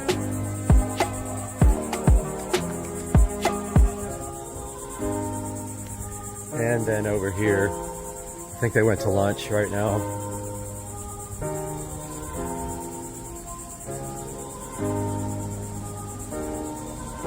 And over here, they are still in the process of trying to form this up. But this side will be pretty simple, except for over here where they have some work to do. But yeah, that's where we are so far, guys. Resistance is futile. The line must be drawn here. 173467321 Charlie 32 789777 643 Tango 732 Victor 73117888 732 4767 897 64376 Lock. Oh, yes! I hate this! It is revolting! More? Please.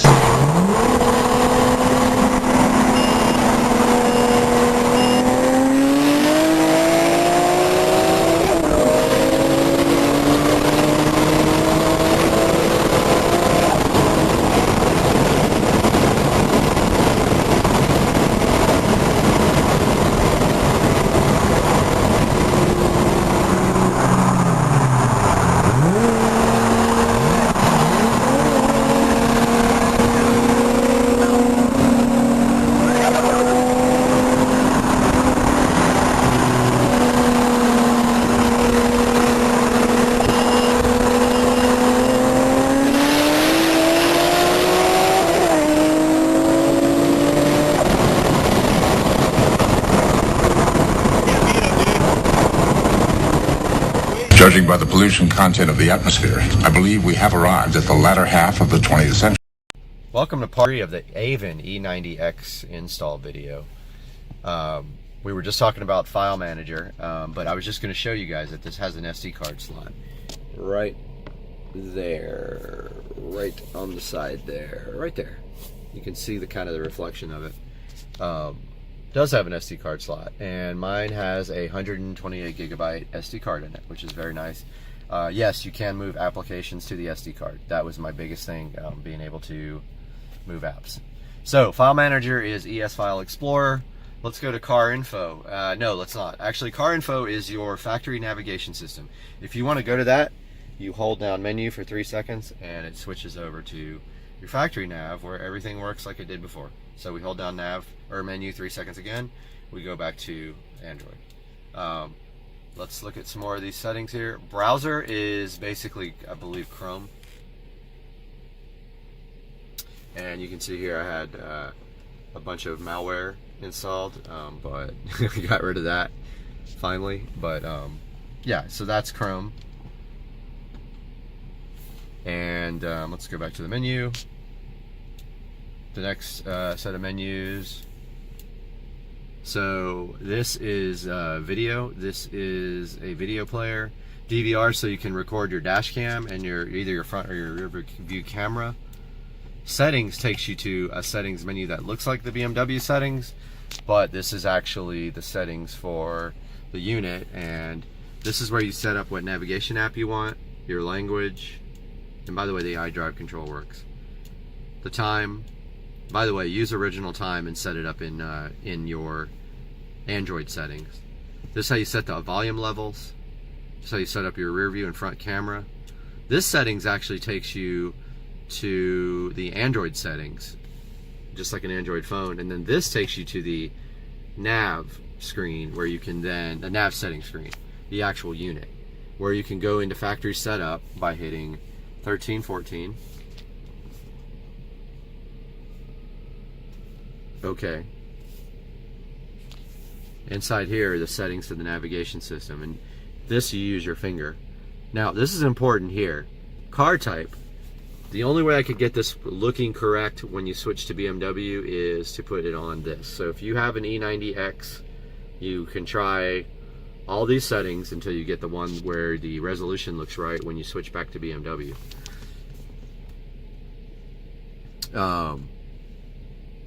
There is also a boot logo change screen here. This is where you set up the GUI. I have it set on Evo New. But if you set it to NBT, that is the new BMW look. So let's go to menu again. So dashboard is interesting except for one thing. So dashboard is where you get information about your car, and you can see it actually works. But the problem is that it's in kilometers per hour and liters. I mean, come on, dude, get this working correctly. This unit is for the US. It doesn't. You need a switch for miles per hour, okay? So hit back. Phone link is where you use your telephone, and apps is just like it says, it's your ta-da Android apps. And you can see some of the stuff I've got loaded on here. I did try to root this, I was not successful, and in the process I installed a billion malwares on it, which I removed later. So yeah, I have all my BMW apps here. The iDrive does not work on this screen, but so you have a BMW, you probably, and it's an E90, you probably know about MHD and you probably know about XHP. So let's talk about having MHD available to flash the car. So let's hit that. Of course, resolution looks weird until it boots up. Now here's MHD. Now let's look at, now every time it boots up it asks me if I want to use a USB cable, which is annoying, but it does it every single time. So let's look at where we would flash. So here's the maps, and I'm using that E85 mix down at the bottom for corn. And let's hit the back button. So yeah, this is the MHD flasher, and in the next video we're going to talk more about that. Say hi. Let's see if this thing will start. This thing is not staying.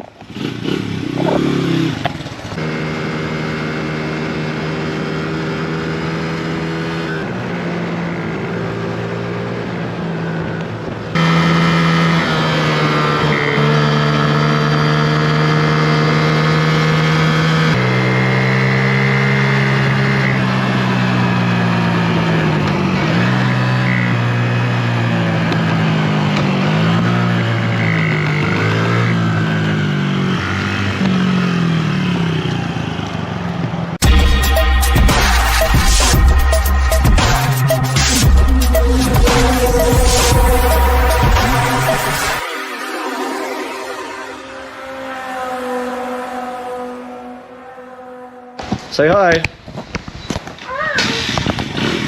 Let's see if this thing will start. This thing is not staying.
Got him!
stick, boy. Dude, we ran a whole battery out.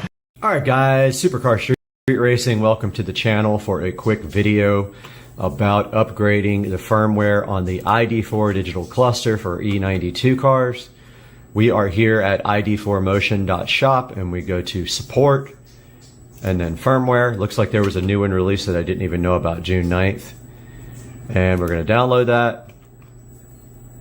It is downloading to the lower left-hand corner. And we're going to show it in folder. Now we have a USB stick already ready to go, formatted FAT32 here. We're going to drop that guy right over to the stick. And then let's go to this PC and eject that guy.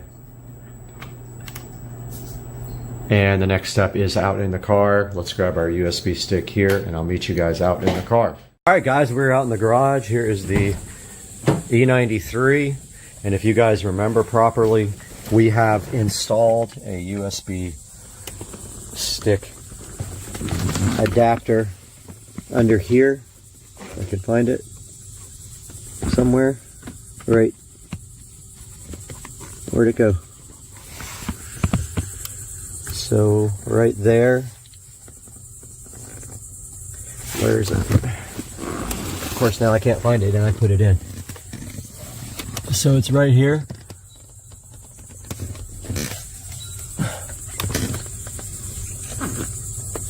And so we are going to stick that stick in. If I can see. Let me stop this and turn on some light. Okay, now we can actually see it. There's my little USB adapter that I installed into the dash. Putting the USB stick in there. And let's go up. And we'll start another clip here with the light off. All right, it's in the thing. I wasn't sure if you had to insert it when you actually have the car on, so I put it in first. Let's see what happens. All right, it's updating the software.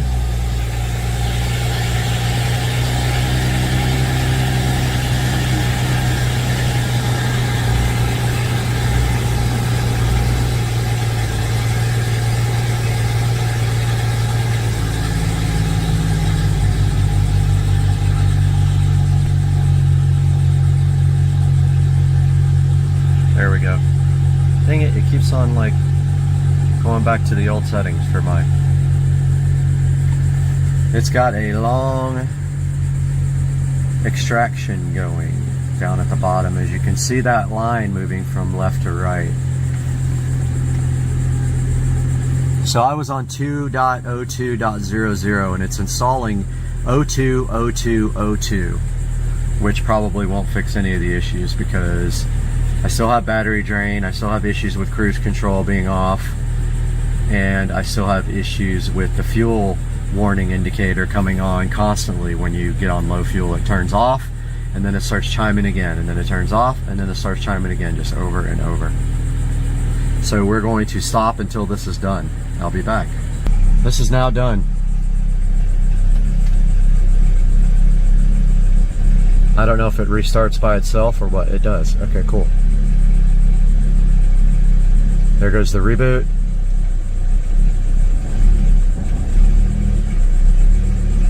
Yeah, the car is running terrible. Something's definitely wrong with it. It's going in the shop in a couple weeks, but you see how bad it's idling. Might be like a vacuum leak or something in there going on. I'm not sure. But yeah, that's how you update the firmware on the ID4 instrument cluster. Hope you guys enjoyed it. All right, we got Dukes of Duval here with my brand new XR DeWalt oscillator, and let's see if this thing works.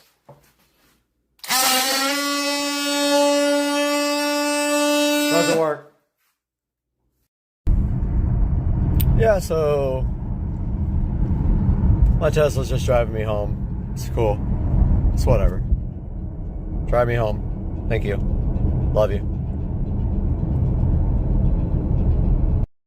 Hey, what's going on, everybody? It is Friday, and we got a little project going on today for the SL65. All right, I had to put this in there. Chevy, repping the Chevy hat, driving the Chevy truck. So hyped. Guys, welcome back to the channel, and today we need to deal with an issue here. The back of the cart is rubbing, and that is when you put people in the back. So once I get some weight back here with the stereo and people, it is definitely going to rub. And yesterday we took it out and it rubbed some of this fender liner off, which is actually fine. I think it might actually have rubbed a little bit of the tires, but I'm not sure. But let me get the light turned on here and I will show you exactly what I'm talking about.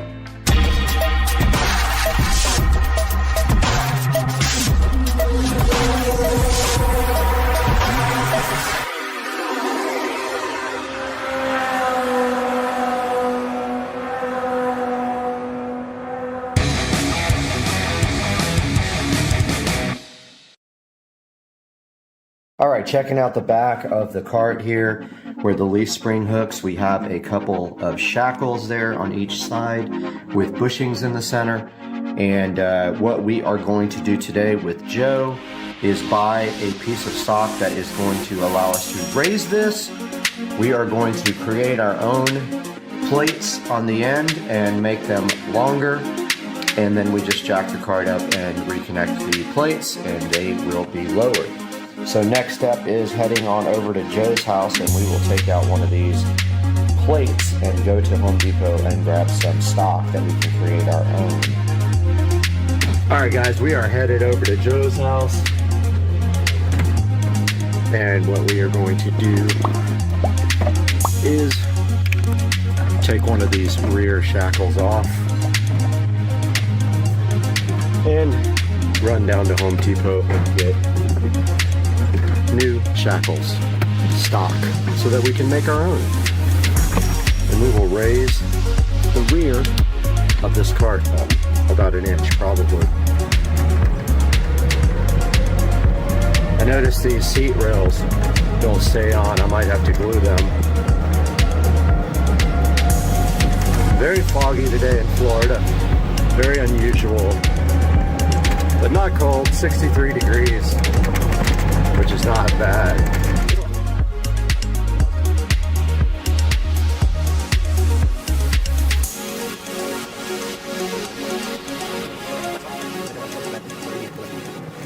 Stole Joe's truck and he didn't know it. And we're going to Home Depot. We got the bolt out, one of the shackle bolts out, and we are headed to get some flat stock at Home Depot. And what we will do is also get a nice drill bit because we both have crappy drill bits. So maybe I'll buy a drill bit set while I'm there. I know they're kind of expensive, but I really need one. Just to clarify, you see the bolt there. There are 4 plates on the back of the cart that connect to the leaf spring. And what we are basically doing is we are making longer ones. So we're going to do a 1-inch lift on the back. So we're going to make longer plates and drill those out, and then we will put those back on, at which time the cart will be lifted about an inch in the back. And if you look at the cart, it is already higher in the front. The weight on the back actually pulls it down a little bit more. So yeah, we're headed to get some stock and some drill bits.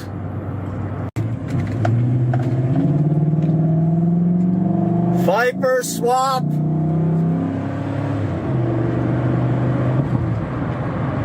Headed into Home Depot now. Try to figure out getting drill bits and some WD-40. Home Depot on New Year's Day, nobody here. All right, over here at the flat stock, and we found the 1 1/4, which is exactly how wide it is, by 36. So we got to make 4 4-inch plates, so this is plenty. So now we are going to head over to the drill bits and get a drill bit kit. All right, just left Home Depot. I needed a new drill bit set, so I picked up a Ryobi. And it doesn't have big bits, but it does have a good selection of them. I don't generally need to drill bigger holes than that, but it does have a big enough bit to drill this hole out. And now we are headed back to Joe's house. We got the flat stock, which was unbelievably expensive, $18 for that piece of flat stock, which should be worth honestly about $2 here about a year ago. But yeah, we are headed back to Joe's house now, where we will start building this lift kit for the golf cart. Yeah, I don't have a metal disc for my big saw either. You know, the miter saw? Yep. All right, so the first thing we're doing, we gotta cut 4-inch plates out, 4 of them. So we're gonna try it with the ripper down there.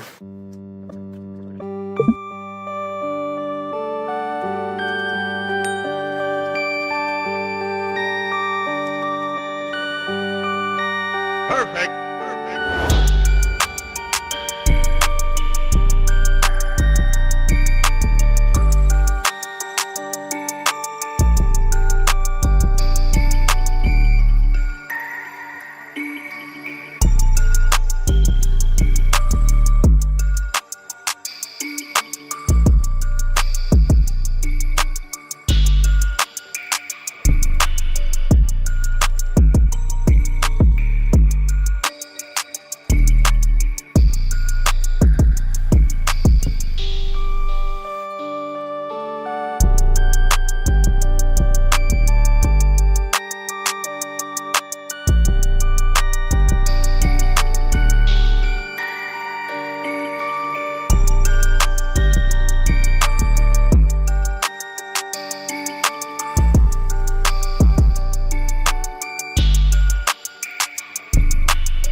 All right, we're gonna clamp these guys together now and do some shaping.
Drill time.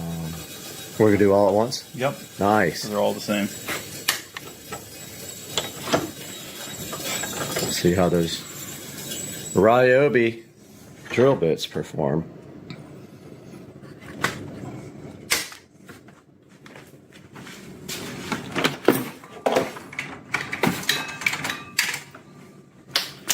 If you put all your tools back up as soon as you get done using them, you don't have this.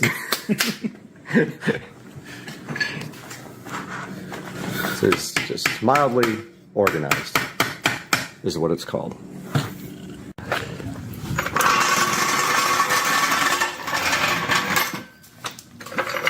Jack the diff up? You can jack it right up in the middle so we can do both at the same time. The diff? Yeah, I'll put it on the diff. That's fine. Or on the axle. Okay, I think that might be money right there. Make sure you got room to get to the leaf spring. Because you have to beat it out of there sometimes. So. Okay, let's see. Worst case scenario, we do one side and then open the other side. It's fine. That's good? Yeah. All right. Jack better be worth something. This is like a $250 jack. Probably good, huh? All right, so let's take off the. Where's that other? I got it.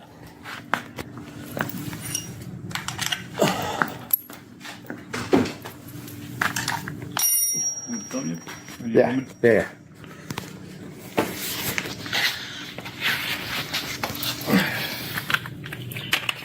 All right, so we're just going to remove this shackle. This one's rusted.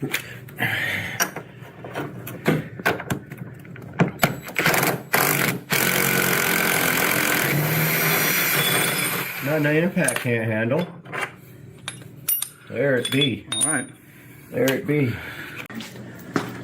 So 1/2 inch on each end for the holes. Just want to make sure that. I mean, that's right at 1/2 inch right there. Pretty darn close. And it could be more or less. I'd rather be more, to be honest with you. So I think we're good with that.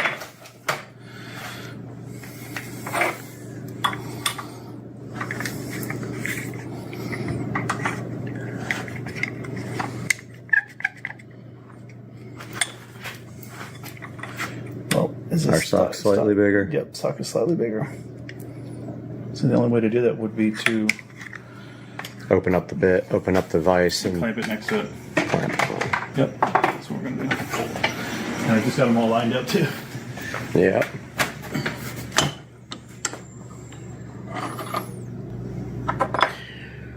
Of course, you could do one and then use that as a template for all the other 3, but it's easier just to drill Do 'em all at once. all at one time. Oh yeah, that's gonna work perfect.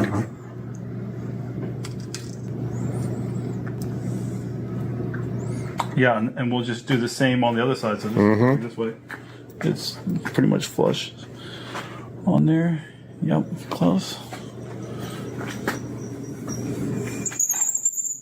Uh-oh. Yo, what's up?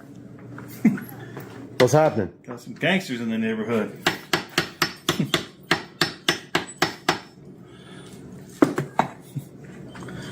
I think we're good there.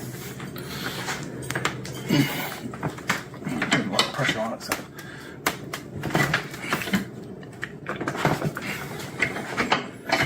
All right. You don't need this anymore. Always fit your tools back up. Yeah. You're not looking for them.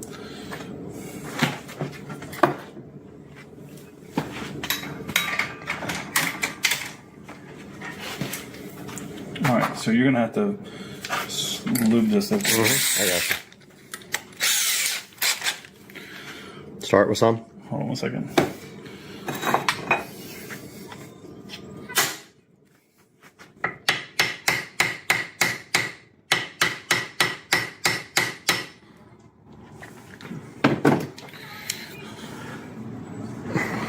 Pretty good, right? Yeah. Back one's a little off. Yeah.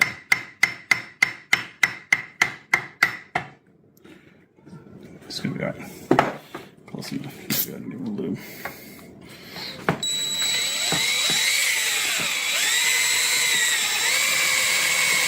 Lube.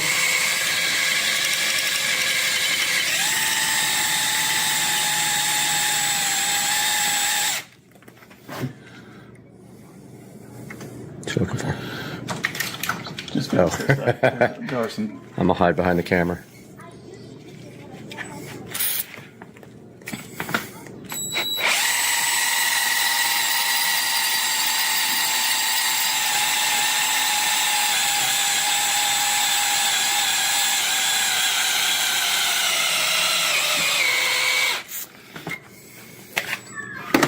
Dead battery. Man, we might have to break out the wire drill. Yeah. I got that too. If we don't burn up the bit first.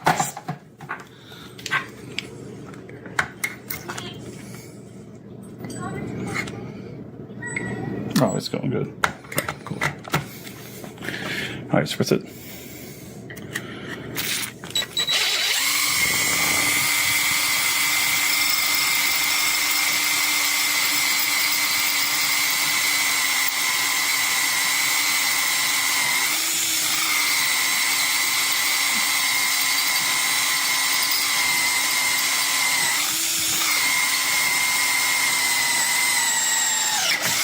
Boom. Damn, we gotta do that 3 more times.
All right, so we cleaned up the bolts and knocked the rust off of them and got the second link out.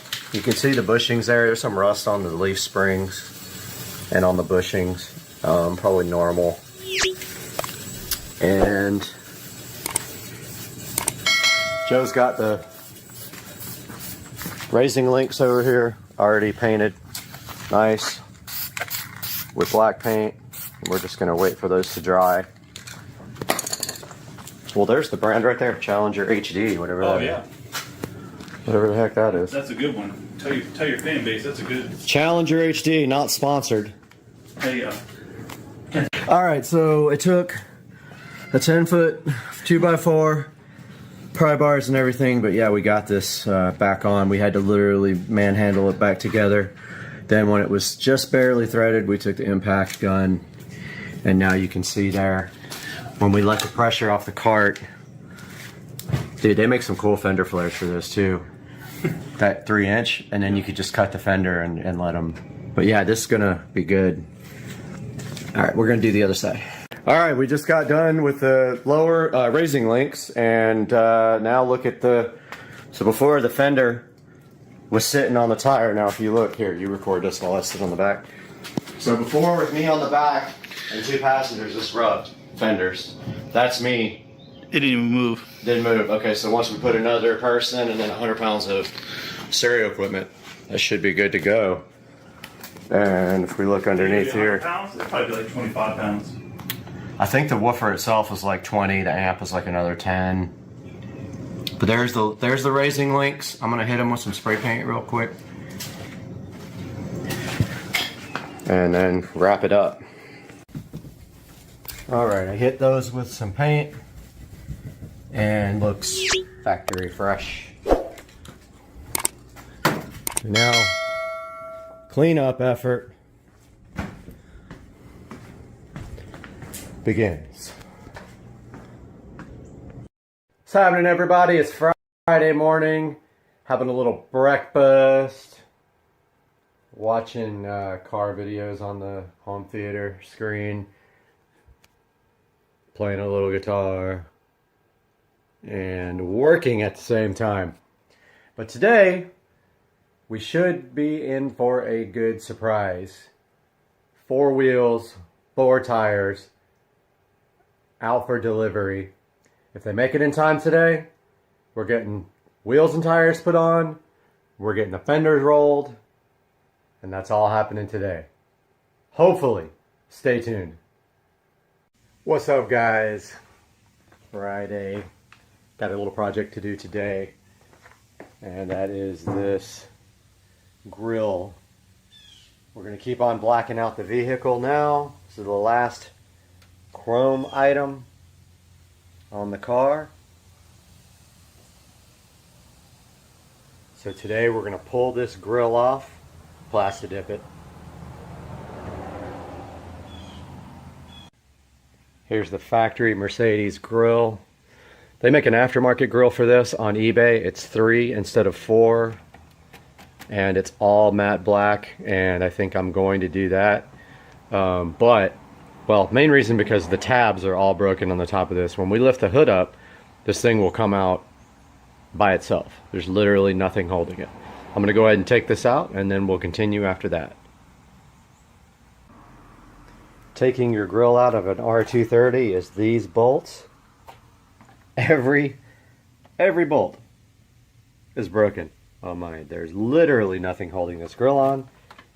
It pops right out. Now,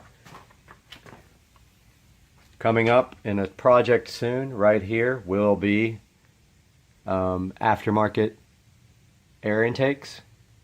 I'm going to have someone build those. We're going to get this grill out, we're going to get it cleaned up, and we're going to plasti dip it.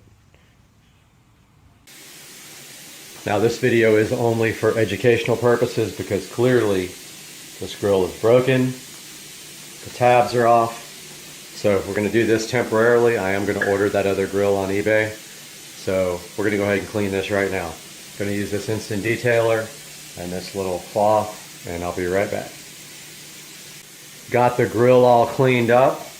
Next thing I'm going to do is head out here to my trusty sandpaper area, grab my sanding blocks, and I'm going to go ahead and rough up the chrome areas where the Plastidip might have a problem sticking. So I'm just going to sand all these areas where there's chrome now.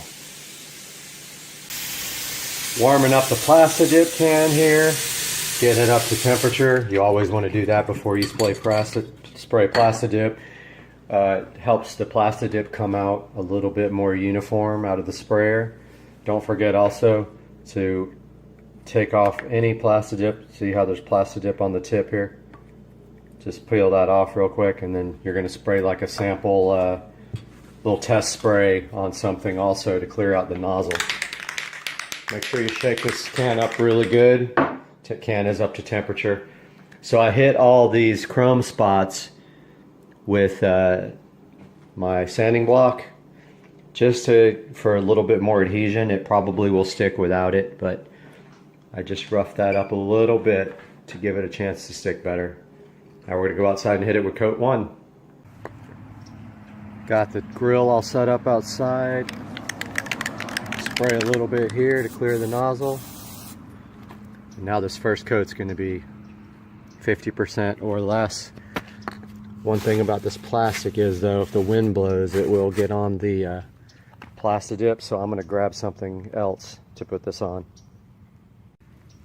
Found these black floor mats that we don't care about.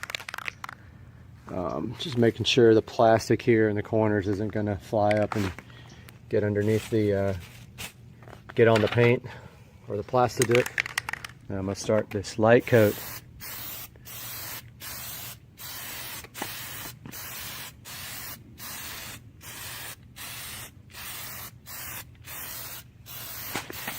This first coat, you want it to be 50% or less coverage.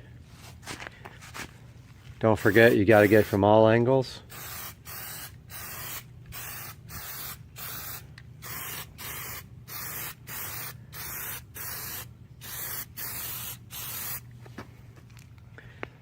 So I'm going to just go around this, hit it with a good coat, even though this top isn't seen.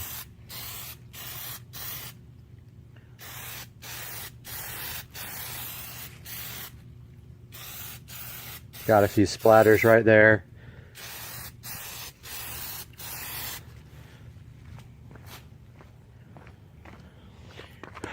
Didn't come out uniform on that part.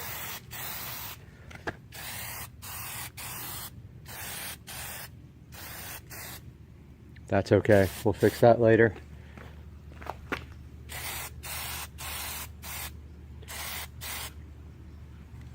Okay. That's going to be my first coat. That needs 15 minutes to dry. We'll be back. Brought the Plastidip can inside so it wouldn't cool down, even though it's warming up quite nicely. And look what happened. Huge fail. The plastic fell right on top of it, but it looks like it was dry. Nope, it got something in it as well. So actually it didn't look like it messed it up, but I'm going to fix this. Be right back. So the wind is blowing pretty good today. Also noticed a little bit of debris in the Plastidip, but it came right off because apparently the dip was dry already, so that's good. Just make sure you don't do this like I did with this plastic flying all over the place. And we're going to put on coat number 2, which is going to be a wet coat. Make sure your dip's well shaken. Spray it a little bit. And then, still got issues over here I gotta fix.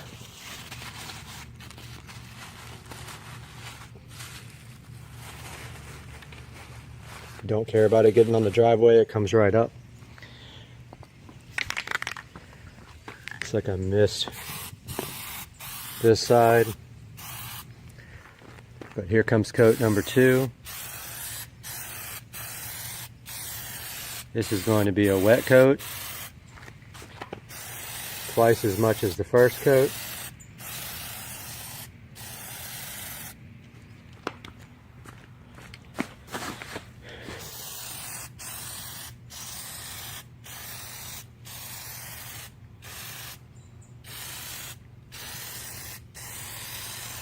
We're going to be cutting it close on this can.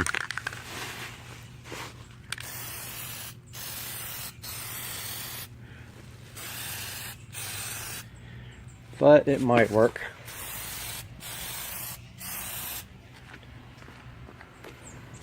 Make sure you go from every angle, all the cracks. We'll be able to see that. From some angles.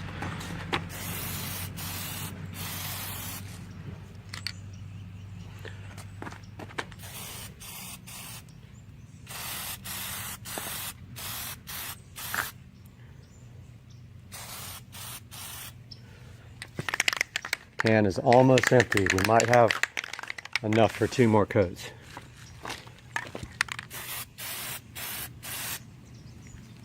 A little bit thick on that coat, but I think it'll be okay.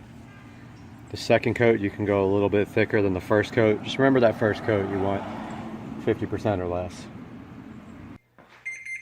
What I like to call now my Plastidip timer, since I've used it so much, is going off. And I left the can outside, but it's nice and warm out here. So we're coming out here for round 3. It looks good already. I'm going to try to get some of the areas that didn't get done this time first. Forgot to spray a little bit before I did the first one and it splattered a little. So remember to do that. And here comes the debris from the wind. We'll let the wind die down a little bit.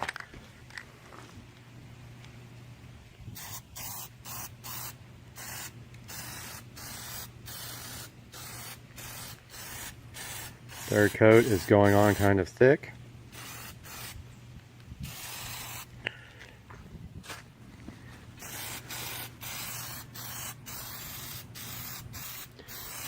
Do want to kind of get this top part because when the hood opens, you will see that.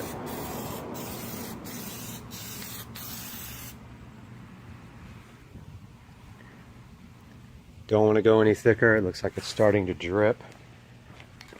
Really thick in some places,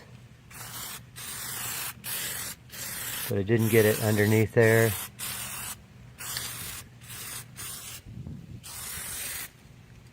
Notice all the stuff blowing around next to me. Not good. Should have brought it in the garage probably.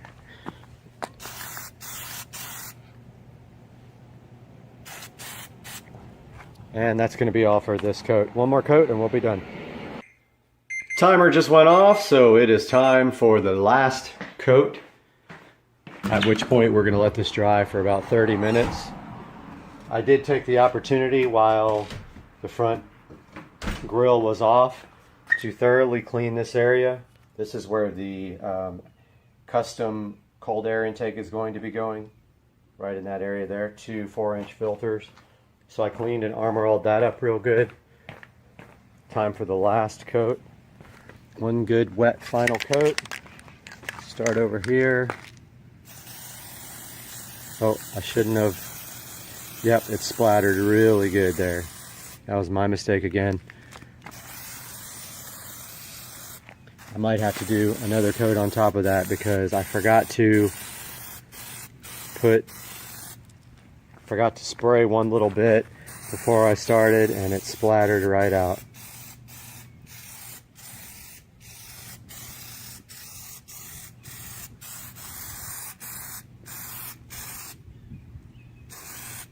So I might have made a mistake there. I'm going to see how it dries. But man, I was doing so good and I forgot to spray a little bit before I started. And it splattered out pretty bad. So I'm going to see how that dries. But it's going to be really hard to get that off of there now.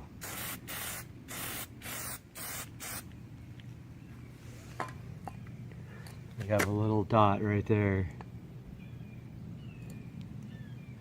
where it splattered out. I don't even know if you can see that.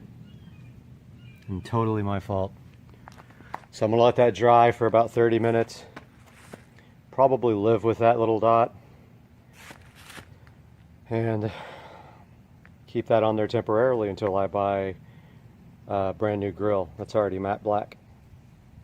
About to install the grill back in the car. As you can see, all the tabs are broken.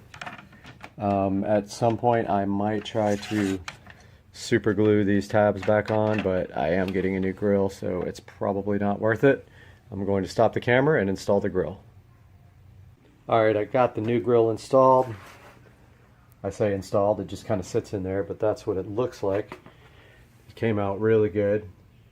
That is the last of the chrome on the vehicle, besides the wheels. And that is going to be taken care of Monday afternoon. So there you have it. This is how you really easily dip your front grille with matte black Plastidip. So yesterday I uploaded a video and it was completely original content, free online music library, nobody else's content. YouTube partially monetized it. Now, not that the monetizing means that much to me. I don't have enough viewers to really pay me anything. However, today I get on and they have removed monetization from my channel completely with the flag saying duplication. Now, I've never duplicated anybody's works, and when I have used copyrighted music before, this was way before anyone else was using YouTube. They removed the music recently and I had to put nothing in there or free music in it. So now here I am. No explanation. My channel's been demonetized, but whatever. I'm going to keep on making content. I will email them, but meanwhile, I hope you guys enjoyed this video. Guys, I think today we have a passenger in the Plaid. Let's take a look and see what the heck is this. No clue.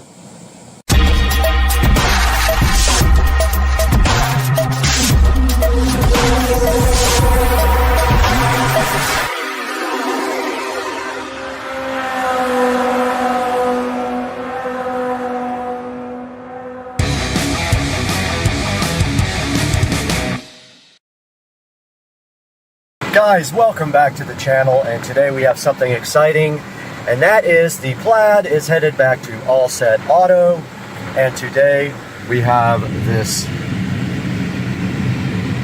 carbon fiber apron that they will be installing and correcting some things going on with the wrap.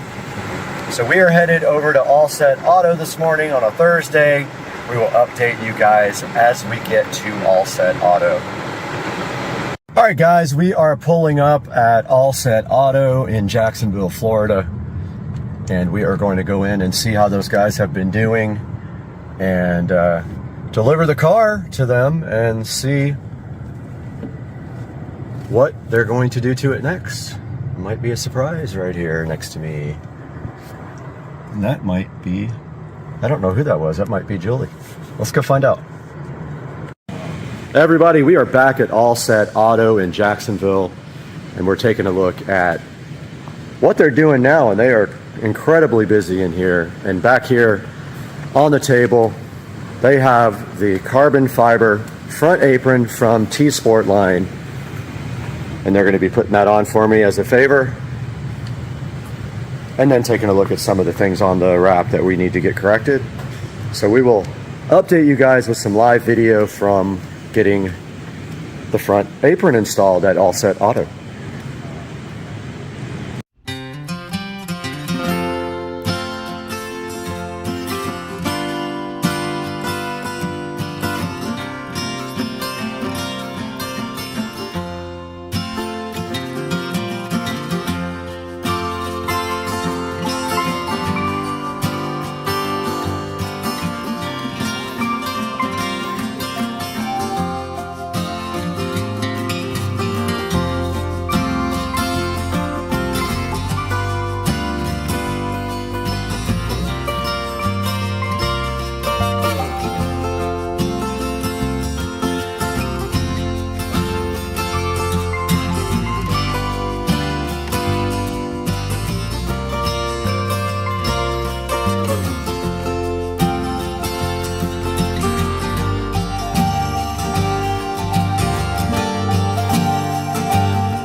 All right, we're back at All Set Auto. It's been a day or so since we dropped the car off to get the front apron put in. These guys are working hard on that. Is that a Model X? Model Y. Model Y right there. And then if we take a look over here at the car, we can see that we got the front apron installed. That matte carbon fiber apron looks so good on the front, and it fits absolutely perfectly. And that is why we came here, and they did such a good job putting that thing on. And check out how the car looks under the lights. It looks so good. Now we got to drive it in the rain, maybe, for the second time ever. But hey, this thing came out so good. These guys treat the car like it's their own. And they've got a whole shop full here, so they know they're doing something right if people want to bring their cars here. And then we got the shop puppy over here, chilling. But yeah, guys, so we're gonna take this car home, throw it in the garage, never drive it again. And that's it, that's it. It's the end of life. 600 miles, it's retired.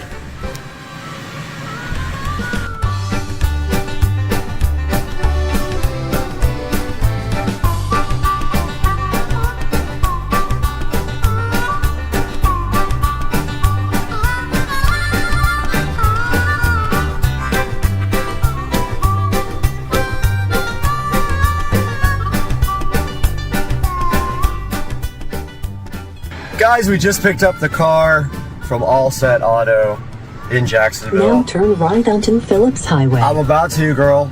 But yeah, we picked the car up. They put the front apron on, fixed a few little minor issues with the wrap, which is normal.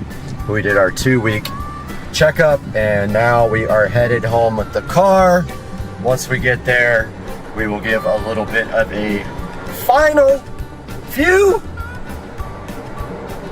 of the awesome carbon fiber front apron installed right on the 2023 Tesla Model S Plaid. Looking so fly and so hot. And we'll talk to you guys here shortly once we get back to the house. Guys, back in the Supercar Street Racing Garage, and we are taking a look at the 2023 Tesla Model S Plaid and how it sits right here in the current state. So the exterior mods are almost done. Thanks for ruining my shot. The carbon fiber camera covers are not done, and I just figured out that they left out. They forgot that part right there. They missed this issue with the wrap, but I will let them know. So yeah, the car is exterior almost done. We're waiting for the carbon fiber mirror covers, and here is a look at the front apron installed so nicely on the Plaid, and it came out really good. As you can see here, the fitment, this is the T Sport line front apron, fitting so perfectly on the Plaid. And like I was saying earlier, the only thing left to do now is the carbon fiber mirror caps, and I'm really considering the carbon fiber rear splitter, which is kind of an install pain. You have to take off the back bumper and all that, but it might be something worth checking out.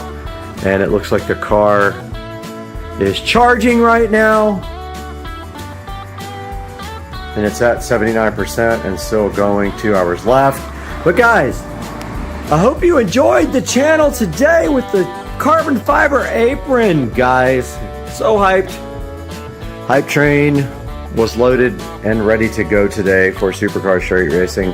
And I remind you to always please click through the links in our videos for merchandise in the description, because we get $1 or $2 here and there to keep the channel going and pay for this thing and this thing.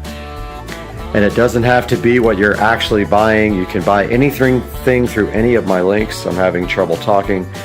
And that will help us so greatly on the channel. And we appreciate you guys and love you guys. And we will see you soon on Supercar Street Racing.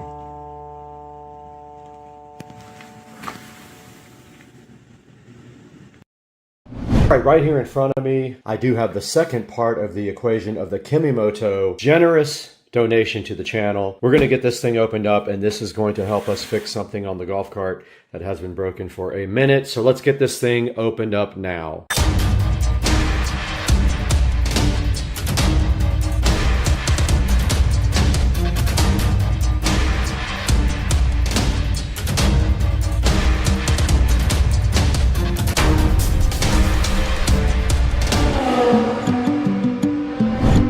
And of course, inside of one box, there will be another box that you have to open. So let's get this unboxed now. Directly in front of us right now, we have the Kimamoto Ultimate Light Kit for the Club Car Precedent. And we already have a kit on the cart right now, but it is not working properly. So we are going to go ahead and install this kit instead and see if we can get this working the whole entire way. So we have everything in here that we need to go ahead and install a light kit on the Club Car Precedent. All we have to do is get out there and get it done, and there is a horn. So my horn doesn't work right now, and my blinkers don't work right now. But here is everything in the kit. We already have a brake switch like this. This is the LED headlight portion of the kit here. This is part of the stock controls. And this is also a stock thing right here. So yeah, we're gonna be installing this guy and removing a lot of the other kit, if not all of it, to see if we can get our blinkers working again.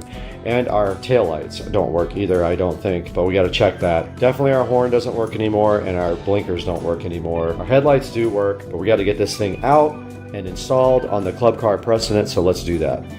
All right, we are back out here in the garage at Supercar Street Racing, and this is a day I've actually been dreading. We have the golf cart ready to get torn apart to fix the lights, but we want to thank Kimamoto who provided this light kit here for us to go ahead and repair the golf cart. The blinkers do not work at all, and some of the lights on the front here on the kit are flashing and blinking.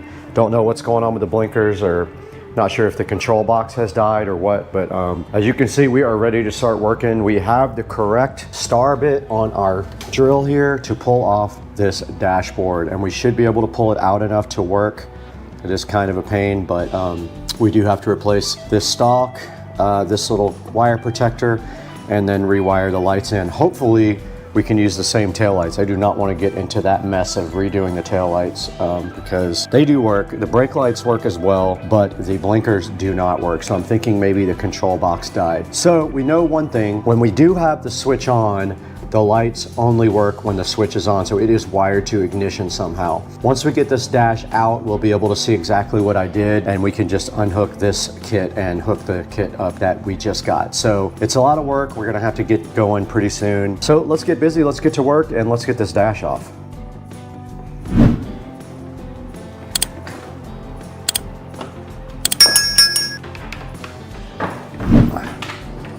Okay. There are 4 bolts here.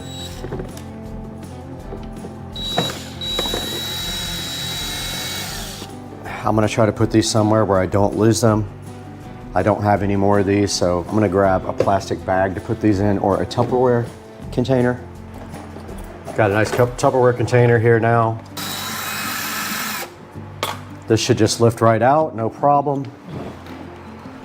And this just does come off as well. This is where the wiring goes. This pops off for the stock.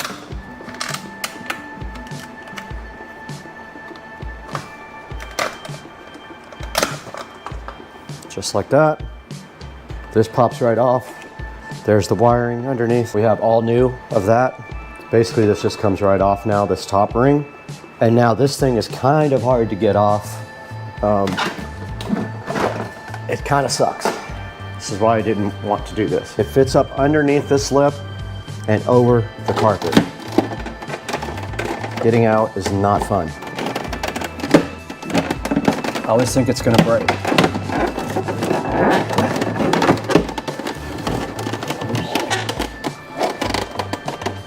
And that is it. That's how you remove the dash panel.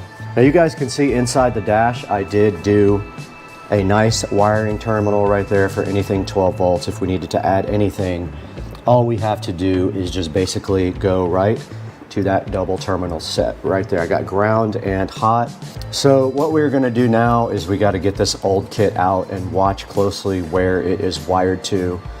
The wiring is right here. Yeah, okay, so I didn't use the flat emergency flashers. Okay, I just tested everything using the new switch. It all works fine. We are going to attempt to remove this headlight. Looks like 2 bolts and 2 nuts on the bottom holding it on.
Okay, on this side, all we have to do now is get this dash back together and then go ahead and build the stock.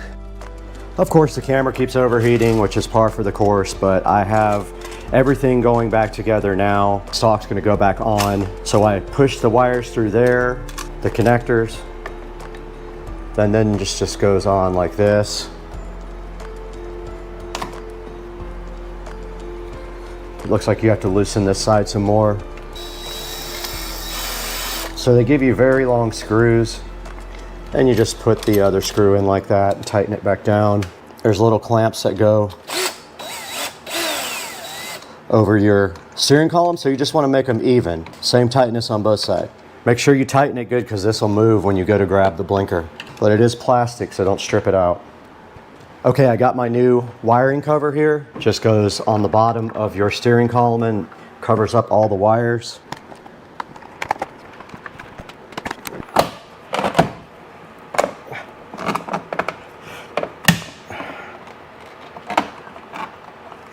There. Guys, I wanted to take a minute and thank our sponsors for today's video. Now we have 2 sponsors on the side, besides from the main sponsor that provided for the actual video. But today we are also sponsored by Enviroscent here. And Enviroscent was so kind to send us one of their safe scents. And they did send us lemon leaf and thyme. And you can see right here, it's pretty cool. So this is the thing that plugs into the wall. They give you this with the package. You take the scent out of this thing. They give you a little can for it. And then this just slides directly into the Enviroscent. It does have arrows to show you which way, and it should just slide right in like that. And then it just plugs right into the wall. It gives you 45 days of freshness. Now Enviroscent is safe for you and your pets. Everything in the Enviroscent is liquid free and non-toxic. And this is made for medium-sized spaces and guaranteed not to overwhelm your home with scent. So if you're planet conscious, this is perfect for you because that is the approach that Enviroscent does take with all their products. Right here on the front page, you can see they have 5 different scents available, and this one is the lemon, leaf, and thyme. We're gonna go ahead and plug that in Supercar Street Racing Compound and see how it smells. Now they did include a card, and it does have 6 different scents that you can choose from. Pineapple coconut, sea salt aloe, lavender tea and honey, spring water lotus, rainwater bamboo, lemon leaf and thyme, and pineapple and coconut. And please be sure to buy from the link in the description and leave them a nice review on Amazon. Tell them Supercar Street Racing sent you. We'd also like to welcome The Good Stuff Rug Tape to the channel as a sponsor. Now this stuff is double-sided, heavy duty, and it is completely residue free when you use it. This roll here is 2 inches wide by 10 yards.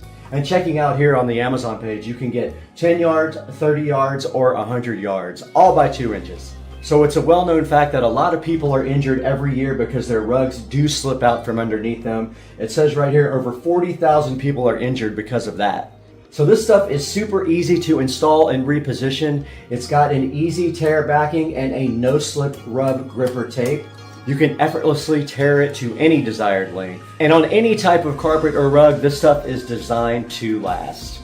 This stuff is highly rated and highly trusted by all the customers, so you can trust it too. I'm gonna leave a link down in the description for the Extreme Strength Rug Tape. Please support our sponsor by going down in the description and buying yours there. This little cover just goes right on top of here. It's got 4 screws.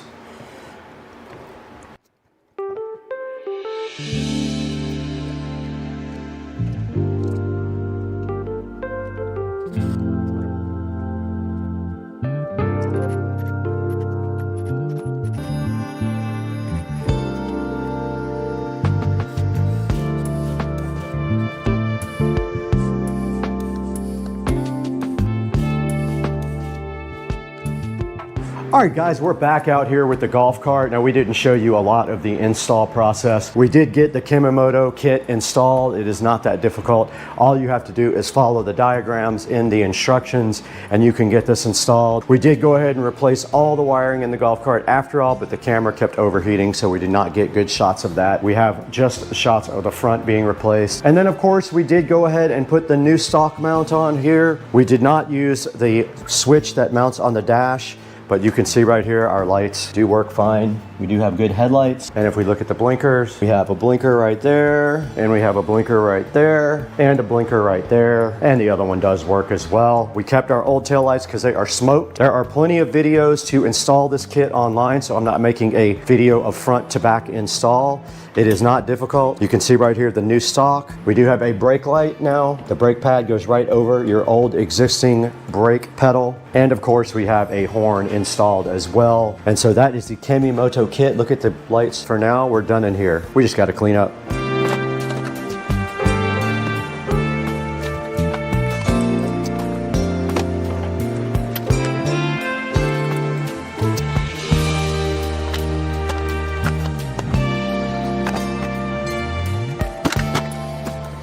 All right, guys, we are out here on the golf cart.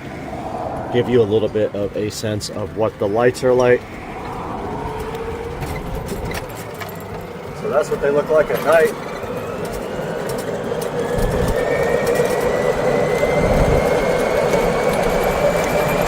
Pretty good.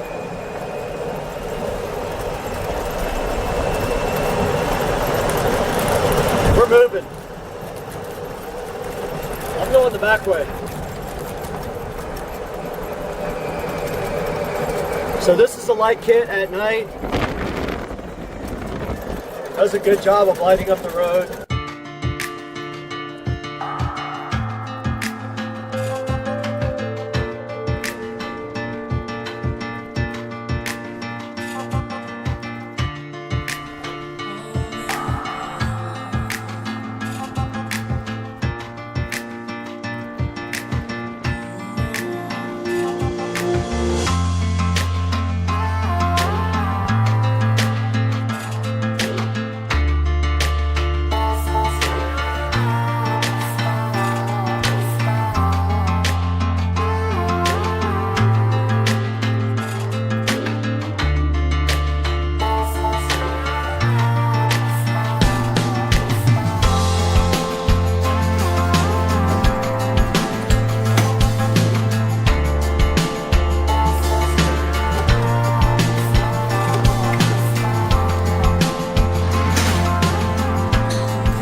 Alright guys, we made it back into the Supercar Street Racing compound, and we did test the lights out. They are probably about the same as what I had before. They're not super bright, but they're not dim. I would say they're just adequate, so I think they're fine for any golf cart. I would actually like to get a couple of lights here and here to complement those, or maybe a light bar right here pointing down, or up here pointing down at the top. So we'll see what we can figure out, but this is gonna end the video, guys. Thank you for supporting Kimamoto. They are always generous with the channel. Please pick up their light kit. It's available on Amazon. I'll put a link in the description. As always, thank you guys for the support. We'll see you next time.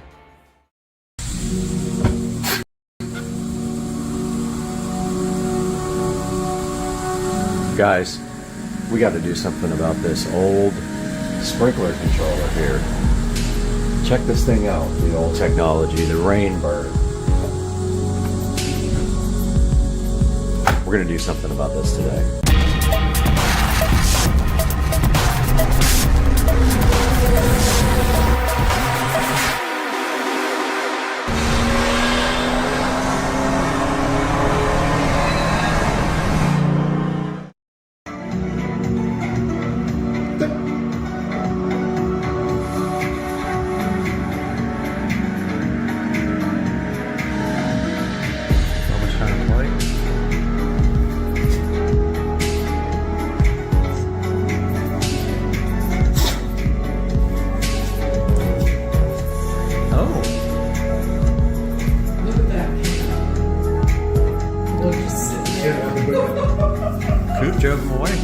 Guys, welcome back to the channel, Supercar Street Racing, and today we are taking a look at the Wyze Smart Sprinkler Controller. I've been wanting to get this for a while, and it finally went on a payment plan, and I was figured, why not? I'll just go ahead and pick it up because I've been putting it off. So this guy right here comes, I think, with a year of free, like, Wyze service, so that it actually works with the forecast and all that. I'm not too concerned about having it know when it rains and that kind of stuff, because I have a well, so it's not like I'm wasting city water. But let's get this thing opened up and see what's actually inside. And here's a good look at the box. So that's the front of the box. Shows you kind of the zone layout here. Shows you the app here. So this uses the regular Wyze app, which I have a lot of the Wyze cameras. Water Anywhere from the Wyze app, edit schedules from the Wyze app, DIY, which we're going to go through that as well, sunrise, sunset settings, offline schedules, and customizable zone details. Good look at the back with the terminals here that we're going to be checking out. Look at where the apps are for both Apple and Android. And yeah, that's about it. We're going to go ahead and open this guy up now. See what's inside. Get both of these sides opened up. It looks like it slides out from the center of the box here.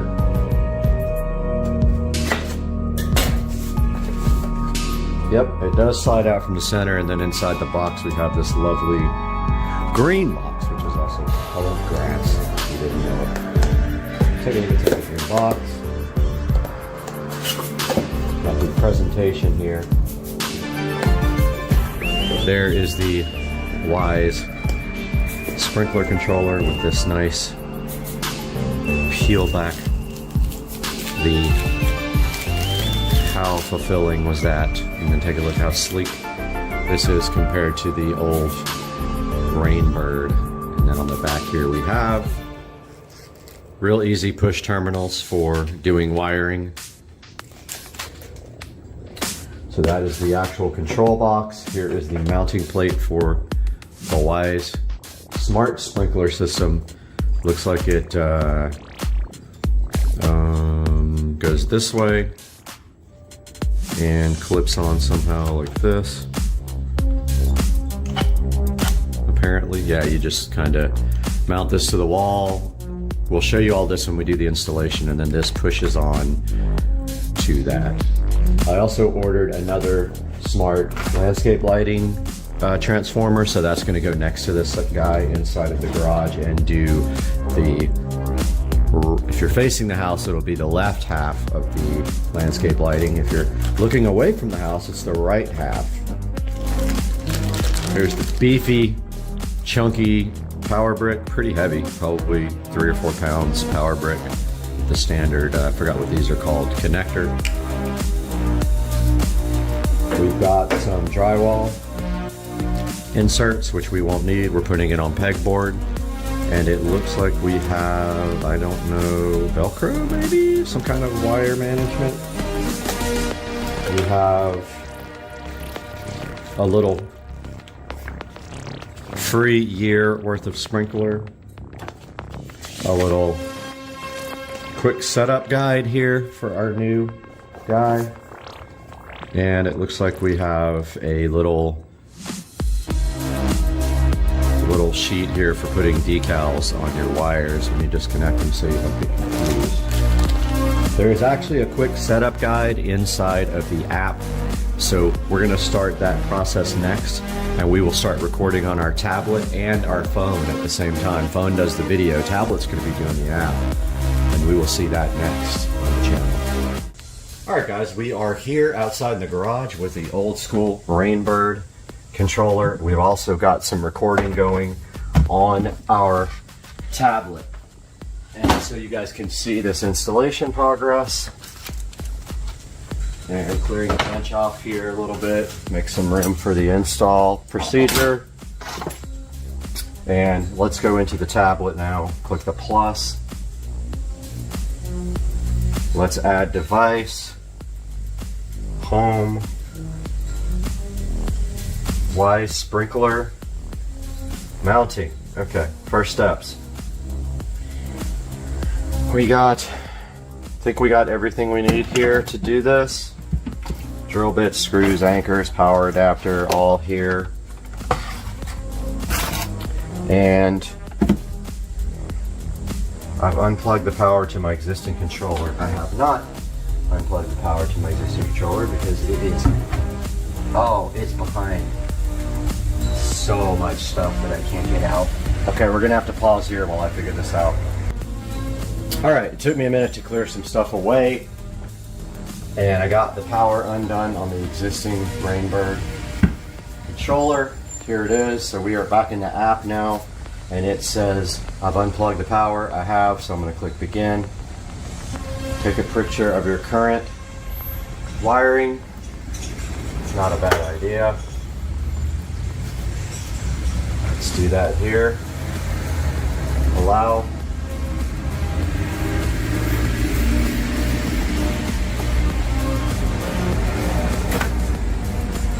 Allow.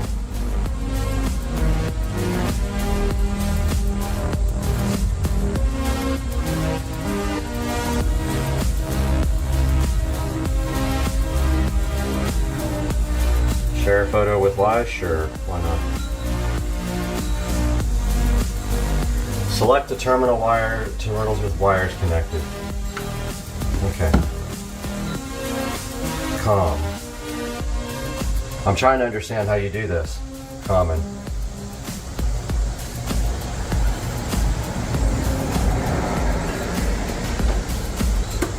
My eyesight is so bad, I need to get my flashlight.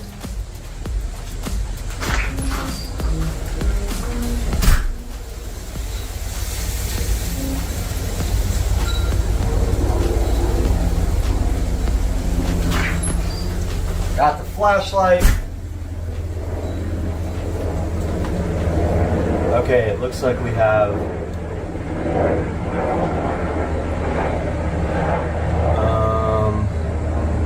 COM and 1, 2, and 3, and we have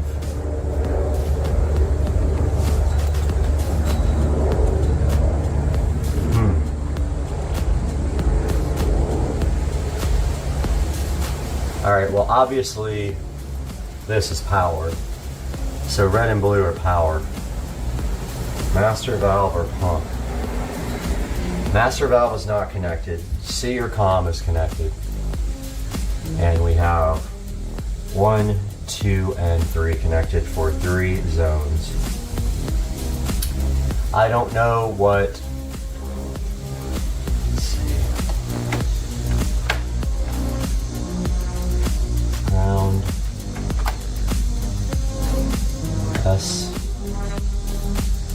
looks like SNES, Sense. Looks like I got a sensor too, which I don't use that anymore. So I'm gonna take the tablet here and get some better pictures.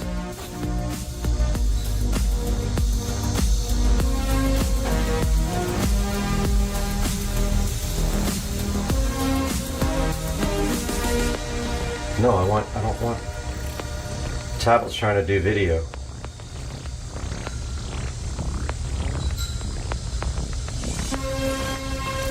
No.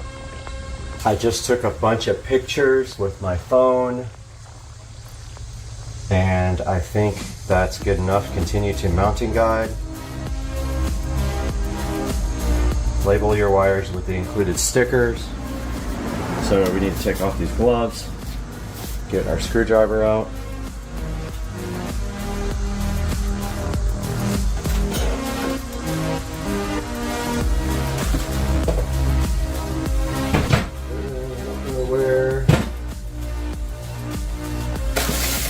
Don't know where the screwdriver adapter is. Guys, I'm sorry that I am not prepared here. I don't know where the screwdriver end is.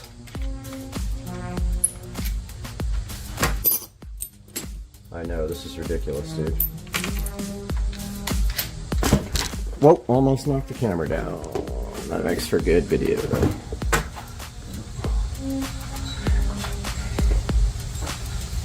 Okay, so we got one is yellow.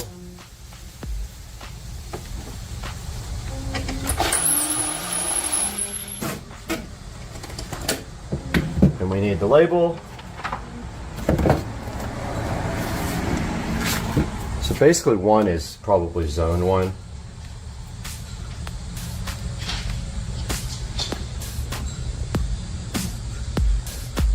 There's one label.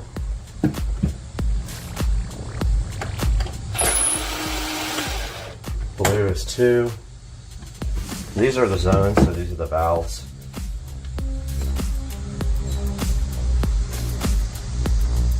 And there's number 2.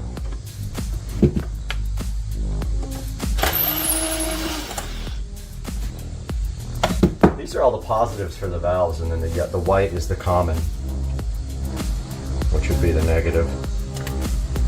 Ground, common ground. There's 1, 2, 3, and white is C.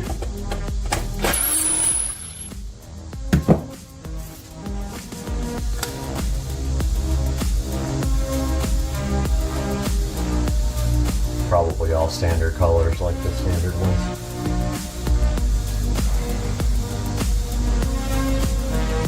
And the rest is just, this is the sensor, the rain sensor, which we're not using anymore. And then this stuff is power.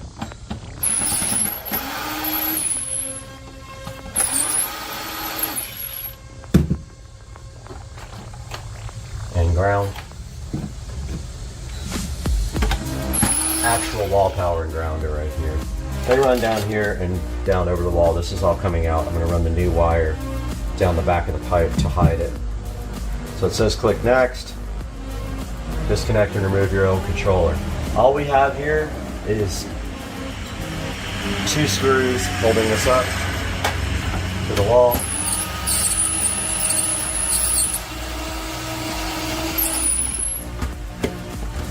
And the pipe goes through the bottom. That one is in a stud.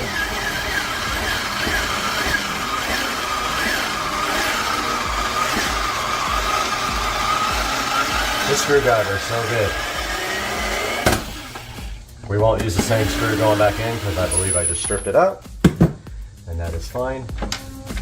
Ah, we got some other. There it goes.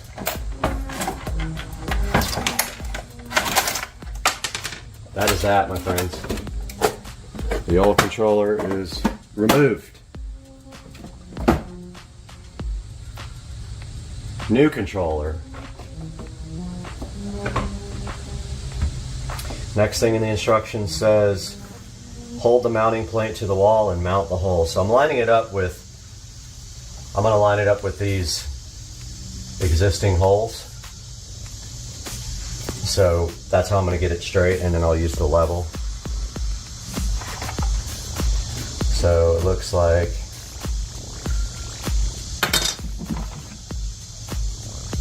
we're probably going to want to put it about right there. Man, I really wish we didn't have this. I wonder if there's a way to run the wires through the wall. Don't know if I can do that. Really don't want this pipe sticking up anymore.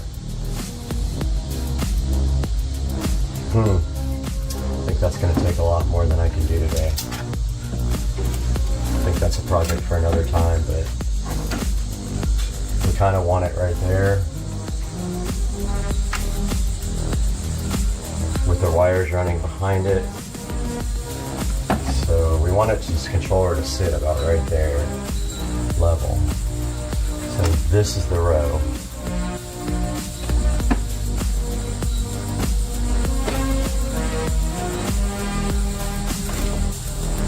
Let's see what that looks like. Here's the mounting plate.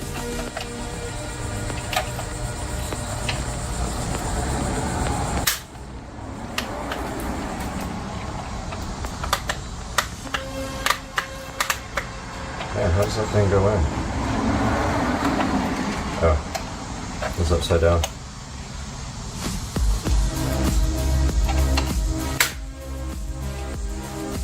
So we need it to sit about right there.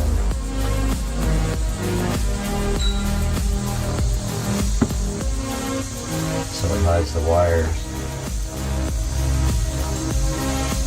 So I have to get something to mark this with.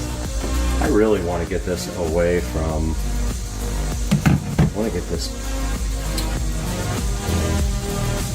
I have to disassemble that whole pipe if I'm going to get rid of that thing. It's just not for today. It's not for today. It's for another day. I really want it to go inside, but the wires are outside. Okay.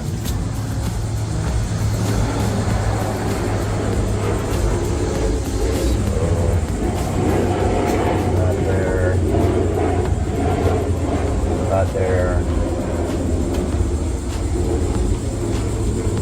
Puts it about midway there.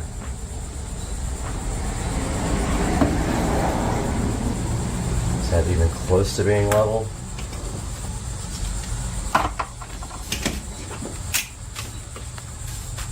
Level is right there. Levels right there.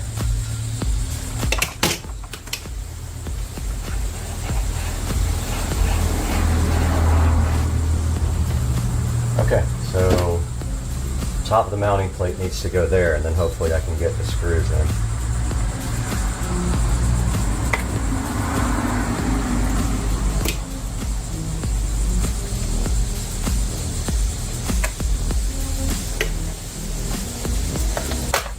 Okay.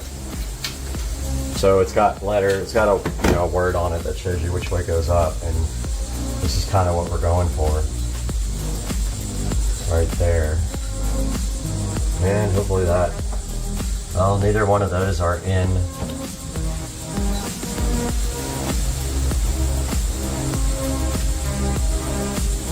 I didn't mark the center either.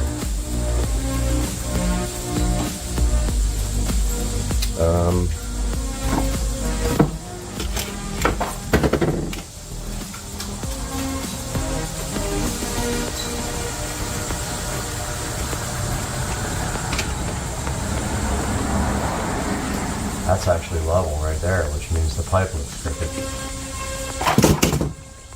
Center's going to be right here. I don't know how we're going to figure this out. I'm just going to shoot for it.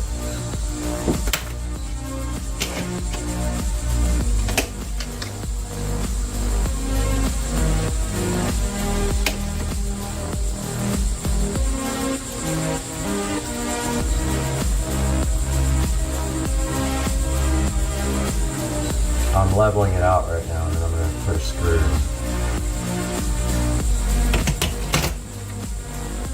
There. Oh, it went right in the hole. Such a bummer. I really don't want to use this pipe. I mean, I don't want to do it this way, guys. We'll have a meeting in 5 minutes. Little update. Big update. 45 minutes later, 2 hours later, I finally got the stupid wire pulled. Must have pulled that wire 40 times to get it through. And now I lost the mounting plate. I gotta find the mounting plate now. I found the mounting plate. We're gonna mount the mounting plate right above where I pulled the power wire up through with these guys, and so this should be it, and then these three should be not used, so we can probably clip these three. We only use 3 valves and 1 common and power, but I will just tuck those back in the wall just in case, just like that. There's our 3. So now we gotta get our mounting plate done. And for that, guys, you don't even know what I went through for the last hour and a half. Like, it is the worst. And it's probably 95 degrees out here. But now we can take this out because we don't need it anymore. And we need to mount our mounting plate in such a place where our wires can go up through it and connect. And if we lose this, it's going to fall on the wall and I'm going to be super mad.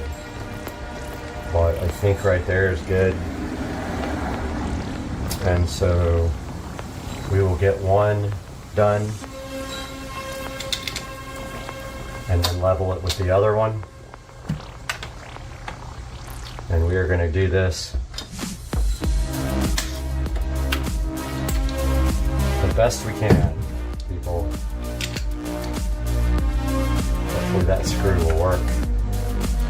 Not the one that came with it, but whatever, dude.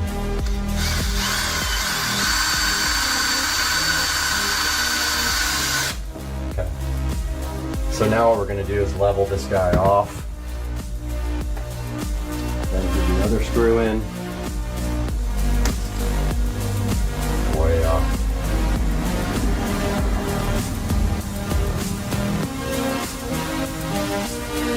That's level.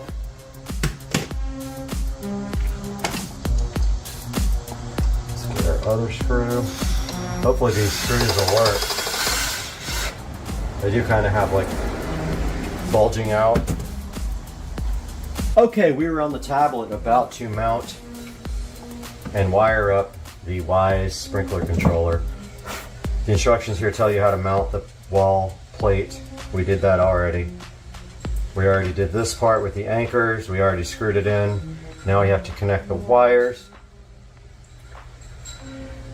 And they're push buttons.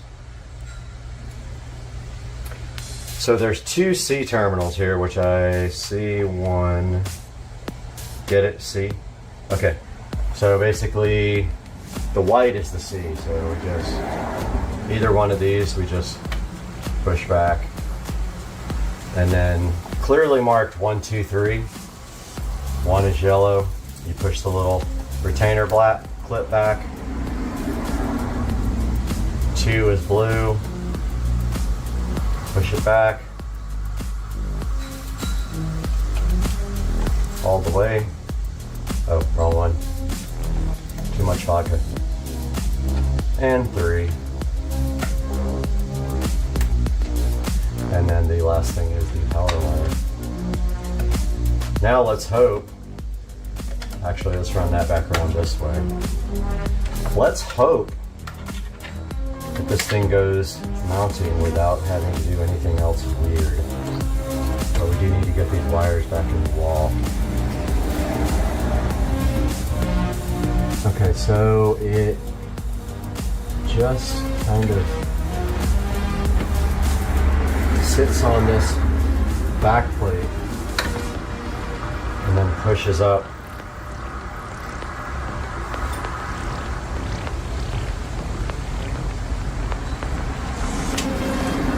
Tucking the power cable under.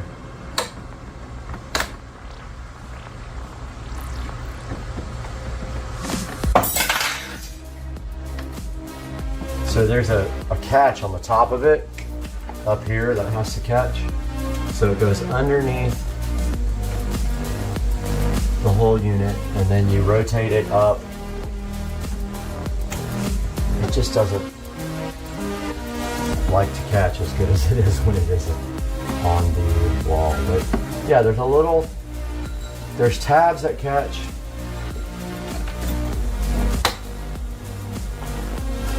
And then you're just supposed to literally like, wow, it looks like it's going to be like facing upwards. That's really weird. Alright, I'm kind of fighting with this right now. Wow. It's angled upwards. Wonderful. That is not good. Alright, so we gotta fix that right away. It's angled to look up at you. That doesn't work for us. So what we're gonna have to do is shim these guys way out. Hopefully that'll still mount. I don't know why they do that. Why do they do that? That looks absolutely terrible. That's gotta go like way down.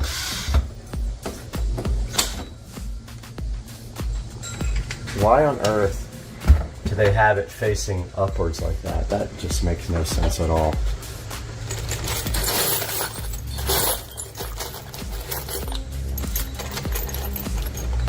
I'm going to try to find something to put behind this. What's happening is the plate. We really need to, well, no, that won't work either. But we need this plate to be way out here like this in order for it to mount correctly and display correctly. And I honestly don't know how we're going to do that. But there's a washer there.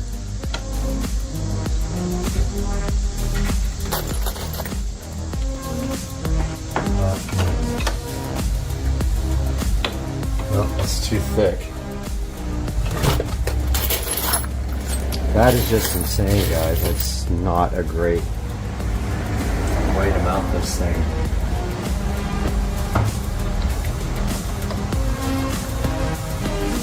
It needs to be shimmed way forward. Like, way forward. Why would they do that? It's like it's angled up at you. I know you guys see what I'm saying here, right? This stupid thing is angled so far up. When you mount it, it's like it catches the top of this thing, and it's like, why would you want it facing upwards? Seriously, stupid. This has to be fixed. I'm looking for shims.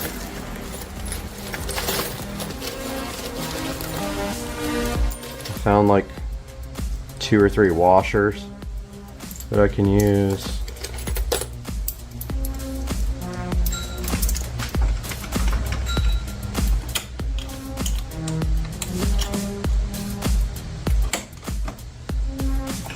I mean, it's got to be way up there.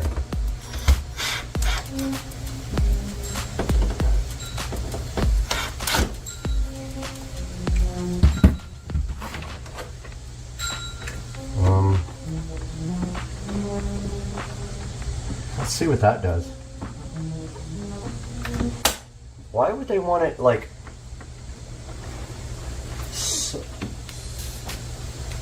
And the display already looks scratched and I didn't touch anything. I have not touched this display whatsoever.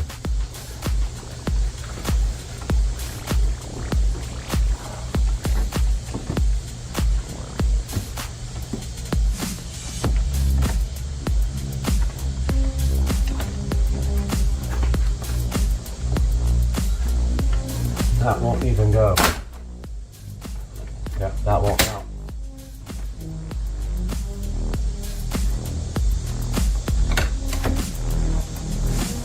It doesn't like the angle. What is the deal with this mounting plate, man?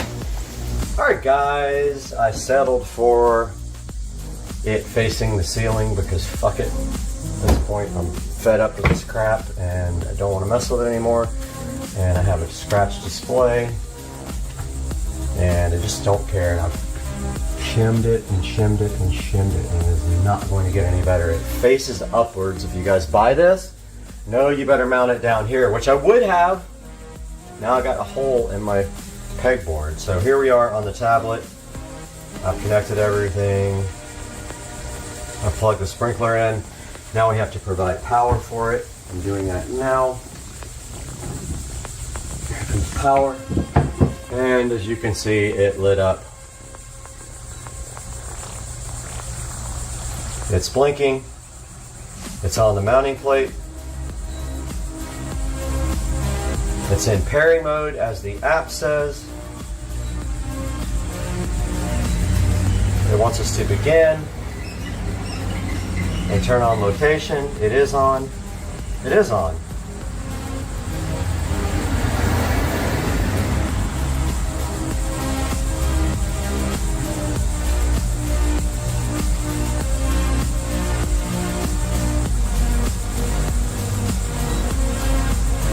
Okay, it's on. What do you mean turn on location, you dumbass? It's on.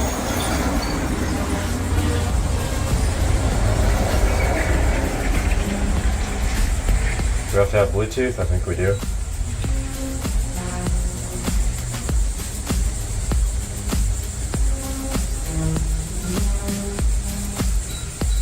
It's not going to find it. I'm going to have to use my phone.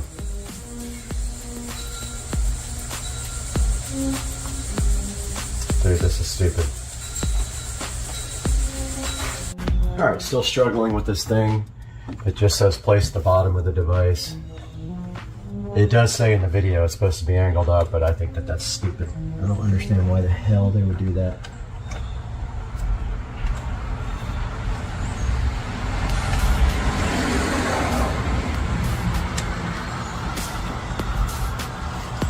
This thing is just...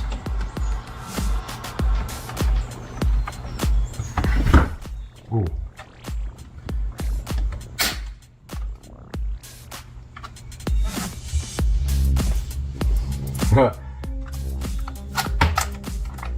It's worse than it was before. It's not going to get any better.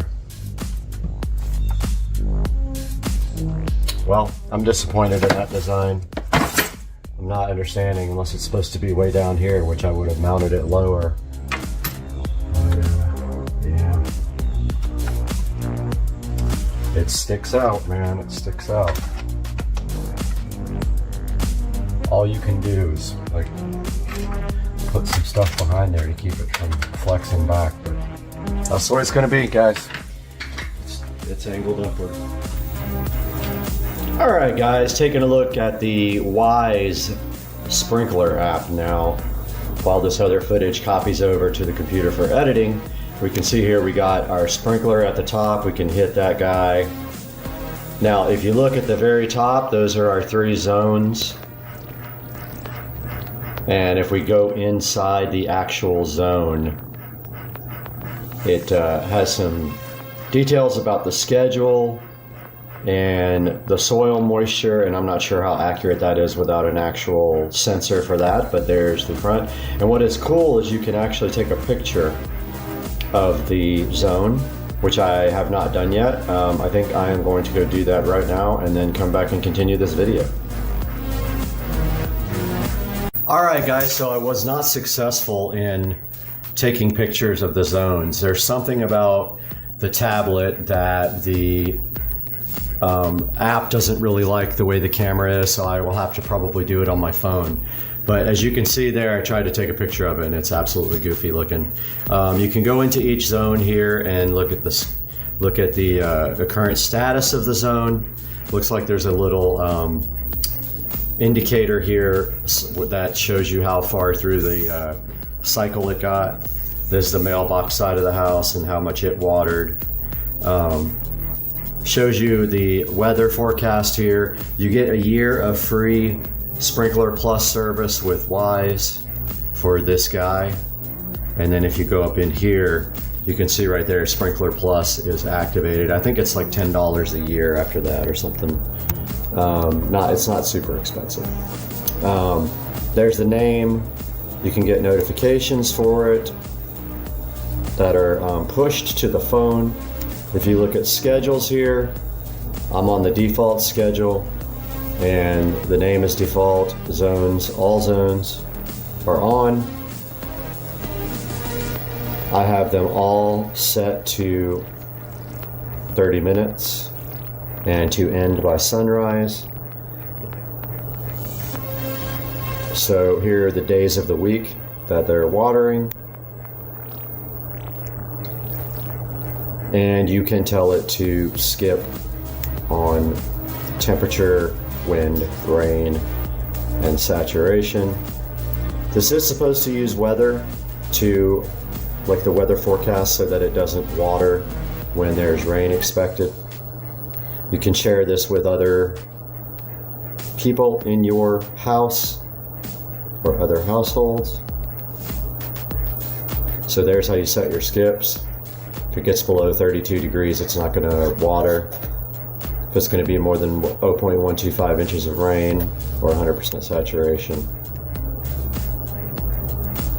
Here's the device info. It is connected to my wireless repeater. Obviously great signal strength. The repeater's up in the front of the house close to the garage. It shows you the firmware revision, and it actually updated the firmware when I got it. So yeah, this is a look at the Wise sprinkler. Integrates well with the rest of my Wise devices here. And so far so good, and I will update you guys as I use this more and get some more information for you. Have a good one, guys. Okay. There's rain on the phone, dog. So There's nowhere to sit. this is exactly what we saw on TV. Why is there nowhere to sit? Yeah. It's so busy out here. I know. Why is there rain on my phone, I don't dog? know. Why my eyes getting wet? Are we on a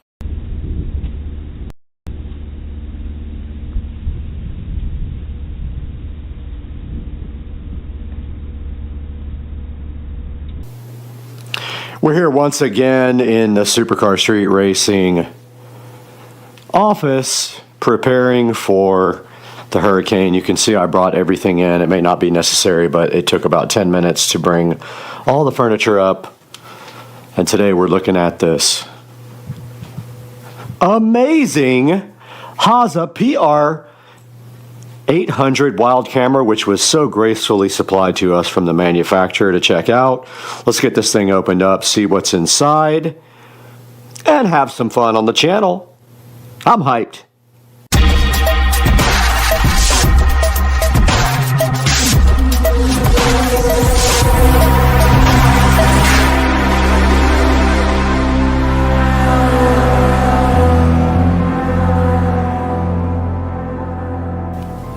We are back in hurricane prep mode now at Supercar Street Racing, and we got a hurricane coming tomorrow, and we're hoping we don't get too much of it.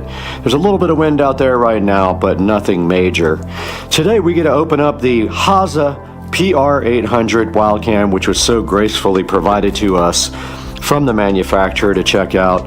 And right here, right now, we are going to open this thing, and then we're going to test it out and see what it's all about. And unboxing this, already like the packaging a lot. And let's see what's inside this guy right here. And immediately opening it up, we can see that it is looking all camouflaged and nice. So definitely will be camouflaged on the trail. And then taking a look further inside, looks like there is a couple of peel satisfactions here on the camera with the peel sat, which I know you guys love that.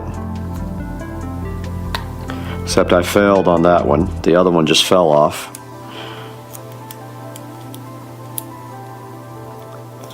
And there's your peel sat.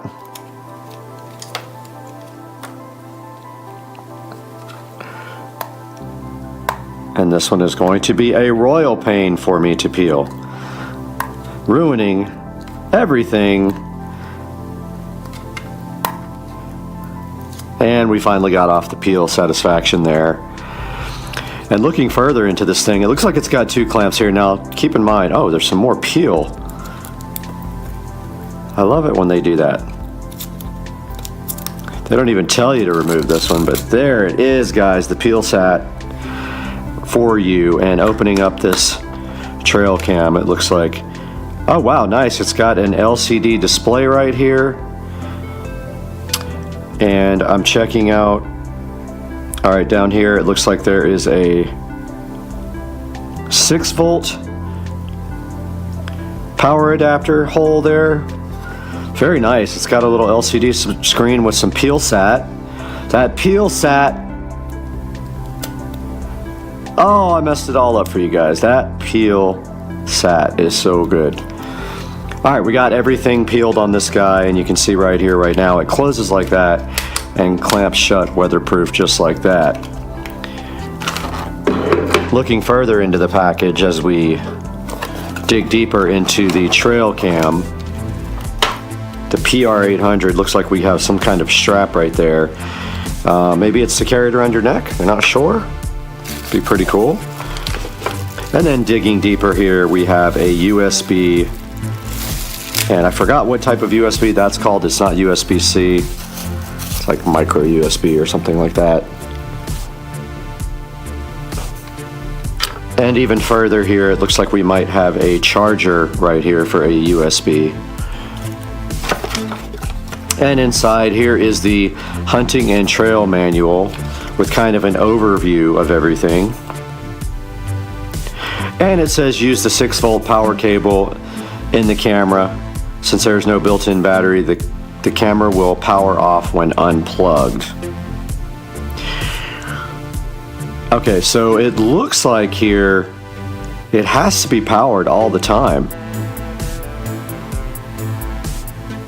Ah, or it has batteries, I see. So it looks like maybe we could use a battery bank on this, or we can just throw batteries into it and use it that way.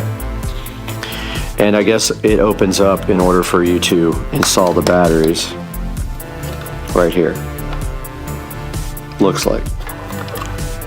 And there is the 8 AA battery slot there. I'm more interested in trying a battery bank. And the batteries will not charge on this, so don't think this is chargeable. What you're doing here is just powering it with batteries, or you're powering it with 6 volts through this port. And that leads me to go grab my battery bank and see if we can figure out how to use that. And we have returned with my generic battery bank here, and I'm really curious to see if this guy, oh, that's looking neat in the display. I'm curious to see if this guy will power via the power plug here, the battery bank. So let's get that power wire undone here. And you can see it has that little round type so you don't mistake it for anything else. Now somewhere on here there's a USB port. Haven't found it yet. And that must be for getting, there it is. So it's for getting the stuff off of there, I'm assuming. Right here, right now, let's go ahead and plug in this power to our power brick and see what happens. All right, so we're just inserting the power cable right there, and then our power adapter pretty much has USB-A and C, and every other type. So let's go ahead and plug this in and see what happens. And I believe the power is off, but we do have power supplied to it now. Let's see what happens when we turn this on. Robert, it goes down. And nothing happened. Interesting.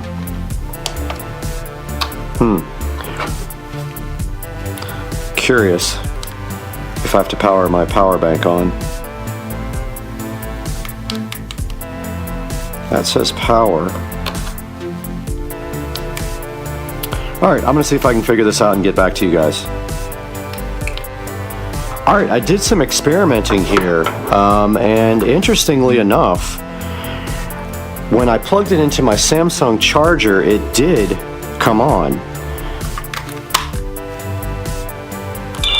Aha! It comes on here now with my battery bank. Alright. So yeah, it didn't power up the first time with either the power on my nightstand or with my battery bank, but now it is on, and you can clearly see on the screen there is something on the screen there, and that is the front of the camera, what you're seeing. And notably, there is a SD card in here, a 32 gigabyte SD card that came with it. It says it doesn't come with it, but it absolutely did come with one. So that is interesting that it wouldn't power up before. I'm going to try now in the nightstand power bank and see what happens. And it does power up there as well, so not sure what was going on before, but it absolutely works now. So digging a little bit, it just gave a low battery indicator as if the cable came disconnected, so I'm wondering if there is a short in this cable somewhere. But this does not charge. There are no batteries in here from what I can tell. So we're just running off the cable right now. But we are going to set this up with the battery pack outside and go ahead and play with it and see what it will do. And then we'll go from there, because this does not charge and I'm not going to load it up with AA batteries at this point. Now just quickly going through the menu here on the PR800 Wild camera, we can see here that we can set up things like the mode, which you can switch between photo, video, and photo and video. Photo pixel, so you can change the resolution. I'm going to go ahead and put it on the highest resolution, 42 megapixels. You can put on continuous shooting and you can make it shoot 1, 2, 3, 4, or 5 photos. Video length, you can put it 5, 10, 20, 30, or 1 minute. Let's go ahead and put it on 30. Resolution, you can change from VGA to 720p to 1080p to 2K or 2.7K. I'm going to go ahead and go to 2.7K. Low, medium, high, PIR sensitivity, whatever that means. EIR interval. Whoops, I went back out. Not sure what that is. There's a timer. There's a time-lapse mode here. There's an auto power off, which is not on right now. And here's where you set your date and time.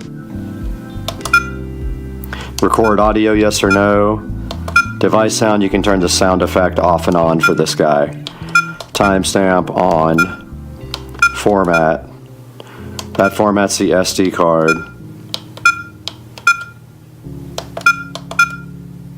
And there's the software version. Let's go ahead and set the date and time if it's not set already. So it's set to 1/1/2023, when in fact it is August 29th, 2023.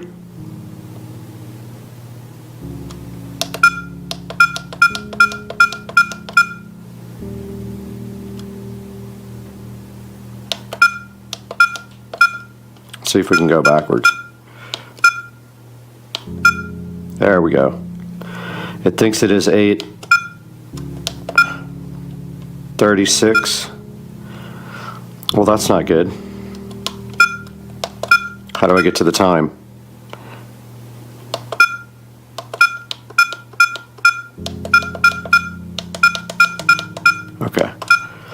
So it is officially 4:58 p.m. 16:58.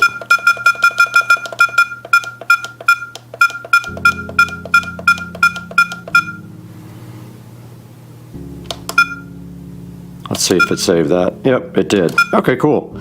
So that's a little look at the menu here on the trail cam. Let's see if we can figure out now how to set it up.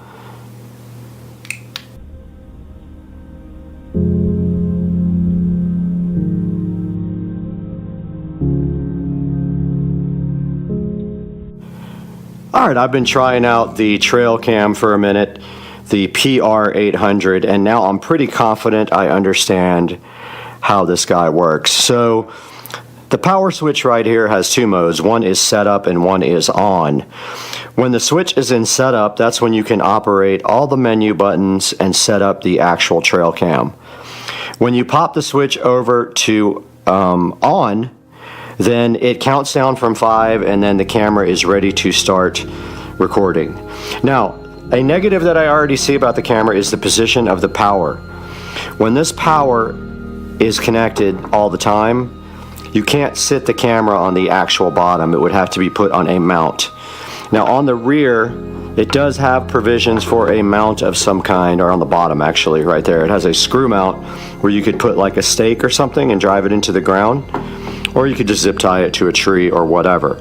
But I did do some sample videos here for you guys, and when you go back into the setup mode and then you go into the replay mode, you can actually see here that I recorded some videos in the dark, some in the light, and some outside. And we will give you guys an actual video sample here coming up, and we will do that in a few minutes. I wanted you guys to see how the setup versus the on switch works here. So the replay button puts you in replay mode to watch videos. The mode button switches between photo and video mode right there. And then if you just want to take an instant picture, you use the shot button right there. So that's kind of the way that the menu items operate here on the PR800 wild camera here by VESA. And now we're going to take a little bit more in-depth look at maybe using AA batteries in this and how that will actually turn out. Let's check it out. Alright, so I have removed the little safety cover there on the PR800, and to load the batteries you simply put 1, 2, 3, 4, 5, 6, 7, 8 AA batteries in this thing to use those. I'm not going to load it.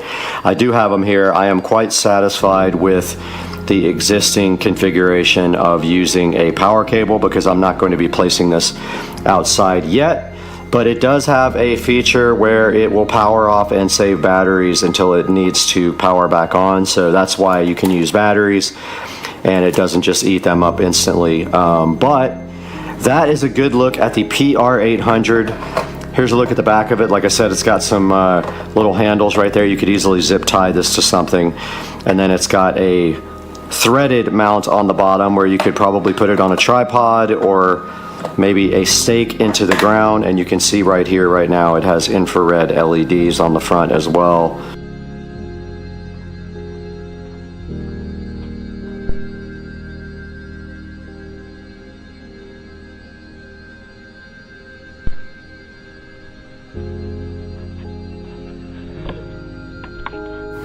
Alright, so I have been playing with the trail cam for a few minutes now, and I actually left it out here to play with the wildlife.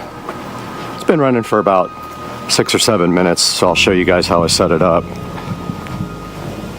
So there we see we have an alligator right there, actually. Alligator, turtles, all kinds of wildlife chilling. And the camera is set up right here, and it should have gotten some shots. And I have the battery bank set up right here. And if we come back to this guy and we go back to setup, it's kind of hard to get the switch in the right position because you tend to like turn it off, but it doesn't always come on when I put it in setup, which is interesting. Kind of the problem I had with it in the very beginning. Yeah, there it goes, finally. Now, it's starting to rain, so we're going to take this whole thing inside now. There comes the Hurricane.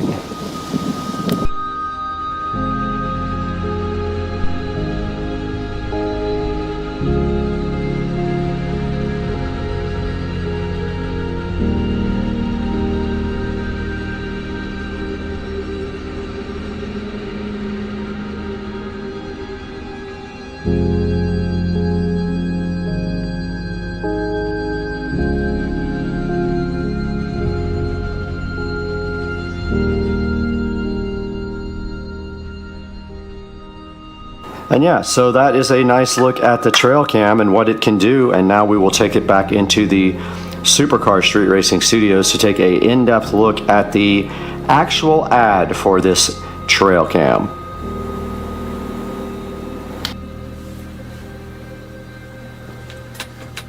Welcome back to the beautiful Supercar Street Racing Studios.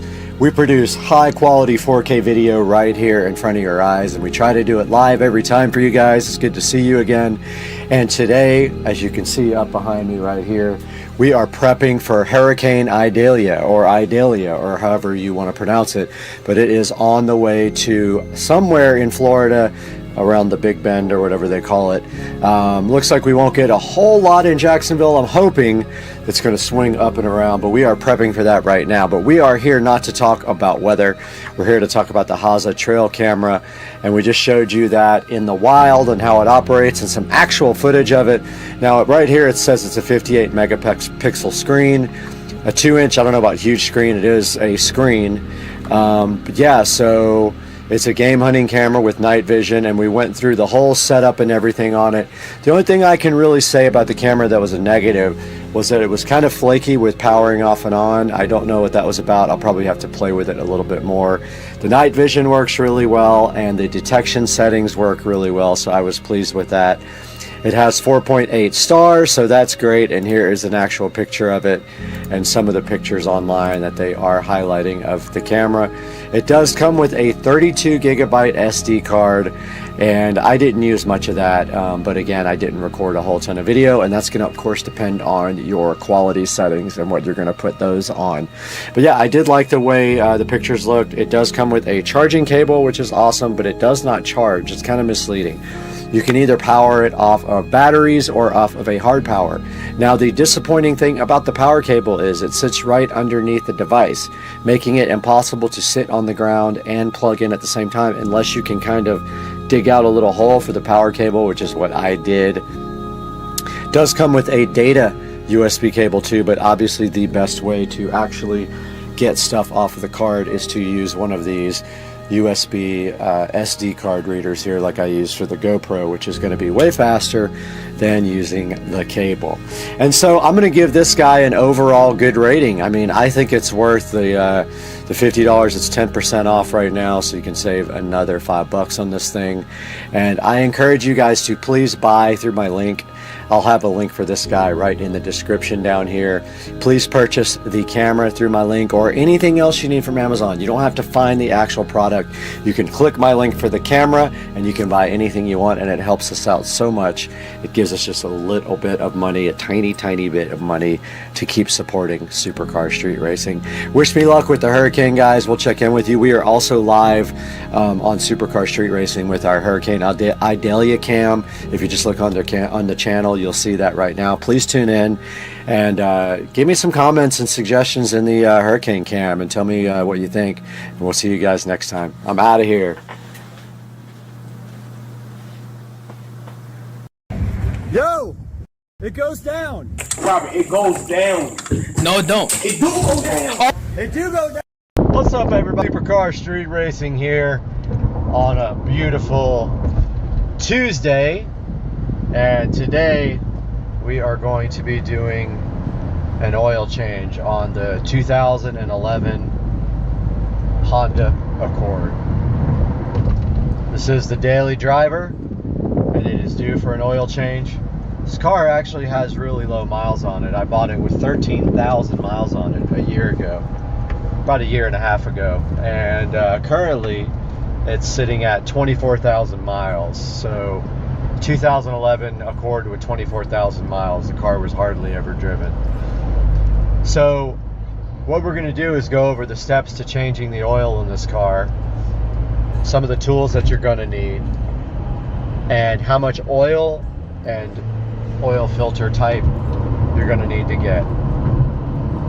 Now your best bet is obviously going to be to check the sale papers, because your local auto parts store is going to be putting out a flyer probably once every couple of weeks with oil change specials. Those specials are going to have 5 quarts of oil usually with a oil filter, and usually you can get a full synthetic oil change for around $30 if you do it yourself. If you compare that to going to Jiffy Lube or one of the other establishments, they will charge you up to $50 or $60, and that's only up to 5 quarts. If you hold more than that, they charge you a ridiculous amount per quart. So definitely doing an oil change on your own is the way to go. You're going to need some basic things to do that. We'll go over that here in just a minute. But the first step is going to be, let's head to the auto parts store, see what they got. Over here at Advanced Auto Parts, because their stupid website will not allow you to add the coupon or actually add the oil change combo from online, so we got to go in here to get it. So I missed a 25% off coupon. Let's go see what they have in here. That's the one right there. See if we can get this going now. Got everything we needed for the oil change. Got some 0W20 oil, which is recommended by Honda, right here. If I can not cover up the screen. Got the oil filter, and also got some engine degreaser. I'm going to go ahead and detail the car today. It's going to take me a while to change the oil and detail it, but this car needs to be washed and detailed today. It's been too long. And I never let my cars go this long without oil change. It's a shame to say that it's been probably 5 months and probably a little over 3,000 miles, but I never let them go that much. I usually do 3 months max. So when we get back to the house, we'll go over everything you're going to need to change the oil. Alright everybody, sorry for the cluttered up workbench here. I still got this roll bar I'm trying to get shipped out for selling, but here is everything you're going to need for your oil change. I actually have some leftover oil, so I'm going to use leftover oil rather than the brand new oil that I just got. I'll put this in the shelf over there for safekeeping for later. You're going to need your oil filter here. It's a brand new Purelator oil filter. You're going to need an oil filter wrench. I bought this specific wrench for the Honda. Fits right on there. Uses your socket right on top of there like that. You're going to need for the Accord 4-cylinder, and I believe the V6 uses the same thing. It's a 17mm socket. This might give you some issues because it hits the oil filter, but I think you can still get it on there because it's a deep well. So that's all I have. You're also going to need towels. I recommend a good dirty towel plus some paper towels to clean everything up. And most important thing is, right underneath my Sawzall here, you're going to need this drain system. Now keep in mind, these are terrible and they leak like crazy, and that one appears to be almost full, so I don't know if I'll actually get all of it in there without it overflowing. But yeah, see this part? It leaks no matter what you do, so that's why it's in this bin. So these are all the things you're going to need for your oil change. Oil filter wrench, 17mm socket or wrench, ratchet, and 4.2 quarts of oil for the 4-cylinder Honda Accord, and this is a 2011 Accord. So you're going to want to make sure you have a good set of ramps and jack stands. Trust me, you don't want to be caught under your car and one of these bad boys collapses, even though it's very unlikely. This is your safety net here, these jack stands. So what you want to do is run these jack stands up under the car after you roll the car up on the ramps. Take your jack stands, Push them all the way up against the tire, as far as you can get them under there, like that. It's right in the center though. Give them a good push so they stick. Right in the middle, like that. Make sure they're straight. Align straight with the tires.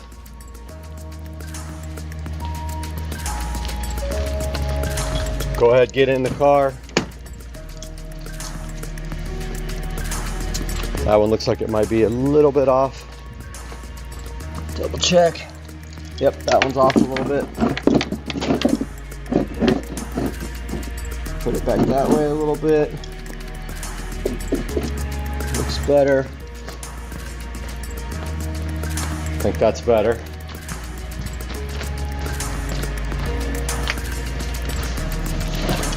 Go ahead, start the car, drive it up on the jack stands.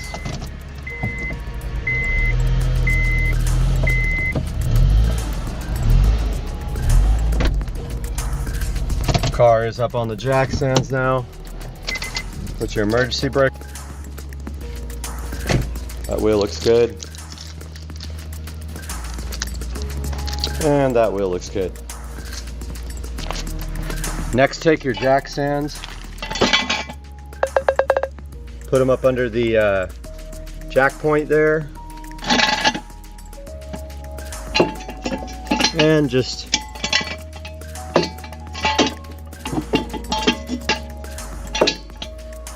perfect. That way if something happens, it'll fall on the jack stands and not you. Same with the other side. Up front as close as you can.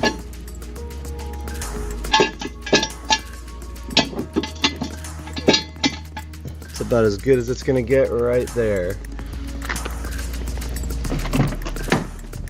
Go ahead and pop your hood. Let the engine start cooling off.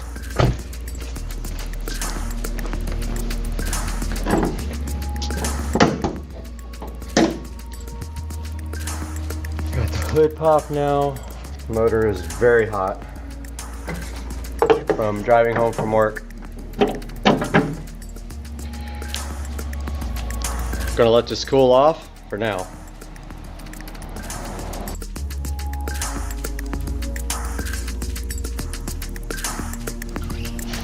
Take off the oil drain plug, let it fall right into the top of this drain bucket, and of course you're gonna have to adjust your drain bucket. This is why I have the pan here underneath. Look at that dark oil coming out. This little pan's kind of hanging down, or a little cover, engine cover. So it's going to take a while to drain out, and as it drains, it's going to really be straight underneath the flow. So I'm just going to pull that back. It's going to take a good at least 10 or 15 minutes to drain. It'll help if you take off the engine cap, oil cap, as then the engine can breathe better. Go ahead and take off the oil cap. Let it drain a lot better under there. So that's going to drip for a little bit. I'll let that go ahead and drip, and then I'll take off the oil filter. Now you want to prep your new oil filter for installation on the car. A lot of people fill this with oil before they put it on. I never have done that in my entire life, but you want to make sure that you put oil around the O-ring there so that it, the gasket, so that it seals good. If you feel like it and your oil filter is in a position where you can do this, if your oil filter is not straight upside down, you can't do this because it'll dump all over you. But you can fill your oil filter with some oil if you feel paranoid about that getting to the motor. A lot of people think, oh, it's going to dry start. I've never had an issue in 30 years of oil changes with not putting oil in an oil filter, knock on wood. So that's how you get your oil filter ready for installation. Alright, as you can see, there's no more oil draining on here. I'm going to get this drain plug out of here, right there. I'm going to clean that up, put it back into the drain plug and tighten it fairly tight.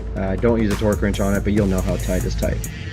Get it snug, and then maybe like a quarter of a turn if you can after that. Alright, I got the drain plug all back in right here. Drain plug is back in place. Going to clean that area up. Make sure there's no oil left on there to burn off. Now I'm going to remove that oil filter. About to take the oil filter off. Got to get your oil filter wrench. Get the new oil filter.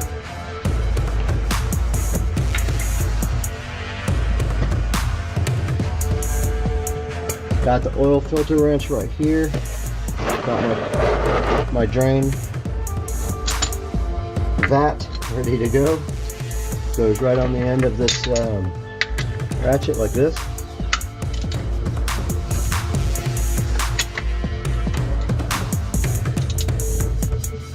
Now it's not going to be very tight because when you put oil filters on, you hand tighten them.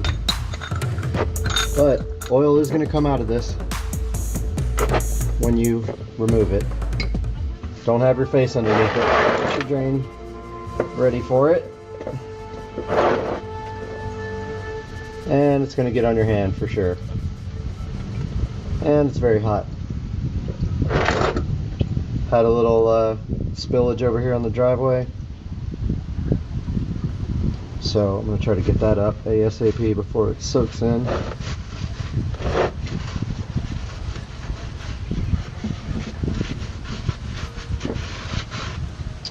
So yeah, it's going to make a mess when you have these like this. Go ahead and let it fall into your drain.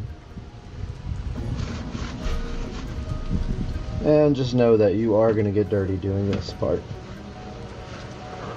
That's what I got the old towel here for, so I don't get oil all over the driveway. Although I did spill a tiny amount, I usually don't. But I super failed that time. Oh yeah. I did get it everywhere. Just go ahead and wipe it up as soon as you can so it doesn't seep into the concrete, but pretty much it'll stain once it's on there.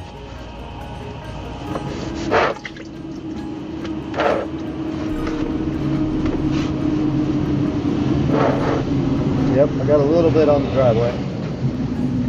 I can get that off with acid though. Now it's continuing to drain out, so you want to get your new oil filter in there.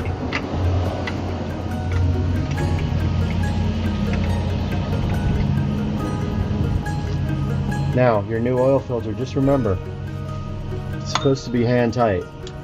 I'm using this because it's so slippery, but that's plenty right there. That gasket seals everything. You don't need to go crazy on it.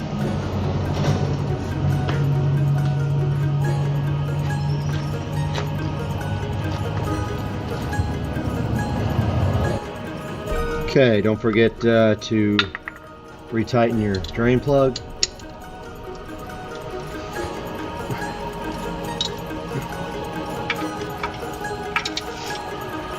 So this one needs to be quite a bit more tight than your oil filter. Just like that. Good enough. Still some oil dripping. So I'm going to go ahead and wipe off everything up here that got coated in oil.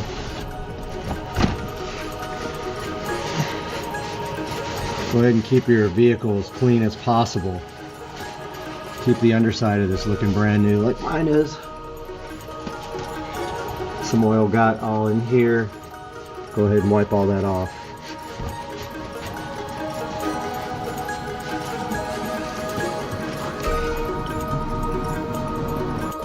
Next step is to fill the car with oil. I don't recommend this, but I am using different kinds of oil and different weights of oil.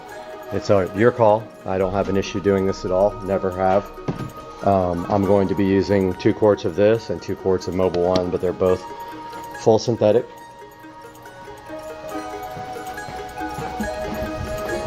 Helps to have a nice funnel. So like I said, hate on me, flame in the comments, whatever you want to do, but I'm going to be mixing oils for the sake of using what I have left over. Here's my funnel. Those funnels are really cool that screw into the top of the oil thing right there. They make a threaded funnel, which is awesome. So, be back to pour the oil in. Got the funnel in there. The Accord takes 2.4 quarts of oil, and here comes the fire truck coming by. Wow.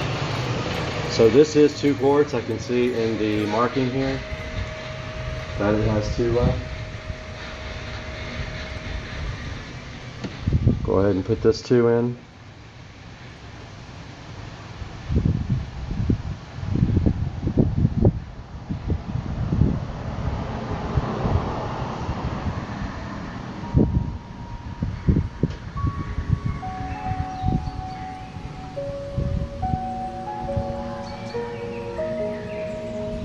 There's 2 quarts there.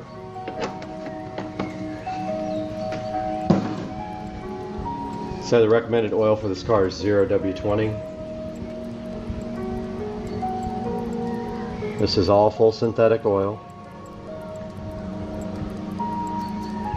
There's 3 quarts.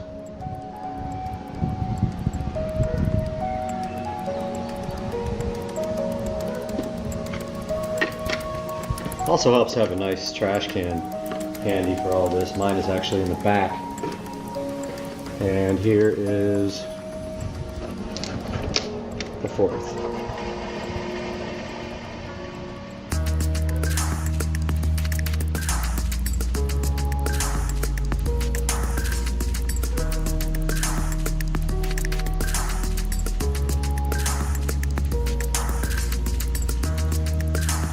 All right.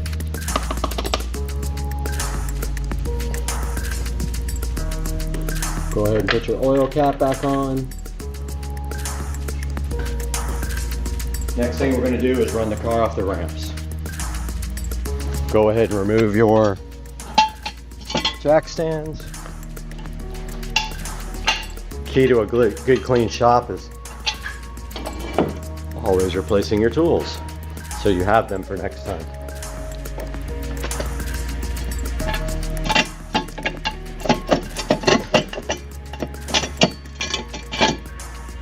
Of course, this one's being a pain.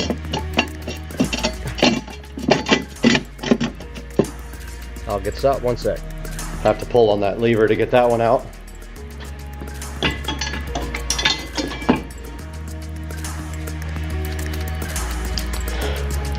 Now, go ahead and take the car off the jack stands. Sorry, off the ramps.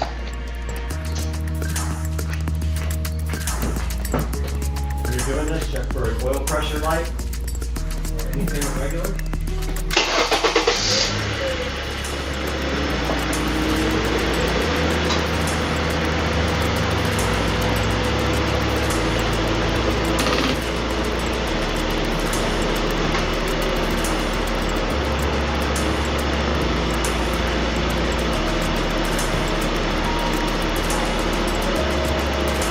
Everything looks good on the inside of the car.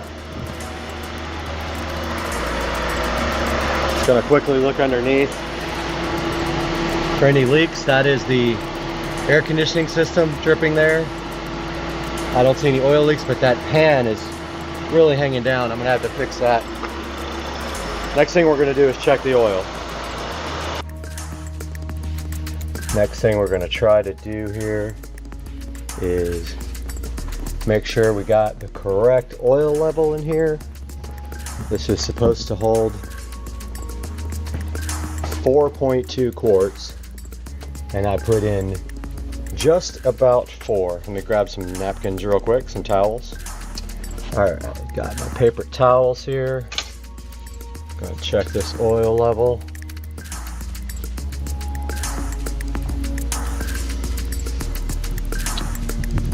See what's going on, if we got enough in here. Like I said, I put in 4, it calls for 4.2.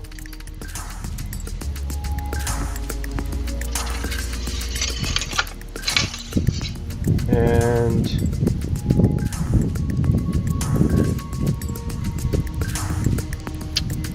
doesn't look like there's enough oil in there on one side, but I'm gonna go ahead and double check that and I'll be right back. Okay, it looked like it was a little low, so I went ahead and added 0.2 of a quart, and I think that's gonna do it. Go ahead and clean up any spills you have here so it doesn't burn off the engine. And of course, very important is your cleanup effort. Get all your tools together. Make sure you clean all your tools. Put all your tools back together in their right places. And that should do it for the 2011 Accord oil change.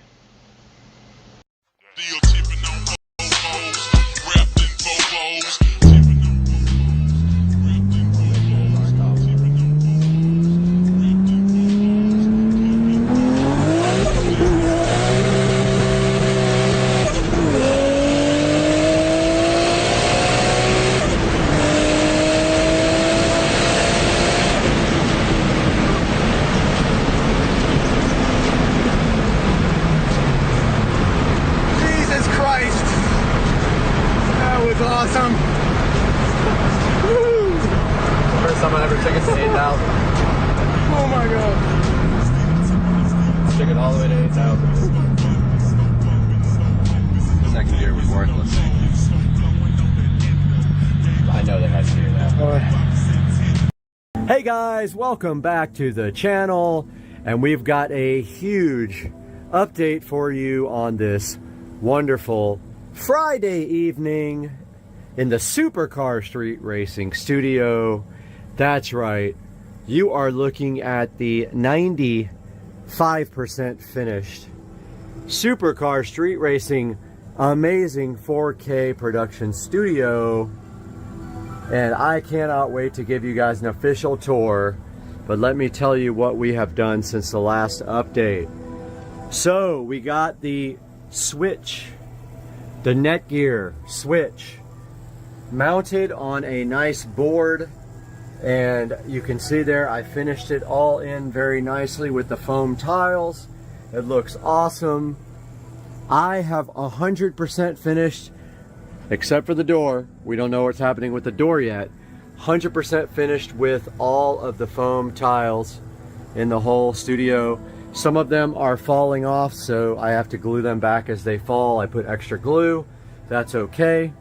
That's gonna happen because I didn't use a ton of glue everywhere. But yeah, the other thing that's not done is the studio lighting. So this is lights for maybe studio stuff, like a, you know, lighting for me when I'm doing productions. There's one on both sides, permanently wired on. That is not done yet. Everything else almost is done except for table management. So I ended up buying this desk. It's very cool. It's actually a door that was made into a desk with IKEA legs. 90 inches long. It's actually perfect for what I'm doing here.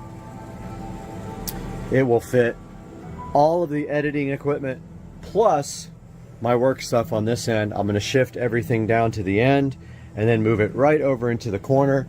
That's going to open up this whole space over here for whatever I want to do with it. It's going to leave this space open. There's the subwoofer. I did put the subwoofer connector over there in the corner, and that sub is too big for going in that little pocket right there. So I don't know if I'm going to move this couch that way or keep it that way. But either way, this can actually go under the table as long as it doesn't hit my feet. It's fine. We've got the editing rig down there hooked up to the 4K 50-inch TVs. Two displays there, two displays there, and of course when you move the mouse You can move from one display over to the next display, and then down to this display and over to that display, where then you can open up a nice monitor session here for Supercar Street Racing. So that is all done. There is the Marantz NR1711, which is actually output from the PC is feeding it. So we're listening to Purple Planet, no copyright music, playing through the Marantz in... Oh, and another thing I finished the wiring 95% for the 7.2 surround sound. That goes down to the wall plate there. It all goes right there. And all I have to do now, right here, right now, tomorrow, because I'm burned out, is on the receiver end, I'm going to put banana plugs. So I'm going to shorten the wires once I get the table closer to the wall. You can see right now it's about 2 feet off the wall. When I get it closer to the wall, I'll shorten the cables, put banana plugs, clean that up, and then I've got tubing to run straight down because there's no wire management on this desk. What else did I get done? I got all the wall plates installed, all the foam tile done, all the speakers are on and running, and they have been set up with Odyssey, so they have been calibrated. That is probably not my final subwoofer. It might be, I'm not sure yet. I'm still looking for one. People think I'm a scammer on Facebook because I don't have a picture. Well, that's fine. I won't buy your stuff. Yeah, so we got Supercar Street Racing going on this monitor, some Visual Dawn up here, some 4K scapage, and that is going to wrap up this update until we do the full tour when I am finished. But guys, it's looking fabulous in the Supercar Street Racing studio. I hope you guys love it, and we will see you tomorrow with another update.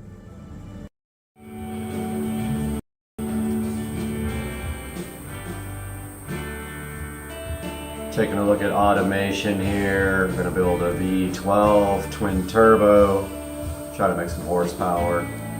Hopefully my mic is working. It was really distorted last night. Let's go over to Car Designer.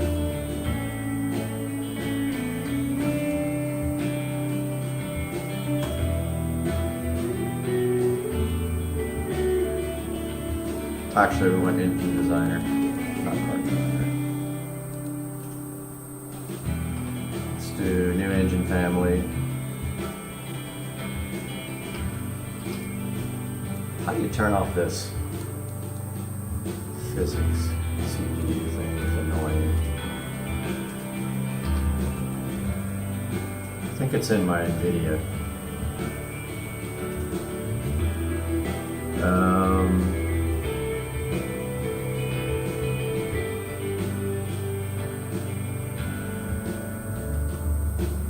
Yeah, I'm gonna try to get that turned off, but it's fine. Audio, I don't think we need this music. Alright. Let's go back to Engine Designer. Let's go to V60. Basically, we're gonna max everything out here with the 12-cylinder magnesium. Notice here it shows you like the weight, material costs, and then engineering time. New mag. Of course we're gonna go what? Let's see. Bore and stroke. Maxed out. We'll do dual overhead cam, 5 valves, because why not? Looks like ALSI is the best head material. Can't do VVL, variable valve lift. So you got 3 choices here on your crank. You can do cast iron billet or forged. Obviously billet is handles the most RPM here, as you can see. Now we gotta do connecting rod, and look, you can actually see the engine while we're doing it. Wish we could move this up. Oh, we can, okay. Good graphics, man. Let's see. Turn off physics CPU overlay. Right click, select control panel, go to control panel 3D settings and unchecks visual 3D setting. I can't right click on the control on the desktop. Alright, I'll worry about that later.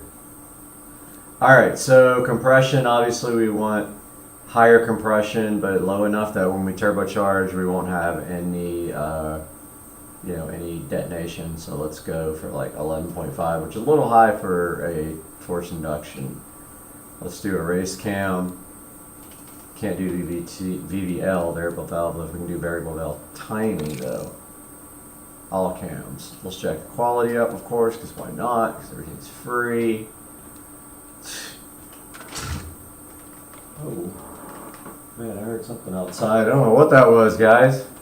Alright, so we're doing twin turbos. We're going to do ball bearing turbos. We're going to do, why not, a 12,000 horsepower intercooler. There it is right there. Let's do a custom preset here. So we're going to have a 3.8 compressor. Of course, it's going to be laggy, but who cares? The turbine wheel is going to be 4.11. The more AR you make, the more horsepower you make. It's the compressor backside.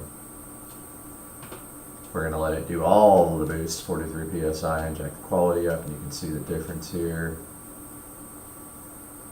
There's what it looks like so far. Let's go hit the next button. I think I found the NVIDIA control panel. Oh, I did. Let's see if I can get this physics CPU thing here off. Alright, so we're going to do injection, obviously. And there it is. 3D settings. Where is the show physics? Enable overlays. Where is it? Okay, I don't understand. Alright. Uncheck the show physics. Okay, go to control panel 3D settings. I unchecked it. Oh, maybe you have to exit the game.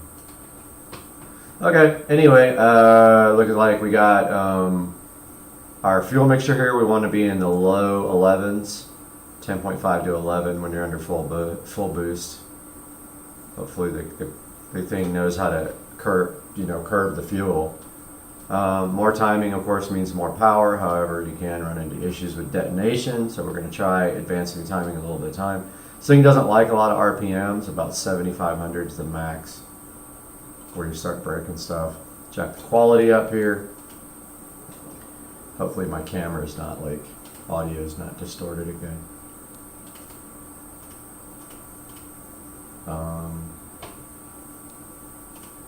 I can't do the next panel. Oh, I forgot to do the direct injection. That's why. First cylinder. Race intake. Why not do 100 octane, right? Look at our turbo setup. I mean, pretty simple setup.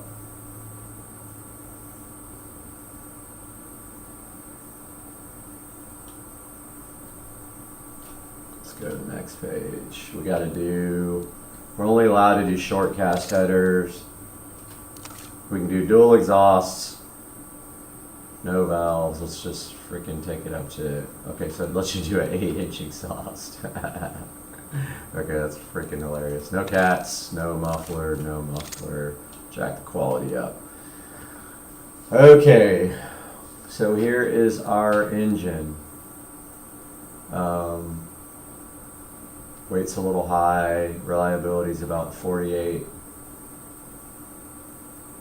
Needs a lot of cooling.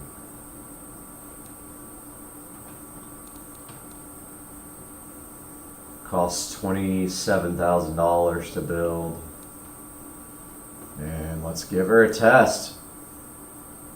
It's predicting 2,354 horsepower. Let's see what that actually makes. Should we, like, yeah, why not? Let's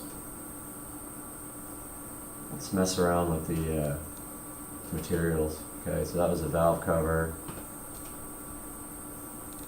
Valve cover trim. Let's do, what about transparent? That looks cool. Bolts. Let's see. Paint. They gotta be like zinc.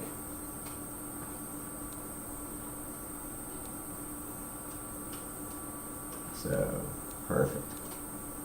Oh, it looks tight. What do we want to do with the intake manifold here? That's wrinkle paint. Carbon fiber, hell yeah. Valve cover design. Space age. Alright, so let's go ahead and give this guy a test. Let's let the automatic testing go. Right. Makes power.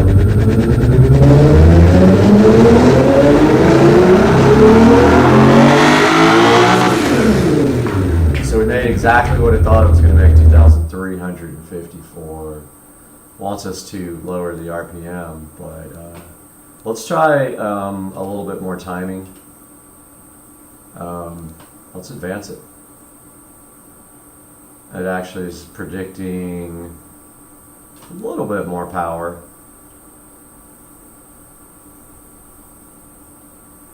Looks like when we lean it out a little bit, we make some more power.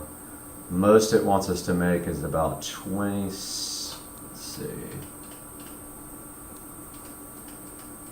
about 20, what, 27? Yeah, 27 something. 2,729 horsepower. And it still doesn't make any more power if you jack the RPMs up. Let's bring them back down until it stops making power. So 2770, 2751, it's making less and less.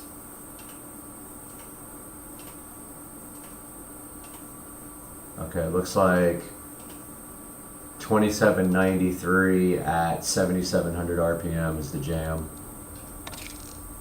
Look how much less power it makes on 98 and on 92. Makes 279 horsepower. I don't think there's a whole lot we can tweak. Yeah, we start messing with stuff, it really jacks it up. Let's see if we can get more power out of the compressor.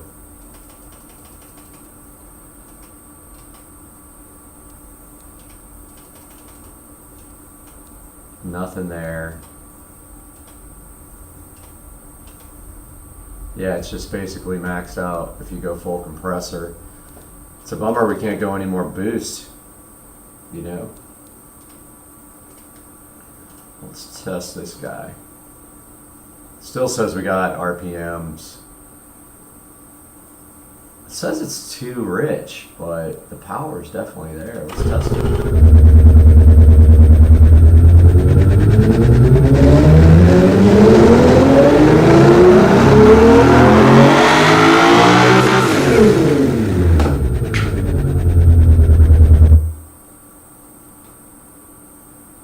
2794 is predicted.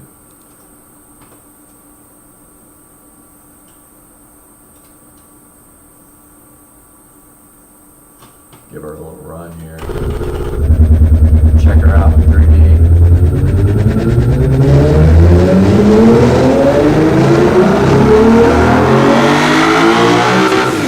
That manifold heating up. Cool. So 2,794 horsepower V12 in automation. Pretty freaking cool, dude. mess with this a little bit more with you guys in another video. Unbelievably amazing. And it's the most, and I've been in a lot of wine regions in the world, and it's probably the most beautiful one I've ever seen. That's what I've heard. It's like on par with like Sonoma. Hey everybody, Brad here. Just wanted to give a quick update on my home theater room. As you can see here, I have my home theater room in pieces. Wanted to let you guys know exactly what's going on here with this guy. So my projector died, my Epson projector, which is now sitting on the shelf up there. The bulb died finally after about 7 years. And I did buy another bulb. First I tried a generic bulb off of Amazon. Installed the bulb. It looked absolutely terrible. It was really cloudy. The picture was distorted. Thought it was probably the generic bulb. So I ordered a genuine Epson bulb, put that in, looked exactly the same. So I think that something in my 1040, my Epson 1040 projector right there died at the same time the bulb died, or that component caused the bulb to die. So I have ordered a 4K projector. Now, if you guys are familiar with projectors at all, you know that 4K projectors are very expensive. Most of them use this method called pixel shifting. So what it does is it projects a 1080p image, then it doubles it and moves it over and projects the second image so fast that your eye can't see, effectively making 4K out of an original 4K image. I ordered an Anker, A-N-K-E-R, Cosmos Max 4K. It is LED powered, not laser. The most acceptable laser projectors that do 4K are about $3 grand. I've spent $1,000, actually $1,100 on a renewed Anker Cosmos Max. Will be here in 2 days. I decided to take this time to go ahead and finish my theater room. Now, as you can see here, we have a lot of ambient light just because the walls are a lighter color. Now, when I built the room, I built it from scratch from a guest bedroom.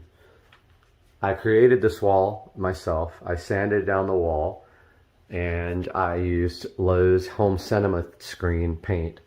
I framed up the wall using a projector calculator. I made the frame on my miter saw. So I created the frame on my miter saw and it came out awesome. Looks great. Right away I can see some issues with my wall boxes a little crooked right there, which are usually covered up anyway. You don't see them. The equipment's pushed right back against them. I designed this for this entertainment center to flow right down here.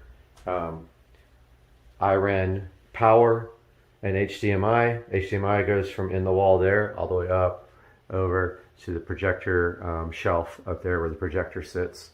I'm not 100% sure I'm going to be using the shelf unless it works out when I get the new projector and it projects correctly.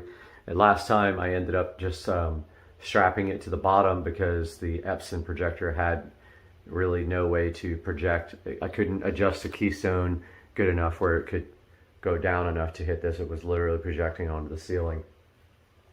Only thing I'm worried about is this fan being in the way. I've added that since, and I don't know if the projector being on top of this shelf is going to hit the fan, but if it does, I'm gonna have to remove my moon men. Right there, my little astronauts. I think at the very worst, that's what I would have to do because it is a slight downward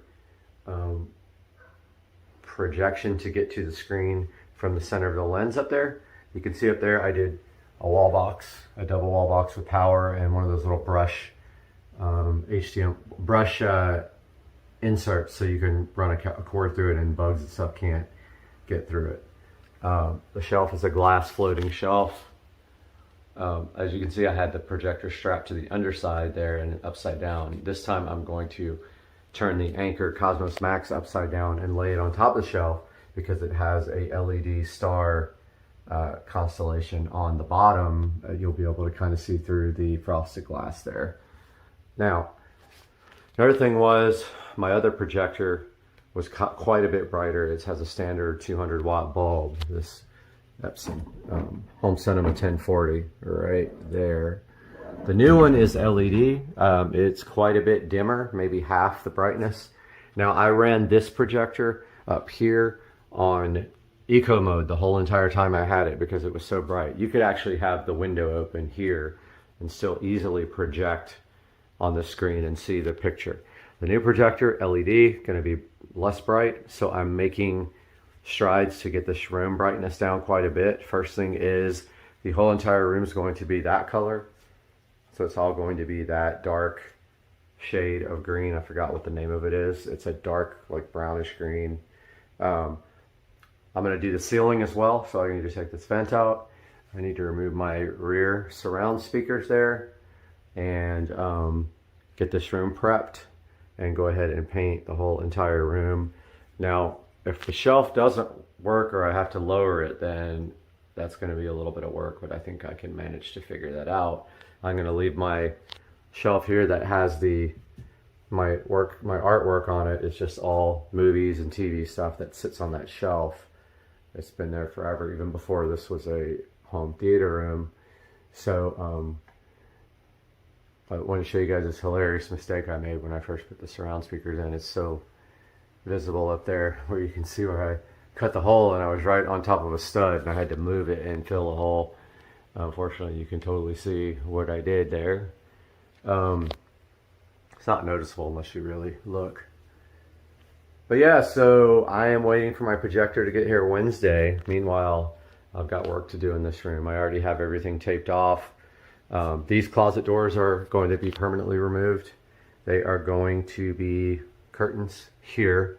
And I'm pretty sure I'm going to get rid of that door as well and just do a curtain on the outside of the door. So I think what I'll do is a curtain rod up there with two curtains that hang straight down to the ground right there, black. I think that's what I'll do. Not sure yet, but I think on the inside here you'd be able to see a lot of ambient light from the other room, and my concern there is that. So maybe I'll do two sets, one on the inside, one on the outside, like two on the outside, two on the inside, for a total of 4 curtains that you walk through. That'll also help with the sound deadening. So I'm not sure yet. But yeah, just a little update. I still got to take the Echo Show out of the wall here. I got to remove these speakers, this vent, pull the bell off the fan and slide it down a little bit so I can paint underneath that, if I can even get that down without removing the might not be able to get that down without removing the fan blades, which is going to suck. So I'm going to start working on that now, and I'll update you guys in another video. Have a good day. All right, welcome to the next part of the Avon E90 BMW Android navigation system review. We were talking about MHD. Now, if you own the monitoring code, what is it called? The pack or whatever, you can go here and you can go here. Now that's interesting because that has the gauges on it, and you are able to configure. A cop just came and was looking at me like, why are you sitting in your car, brother? So this has the gauges on it, and you can configure it how you want. So this is really cool. Notice there it's got all the pertinent information. Now the way this is connected is by the K plus D CAN cable, which is down here. I bought the flat ribbon extension, and I am running the actual USB cable all the way up around the dash. It goes underneath the dash there, through this center console and into my glove box where I have the USB ports for the Avon. So in the glove box there I have the 2 USB connectors. I have a USB hub, and I have a Verizon hotspot right here. So this is where I'm getting my internet connection, Wi-Fi. So yeah, you can flash MHD from there. Now let's hit the back button one more time, and we also have our XHP flash tool for flashing the transmission. Again, it asks you for the USB cable every time. Don't know why, but it's annoying, but that's what it is. So just to clarify, this is the 6-core unit. It's Android 8.1. I paid extra for the 6-core. It's very, very responsive. No issues at all with lag. No issues at all. Plays YouTube videos perfectly. We can take a look at that. So if we go to apps, oh yeah, the iDrive does work on this menu. Got that wrong. But yeah, if we go into here to apps, and I don't think I have Supercar Street Racing on here. Let's see. Nope, I don't. So I can't show you my app videos, but I can show you anything else. So yeah, here's proof No, I wait for you under the car. that the videos do work. Now, oh, I forgot to tell you guys one thing before I end this video. The way that this connects into the audio system is via the auxiliary port right here. So you need an auxiliary jack, or you need to put one in. That's how the audio gets from the unit to the BMW system.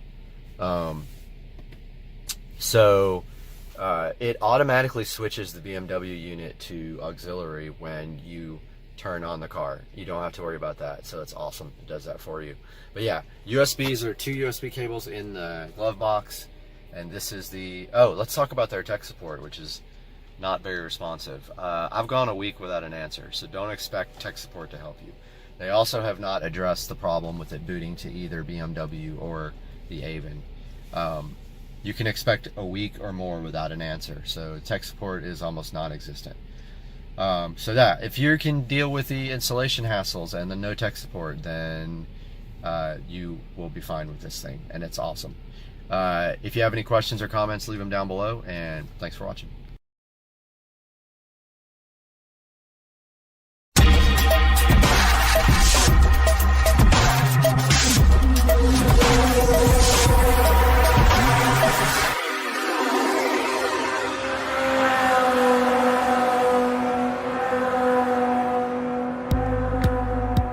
Hey guys, welcome back to Supercar Street Racing. Today we're going to be designing my car stereo system for the Club Car Precedent golf cart. So we have Photoshop open here, and we are going to start looking at what we need to design our stereo system here. Now we've got our safe title area here, which we don't really need that while we're doing just a regular design. So I'm trying to remember how you actually get those off. Let's see. There's a way to do safe title, but I can't remember it. Okay, there it is. It's extras.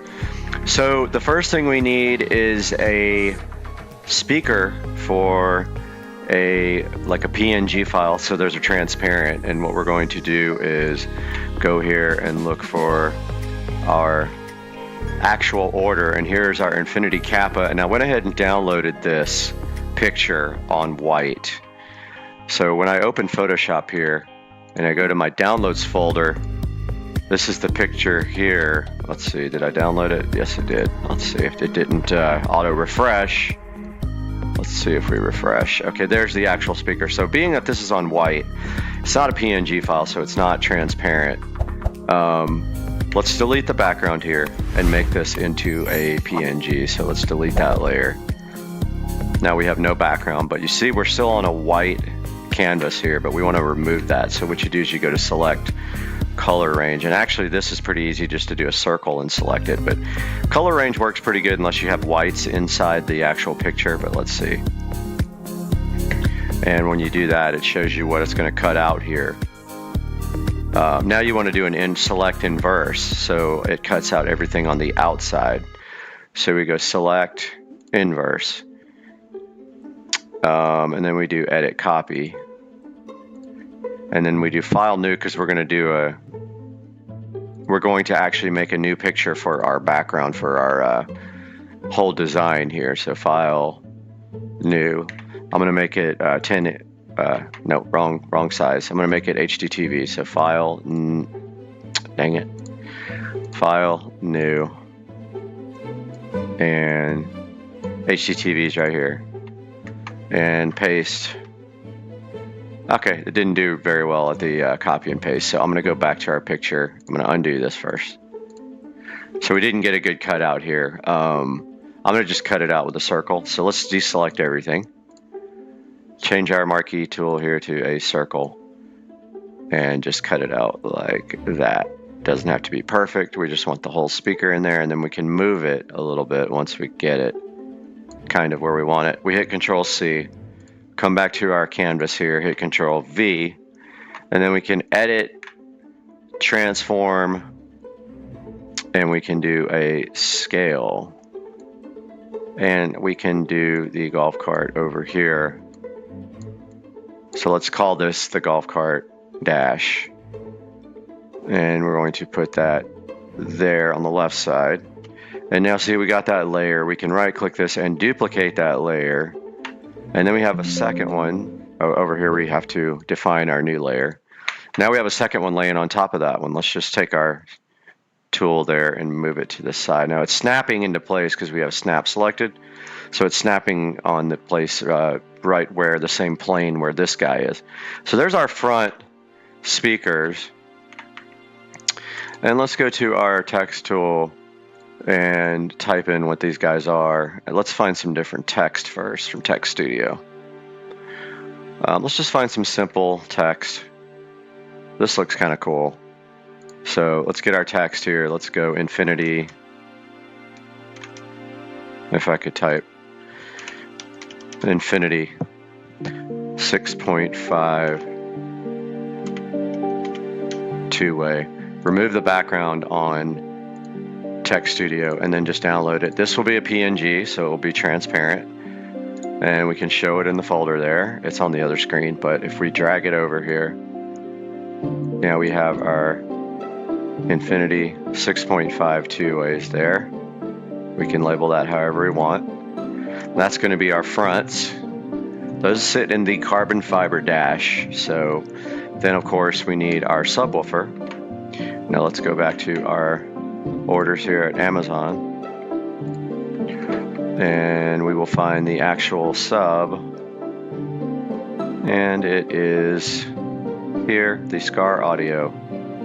And let's go ahead and we might be able to cut that out. I'm not sure. Save image as into downloads. Go back to Photoshop here and get rid of this. I don't want to save this. No save. Now I've got our Scar Audio in the other screen. Let's drop that onto, let's copy that actually. I'm going to right click and copy it. You guys can't see it because it's on the other screen, but we do a file new and it didn't copy. File new. It should say clipboard here. It doesn't really matter, but we can paste it here. I'll drag it over. Okay, so there's our speaker. We should be able to do, let's merge visible first, so we merge our layer with our background. Now that we have everything merged, we can try select color range. And you see that cut out there? Let's do select inverse and try to cut this out. Now we do have some white that's not going to make it because the little white here is going to mess our selection up.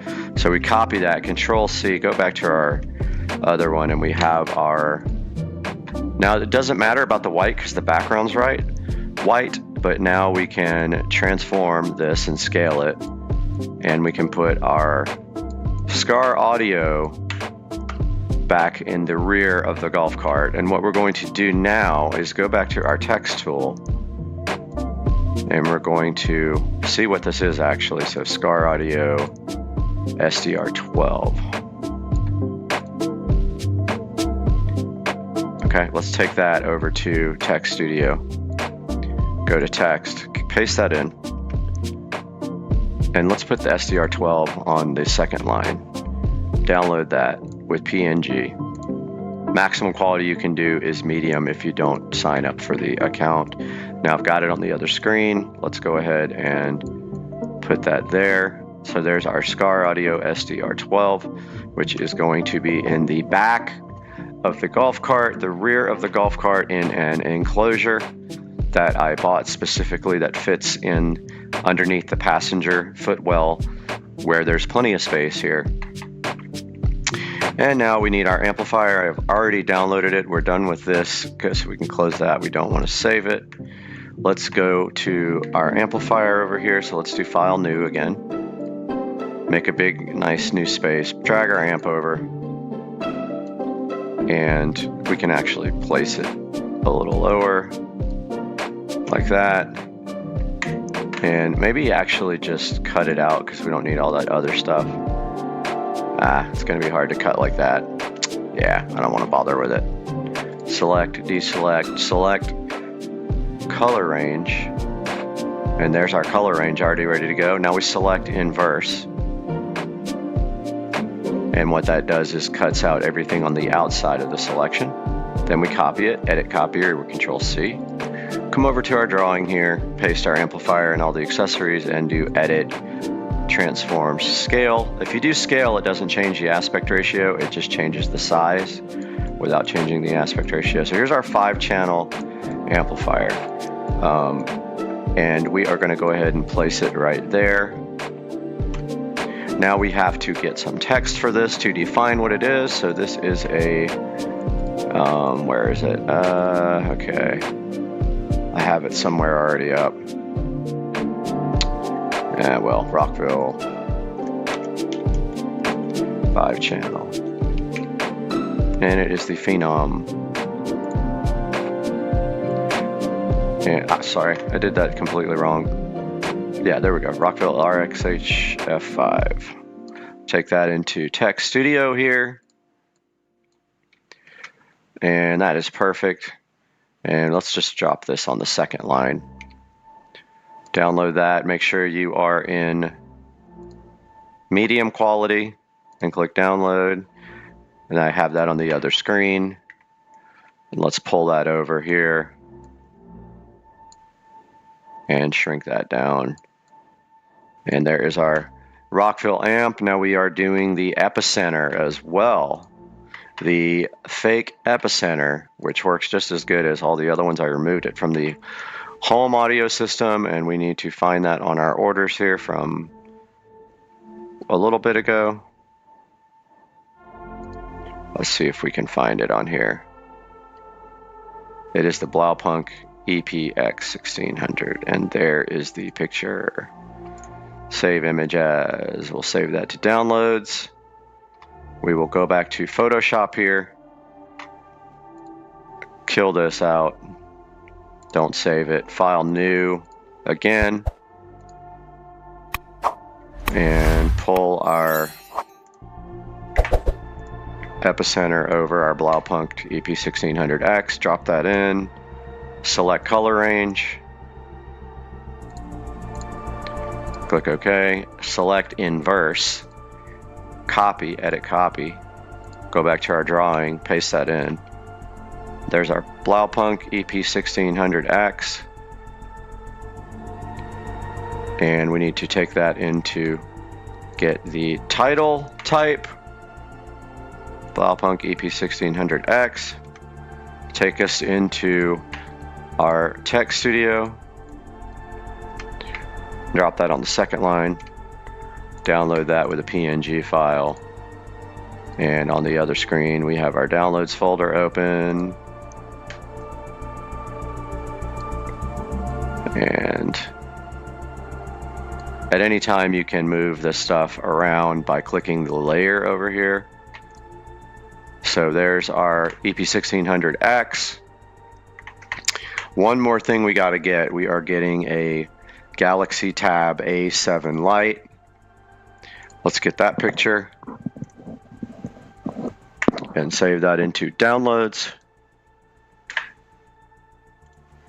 It's actually a PNG file. It might be transparent, but let's see. All right, so we got our PNG file. Let's drop it over here and see what happens. Looks like it has a background. Actually, that's fine. It's got a white background. Doesn't matter. Let's put it down here. Let's put it up top. Might be easier to be on the left here. And then take everything else. Dang it. Edit, undo. Man, okay. Layer 4, move that over here. Move that layer. Dang it. Move that layer.